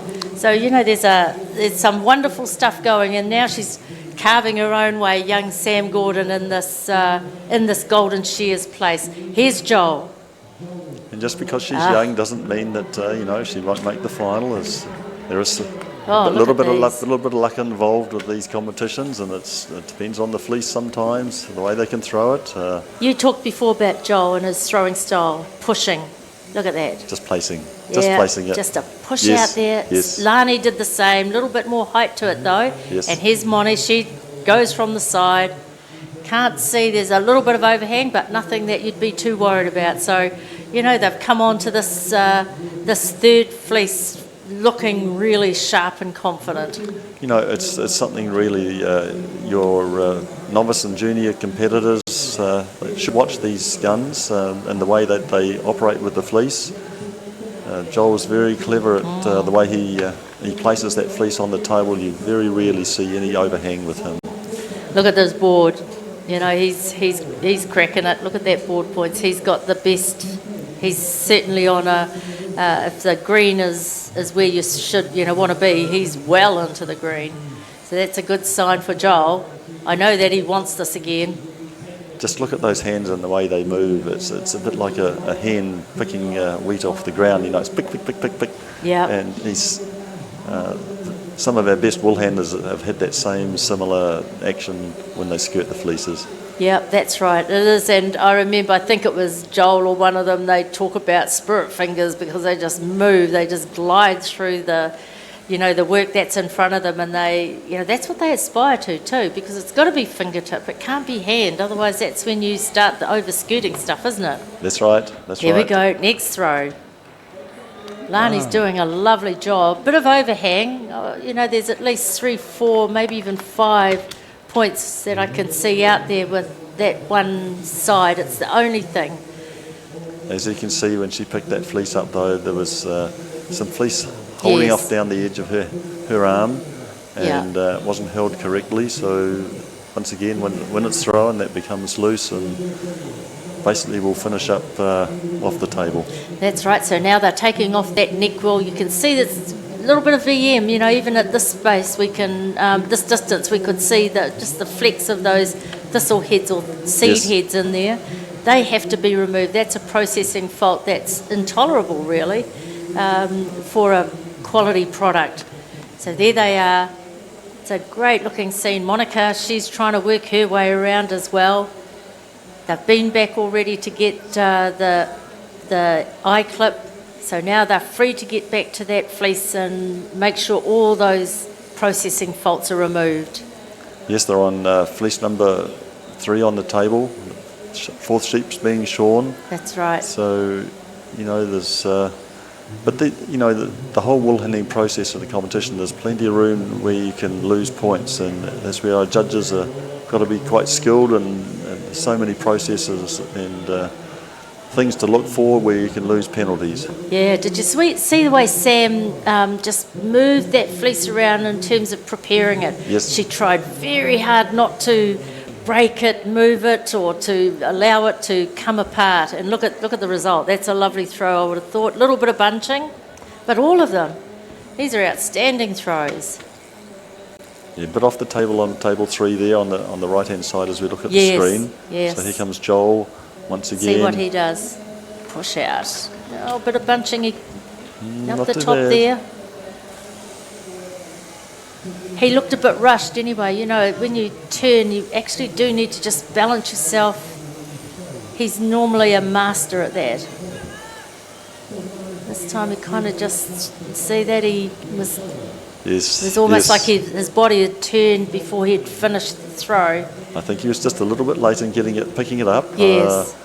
He does look sort of very controlled, but that couple of seconds has cost him just probably a better throw, and I don't know whether he may have got back and swept his board. Yes. He is very quick, of course, but look, sometimes it's you can lose points so easily just by rushing, but you can make it up somewhere else.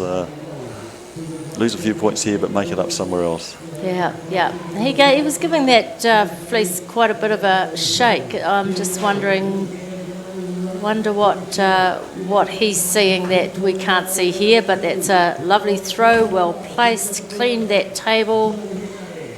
Just having a pre-clean up there. Oh heck, oh that tells the story, doesn't it? That certainly does. That tells the story. That's the penalty points they have lost after 4 fleeces. That's right. And then these walls will all go out the back. Oh gee, look at that. So controlled. So controlled. Lovely. What's Moni going to do? Yeah, nice. Pretty good. Yes, Yep. yes. She changed her style. She started off where she was throwing from the side of the table, and that's when she was getting a bit of overhang. That fleece there, she actually steadied herself to, take it on at the front. I've seen her often in Alex where, the side table throw is a lot more, not a lot more successful for her, but oh gosh, here we go. Now's the clean-up. This is when we see who is organised, who's done all the thinking. Look at that. Nice board to clean up. It's very smooth, chipboard floor. Yep. So they can. Oh, there we go. Sam. Where did she come from? Joel. Isn't it funny? You can take your eyes off just for one little tick and... We've been watching Joel, but it was Sam down on table 4 who had a Obviously, the shearers have finished in the same time. Yeah. But look, there's a bit more wool under the table with Sam. Yes, down there is. there, and just around her fadges too. Yes. So. Yeah. So she'll be penalised for that. She'll wear that, but you know she probably sacrificed that Yes, for a her bit of time. That's it. And 1:20, which I think is still the sealed time. 1:10. 1:10. Yes. You don't want to be losing too much after that. The more you can come in, but no, those stats tell the whole story. Yes. So it's all in the outside now. So unless Joel's done something ridiculously bad, like leave stuff in or mix his walls up with in those different fadges, it's looking pretty good for him. Absolutely, to make the final at That's this right. stage, just to make the final. No, well, thank you very much, Philip. I think we'll let's just hold breath and see how the outside judging goes. We'll know that very, very soon. But shortly we're going to be going on to the real hyper part of the start of the program with the Golden Shears Bailey's semi-final open shearing. So this is when we're going to see something's fly. Absolutely. Thank you.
Masterton 2020, 60th anniversary.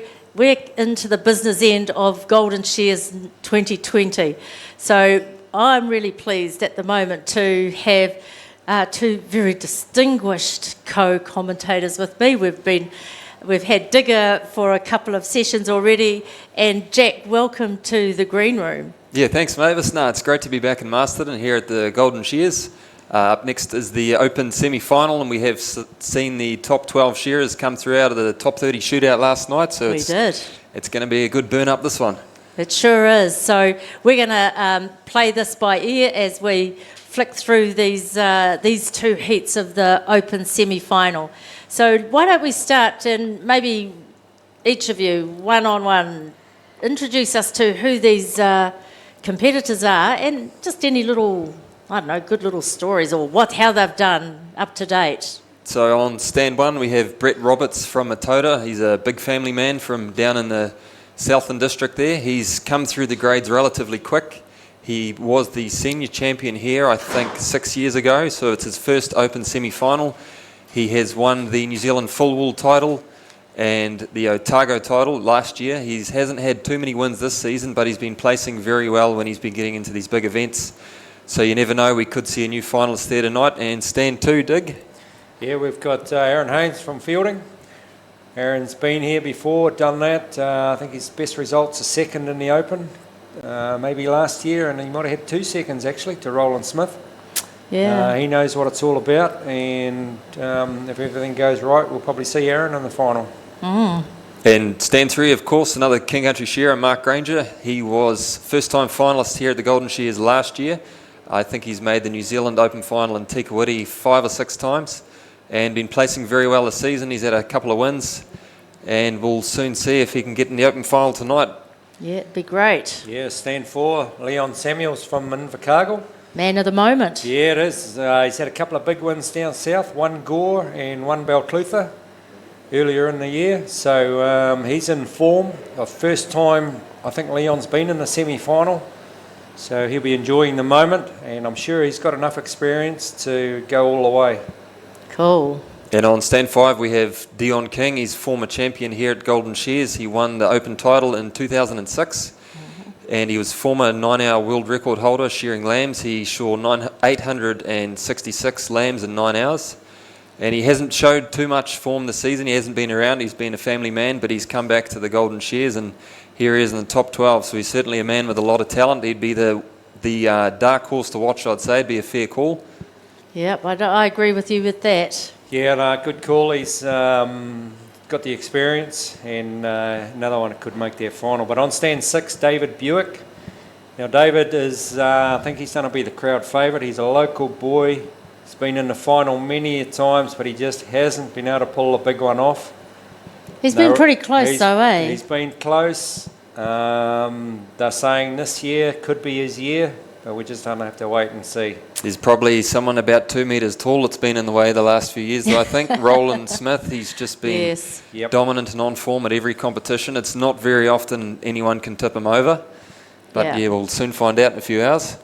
That's right. So that's our first heat of this semi-final. Now, Jack, Digger's got a habit of sitting on the fence with this thing, so we get halfway through and start to get a feel for things. So let's see if we can get him off that fence. Yep, no worries. He sits on it a bit. Yeah. To me, Mavis and Jack, this is one of the biggest events of the Golden Shears, the semi-final, because it's just, you really wonder out of those 12 who's going to make that big final tonight. Watching the final tonight, it's a little bit different. Yeah, you're in. That's the relief, but this semi-final is just so nerve-wracking for the shearers and for their families and fans down there watching. They just don't know who's going to make their final tonight. There's nothing quite like the pressure in the stadium. You can compete all season, you could do 20 competitions, but there's just something about Masterton. Yep, so now we've started, the clicker is gone, and we're getting the wide view for a start, Jack. Everything starts off pretty cool, calm and collected, then it seems to get increasingly frenetic. Yeah, these boys are going to want to pop the first sheep out in late 40 seconds, maybe early 50s. They'll be hoping to hit the rhythm. Let's see Brett Roberts on stand 1. He's the big Māori boy from Matota. He's under that first shoulder, setting off to a good pace. Everyone now down into the long blue. Brett Roberts, he's got about 2 more shots. Here he is on camera number 1. Turns for home along with Aaron Haynes and Mark Granger. David Buick down on stand 6. He's up blow for blow with them.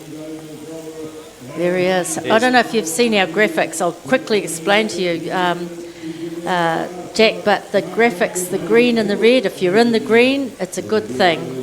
You know, in terms of your time, as we see there, where you see the board where the dial is starting to go into the red, that's not quite so good. So the green and red are giving you the average of that heat in terms of the board. So Aaron's sitting about the middle there at the moment. Not a bad place to sit, but as they go through, you'll see, you start to, quickly be able to interpret exactly where they're sitting. So these guys, they'll be farming, what we call farming their pen. They probably all started on a reasonable one. Now they're probably getting into their work, trying to do their bigger, woollier ones, Mavis. Yeah. And then hopefully the last 4 or 5, they can come home, another sort of smaller ones, one a little bit less wool on around the head, and come home with a rush on those ones. So just looking at Mark Granger from Tikawiti on stand 3, coming under their front leg. First time finalist last year, Mark, so he'll be hoping to make their final again this year. Yep, son of Paul and Claire. That's right. So he's trying to fly that flag for the King Country. He goes in for number 4, and just looking at his graphics here, he's right on the pace with the time. A little bit higher on the board than a couple of the other ones. Early days. Early days it is. They've got 10 to shear. Yeah, Mark's just starting to find his rhythm now. It's about sheep number 3 on the board, of course. First in the lead, though, is David Buick. He's on stand 6 into the long blow, so Mark's probably about 10 to 12 seconds back off the pace. You never know, though. He could be getting the tougher ones out first. The other boys could be shearing the slightly better ones. But Mark Granger now, he's down into the long blow. Still slightly in the green. He's looking good. He's just about up with the pace, not getting too far behind. This is showing that his outside pen's looking pretty damn good. Yep, he's had a good score on his first sheep. Yeah. He's probably scored a 2 or 3, maybe a 4 on it, probably, for his first sheep. Beautiful looking job. Look at that. He's not mucking around.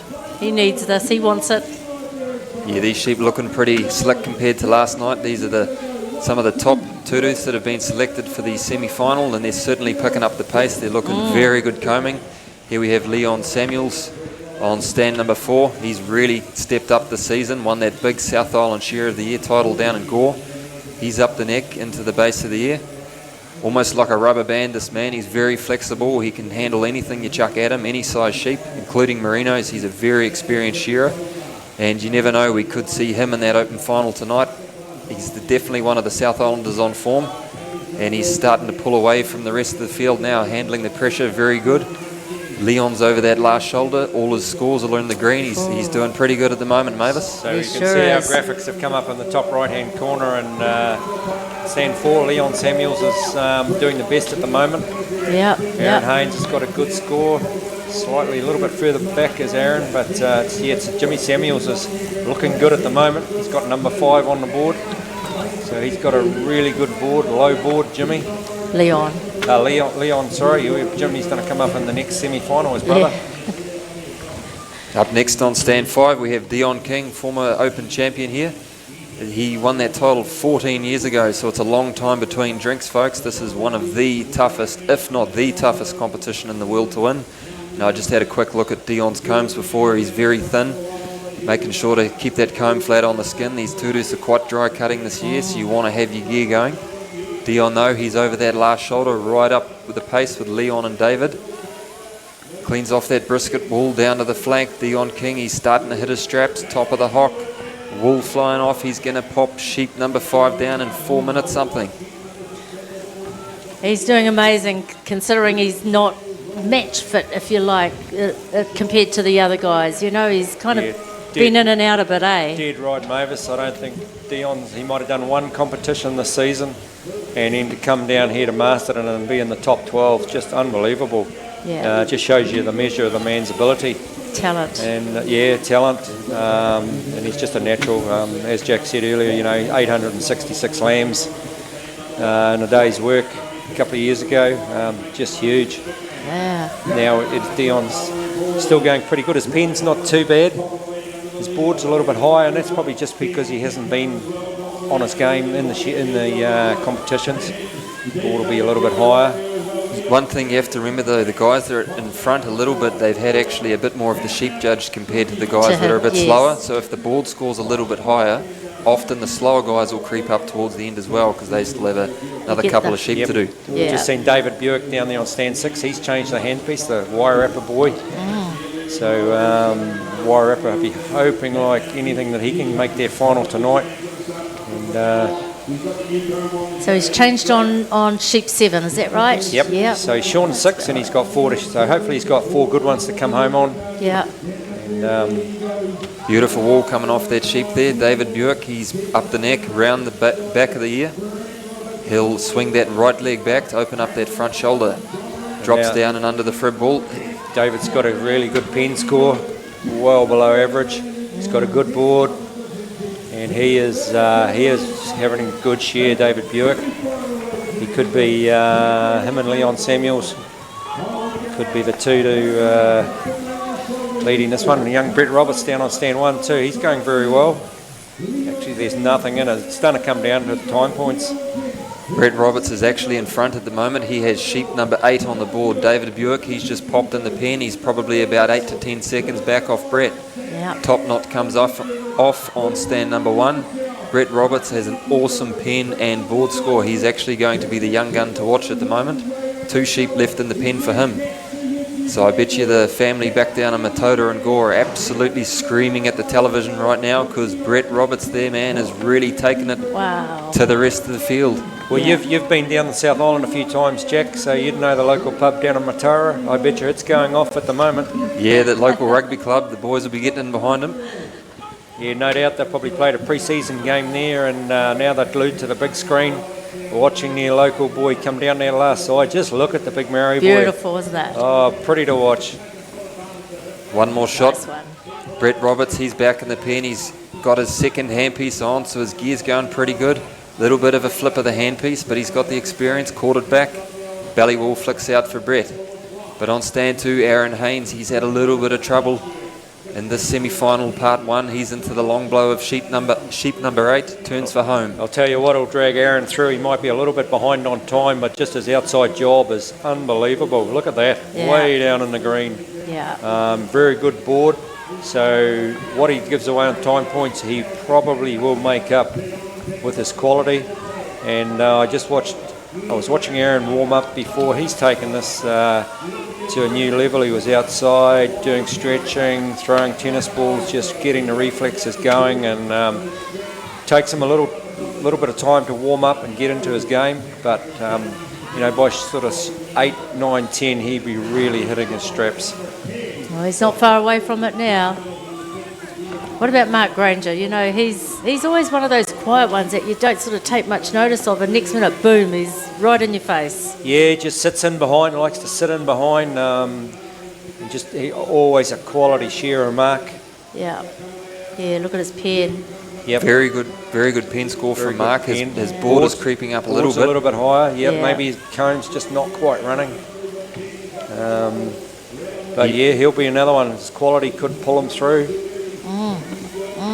Mark Granger though, down the last side, he's got 1 left in the pen. Brett Roberts is into the long blow of sheep 10, so Mark's a good half a sheep behind. He's going to have to rely on his outback score to pull him through. Sheep number 10. There's some beautifully shorn sheep going out, that's for sure. All the boys are on their last sheep. Dion King hits the red button first. Oh, jeez. Dion King's, what a fantastic shear from the Napier boy. Contract sprayer now for most of his... ag contractor. Yeah, and maybe he goes back in the shed for 1 or 2 days to get a little bit of practice, but what an effort to put one around some of these shearers. We've got David Buick switched off. Young Corny Roberts down there on stand 1, he's finished off. He's got a good score. Leon Samuels, another one. switched off, just waiting. Aaron and Mark coming down the last side, having a little bit of race of their own. It looks like Aaron's done a go out. 37 One more shot for flat. Aaron. Mark Granger goes out. So, yeah, we'll just have to wait for them to put those last couple of sheep in, and then... Yeah, well, you know that fence you're sitting on? Just move over. Move over a bit. Brett Roberts, what a share. What a share from the young fella, eh? I think he's a definite. Yep, I'd be putting Brett in. Aaron's going to be right on the money along with Brett. Mark's probably a little bit too high on the board. There you go, first yellow score up for David Buick. Yeah. 37.1. Which Nothing means wrong with that, is it? That's our top. He's our top qualifier. Which so means far. David only has to beat one other shearer in the semi-final to get in. So David's in a very strong position at the moment. Yeah. So he'll go out into the changing room and have a beer now, will he, Jack? Hey, do you think? Well, I don't know. He'll probably be going out. He'll be a little bit tense. He'll be getting rehydrated. Let's see. Leon Samuels, 37.6. So, yeah. Second qualifier. Let's see where Aaron Haynes is going to place. Where's he going to finish? Last sheep's getting judged. So Leon sitting in a pretty good spot too. He's second at the moment. Still 6 shearers to come, of course, but Gee, this is tight though, isn't it? It's nerve-wracking. This is the it must be the same for the wool handlers too. That this semi-finals, it's just huge. Yeah. And you know what you were saying before, this is the hardest one. Yep. It was hard to get here and it's damn hard to get out of it, eh? And to move onto the next level. You know, they sure last night in the top 30 and the top 12 went through, and then probably some of them have had to sit around all day. They didn't shear in the PGG this morning, so they've had to sit around and just the nerves and filling in that time. So we've got those final scores up there already, and Leon and David both sitting on the 37s. Yeah, with Brett Roberts, third qualifier out of that heat, closely followed by Aaron Haynes, 0.2 of a point back behind Brett. That's equivalent to 4 seconds, folks. Yeah, and then Mark, 39.23. Yep, and Dion King in 39.8. Dion had a little bit of a high score on the board, a little bit more out back. He hasn't been doing too much shearing this season, been out spraying in the Hawke's Bay, so he's still very fit, but not quite on form as he has been.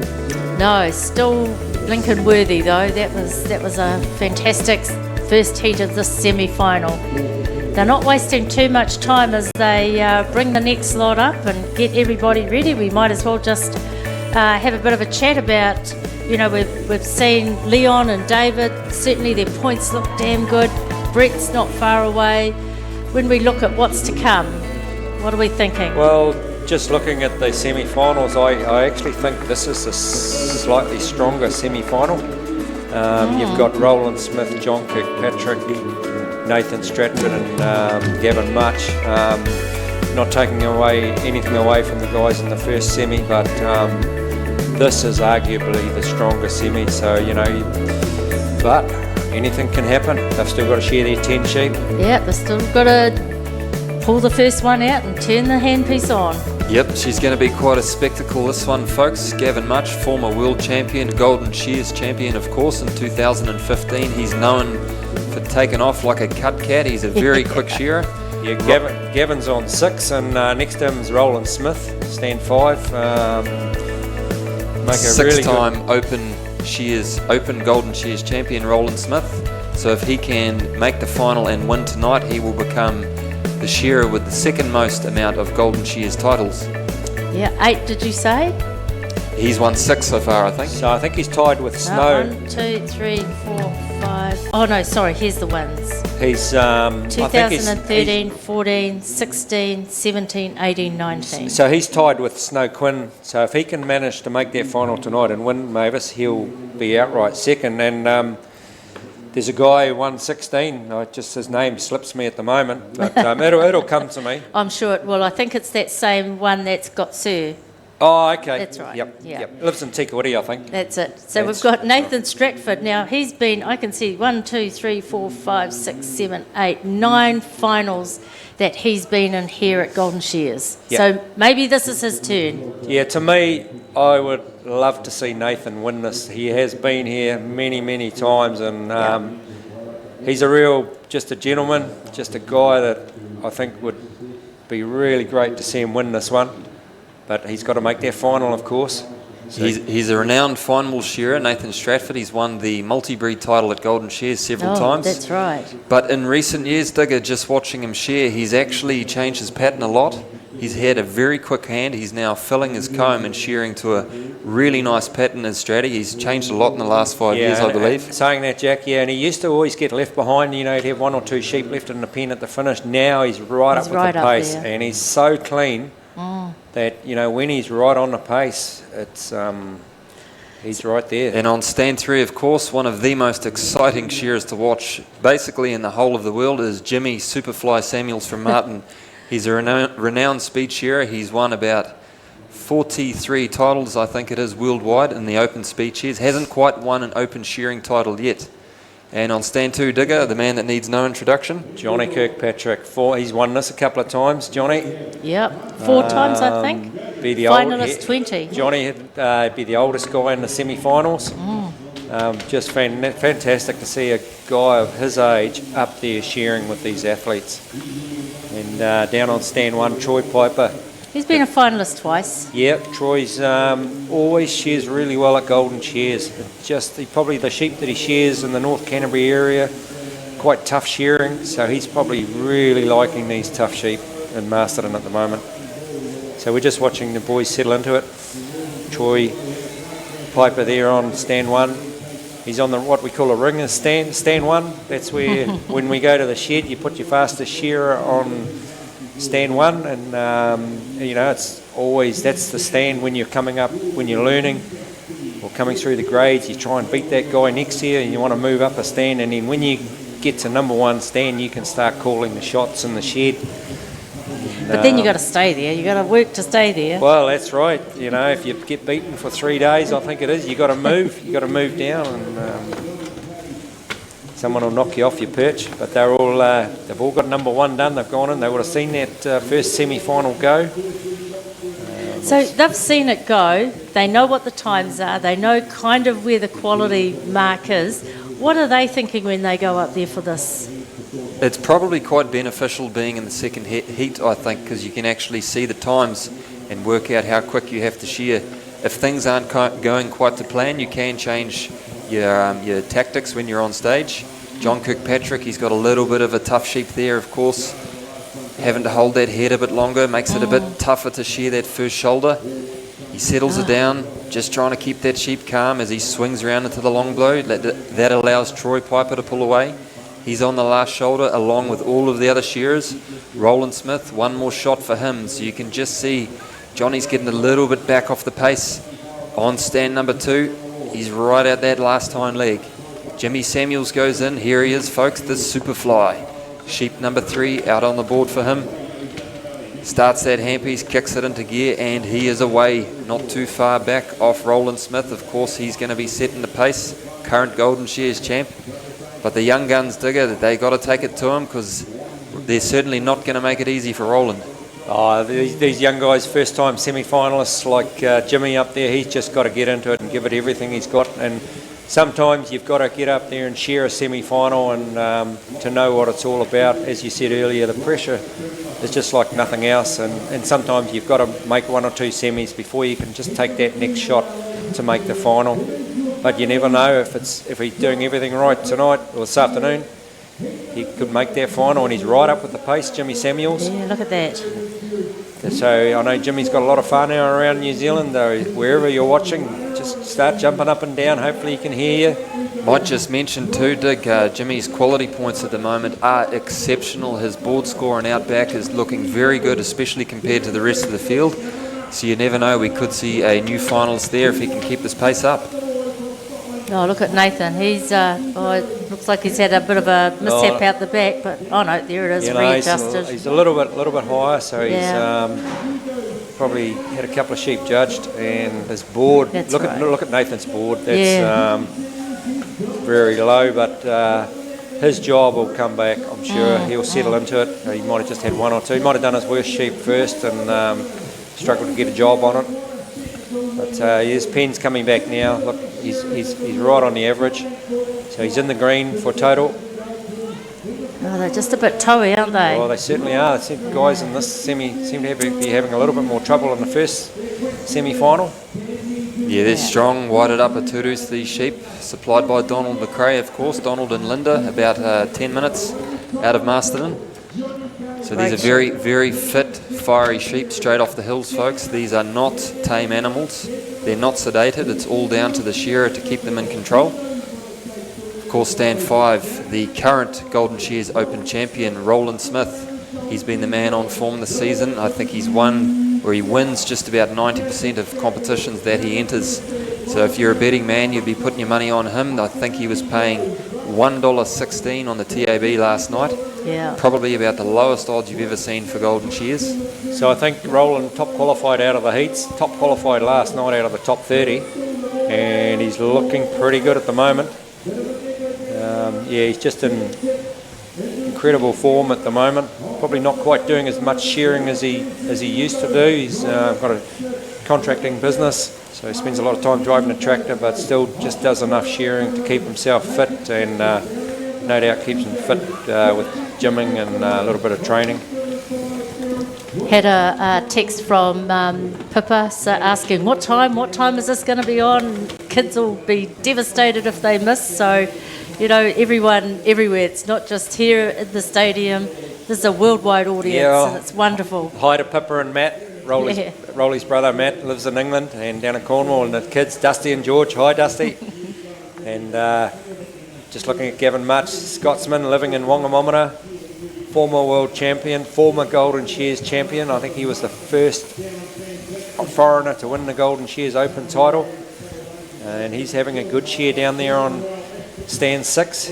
Gavin, another one who hasn't been doing a lot of shearing this year, but he's just got that experience. And he's just one of those guys that every time he gets up there, he just gives it everything he's got. Yeah, Gavin's starting to really empty the tank, Digger. He is the pacemaker at the moment. Gavin Much is around the back of the head.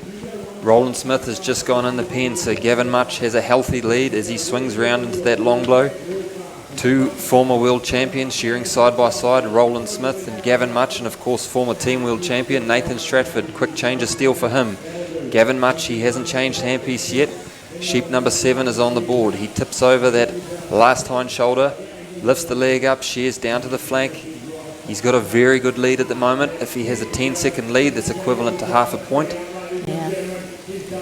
So hi to Gavin's parents back in Scotland. No doubt, hopefully watching the live feed. All the way up in Aberdeen. And all Gavin's friends over there. Big hi from New Zealand.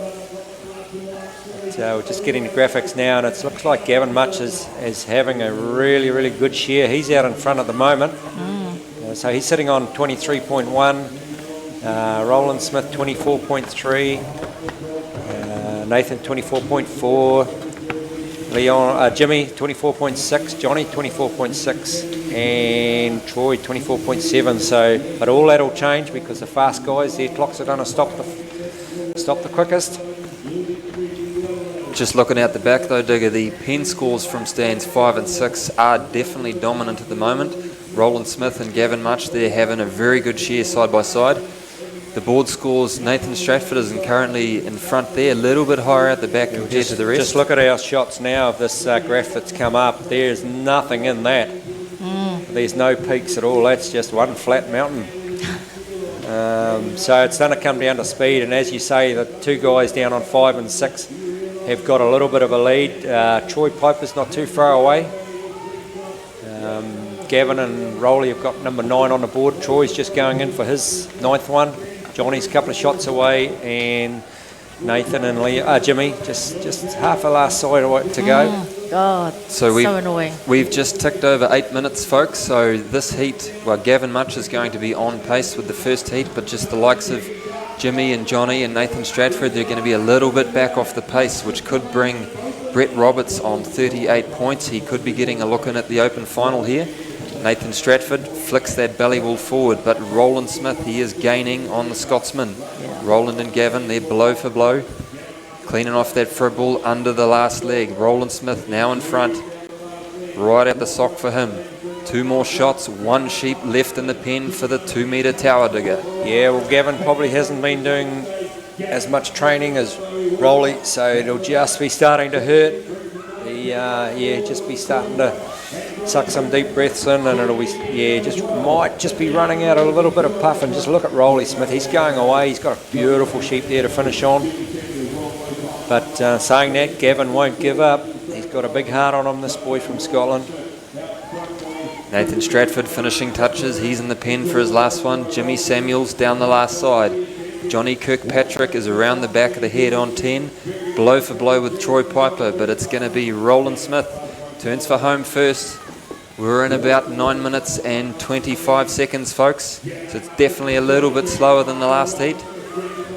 But they look cleaner. Roland Smith, 2.3 on the board. He's going to be first off in semi-final part 2. Oh, look at Gavin's outside job, 3.4 so far for the sheep judge. That's very, very clean. And we see Rolly's buttoned off. So Gavin goes out. So Rolly's got 0.5, he's got half a point on him. Johnny's right there, 34.4. Johnny must have had a brilliant shear over those last 4 or 5 because he didn't get a very good start. Johnny's board score is 1 whole point lower than Roland's dig, so that's pulled him back down into contention. Oh, certainly. So we're looking at, we've just got to wait for a few scores to come in, and then we'll be able to give you the here we go, folks. Open finalists. But just looking at that, I'm going to go Jimmy Samuels has finished. Johnny and Rolly and Gavin. Oh, look at Johnny's score, 34.9. Wow. That's incredible. So something that is of interest, folks, we have David Buick from the first semi-final on 37.1. We could see 5 shearers from this last semi-final go through, because in second place we have Leon Samuels on 37.6. So it's going to be very close. The judges are just checking out the last sheep out the back. Yeah, you called it, Digger. You did say this was the stronger, in your view, this was the stronger heat, and that seems to have really come true. Yeah, well, I do know a little bit, Mavis, I think. I like to think I do anyway, and I tell people I do. And we all believe you when you say that. But no, it just comes down to the day. But look at those scores. We've got Johnny 34.9, Rolly. Gee, that's Gavin probably gone, eh? Now Gavin 36.3. Gavin would be in, I'd say. Gavin will be in. Oh, he is. Roland Smith 35.5. Nathan Stratford's in. Top qualifier John Kirkpatrick of Napier. So we've got, as Jack said, we've got 5 out of the second heat. We're just waiting for Troy's points to go yellow. No, Jimmy Samuels, he's just behind his brother Leon. Unfortunately, Jimmy won't make it. We've just got to wait for Troy's. Just waiting for Troy's points. The suspense of it all. Just imagine how nervous Troy is. He knows he's got a sheep to go in there. There's a sheep to be judged. Or maybe 2, he's not sure. He's just waiting and hoping that it stays in around about. He needs to be under 37. And he's 35.7, so we can see it changing at the top though, Dig. We have a new top qualifier for the open semi-final, which is John Kirkpatrick. Now Roland Smith, he was top in the heats and the top 30 last night. So for Johnny to be top in the semi-final, it's going to be a great boost of confidence for him tonight. That's right. That's right. It's not much of a lead over Roland, but it's enough. Yes, it's 0.6 of a point, which is equivalent to 12 seconds. There we go, Troy Piper, 41.5. So Troy will be out of that one. So that brings David. That brings David and Leon, which means we have a new Golden Shears finalist, ladies and gentlemen. We have John Kirkpatrick, Roland Smith, Gavin Much, Nathan Stratford, David Buick, and Leon Samuels. So we have and of course that's unofficial. We've still totally unofficial. So the points will get checked, but at the moment, that's looking like the 6 it'll be. No. There we have it. It's come up on our screen. John Kirkpatrick, Roland Smith, Nathan Stratford, Gavin Much, David Buick, Leon Samuels. Well, I would say that is a hell of a strong final. That is amazing. So we have the 25th open finalists ever. So to date, there's only been 24 Golden Shears finalists. No, Open Shearing Champions. Open Shearing Champions, sorry. So Open we could Shearing. see a new one tonight, folks. We could. Open Shearing I Champions. think we're sitting on about 70 open finalists.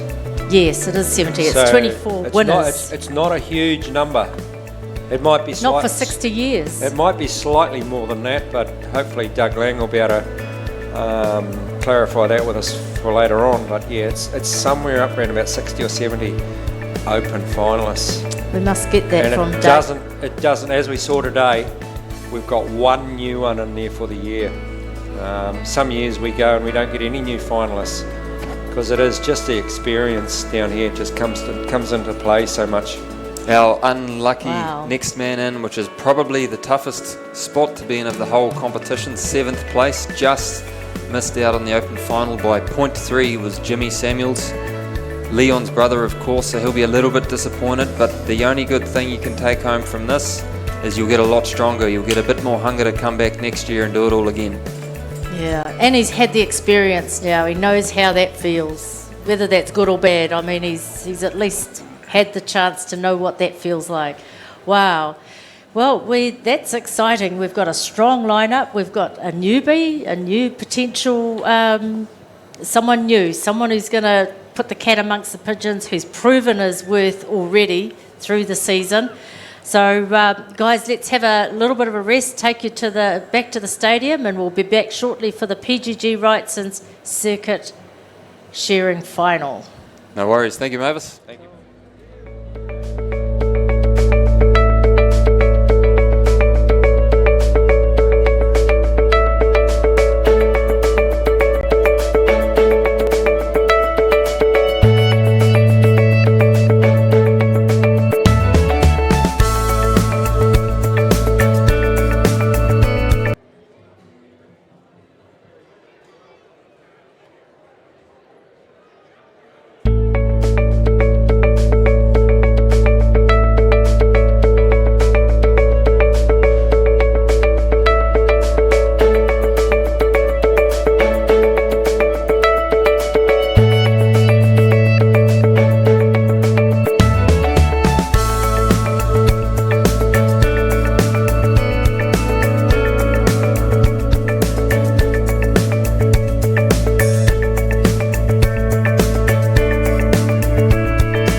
It's one of the most fiercely competitive markets in New Zealand. And that's why we at Bailey's continue to work to rise above the competition. We pride ourselves on being better, on doing our best to build on our hard-earned reputation every day. Since 1999, we've had a dedicated team of country experts whose skills and know-how have made us leaders in the field. We represent every sector of the rural landscape, from large-scale farms, stations, forestry, vineyards and specialty rural properties to lifestyle blocks and homes in the country. And we treat every single one with our legendary professionalism and integrity, whatever the scale. No one knows this market quite like us. We go above and beyond, time after time, day after day, year after year, to achieve the best possible results for our clients. That's why we're the nation's #1 rural real estate brand. Bailey's Country. We're altogether better.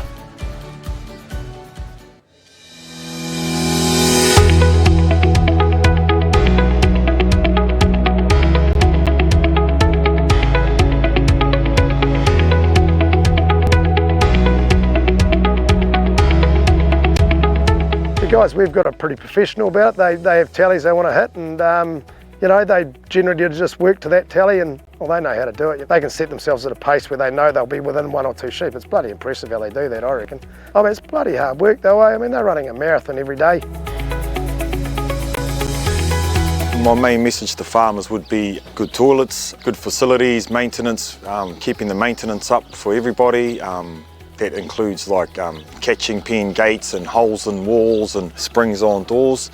It's just common sense stuff. That's all shearers want. When I was still shearing, I walked into a shed one night about 9 o'clock down in Hunterville, and the place was just gleaming, and it was polished, and everything was just gleaming in the shed. It was the first time I'd been there, and I thought to myself, sure, I've got to do a good job here, mate. Business, it's all about the people.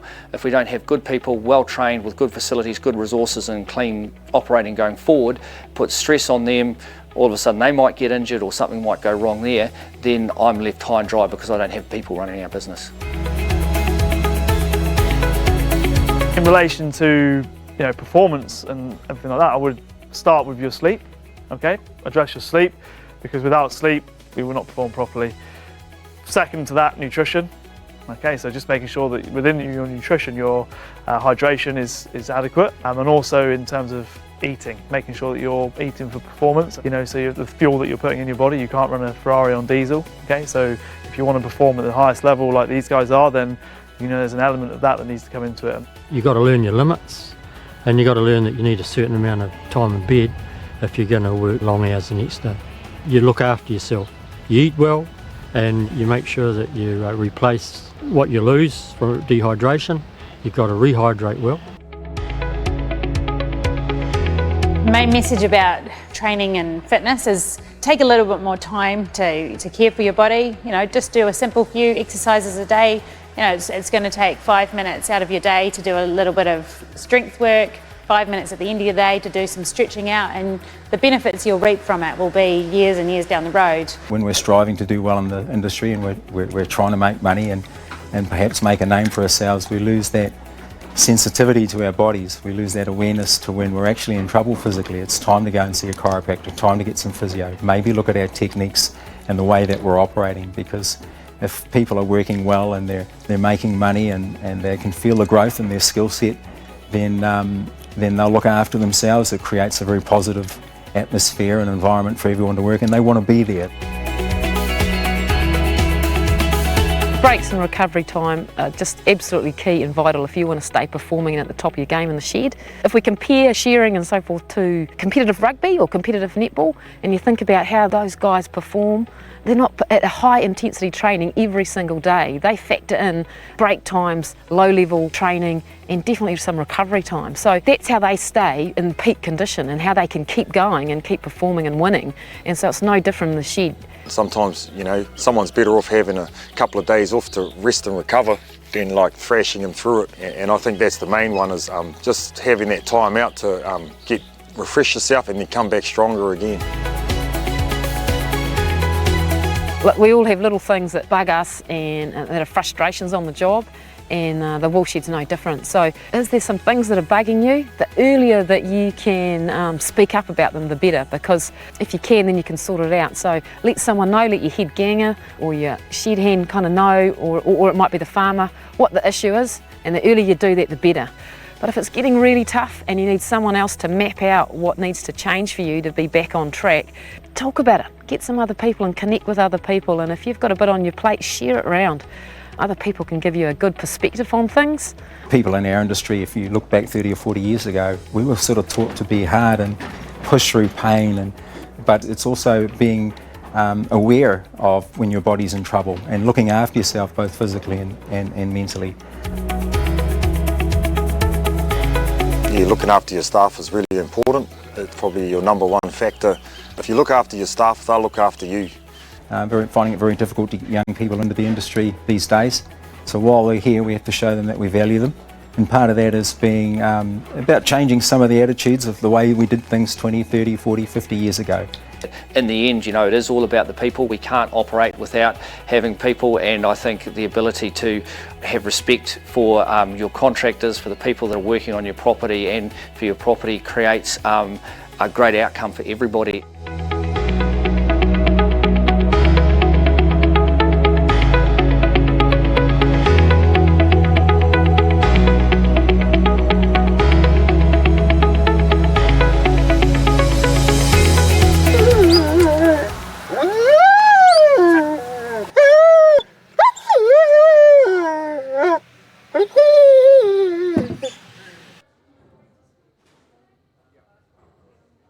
It was Bob Chamberlain when the Shears first started out, and he said the committee's going to have to raise, I think, £2,000 in order to run that competition, and that's what I understood they were requiring in those days. And that was a big sum of money back in 1960. But the team went out and got it in those days, which obviously Laurie was involved, Edwin O'Hara's father, Roy, amongst others. And once they raised that money, then they could start the competition. I think the other thing in those days too, which hasn't possibly been highlighted, but bringing the competition, which up until then there had been woolhandling, or shearing competitions around the country, but they'd probably always been run in wool sheds.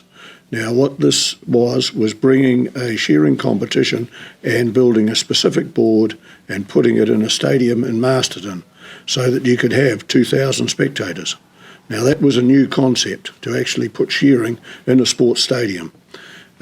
Well, I was told later on that at one part of it in the latter 60s, there was actually a move to make it more sports orientated and to capitalise on that sport aspect of the shearing, which as far as shearers are concerned is very much it. But from a farming point of view, it was something that was felt would actually glamorise shearing perhaps a little too much and take away from the actual basic fact that we need a sheep shorn cleanly and the wool to come off nicely without any animal health problems, which just capitalising as a sport might not have happened so well. Of recent time, I think it has been accepted as a sport in a minor way, and certainly we've had one or two celebrities now.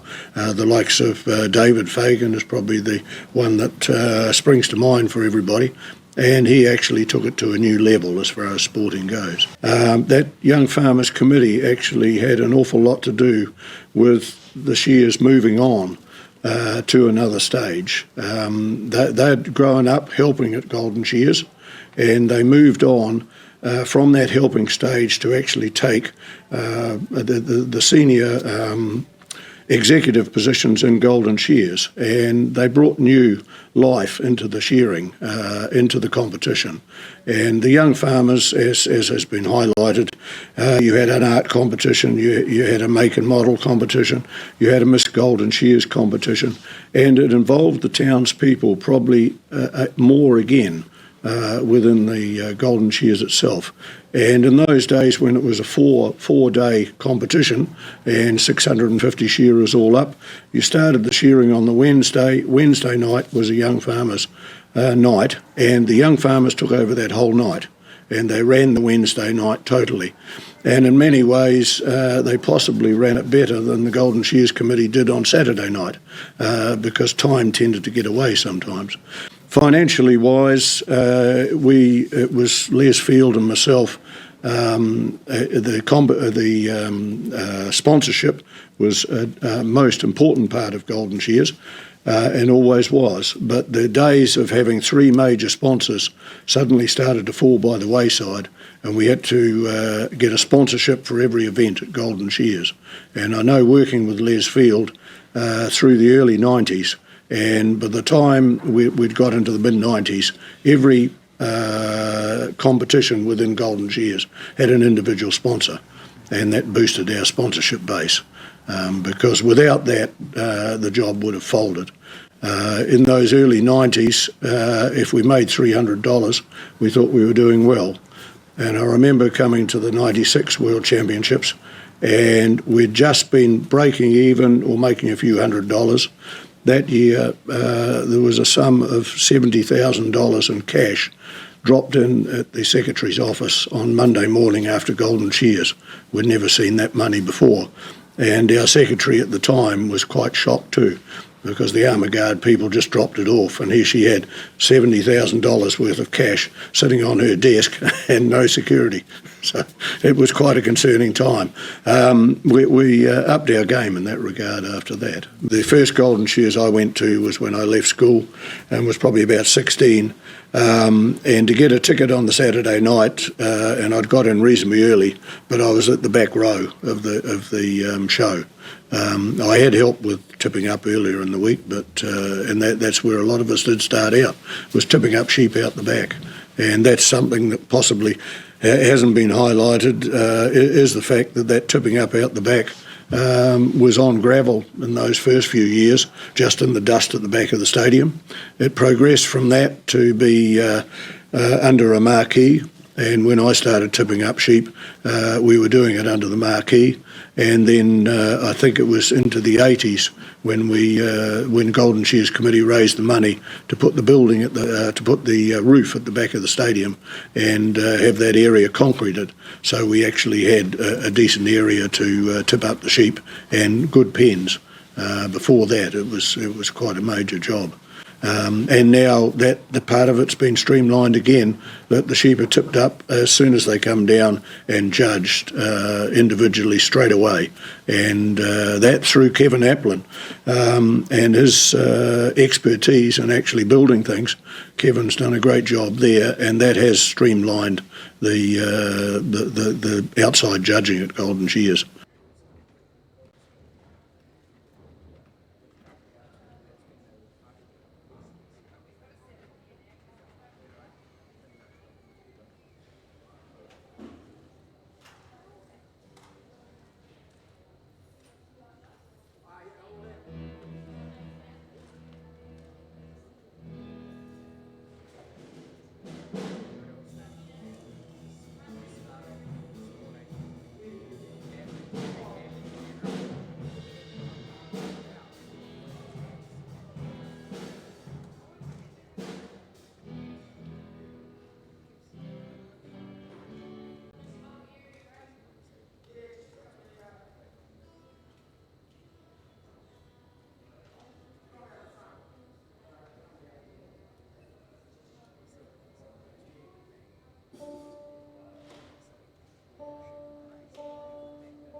Property. It's one of the most fiercely competitive markets in New Zealand. And that's why we at Bailey's continue to work to rise above the competition. We pride ourselves on being better, on doing our best to build on our hard-earned reputation every day. Since 1999, we've had a dedicated team of country experts whose skills and know-how have made us leaders in the field. We represent every sector of the rural landscape, from large-scale farms, stations, forestry, vineyards and specialty rural properties to lifestyle blocks and homes in the country. And we treat every single one with our legendary professionalism and integrity, whatever the scale. No one knows this market quite like us. We go above and beyond, time after time, day after day, year after year, to achieve the best possible results for our clients. That's why we're the nation's #1 rural real estate brand. Bailey's Country. We're altogether better.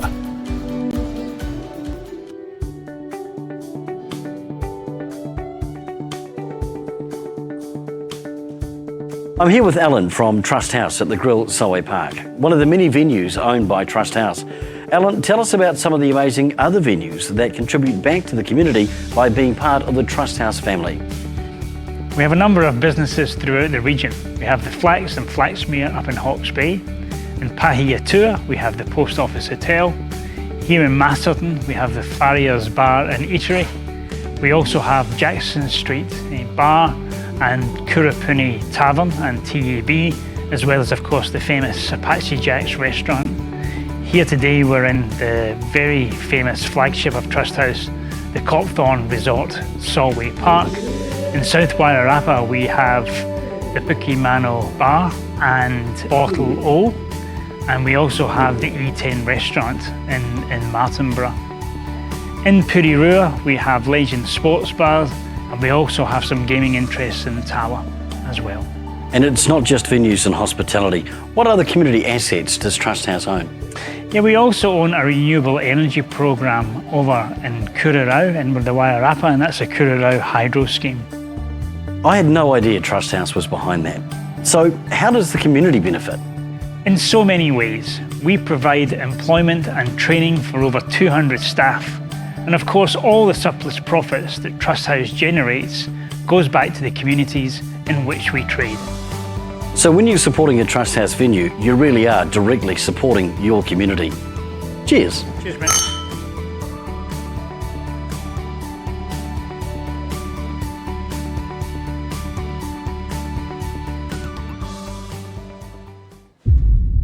Property.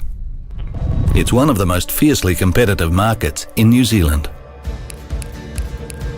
And that's why we at Bailey's continue to work to rise above the competition.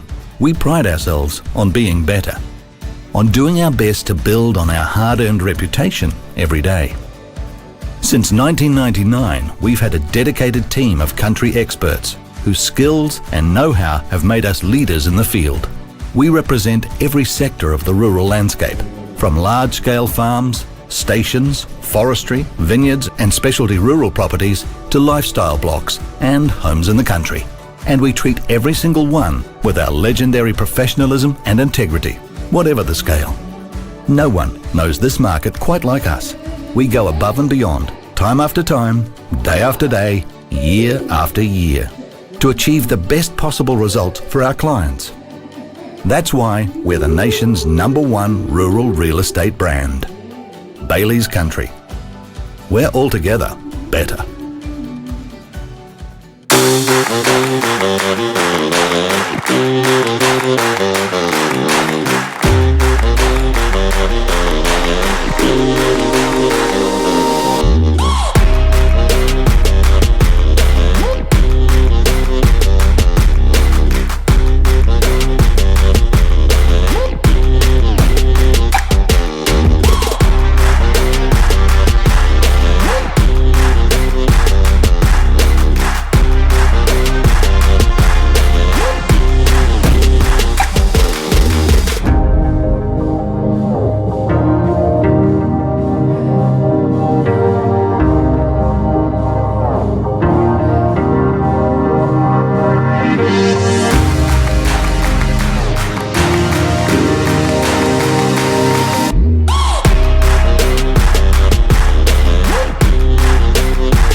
our bodies are the tool that make us our money. Like that's what's making me my money is me going to work and shearing sheep. And if I can't look after my body and if I don't go to the mechanics every now and then and get a tune-up and just look after things, and then it's not going to work for very long. If you blow your wrist, you might be out for 3 weeks, and that might be the busiest time of your year when you're out. So you spend half an hour watching these videos and doing a bit of research on it and doing the exercises and stuff.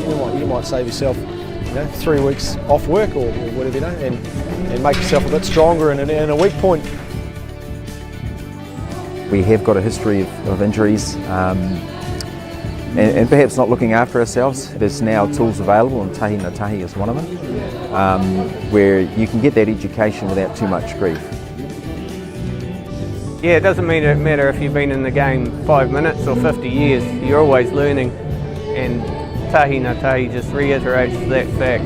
The tahi na tahi program, one of the great things about it is we get a little paranoid about maybe being in a group.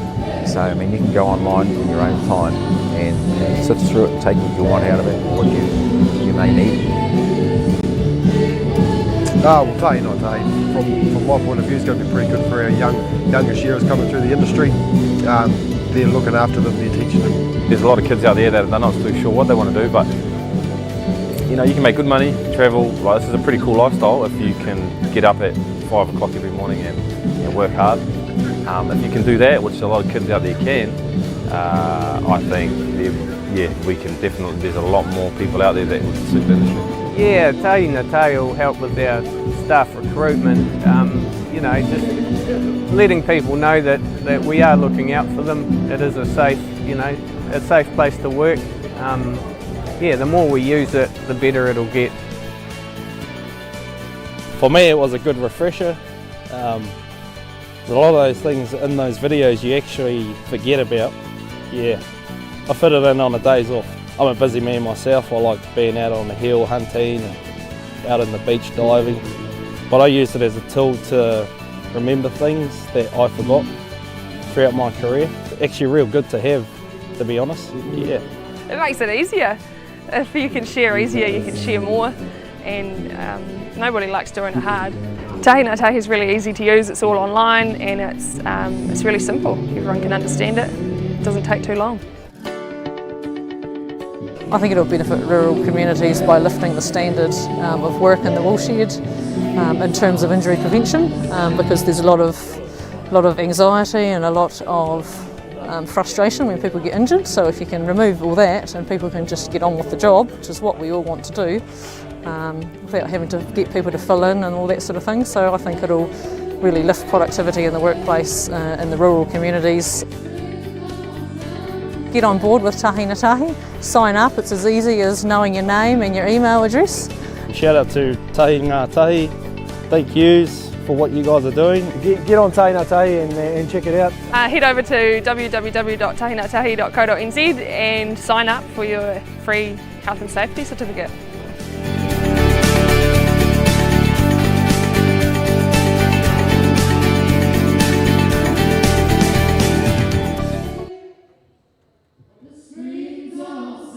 We charged each person to get into the ram ring 2 shillings, which was a florin in them days. And we collected £80, and you can work that out for yourself. It was so popular that the days after that, we went to Federated Farmers, or they did, Laurie and Ian Douglas went to Federated Farmers and said, we must get this bigger. And it just grew from that, yeah. The popularity of competition shearing. It was always around in the earlier days, but never as fine-tuned as it was in the late 50s, early 60s. Young farmers then went to Federated Farmers, who are a bigger body, financially a little bit better off too, and the president of Federated Farmers, and Roy O'Hara, took over organising what they called Golden Shears. They had demonstrations in town of shearing competitions, and it grew from that. And all of a sudden, that Federated Farmers were, of course, 50% ownership of it, if you like, or members. So it went from strength to strength, and I think possibly it was nationwide. People came from far afield to it in them days. When you look back at the old numbers of people coming across from the South Island, huge. But I think possibly it was a new innovation to have a professional, and Golden Shears were really the first to start off, shall we say, a professional competition, doing things right to the book as such. And more or less today, it's right to the book at Golden Shears after 60 years. It moved in 61 to be in the stadium. Yeah, they had the shearing in front of the Queen and Prince Philip in the hut. That was a demonstration. And then after that, it was in the stadium when it was on TV, and people sat in the swimming baths and watched it on TV. Goodness me, yeah. And everyone was smoking. Not everyone, but a big number was smoking in there, and there was smoke everywhere, and the smell of sheep and that in the stadium. But they came back next year and the next year. But it just sort of revolutionised the shearing world. Godfrey was a big help. Godfrey did commentaries on the radio on the first few years, live commentaries of all the heats on radio. When you were out in the farm or wherever, you turned into 2ZB as it was, or 2XB, and I think in them days, you turned on to the radio, and you would say he was up to heat such and such, and he mentioned the ones in that heat, which it was great, really. The volunteers there put in, and they built, with the help of Rig Shoki, built the shearing board, and it was much bigger, the stadium, because we judged the sheep outside then, so there was more seating. I think the figures of 2,100 seating at the stadium in them days, whereas today it's a lot less. But the sheep was something that was provided voluntary by everyone, and it was a voluntary service. Many outfits in the town volunteered their services. But in them days, there was 60 million sheep, 70 million. There's half that today, so there's half the competitors. I had a bit to do with quite a few things. And the sheep that were supplied by a farmer were prepared days or weeks before. They cleaned the crutch out and selected them, and they were kept separate. And this farmer had two lots of sheep, ones that weren't prepared, and some shearing gang went out there to shear some sheep that were sent out there and actually show the sheep that were supposed to come into Golden Shears, which caused a bit of a kerfuffle, but never mind, it all worked out in the end. There was a stage there where the door came open in a wool shed, and the sheep got out, and it was pouring with rain, and the sheep got wet outside.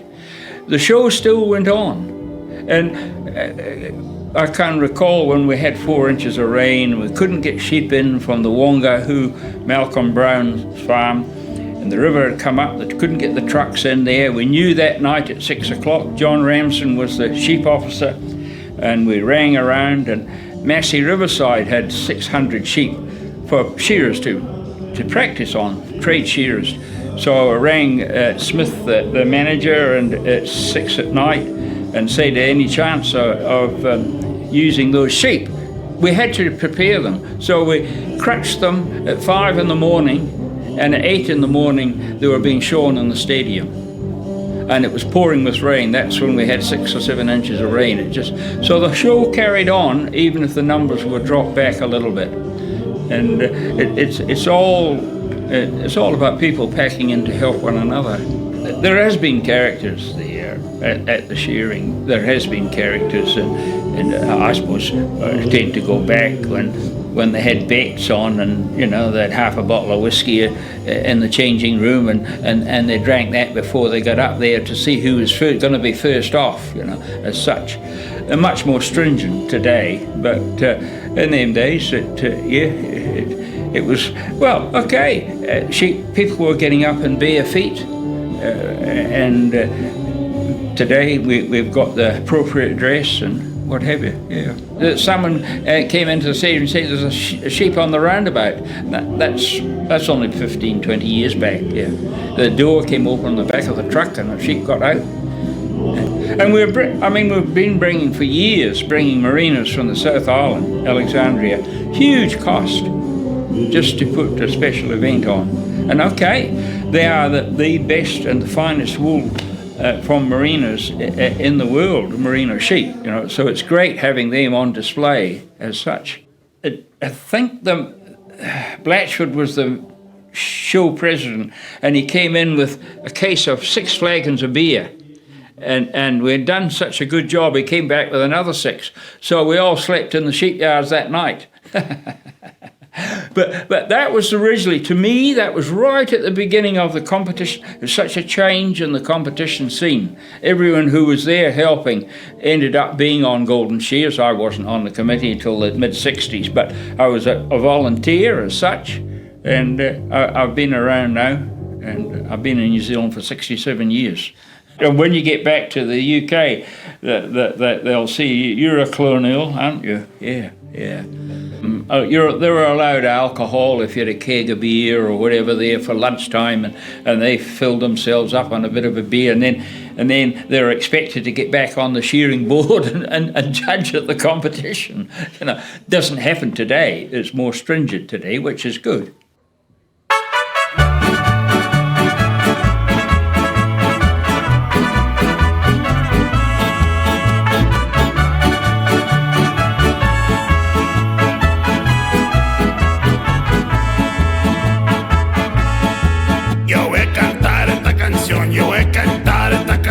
Para mi gente, con una pasión tan fuerte. Ay, ay, ay, ay, ahora sigo cantando y sigo gozando, yo sigo cantando y sigo gozando.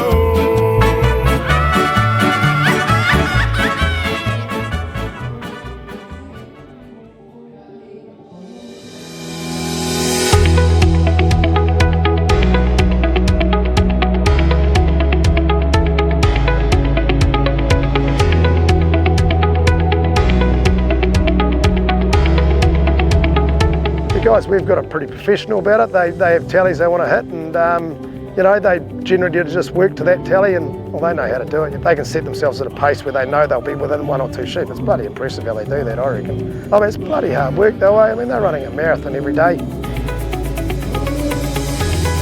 My main message to farmers would be good toilets, good facilities, maintenance, keeping the maintenance up for everybody.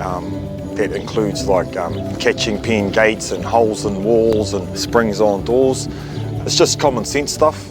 That's all shearers want. When I was still shearing, I walked into a shed one night about 9 o'clock down in Hunterville, and the place was just gleaming, and it was polished, and everything was just gleaming in the shed. It was the first time I'd been there, and I thought to myself, sure, I've got to do a good job here, mate. Business, it's all about the people. If we don't have good people, well trained, with good facilities, good resources and clean operating going forward, put stress on them, all of a sudden they might get injured or something might go wrong there, then I'm left high and dry because I don't have people running our business. In relation to performance and everything like that, I would start with your sleep, okay? Address your sleep, because without sleep we will not perform properly. Second to that, nutrition. Okay, so just making sure that within your nutrition, your hydration is adequate, and then also in terms of eating, making sure that you're eating for performance. So the fuel that you're putting in your body, you can't run a Ferrari on diesel. Okay, so if you want to perform at the highest level like these guys are, then there's an element of that needs to come into it. You've got to learn your limits, and you've got to learn that you need a certain amount of time in bed if you're going to work long hours the next day. You look after yourself. You eat well, and you make sure that you replace what you lose from dehydration. You've got to rehydrate well. Main message about training and fitness is take a little bit more time to care for your body. You know, just do a simple few exercises a day. You know, it's going to take 5 minutes out of your day to do a little bit of strength work, 5 minutes at the end of your day to do some stretching out, and the benefits you'll reap from it will be years and years down the road. When we're striving to do well in the industry and we're trying to make money and perhaps make a name for ourselves, we lose that sensitivity to our bodies. We lose that awareness to when we're actually in trouble physically. It's time to go and see a chiropractor, time to get some physio. Maybe look at our techniques and the way that we're operating, because if people are working well and they're making money and they can feel the growth in their skill set, then they'll look after themselves. It creates a very positive atmosphere and environment for everyone to work, and they want to be there. Breaks and recovery time are just absolutely key and vital if you want to stay performing at the top of your game in the shed. If we compare shearing and so forth to competitive rugby or competitive netball, and you think about how those guys perform, they're not at a high intensity training every single day. They factor in break times, low level training, and definitely some recovery time. So that's how they stay in peak condition and how they can keep going and keep performing and winning. And so it's no different in the shed. Sometimes, you know, someone's better off having a couple of days off to rest and recover than like thrashing them through it. And I think that's the main one, is just having that time out to refresh yourself and then come back stronger again. Look, we all have little things that bug us and that are frustrations on the job, and the wool shed's no different. So is there some things that are bugging you? The earlier that you can speak up about them, the better, because if you can, then you can sort it out. So let someone know, let your head ganger or your shed hand kind of know, or it might be the farmer, what the issue is, and the earlier you do that, the better. But if it's getting really tough and you need someone else to map out what needs to change for you to be back on track, talk about it. Get some other people and connect with other people, and if you've got a bit on your plate, share it around. Other people can give you a good perspective on things. People in our industry, if you look back 30 or 40 years ago, we were sort of taught to be hard and push through pain, but it's also being aware of when your body's in trouble and looking after yourself both physically and mentally. Yeah, looking after your staff is really important. It's probably your number one factor. If you look after your staff, they'll look after you. Finding it very difficult to get young people into the industry these days. So while they're here, we have to show them that we value them. And part of that is being about changing some of the attitudes of the way we did things 20, 30, 40, 50 years ago. In the end, you know, it is all about the people. We can't operate without having people, and I think the ability to have respect for your contractors, for the people that are working on your property and for your property creates a great outcome for everybody.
Hi, I'm Brent Gear, and we're going to find out today a little bit more about what Trust House is and how much they contribute to the community.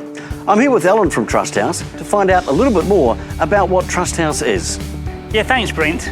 Trust House Limited is a community-owned organisation. We own, operate and manage close to $100 million of community-owned assets. Masterton Community Trust is a major shareholder, and we distribute over $4 million back to the communities in which we trade. Tell us about the Trust House Foundation. How does that work? Yeah, Trust House Foundation distributes annually close to $4 million back by the way of grants through its gaming operations. And we have gaming operations that spread as far as, Pururua, right up to Paetua in northern Wairarapa. It sounds like everything Trust House does is about the community. Yeah, Trust House's core purpose is to enhance community well-being. That's one of the fundamental cores of the organisation. And we're immensely proud of what we put back into this community. Last year, over $4.2 million was returned back to the communities in which we trade in. Myself and all of the staff and stakeholders that are associated with Trust House are immensely proud of what we do.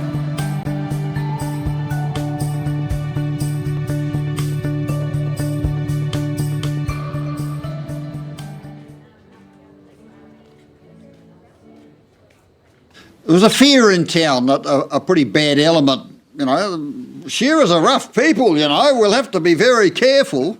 So they were certainly covering the bases as far as that goes. Don't forget that it was all very fine for a young farmers club shearing competition where you probably had a maximum of 20 or 30 entries to do all the bits of paper and work out the score and everything. Somebody had to organise a system to do all of that for big numbers. And I don't think they had any idea how many numbers and things there'd be. It was pen and paper work. There were no computers. All of the little ticks on the cards had to be added up.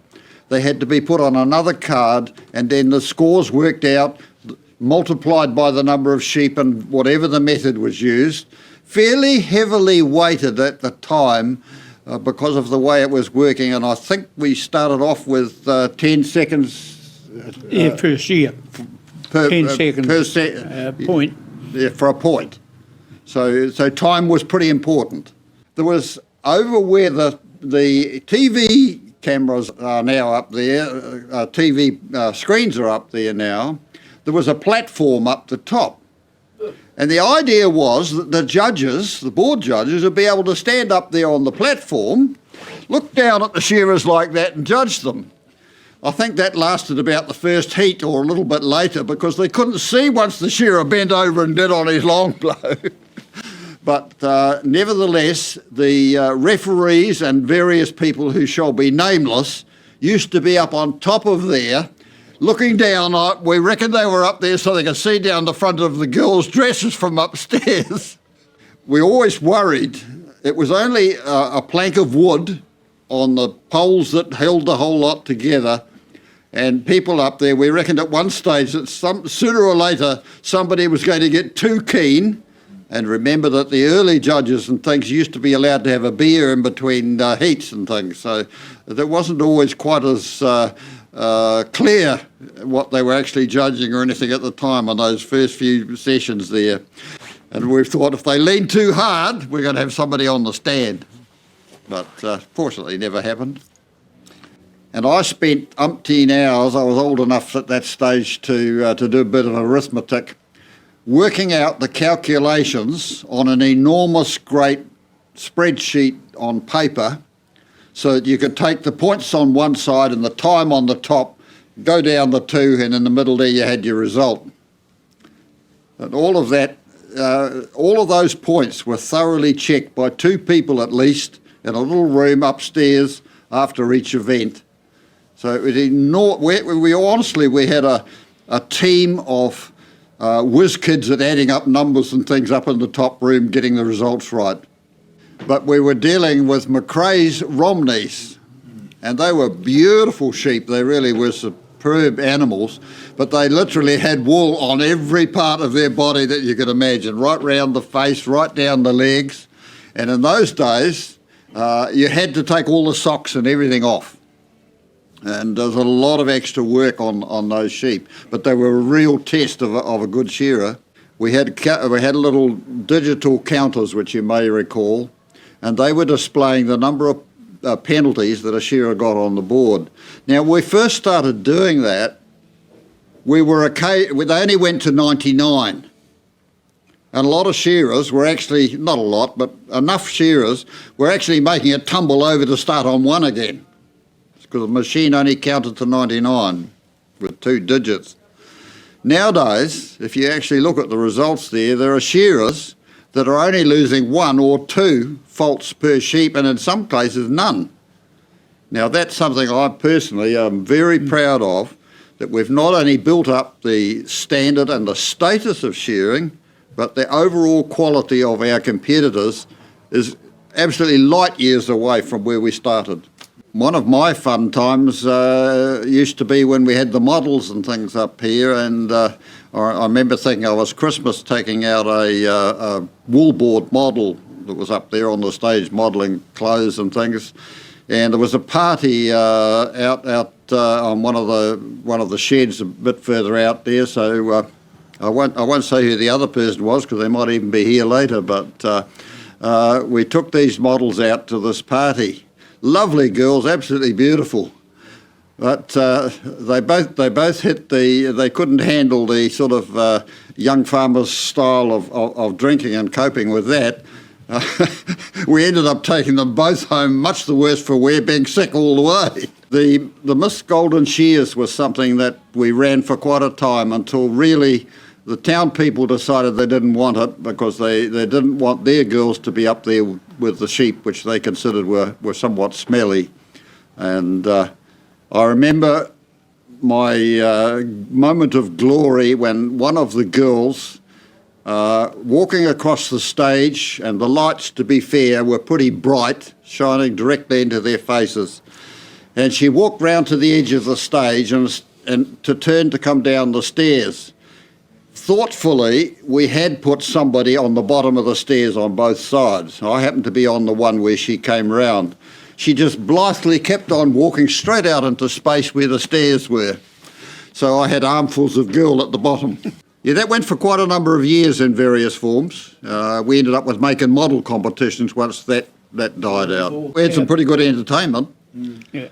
I can remember Maria Dallas up there dancing around in high boots and a miniskirt, saying her boots are going to walk all over you, with Dave McPherson helping her out at the other end. Well, where it's come from since about 1957 till now gives me a great deal of pleasure. They're better than Olympic champions. They're absolutely amazing men and women that have come through and shown their skill and competed at world level. And I think that's something we can be proud of, that we've produced some athletic heroes.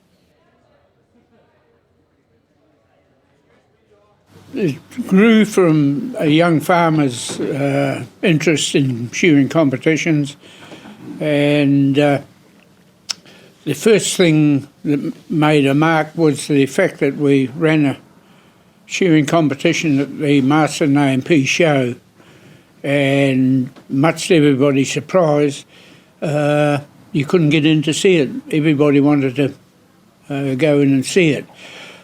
And that was when we finally broke through and got a bit of interest from other than the young farmers. Roy O'Hara, Edwin's father, he was a senior advisory member of the young farmers, also well up in federated farmers, and he was the only friend we had for quite a while.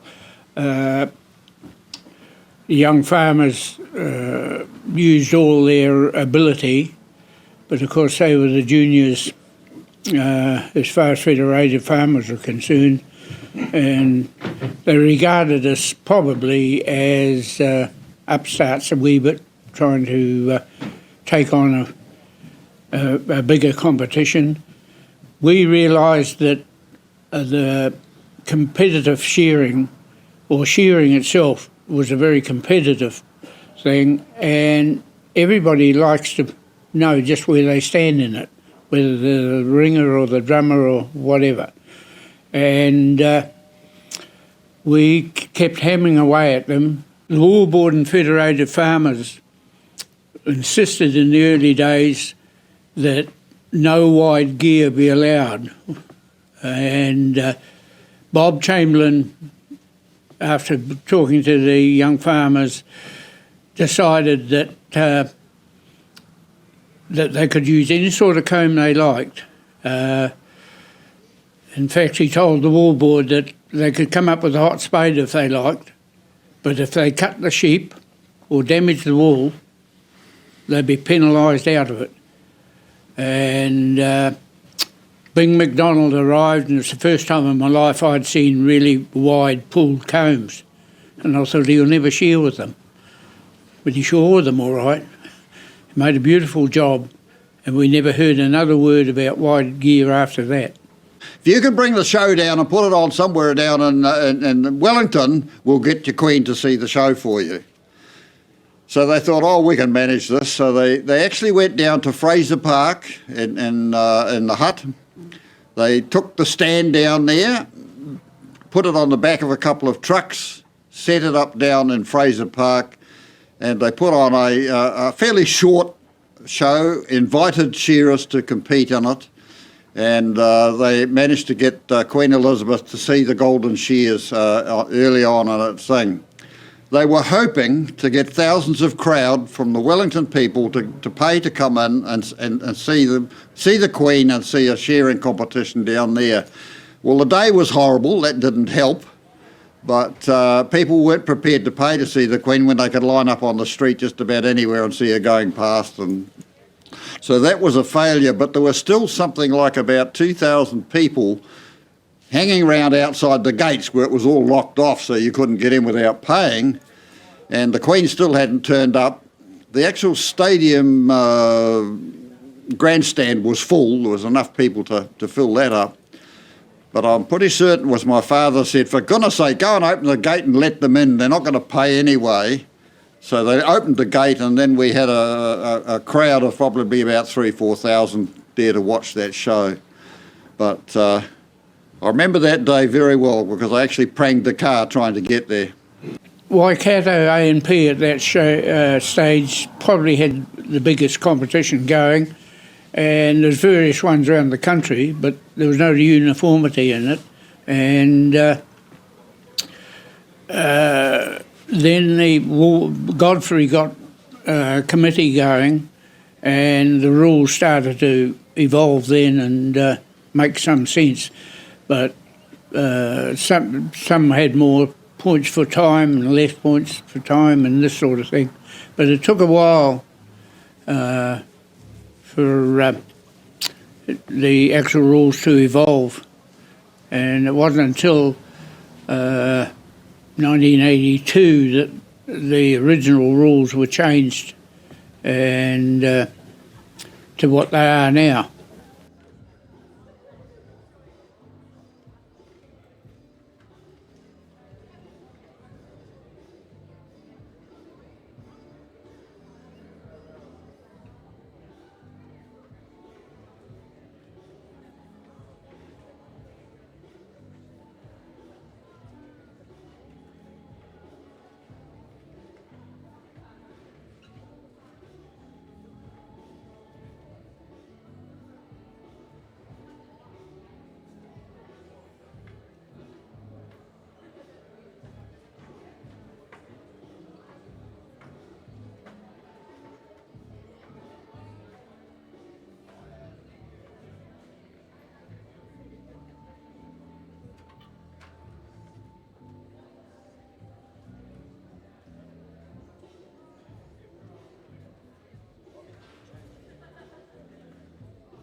country like this, things have to be made tough. So at MSD Animal Health, we make vaccines specifically for New Zealand conditions, ensuring they're tough enough to work out here. That's why thousands of Kiwi farmers trust our vaccines to protect stock, increase productivity and boost farm income. Multine B12 was our leading 5-in-1 clostridial vaccine, boosted with vitamin B12 for convenience. Made here, works here. Multine B12.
Property.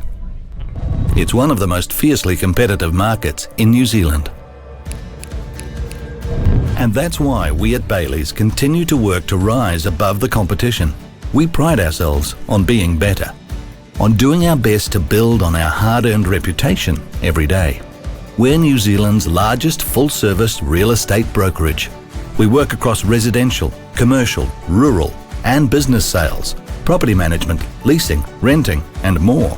So our ability to connect New Zealanders to each other, to opportunities, is second to none. Since 1999, we've had a dedicated team of country experts whose skills and know-how have made us leaders in the field. We represent every sector of the rural landscape, from large-scale farms, stations, forestry, vineyards and specialty rural properties to lifestyle blocks and homes in the country. And we treat every single one with our legendary professionalism and integrity, whatever the scale. Over time, our country team has formed strong links within rural communities, supporting many charitable organisations, schools, sports teams and events across the country. You'll find us in all major cities, provincial towns and regions from the far north to the deep south. All of our agents have a passion and a knowledge for their local region. They collaborate with other agents and officers and support staff from the wider business to attract more sellers, to bring in more buyers and to close more deals for our clients. No one knows this market quite like us. We go above and beyond, time after time, day after day, year after year, to achieve the best possible result for our clients. Importantly, the team is also backed by comprehensive market research, a highly effective auctions team and valuable marketing tools like Country Magazine. That's why we're the nation's #1 rural real estate brand. Bailey's Country. We're altogether better.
I'm here with Alan from Trust House, outside one of the newest houses that Trust House provides in the community.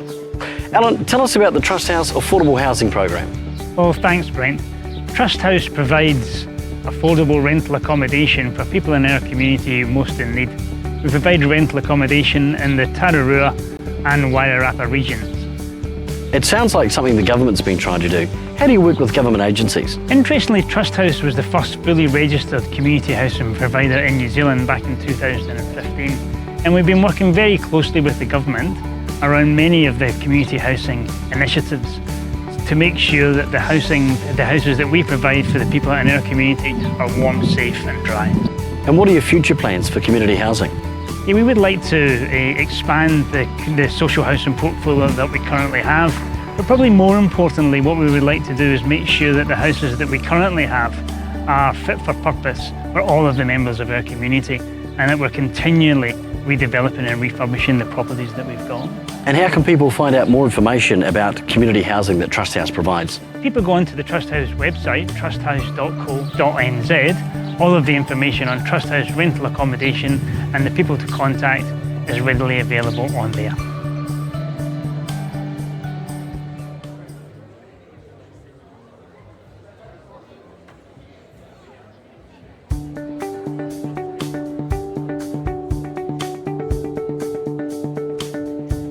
I'm here with Alan from Trust House at the Grill Solway Park, one of the many venues owned by Trust House.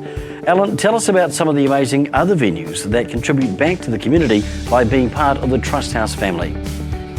We have a number of businesses throughout the region. We have the Flax and Flaxmere up in Hawke's Bay. In Pahiatua, we have the Post Office Hotel. Here in Masterton, we have the Farriers Bar and Eatery. We also have Jackson Street Bar and Kurapuni Tavern and TAB, as well as, of course, the famous Apache Jack's restaurant. Here today we're in the very famous flagship of Trust House, the Copthorne Resort, Solway Park. In South Wairarapa we have the Pukimano Bar and Bottle O, and we also have the E10 restaurant in Martinborough. In Purirua we have Legend Sports Bars, and we also have some gaming interests in Tawa as well. And it's not just venues and hospitality. What other community assets does Trust House own? Yeah, we also own a renewable energy program over in Kurarau and with the Wairarapa, and that's a Kurarau hydro scheme. I had no idea Trust House was behind that. So how does the community benefit? In so many ways. We provide employment and training for over 200 staff. And of course, all the surplus profits that Trust House generates goes back to the communities in which we trade. So when you're supporting a Trust House venue, you really are directly supporting your community. Cheers. Cheers, mate.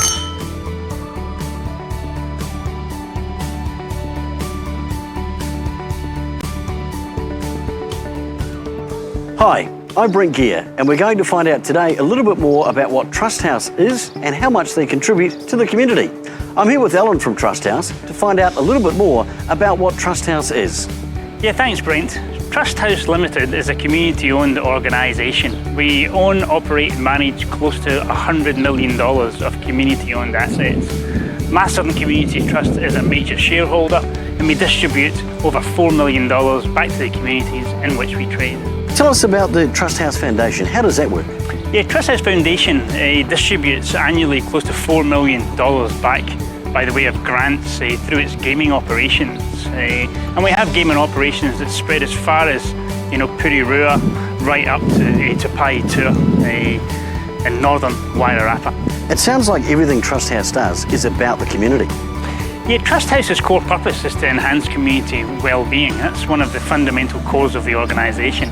And we're immensely proud of what we put back into this community. Last year, over $4.2 million was returned back to the communities in which we trade. And myself and all of the staff and stakeholders that are associated with Trust House are immensely proud of what we do.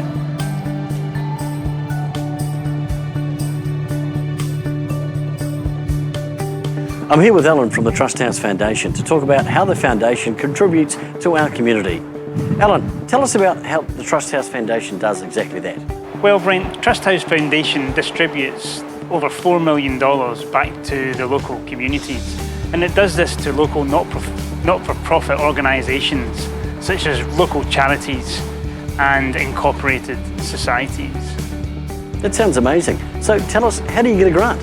You can either apply through the Trust House website, or we have grant forms throughout the various gaming halls that we operate, and you basically fill in a grant with all the information required, and that is reviewed by the various net proceeds committees who distribute and make recommendations back to Trust House Foundation, who approve the grants to the various communities. And how do you decide who gets those grants? Basically, the local regional net proceeds committees from the regions in which we operate, which is Flaxmere, Wairarapa, Rimatuka and Purirua, they make recommendations to Trust House Foundation. The Trust House Foundation trustees then review the recommendations from the various committees, and they either approve or decline the grants. And what sort of things do you provide grants for? Like where we are today, then the local Trust House Wairarapa netball courts. This is one that received a significant grant from Trust House.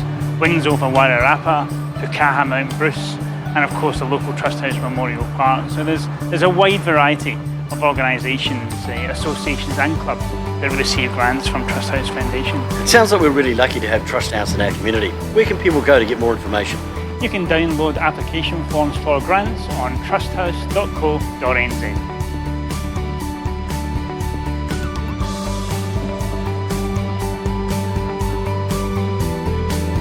I'm here with Alan from Trust House, outside one of the newest houses that Trust House provides in the community. Alan, tell us about the Trust House Affordable Housing Program. Well, thanks, Brent. Trust House provides affordable rental accommodation for people in our community most in need. We provide rental accommodation in the Tararua and Wairarapa regions. It sounds like something the government's been trying to do. How do you work with government agencies? Interestingly, Trust House was the first fully registered community housing provider in New Zealand back in 2015. And we've been working very closely with the government around many of the community housing initiatives to make sure that the houses that we provide for the people in our community are warm, safe and dry. And what are your future plans for community housing? Yeah, we would like to expand the social housing portfolio that we currently have, but probably more importantly, what we would like to do is make sure that the houses that we currently have are fit for purpose for all of the members of our community, and that we're continually redeveloping and refurbishing the properties that we've got. And how can people find out more information about community housing that Trust House provides? People go onto the Trust House website, trusthouse.co.nz. All of the information on Trust House rental accommodation and the people to contact is readily available on there.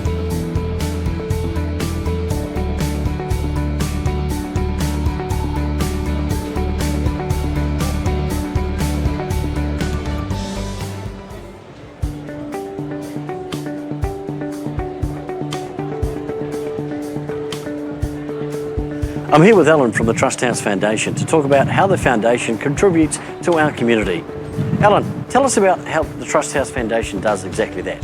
Well, Brent, Trust House Foundation distributes over $4 million back to the local communities, and it does this to local not-for-profit organisations such as local charities and incorporated societies. That sounds amazing. So tell us, how do you get a grant? You can either apply through the Trust House website, or we have grant forms throughout the various gaming halls that we operate, and you basically fill in a grant with all the information required, and that is reviewed by the various net proceeds committees who distribute and make recommendations back to Trust House Foundation, who approve the grants to the various communities. And how do you decide who gets those grants? Basically, the local regional net proceeds committees from the regions in which we operate, which is Flaxmere, Wairarapa, Rimatuka.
La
Good evening, everybody.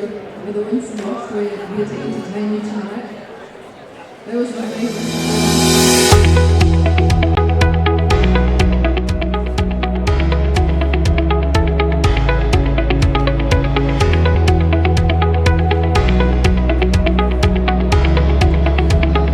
The guys, we've got it pretty professional about it. They have tallies they want to hit, and you know, they generally just work to that tally, and well, they know how to do it. They can set themselves at a pace where they know they'll be within 1 or 2 sheep. It's bloody impressive how they do that, I reckon. I mean, it's bloody hard work though. I mean, they're running a marathon every day. My main message to farmers would be good toilets, good facilities, maintenance, keeping the maintenance up for everybody. That includes like catching pen gates and holes in walls and springs on doors. It's just common sense stuff. That's all shearers want. When I was still shearing, I walked into a shed one night about 9 o'clock down in Hunterville, and the place was just gleaming, and it was polished, and everything was just gleaming in the shed. It was the first time I'd been there, and I thought to myself, sure, got to do a good job here, mate. Business, it's all about the people. If we don't have good people, well trained, with good facilities, good resources and clean operating going forward, put stress on them, all of a sudden they might get injured or something might go wrong there, then I'm left high and dry because I don't have people running the business. In relation to performance and everything like that, I would start with your sleep. Okay, address your sleep, because without sleep you will not perform properly. Second to that, nutrition. Okay, so just making sure that within your nutrition, your hydration is adequate, and also in terms of eating, making sure that you're eating for performance. So the fuel that you're putting in your body, you can't run a Ferrari on diesel. Okay, so if you want to perform at the highest level like these guys are, then there's an element of that needs to come into it. You've got to learn your limits, and you've got to learn that you need a certain amount of time in bed if you're going to work long hours the next day. You look after yourself. You eat well, and you make sure that you replace what you lose from dehydration. You've got to rehydrate well. The main message about training and fitness is take a little bit more time to care for your body. Just do a simple few exercises a day. It's going to take 5 minutes out of your day to do a little bit of strength work, 5 minutes at the end of your day to do some stretching out, and the benefits you'll reap from it will be years and years down the road. When we're striving to do well in the industry and we're trying to make money and perhaps make a name for ourselves, we lose that sensitivity to our bodies. We lose that awareness to when we're actually in trouble physically. It's time to go to some chiropractor, time to get some physio, maybe look at our techniques and the way that we're operating, because if people are working well and they're making money and they can feel the growth in their skill set, then they'll look after themselves. It creates a very positive atmosphere and environment for everyone to work, and they want to be there. Breaks and recovery time are just absolutely key and vital if you want to stay performing at the top of your game in the shed. If we compare shearing and so forth to competitive rugby or competitive netball, and you think about how those guys perform, they're not at a high intensity training every single day. They factor in break times, low level training, and definitely some recovery time. So that's how they stay in peak condition and how they can keep going and keep performing and winning. And so it's no different in the shed. Sometimes, someone's better off having a couple of days off to rest and recover than like thrashing them through it. And I think that's the main one, is just having that time out to refresh yourself and then come back stronger again. Look, we all have little things that bug us and there are frustrations on the job, and the wool shed's no different. So is there some things that are bugging you? The earlier that you can speak up about them, the better, because if you can, then you can sort it out. So let someone know, let your head ganger or your shed hand kind of know, or it might be the farmer, what the issue is, and the earlier you do that, the better. But if it's getting really tough and you need someone else to map out what needs to change for you to be back on track, talk about it, get some other people and connect with other people, and if you've got a bit on your plate, share it around. Other people can give you a good perspective on things.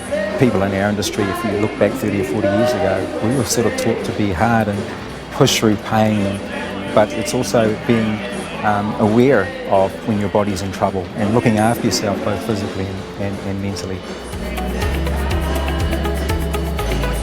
Looking after your staff is really important. It's probably your number one factor. If you look after your staff, they'll look after you. Finding it very difficult to get young people into the industry these days. So while we're here, we have to show them that we value them. And part of that is being about changing some of the attitudes of the way we did things 20, 30, 40, 50 years ago.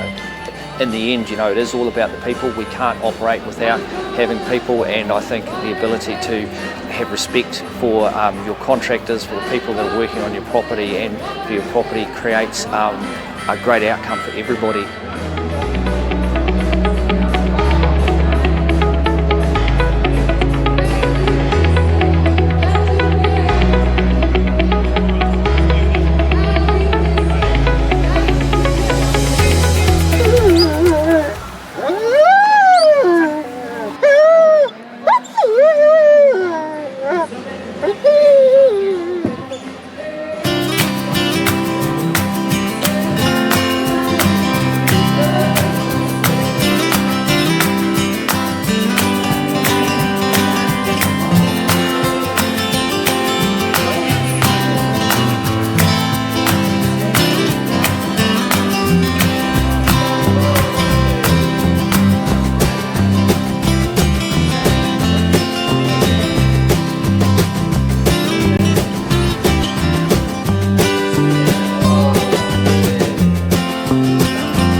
Hi, I'm Brent Gear, and we're going to find out today a little bit more about what Trust House is and how much they contribute to the community. I'm here with Alan from Trust House to find out a little bit more about what Trust House is. Yeah, thanks Brent. Trust House Limited is a community-owned organisation. We own, operate and manage close to $100 million of community-owned assets. Masterton Community Trust is a major shareholder, and we distribute over $4 million back to the communities in which we trade. Tell us about the Trust House Foundation. How does that work? Yeah, Trust House Foundation distributes annually close to $4 million back by the way of grants through its gaming operations. And we have gaming operations that spread as far as, you know, Pururua, right up to Paitua in northern Wairarapa. It sounds like everything Trust House does is about the community. Yeah, Trust House's core purpose is to enhance community well-being. That's one of the fundamental cores of the organisation. And we're immensely proud of what we put back into this community. Last year, over $4.2 million was returned back to the communities in which we traded. Myself and all of the staff and stakeholders that are associated with Trust House are immensely proud of what we do.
Kia ora koutou. G'day everyone.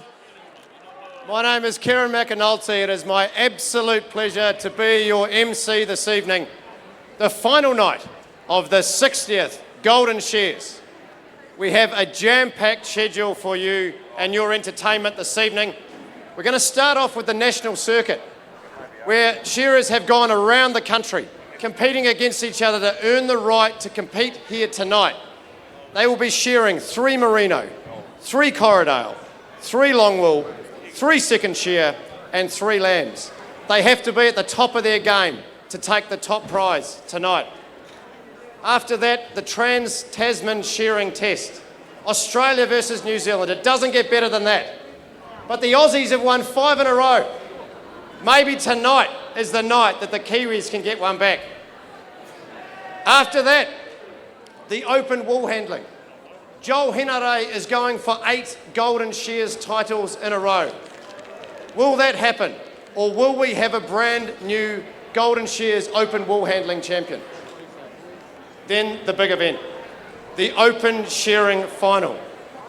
Roland Smith has the chance to be the second most successful shearer at the Golden Shears tonight. Or will we see a new winner? Or will we see an international winner for the second time only in 60 years? Or what do you think, Masterton? Will we finally, for the first time, see a local winner? We will have to wait and see. Before we get going, there's a few things I have to touch on. Please take note of the fire exits. In a state of an emergency, please follow the directions of the wardens. To the tens of thousands watching online, nā mihi nui kia koutou katoa. No mai, haere mai ki whakaoriori. Welcome to Masterton, the home of the greatest shearing competition in the world.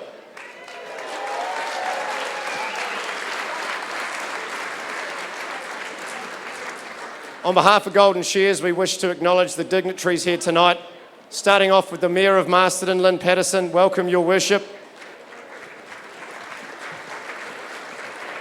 We have local MP, Meka Whaitiri, MP for Ekaro Rāwhiti. Welcome, Meka. The National Party Agriculture spokesperson and MP for Bay of Plenty, Todd Muller. It's wonderful to have you here.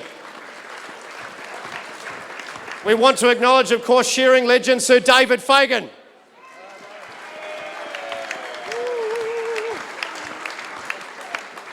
And the Golden Shears wish to in particular welcome the Prime Minister of New Zealand, Jacinda Ardern.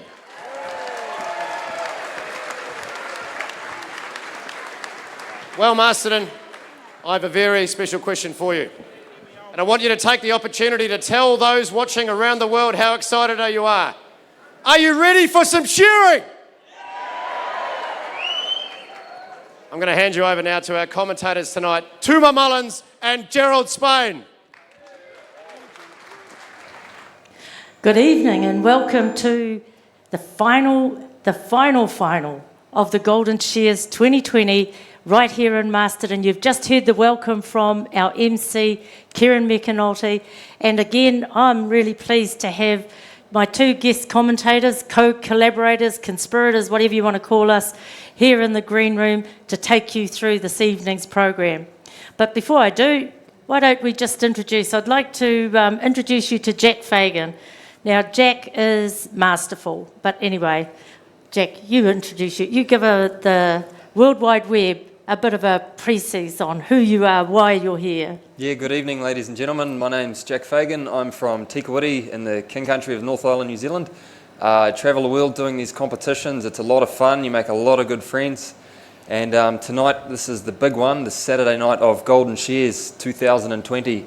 So you never know, we could see some new champions, but we're going to see how it unfolds and hopefully coach you through the way with a bit of delightful commentary. But to my right, we have Digger Balm.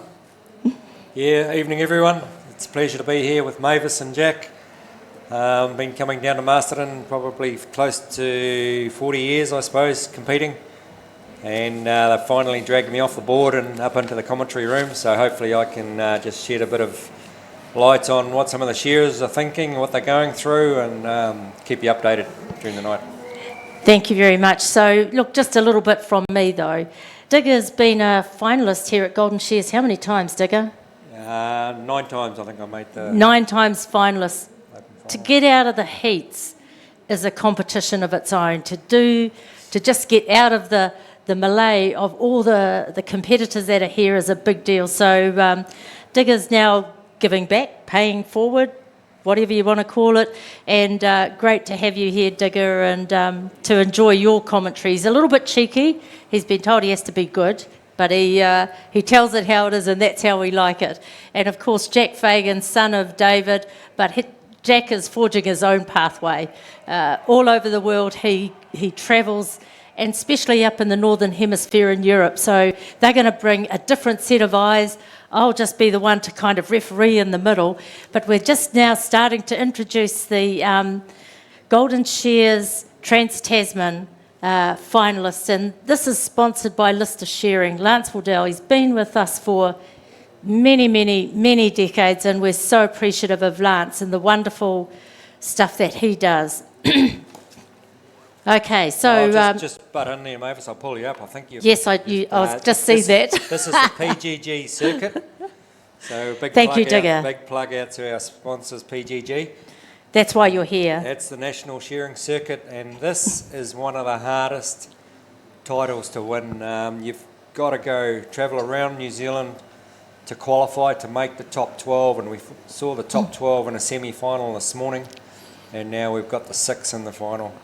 Yeah, thank you for that, Digger. I'm looking at the wrong page. So you're a bit slow, Jack. They're shearing 5 different breeds of sheep. Yep. And Jack, they've got 5 different breeds of sheep, but they're only allowed 3 hand pieces. So they've got 3 types of combs on there. They've obviously got a comb for the Marinos. So what are they? How are they going to balance it? So the 5 wool types, there's Marinos, Corriedales, full wool, second shear and lambs. Now generally going by how the sheep are shearing this evening, I would say they'll go 1 comb for the Corriedales and full wool, being a little bit thicker, maybe a little bit sharper to get into the dense entry.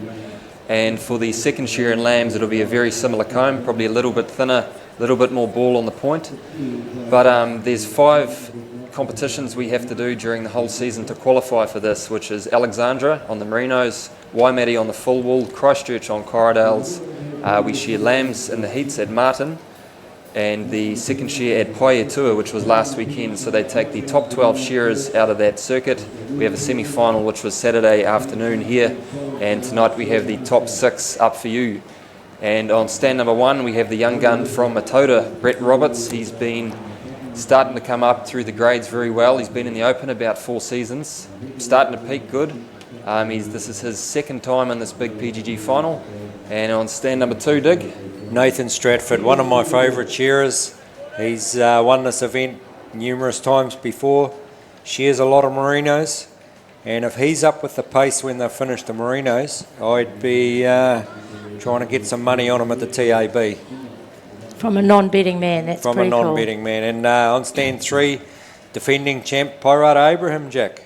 Yeah, Pies, he's a renowned speed shearing specialist. However, last year he pulled off the big one. It was his 2nd Open title he had ever won. He happened to win one of the biggest Open finals on earth, which is this PGG, Wrightson's National Shearing Circuit. Pies did very well, and he'll be hoping to take that nice Hyundai car home again tonight. Let's see if he can pull it off. But on stand 4, another very good Marino and final shearer is Troy Piper, also very experienced on the crossbreds. He's made the Open final here before. Troy's from Amberley down in Canterbury. He's been shearing about 20 years, Dig.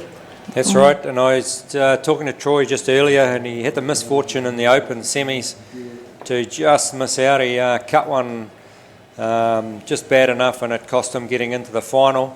But he said his main focus this year, he's really looking forward to this PGG.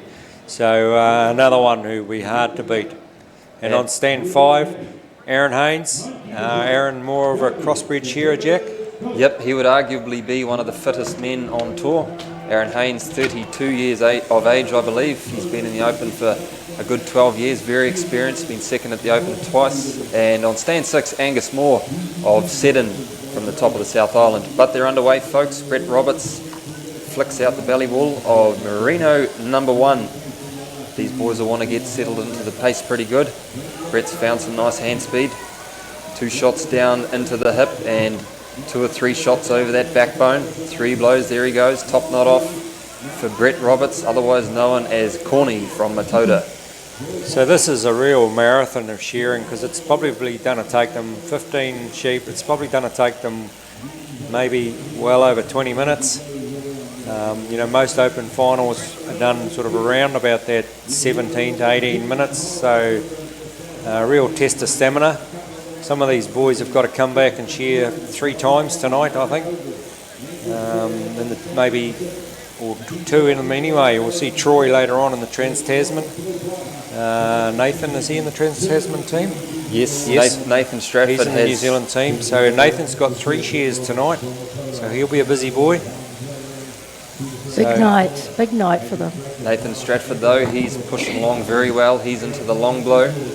A little bit, he's about 2 shots behind Angus Moore on stand 6. Corny, Brett Roberts into the long blow, but the old master, Nathan Stratford, clears down that wrinkle, shooting over that last shoulder. He's setting off to a good pace on stand number 2. I'll tell you what, I bet you it's humming down in Matara, down at the pub there, or the rugby club. They'll be jumping up and down, seeing their own Brett Roberts up in the final. Great to see him up there tonight. Young fella coming through, top speed shearer, and he's had a couple of, last year I believe he won a couple of big shows in the South Island, and he's consistently getting places down there in all the shows. It looks like it's Troy Piper, Angus Moore, and Nathan Stratford.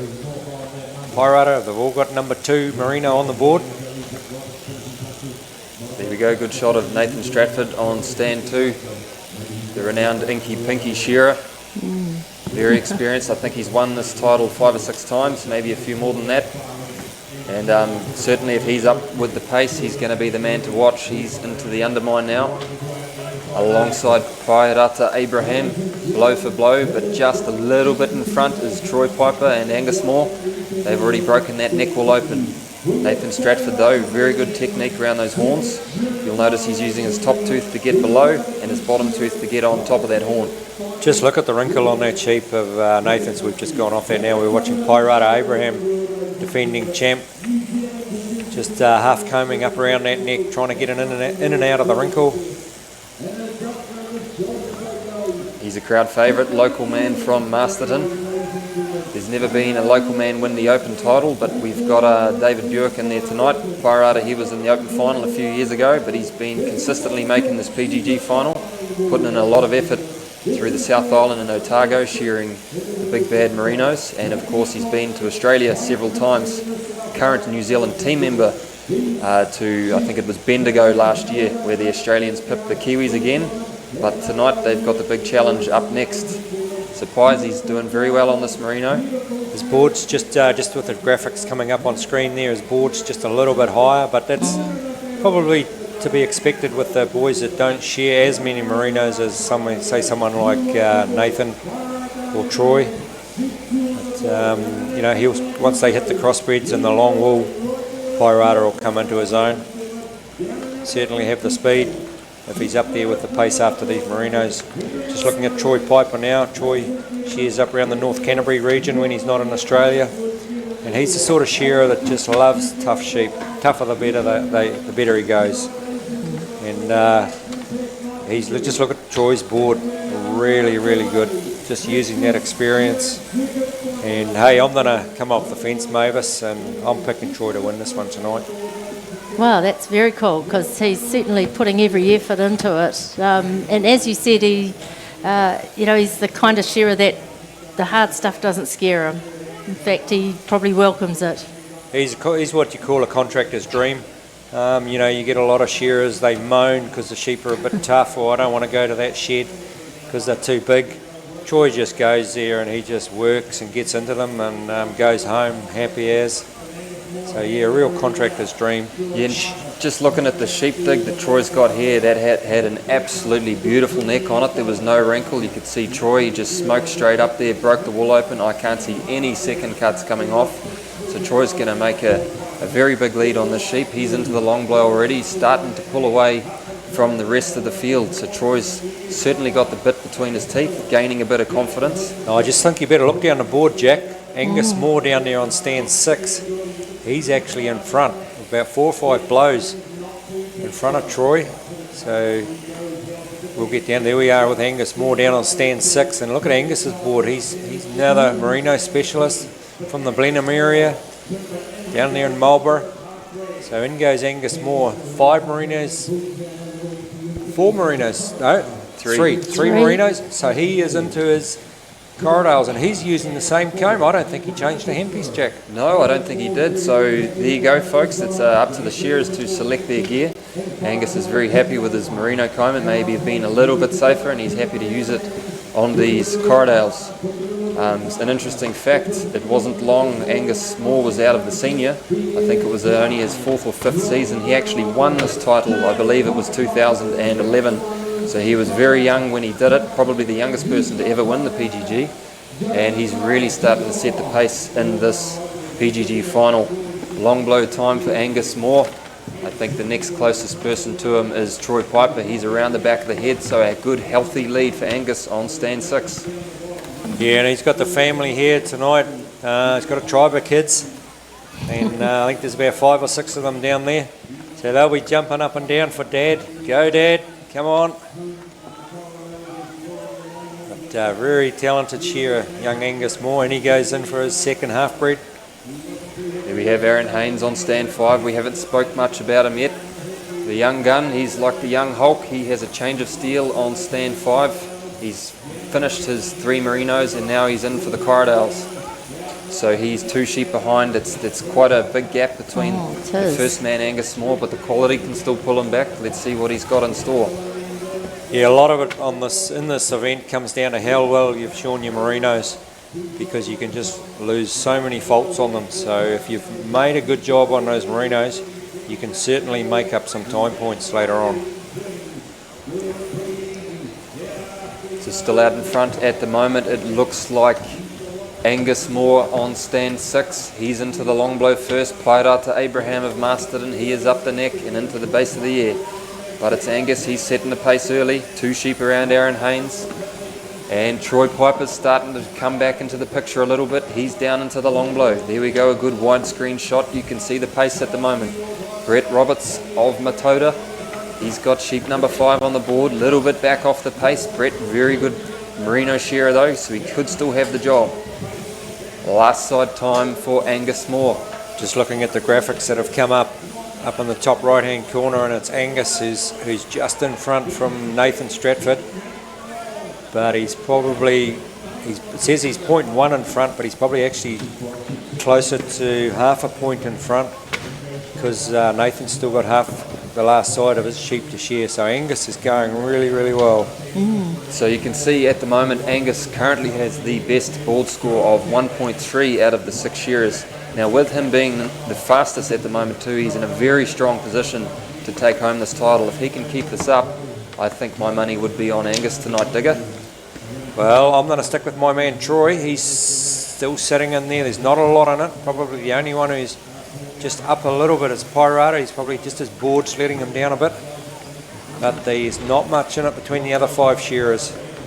I don't think there's much in it either with Nathan. Stratty's right there. He's not too far away. Yeah, Nathan Stratford back on the board with Corridale number 3. It's his 6th sheep in this 15 sheep final. He's working around into that front shoulder. Brett Roberts, there you go, good shot of him. He's into the undermine, not too far behind the other Southlander. So you're picking Nathan to win, Mavis? Hey, I thought you'd be supporting the local boy, being a Wairarapa girl. Of course, Wairarata's certainly got as much chance as any, but at the moment it kind of looks like with Angus and Troy and Nathan, might be a bit dodgy. Yeah, I think might be a bit tough. Just the way it's heading, we could be one of those 3, but we can't discount any of the other boys. Look at big Brett Roberts down here on stand 1. He's not far off the pace. He's always impressive to watch too. Yeah, Brett's got a beautiful hand. He's a very nice shearer, especially for such a young one. He's come up extremely strong through the grades. But now we've got a good, nice wide pan of the shearer, folks. And in fact, we have a new leader in the speed stakes, which is Wairarapa Abraham, your local gun from Masterton. He's down the last side on sheep number 7. That is his first full wool in this final. One more shot for him. He shoots in the pen for sheep number 8. Angus Moore, he pops that one down the porthole. He's probably 5 seconds back, so there's still nothing in it, folks.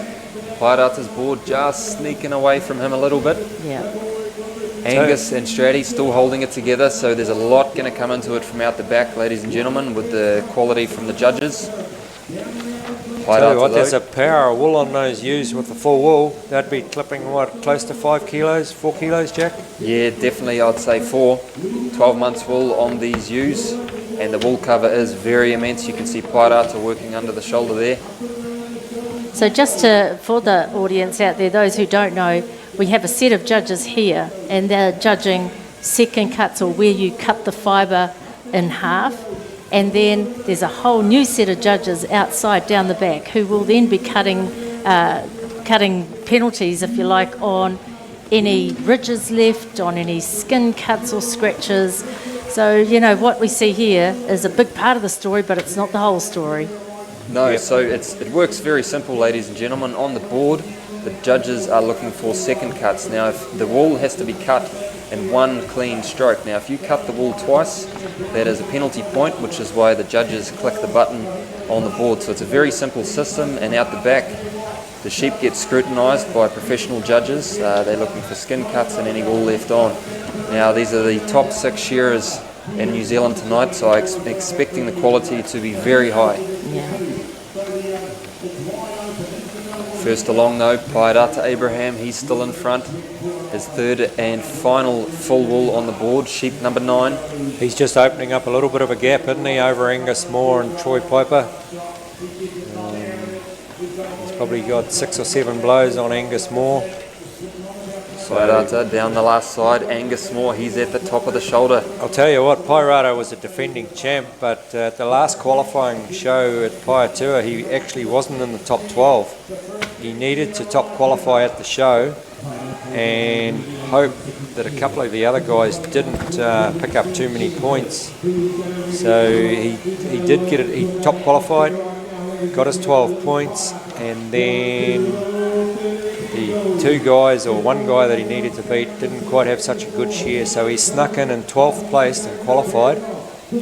And then in the semi-final today, he was 6th qualifier into the final, so he's riding his luck a little bit, but he's giving it everything he's got tonight, and he's building on that lead. He's coming down the last side as Angus Moore just dropping into the long blow. But Brett Roberts down on stand 1. He's got a good board, Brett, just below the average. Just finishing off his last long wool there. He's done a change for his second shear. Change a handpiece for him. So this is where Brett will probably start coming into his own, folks. He has won 2 very big titles on the crossbreds, on the second shear and the lambs. So you just watch him start to open these shoulders now. 1 big shot into that undermine. Beautiful shearing from Brett Roberts.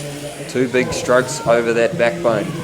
Nathan Stratford, he's a little bit in front of him at the moment. Another interesting stat, folks, you can see Pairata's board is just starting to sneak away on him, and the other 5 contenders in the final are very, very close on the board scores at the moment. So there's not a lot in it without the front judging, but if you're going off the speed stakes at the moment, it is still Pairata Abraham. Long blow time on sheep number 11 digger. Yeah, there's certainly not a lot in it on the board. Nothing between Angus, Troy. Angus just going up around the back of the head. Troy just starting the belly. Nathan Stratford, he's not far away. Number 11 on the board for Stratty. So yeah, it's Mavis's pick might be coming to fruition. Pairata though, finishing touches for him. Sheep 12 on the board. This is his last second shear ewe, last second shear two-tooth. Guys, he's certainly found the rhythm now. He says to hell with everyone else, I want to be first off, this is my hometown. Yeah, and then he's got 3 lambs to come home on and 2, and it'll be hard to pick up on those lambs because he is one of the best lamb shearers around, young Pairata.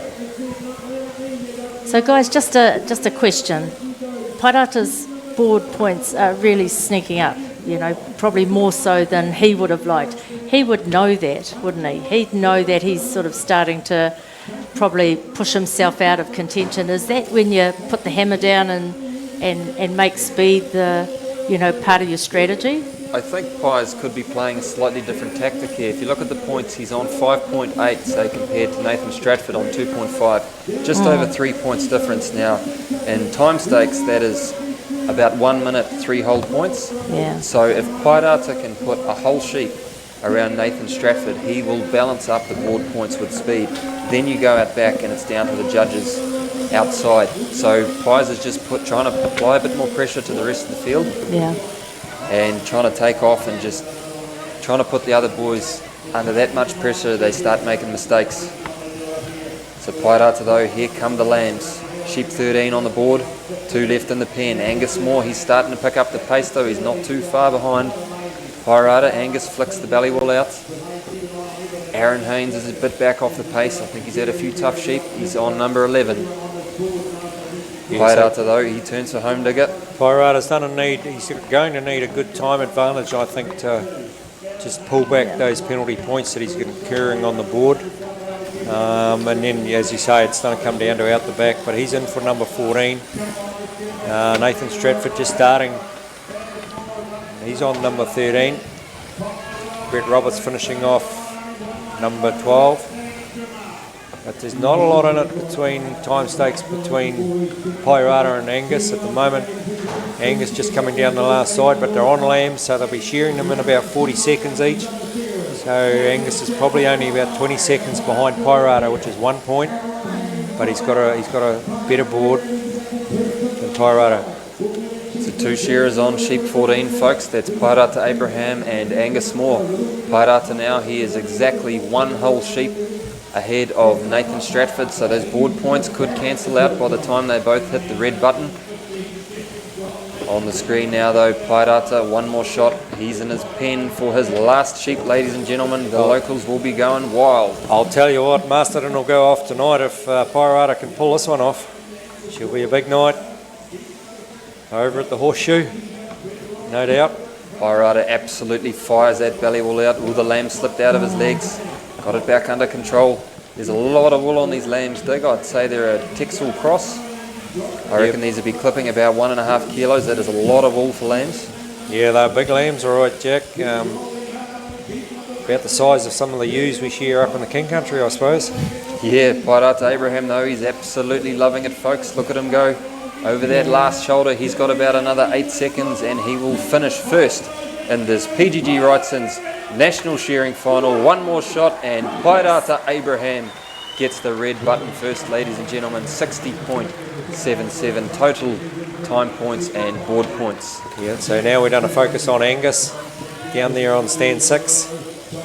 He's going to be the second one finished. And no doubt he'll have a good job on those Marinos and half-breds, I'd say. So just has he done enough on the crossbreds to try and make up those points on Pairata? He's got an exceptional board. He's in a very strong position as Angus, 59 points flat. So he's 1.8 points better than Pairata before we go out the back. It's a very healthy lead. Next along though, sheep 15 is going to be Nathan Stratford, I believe. Stand number 2, Stratty's over that last shoulder. Ooh, Aaron Haynes on 14. Troy Piper, he's over that last shoulder on 15. And you just look at Stratty's points. He's just clicked up to 60, so he's only 1 point behind Angus. And Nathan Stratford, renowned for his quality. I showed him everything I knew. Brett Roberts goes out too, and Troy Piper. So yeah, I'm going to sit on the fence. I'm going to change my mind. I don't know who's going to win that. Mavis? No, well, it's not for us to know, is it really? Not right at this very point in time. So we're just waiting. Aaron Haynes is on the last sheep, so he'll dispatch that as quickly as he can. This is a lamb. He's used to these sort of these animals, so he'll be doing his best. But like you said before, Diggy, you get to a certain point and then everything just starts to ache. Yep, he'll be feeling the fatigue. What's he been up there? Close on 20 minutes. And just over the 20 minutes for Aaron. So yeah, it'll be hurting a little bit, but as Jack said, he is one of the fittest shearers around in New Zealand at the moment. There we go. Ladies and gentlemen, Aaron Haynes has just finished So between the 6 shearers on the board, there is only 5 whole points that separate the lot of them. So it's a very close final for the PGG. And that's without the outside points, the outside judging points, which will be calculated and part of the presentation later on this evening. But that's a fabulous, as the boys have mentioned, a fabulous event. That's almost like the super marathon. This is the Ironman of shearing. And the winner of this tonight not only receives cash, but also receives 12 months lease of the Hyundai Santa Fe. You can't ask for too much more than that. The other thing that comes with this is the McSkimming Memorial Trophy, and that's pretty special too, especially for the McSkimming family from Central. Oh, it's a huge trophy in honour of the McSkimming family, and great to see Lane and Willie here for the 60th. Yes, yeah. Haven't seen them for a little while, so it's nice to see them back. You're absolutely right, Digger. Okay, so that's the conclusion of the PGG Wrightson's National Circuit Shearing Final. There's a presentation that's going to be occurring in the stadium, so why don't we cut to that, and we'll be back shortly for the Lister Shearing, Trans-Tasman Shearing Final test.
Continue to work to rise above the competition. We pride ourselves on being better, on doing our best to build on our hard-earned reputation every day. Since 1999, we've had a dedicated team of country experts whose skills and know-how have made us leaders in the field. We represent every sector of the rural landscape, from large-scale farms, stations, forestry, vineyards and specialty rural properties to lifestyle blocks and homes in the country. And we treat every single one with our from all around the world that is entirely dependent on the support of volunteers.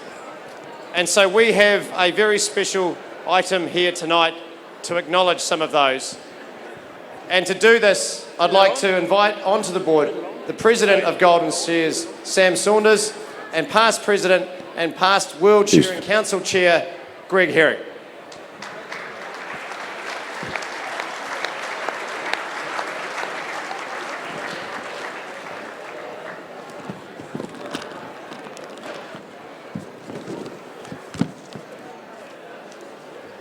Thank you, ladies and gentlemen.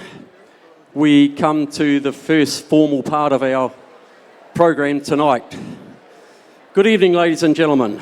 Welcome to this magnificent night as we celebrate 60 years of Golden Shears. Golden Shears acknowledges her presence in the stadium tonight. The Prime Minister of New Zealand, the Right Honourable Miss Jacinda Ardern. Welcome, Prime Minister. Thank you for your company and being part of Golden Shears. Great to see you here. We also welcome, of course, the Mayor of Masterton, Mrs. Lynn Patterson. Thank you, Lynn, for your company. Thank you for all the support of Golden Shears over many years. For those of you who have a program, there is a story written by Mr. Edwin O'Hara, a life member of Golden Shears. The first paragraph is very poignant and relevant as we honour 3 gentlemen who have each given over 50 years of service to Golden Shears. The paragraph simply reads, the beginning. What is it that sparks the imagination and gives people the drive and the determination to make things happen? The answer, I believe, it is men like Gavin Tankersley, Murray Tomlin, Bruce Christensen, who over 50 years ago had the passion, had the dreams, and weren't afraid of the unknown, weren't afraid of hard work throughout the years to make Golden Shears this great iconic event as it is today. If you young people out there tonight can answer that question, as you live your lives, one day you also shall be acknowledged by society. So give it some thought, all you young ones. Tonight, Golden Shears pays tribute, acknowledges and honours 3 special members for their contribution and services to Golden Shears over 50 years. I would like to call the first recipient to the board, Mr. Gavin Tankersley.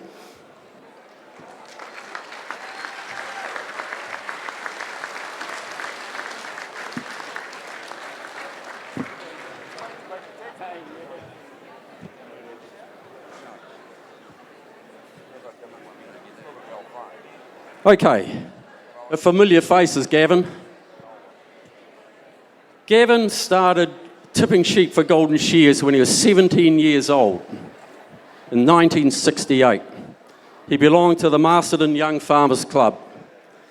Elected to the Golden Shears Committee in 1978, Gavin was part of an instrumental team that organised the Miss Golden Shears contest back in the mid-70s, right through to the 1980s. I'm sure many of you out there will remember the Miss Golden Shears events. Gavin was elected president of Golden Shears from 1992 to 1997. He is a life member of Golden Shears and is the current chairman of the Woolshed Museum after 20 years on their committee. We also acknowledge Gavin's wife, Linda. If you're watching on the live streaming, Linda, thank you. Thank you for sharing Gavin over the years, and thank you for being part of Golden Shears as well with your loyalty. Ladies and gentlemen, give Gavin a big hand.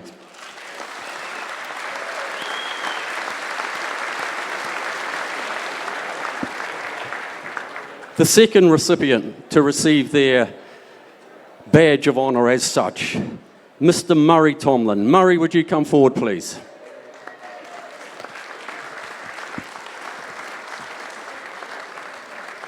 Murray started tipping sheep in the yards when he was 19 years old.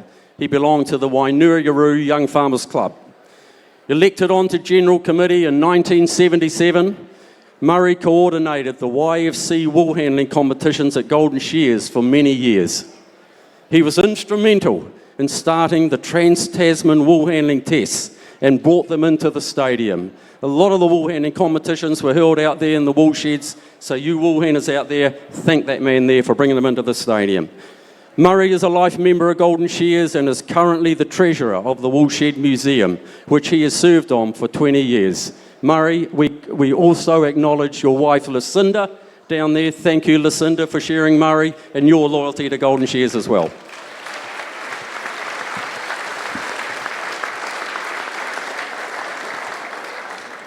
Our third recipient to receive their badge of honour, Bruce Christensen. Up you come, Bruce.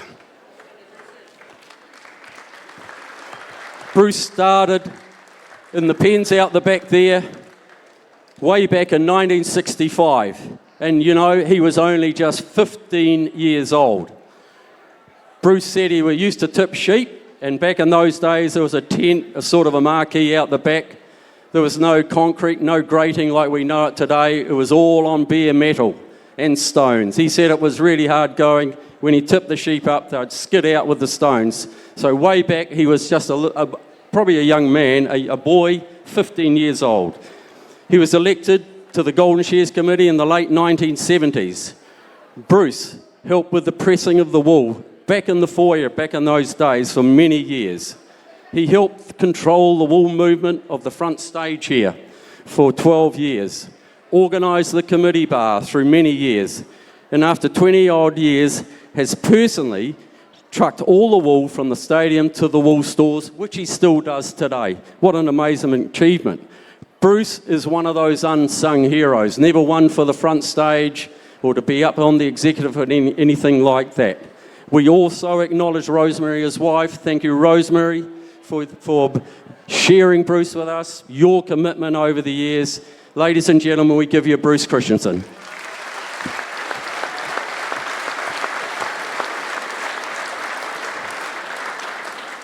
It is a rare accomplishment to have 50 years of service, absolutely marvellous. There's only 8 people, 8 gentlemen that have received this award.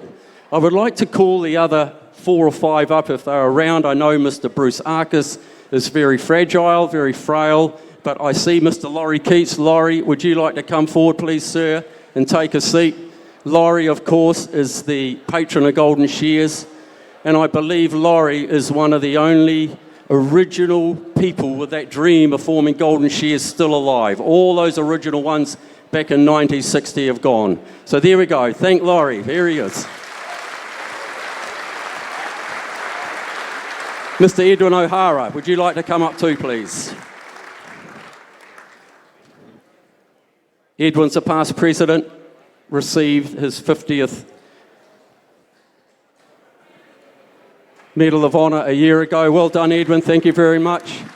Mr. Ian Scotty Stewart, would you like to come up, please, Scotty? Scotty is so well known. He's the man that puts all the flags up, still works like anything here. These are amazing people.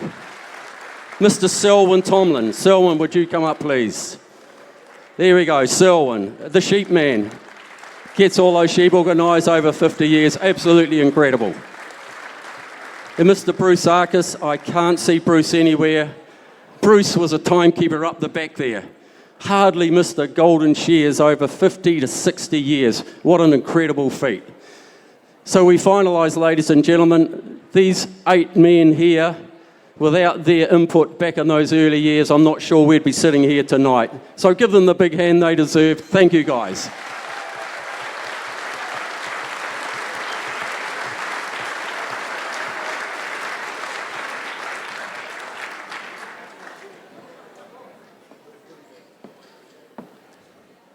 There's gift packs here, kindly sponsored by FMG.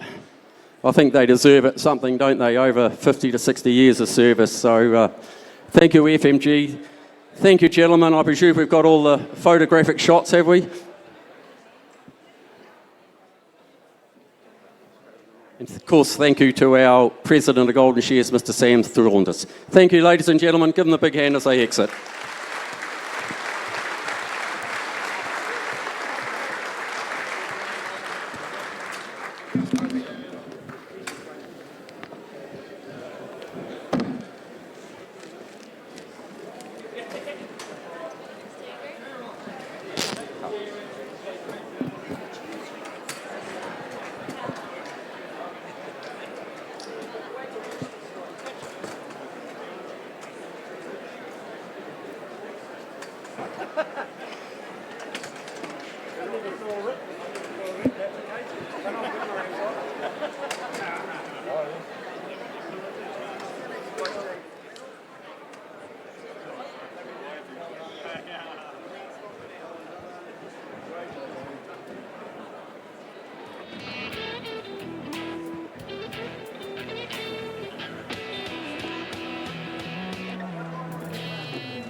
for our clients.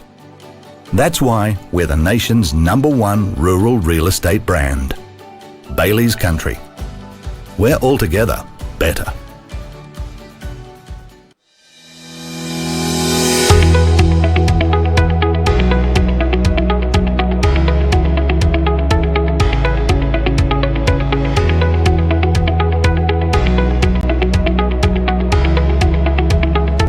Guys, we've got it pretty professional about it. They have tallies they want to hit, and you know, they generally just work to that tally, and well, they know how to do it. They can set themselves at a pace where they know they'll be within 1 or 2 sheep. It's bloody impressive how they do that, I reckon. I mean, it's bloody hard work though. I mean, they're running a marathon every day. My main message to farmers would be good toilets, good facilities, maintenance, keeping the maintenance up for everybody. That includes like catching pen gates and holes in walls and springs on doors. It's just common sense stuff. That's all shearers want. When I was still shearing, I walked into a shed one night about 9 o'clock down in Hunterville, and the place was just gleaming, and it was polished, and everything was just gleaming in the shed. It was the first time I'd been there, and I thought to myself, sure, I've got to do a good job here, mate. Business, it's all about the people. If we don't have good people, well trained, with good facilities, good resources and clean operating going forward, put stress on them, all of a sudden they might get injured or something might go wrong there, then I'm left high and dry because I don't have people running our business. In relation to performance and everything like that, I would start with your sleep, okay? Address your sleep, because without sleep we will not perform properly. Second to that, nutrition.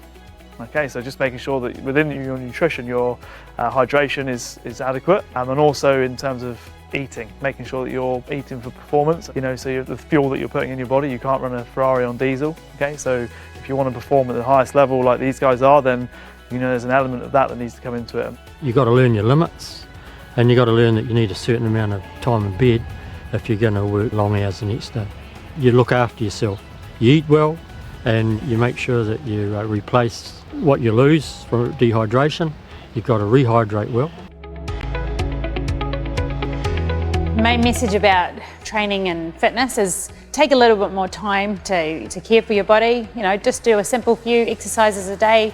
It's going to take 5 minutes out of your day to do a little bit of strength work, 5 minutes at the end of your day to do some stretching out, and the benefits you'll reap from it will be years and years down the road. When we're striving to do well in the industry and we're trying to make money and perhaps make a name for ourselves, we lose that sensitivity to our bodies. We lose that awareness to when we're actually in trouble physically. It's time to go and see a chiropractor, time to get some physio, maybe look at our techniques and the way that we're operating, because if people are working well and they're making money and they can feel the growth in their skill set, then they'll look after themselves. It creates a very positive atmosphere and environment for everyone to work, and they want to be there. Breaks and recovery time are just absolutely key and vital if you want to stay performing and at the top of your game in the shed. If we compare shearing and so forth to competitive rugby or competitive netball, and you think about how those guys perform, they're not at a high intensity training every single day. They factor in break times, low level training, and definitely some recovery time. So that's how they stay in peak condition and how they can keep going and keep performing and winning. And so it's no different in the shed. Sometimes, someone's better off having a couple of days off to rest and recover than like thrashing them through it. And I think that's the main one, is just having that time out to refresh yourself and then come back stronger again.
Welcome back, and while we've got a bit of a break in proceedings, Digger's been down into the audience and scoped us out a couple of interesting people to talk to.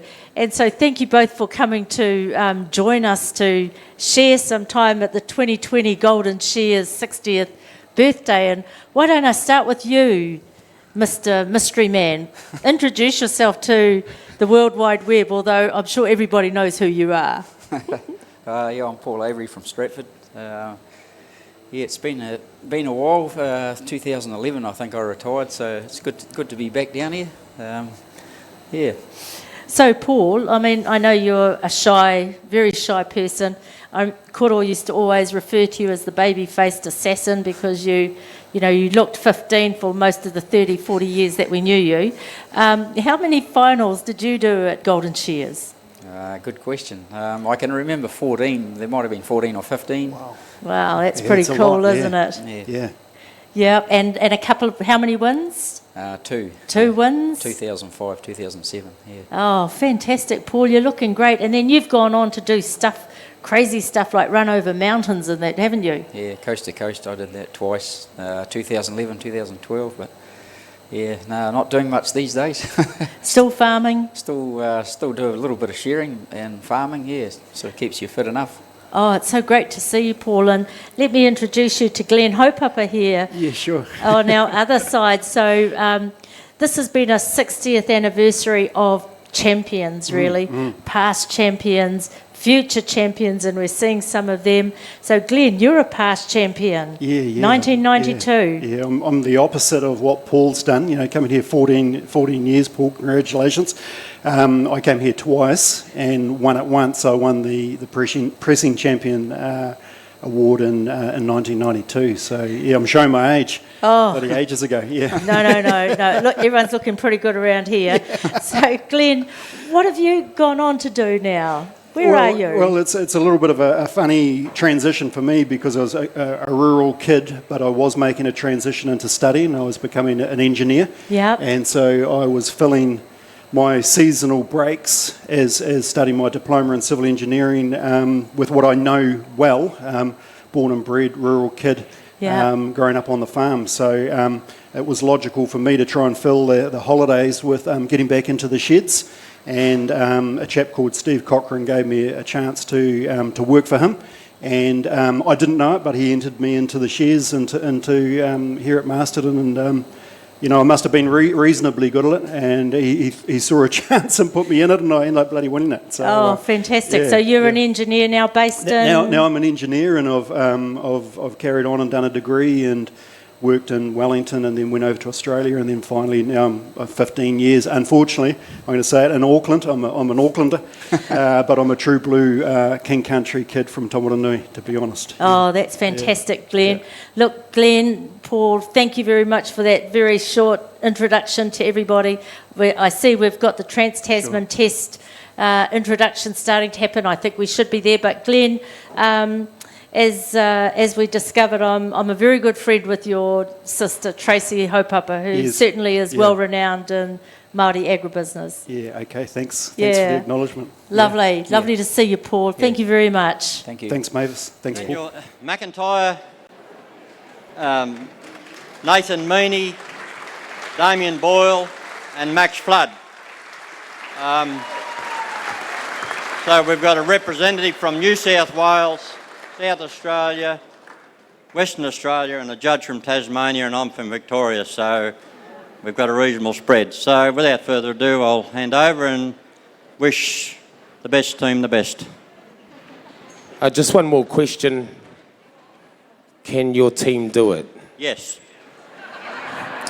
Over to here. I'd like to introduce Dave Brooker, the manager of the New Zealand team. I'll hand the mic to you, Dave, to introduce our team. Thank you once again. Just like to welcome Peter and his shearing team, the Golden Shears. I hope you enjoyed your time here as much as we enjoyed it in Dubbo back in November. Shearing team here is Troy Piper, Nathan Stratford, and your local man, Pairata Abraham.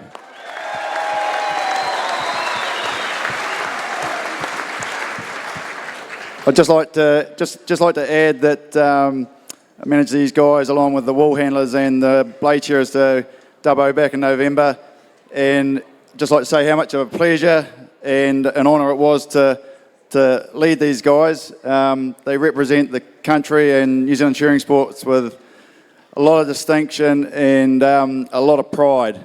So you can be very proud of them, and I'd just also like to acknowledge the help I got from my partner Joanne. Thank you very much.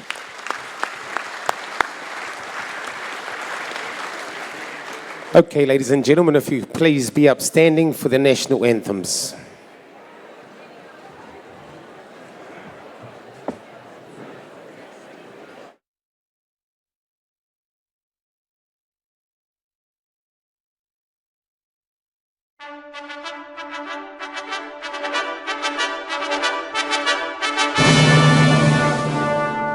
Australians, oh, let us rejoice, for we are young and free.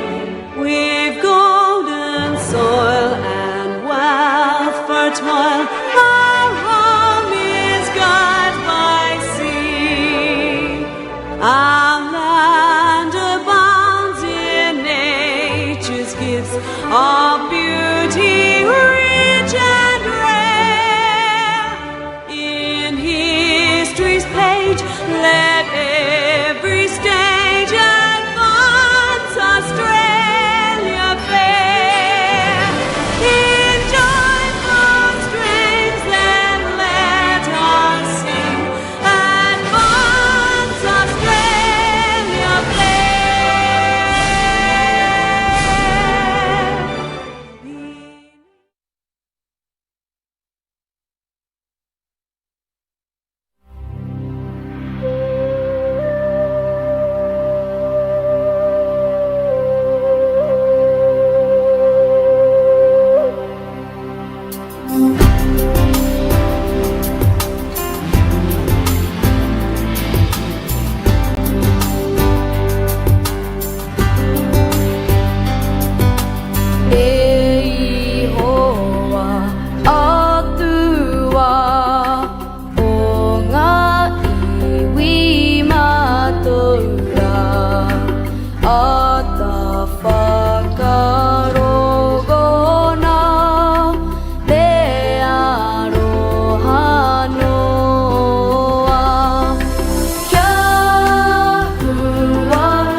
Okay, ladies and gentlemen, we'll leave these guys to psych up, team talk, and then business.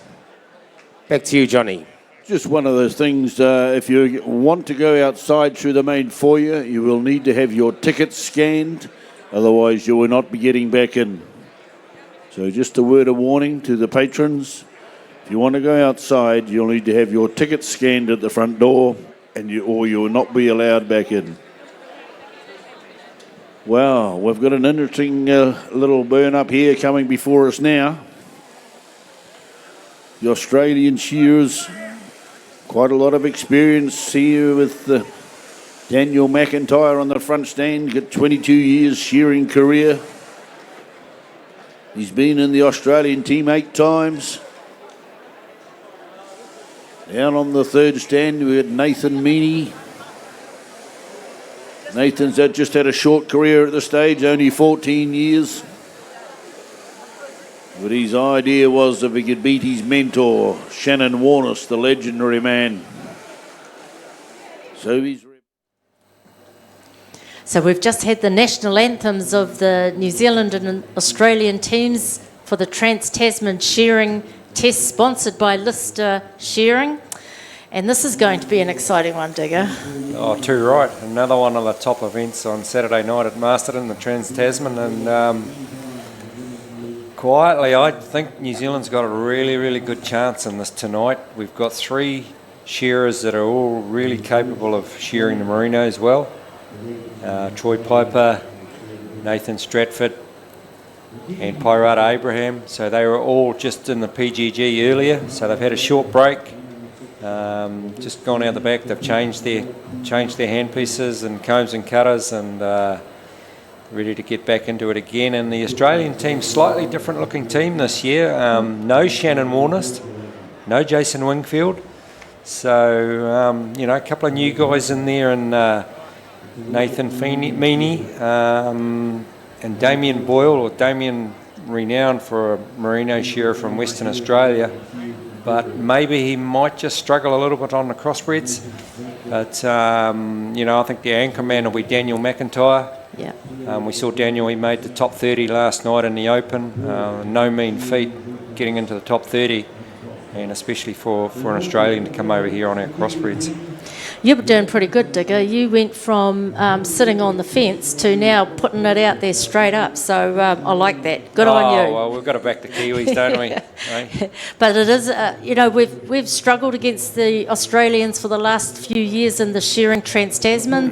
Their teams have been so strong, and as you said, no Shannon Warnest. It just kind of feels a bit weird. But Shannon, I'm pretty sure that you and your family will be plugged into the live streaming, and we miss you. It was a bit like, I suppose, when David Fagan retired. No David Fagan in the New Zealand team, and well, what are we going to do? But we've managed to find a few guys that have stepped up and taken his place, and we've got a pretty good lineup tonight. That's right. Daniel McIntyre, he is the anchor, but Damien Boyle, he just dominates in WA, doesn't he? He dominates. Oh, and dominated for a long, long time. 24 years, I think he's won the Western Australian Open. Yep, and as you've mentioned, we've seen our New Zealand team already in the PGG circuit final. So, yep, they're warmed up.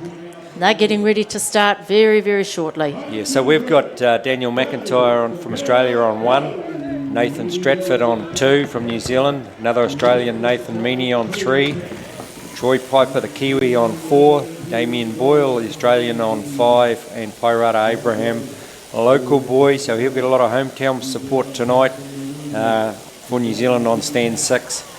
So what they've got is they've got 8 Marinos and 8 second shear sheep to shear.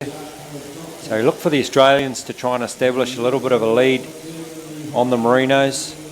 It's actually 6 Marino, 3 long wool and 3 second shear. Okay, 6. Yeah. 6. So it's changed it a little bit. Back in my day, I think we had to shear 8, and we gave away a big time advantage to the Australians, and they took some pegging back. But so 6 Marinos, and we can see now just straight away that the Australian Daniel McIntyre is down into that long blow. Nathan Stratford's just going up the neck. Nathan Meaney, long blow time for him as well. So they are going out, and the Aussies will know that they've got to go out and try and get a lead on these Marinos and just try and hang on to it on the crossbreds, because the Kiwis, they are quicker on the crossbreds. Yep, they sure are. So there's Daniel McIntyre, and if you've just joined us, the little dials along the bottom is just a little tool to help you to understand what might be going on. You can see the first one is the sheep numbers, so he's on sheep number 1. We all know that, it's green. The time, and this is the average of those on the board right now, this heat. So the average time there, and Daniel's sitting dead square in the middle of it.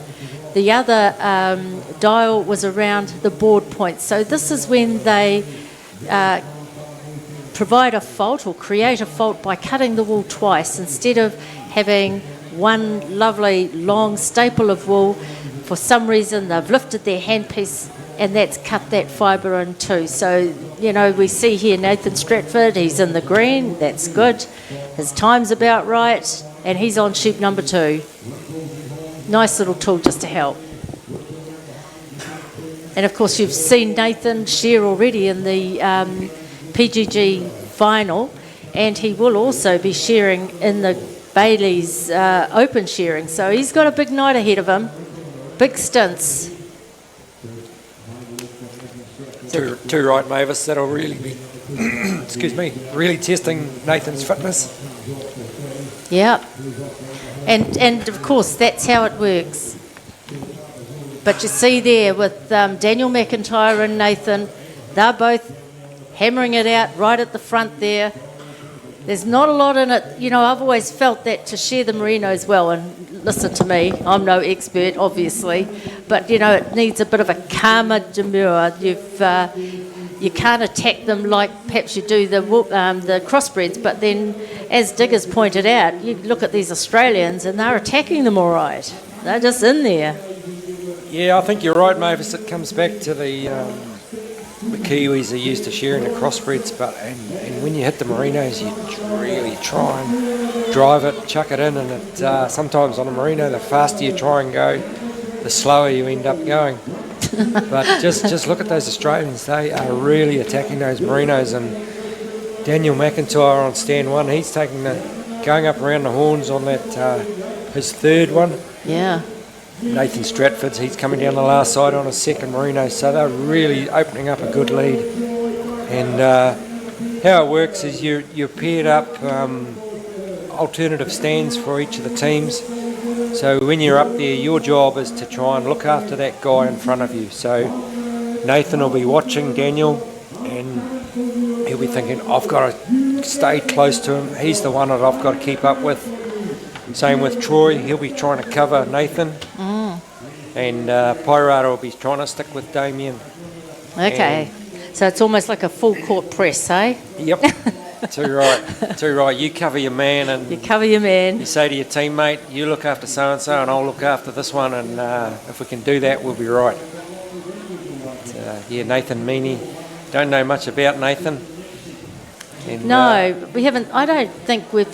Well, and I'm probably going to be proved terribly wrong here, but I don't recall seeing too much of Nathan over here in New Zealand. But in the book, it says that he's certainly been a member of the Australian team in the New Zealand Worlds held in 2012, and that potentially, I think this reads 2015, that he's also been here, and of course now he's here in 2020. Yeah, he's from South Australia, and good to have him over here. He's made a lovely job of that Merino, and he goes for his 4th Merino. Yep, Merino number 4 out for all of them except Troy and Parata, just holding back a little bit, but Troy will get there. He's on his 3rd, coming down the last side. So we've got two Australians have got number 4 Merino. 3 Australians have got, because Damien Boyle's just going in. So Wairarapa's got number 4 on, so we've got 3 Australians with number 4 and 1 Kiwi with number 4. So hopefully we don't let them get too far ahead. But this is how it goes, isn't it? I mean, the Australians get ahead on the Merinos, and it's not until we get to the crossbreds that the Kiwis start to sort of pull them back a bit. Pull them back, yep. Hopefully we can pull them back and do enough to get the win, but it's going to be tight. Yeah, well, we had last night with the Woolhandling Trans-Tasman, and the New Zealanders won that in great fashion. That was a brilliant test as well. So, you know, once these hefty Merinos get out of the way, and we see some probably shearing more as we're accustomed to, things might change a bit more. Yeah, we're just looking at Troy. on the screen there. He's got a good board, Troy Piper. Yes, very good board. Very good board. He's right up with the average time. So yeah, he's going along pretty nicely. He'll be just thinking, oh, a couple more Marinos, and then we can hit those crossbreds, and I'll pull these Aussie boys back in. Nathan Meaney, he bounces in for number 5. So they're making short work of it, these Australians. Yep, they're not mucking around, and you know, I keep going back to what you certainly said earlier on. They're not shy or they don't hold back. No. They're just in their boots and all. They've come over here with a mission, and that's to take the Kiwis down, and they're giving it a good shot. Yep. So there's Troy again. He's still got a good board, so he's maintaining his quality, isn't he? Yep. He certainly is. Down, we're looking at Damien Boyle now. Damien, he's probably the cleanest Merino shearer in the world. Probably a little bit slower than some of the other boys, but he just does a fantastic job. His quality is unbelievable on the Merinos. And they're not an easy sheep to shear. You know, wrinkles all over their skin, and big wrinkles up their neck. The wool's a lot finer. So he's won Alex a number of times too, hasn't he? He's won the Alexandra Show, New Zealand Fine Wool Champs, eight times. Wow. Unbelievable. So that's beating us on our home ground, on our own turf. Yeah, it's a bit like beating the All Blacks at Eden Park, I suppose. Doesn't happen very often, but gee, this guy's done it a few times. Yeah. I think he's almost a local down there. I'll tell you what, there'd be a few contractors down there like Peter Lyons and co would love to have him working there for the prelim. But see, his board, you know, it's kind of just good average, isn't it, really, in comparison to the rest. There's somebody who's certainly got a stronger board. Yeah, Damien Boyle's board's right up there. It's sort of, you know, just average. I would have expected it to be a little bit lower. But, you know, Troy Piper, he's having a good share with his quality inside at the moment. Yeah, that little graphic there certainly gave an indication of where things are starting to go. Pairata Abraham. We haven't seen too much of Pairata through this time, but here he is on what sheep number? He's on number 6, so this is his 6th and final Merino. He'll be glad to get that going. Pairata's board's just a little bit high. You know, he probably hasn't shorn as many Merinos as some of the other boys, and maybe just giving away a few second cuts. But down on stand 1, we've got Daniel McIntyre. He's done a go in for his first crossbred sheep.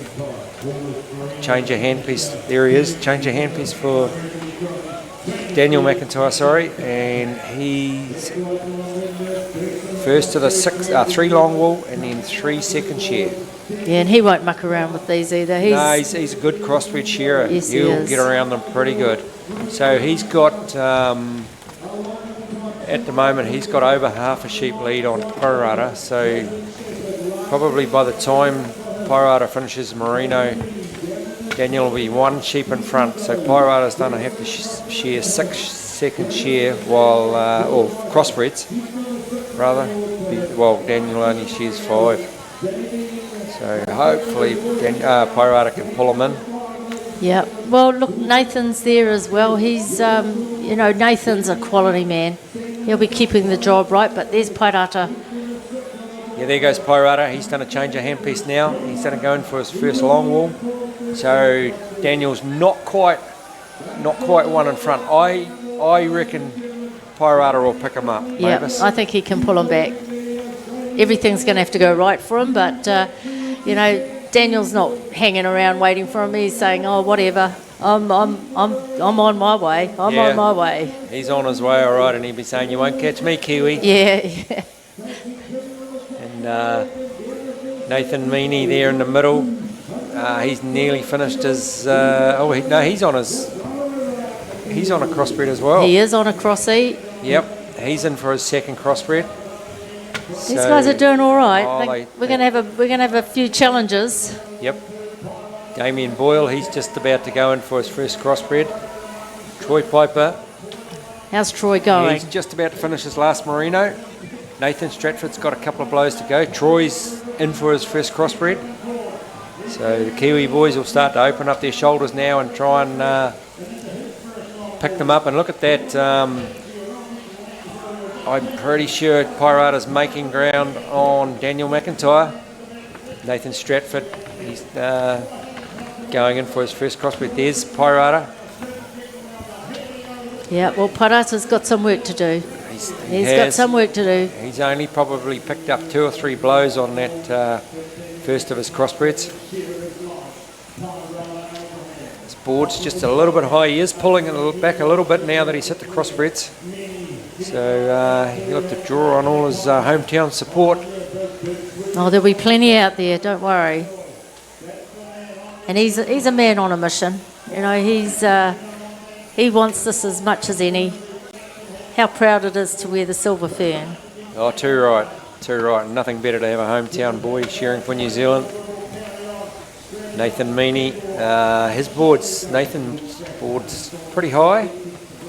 And probably stay high too, I think, just with the crossbreds. Probably won't be quite used to shearing these sheep. Not too many crossbreds over in South Australia. He looks like he's getting around them all right though. Here comes Stratty.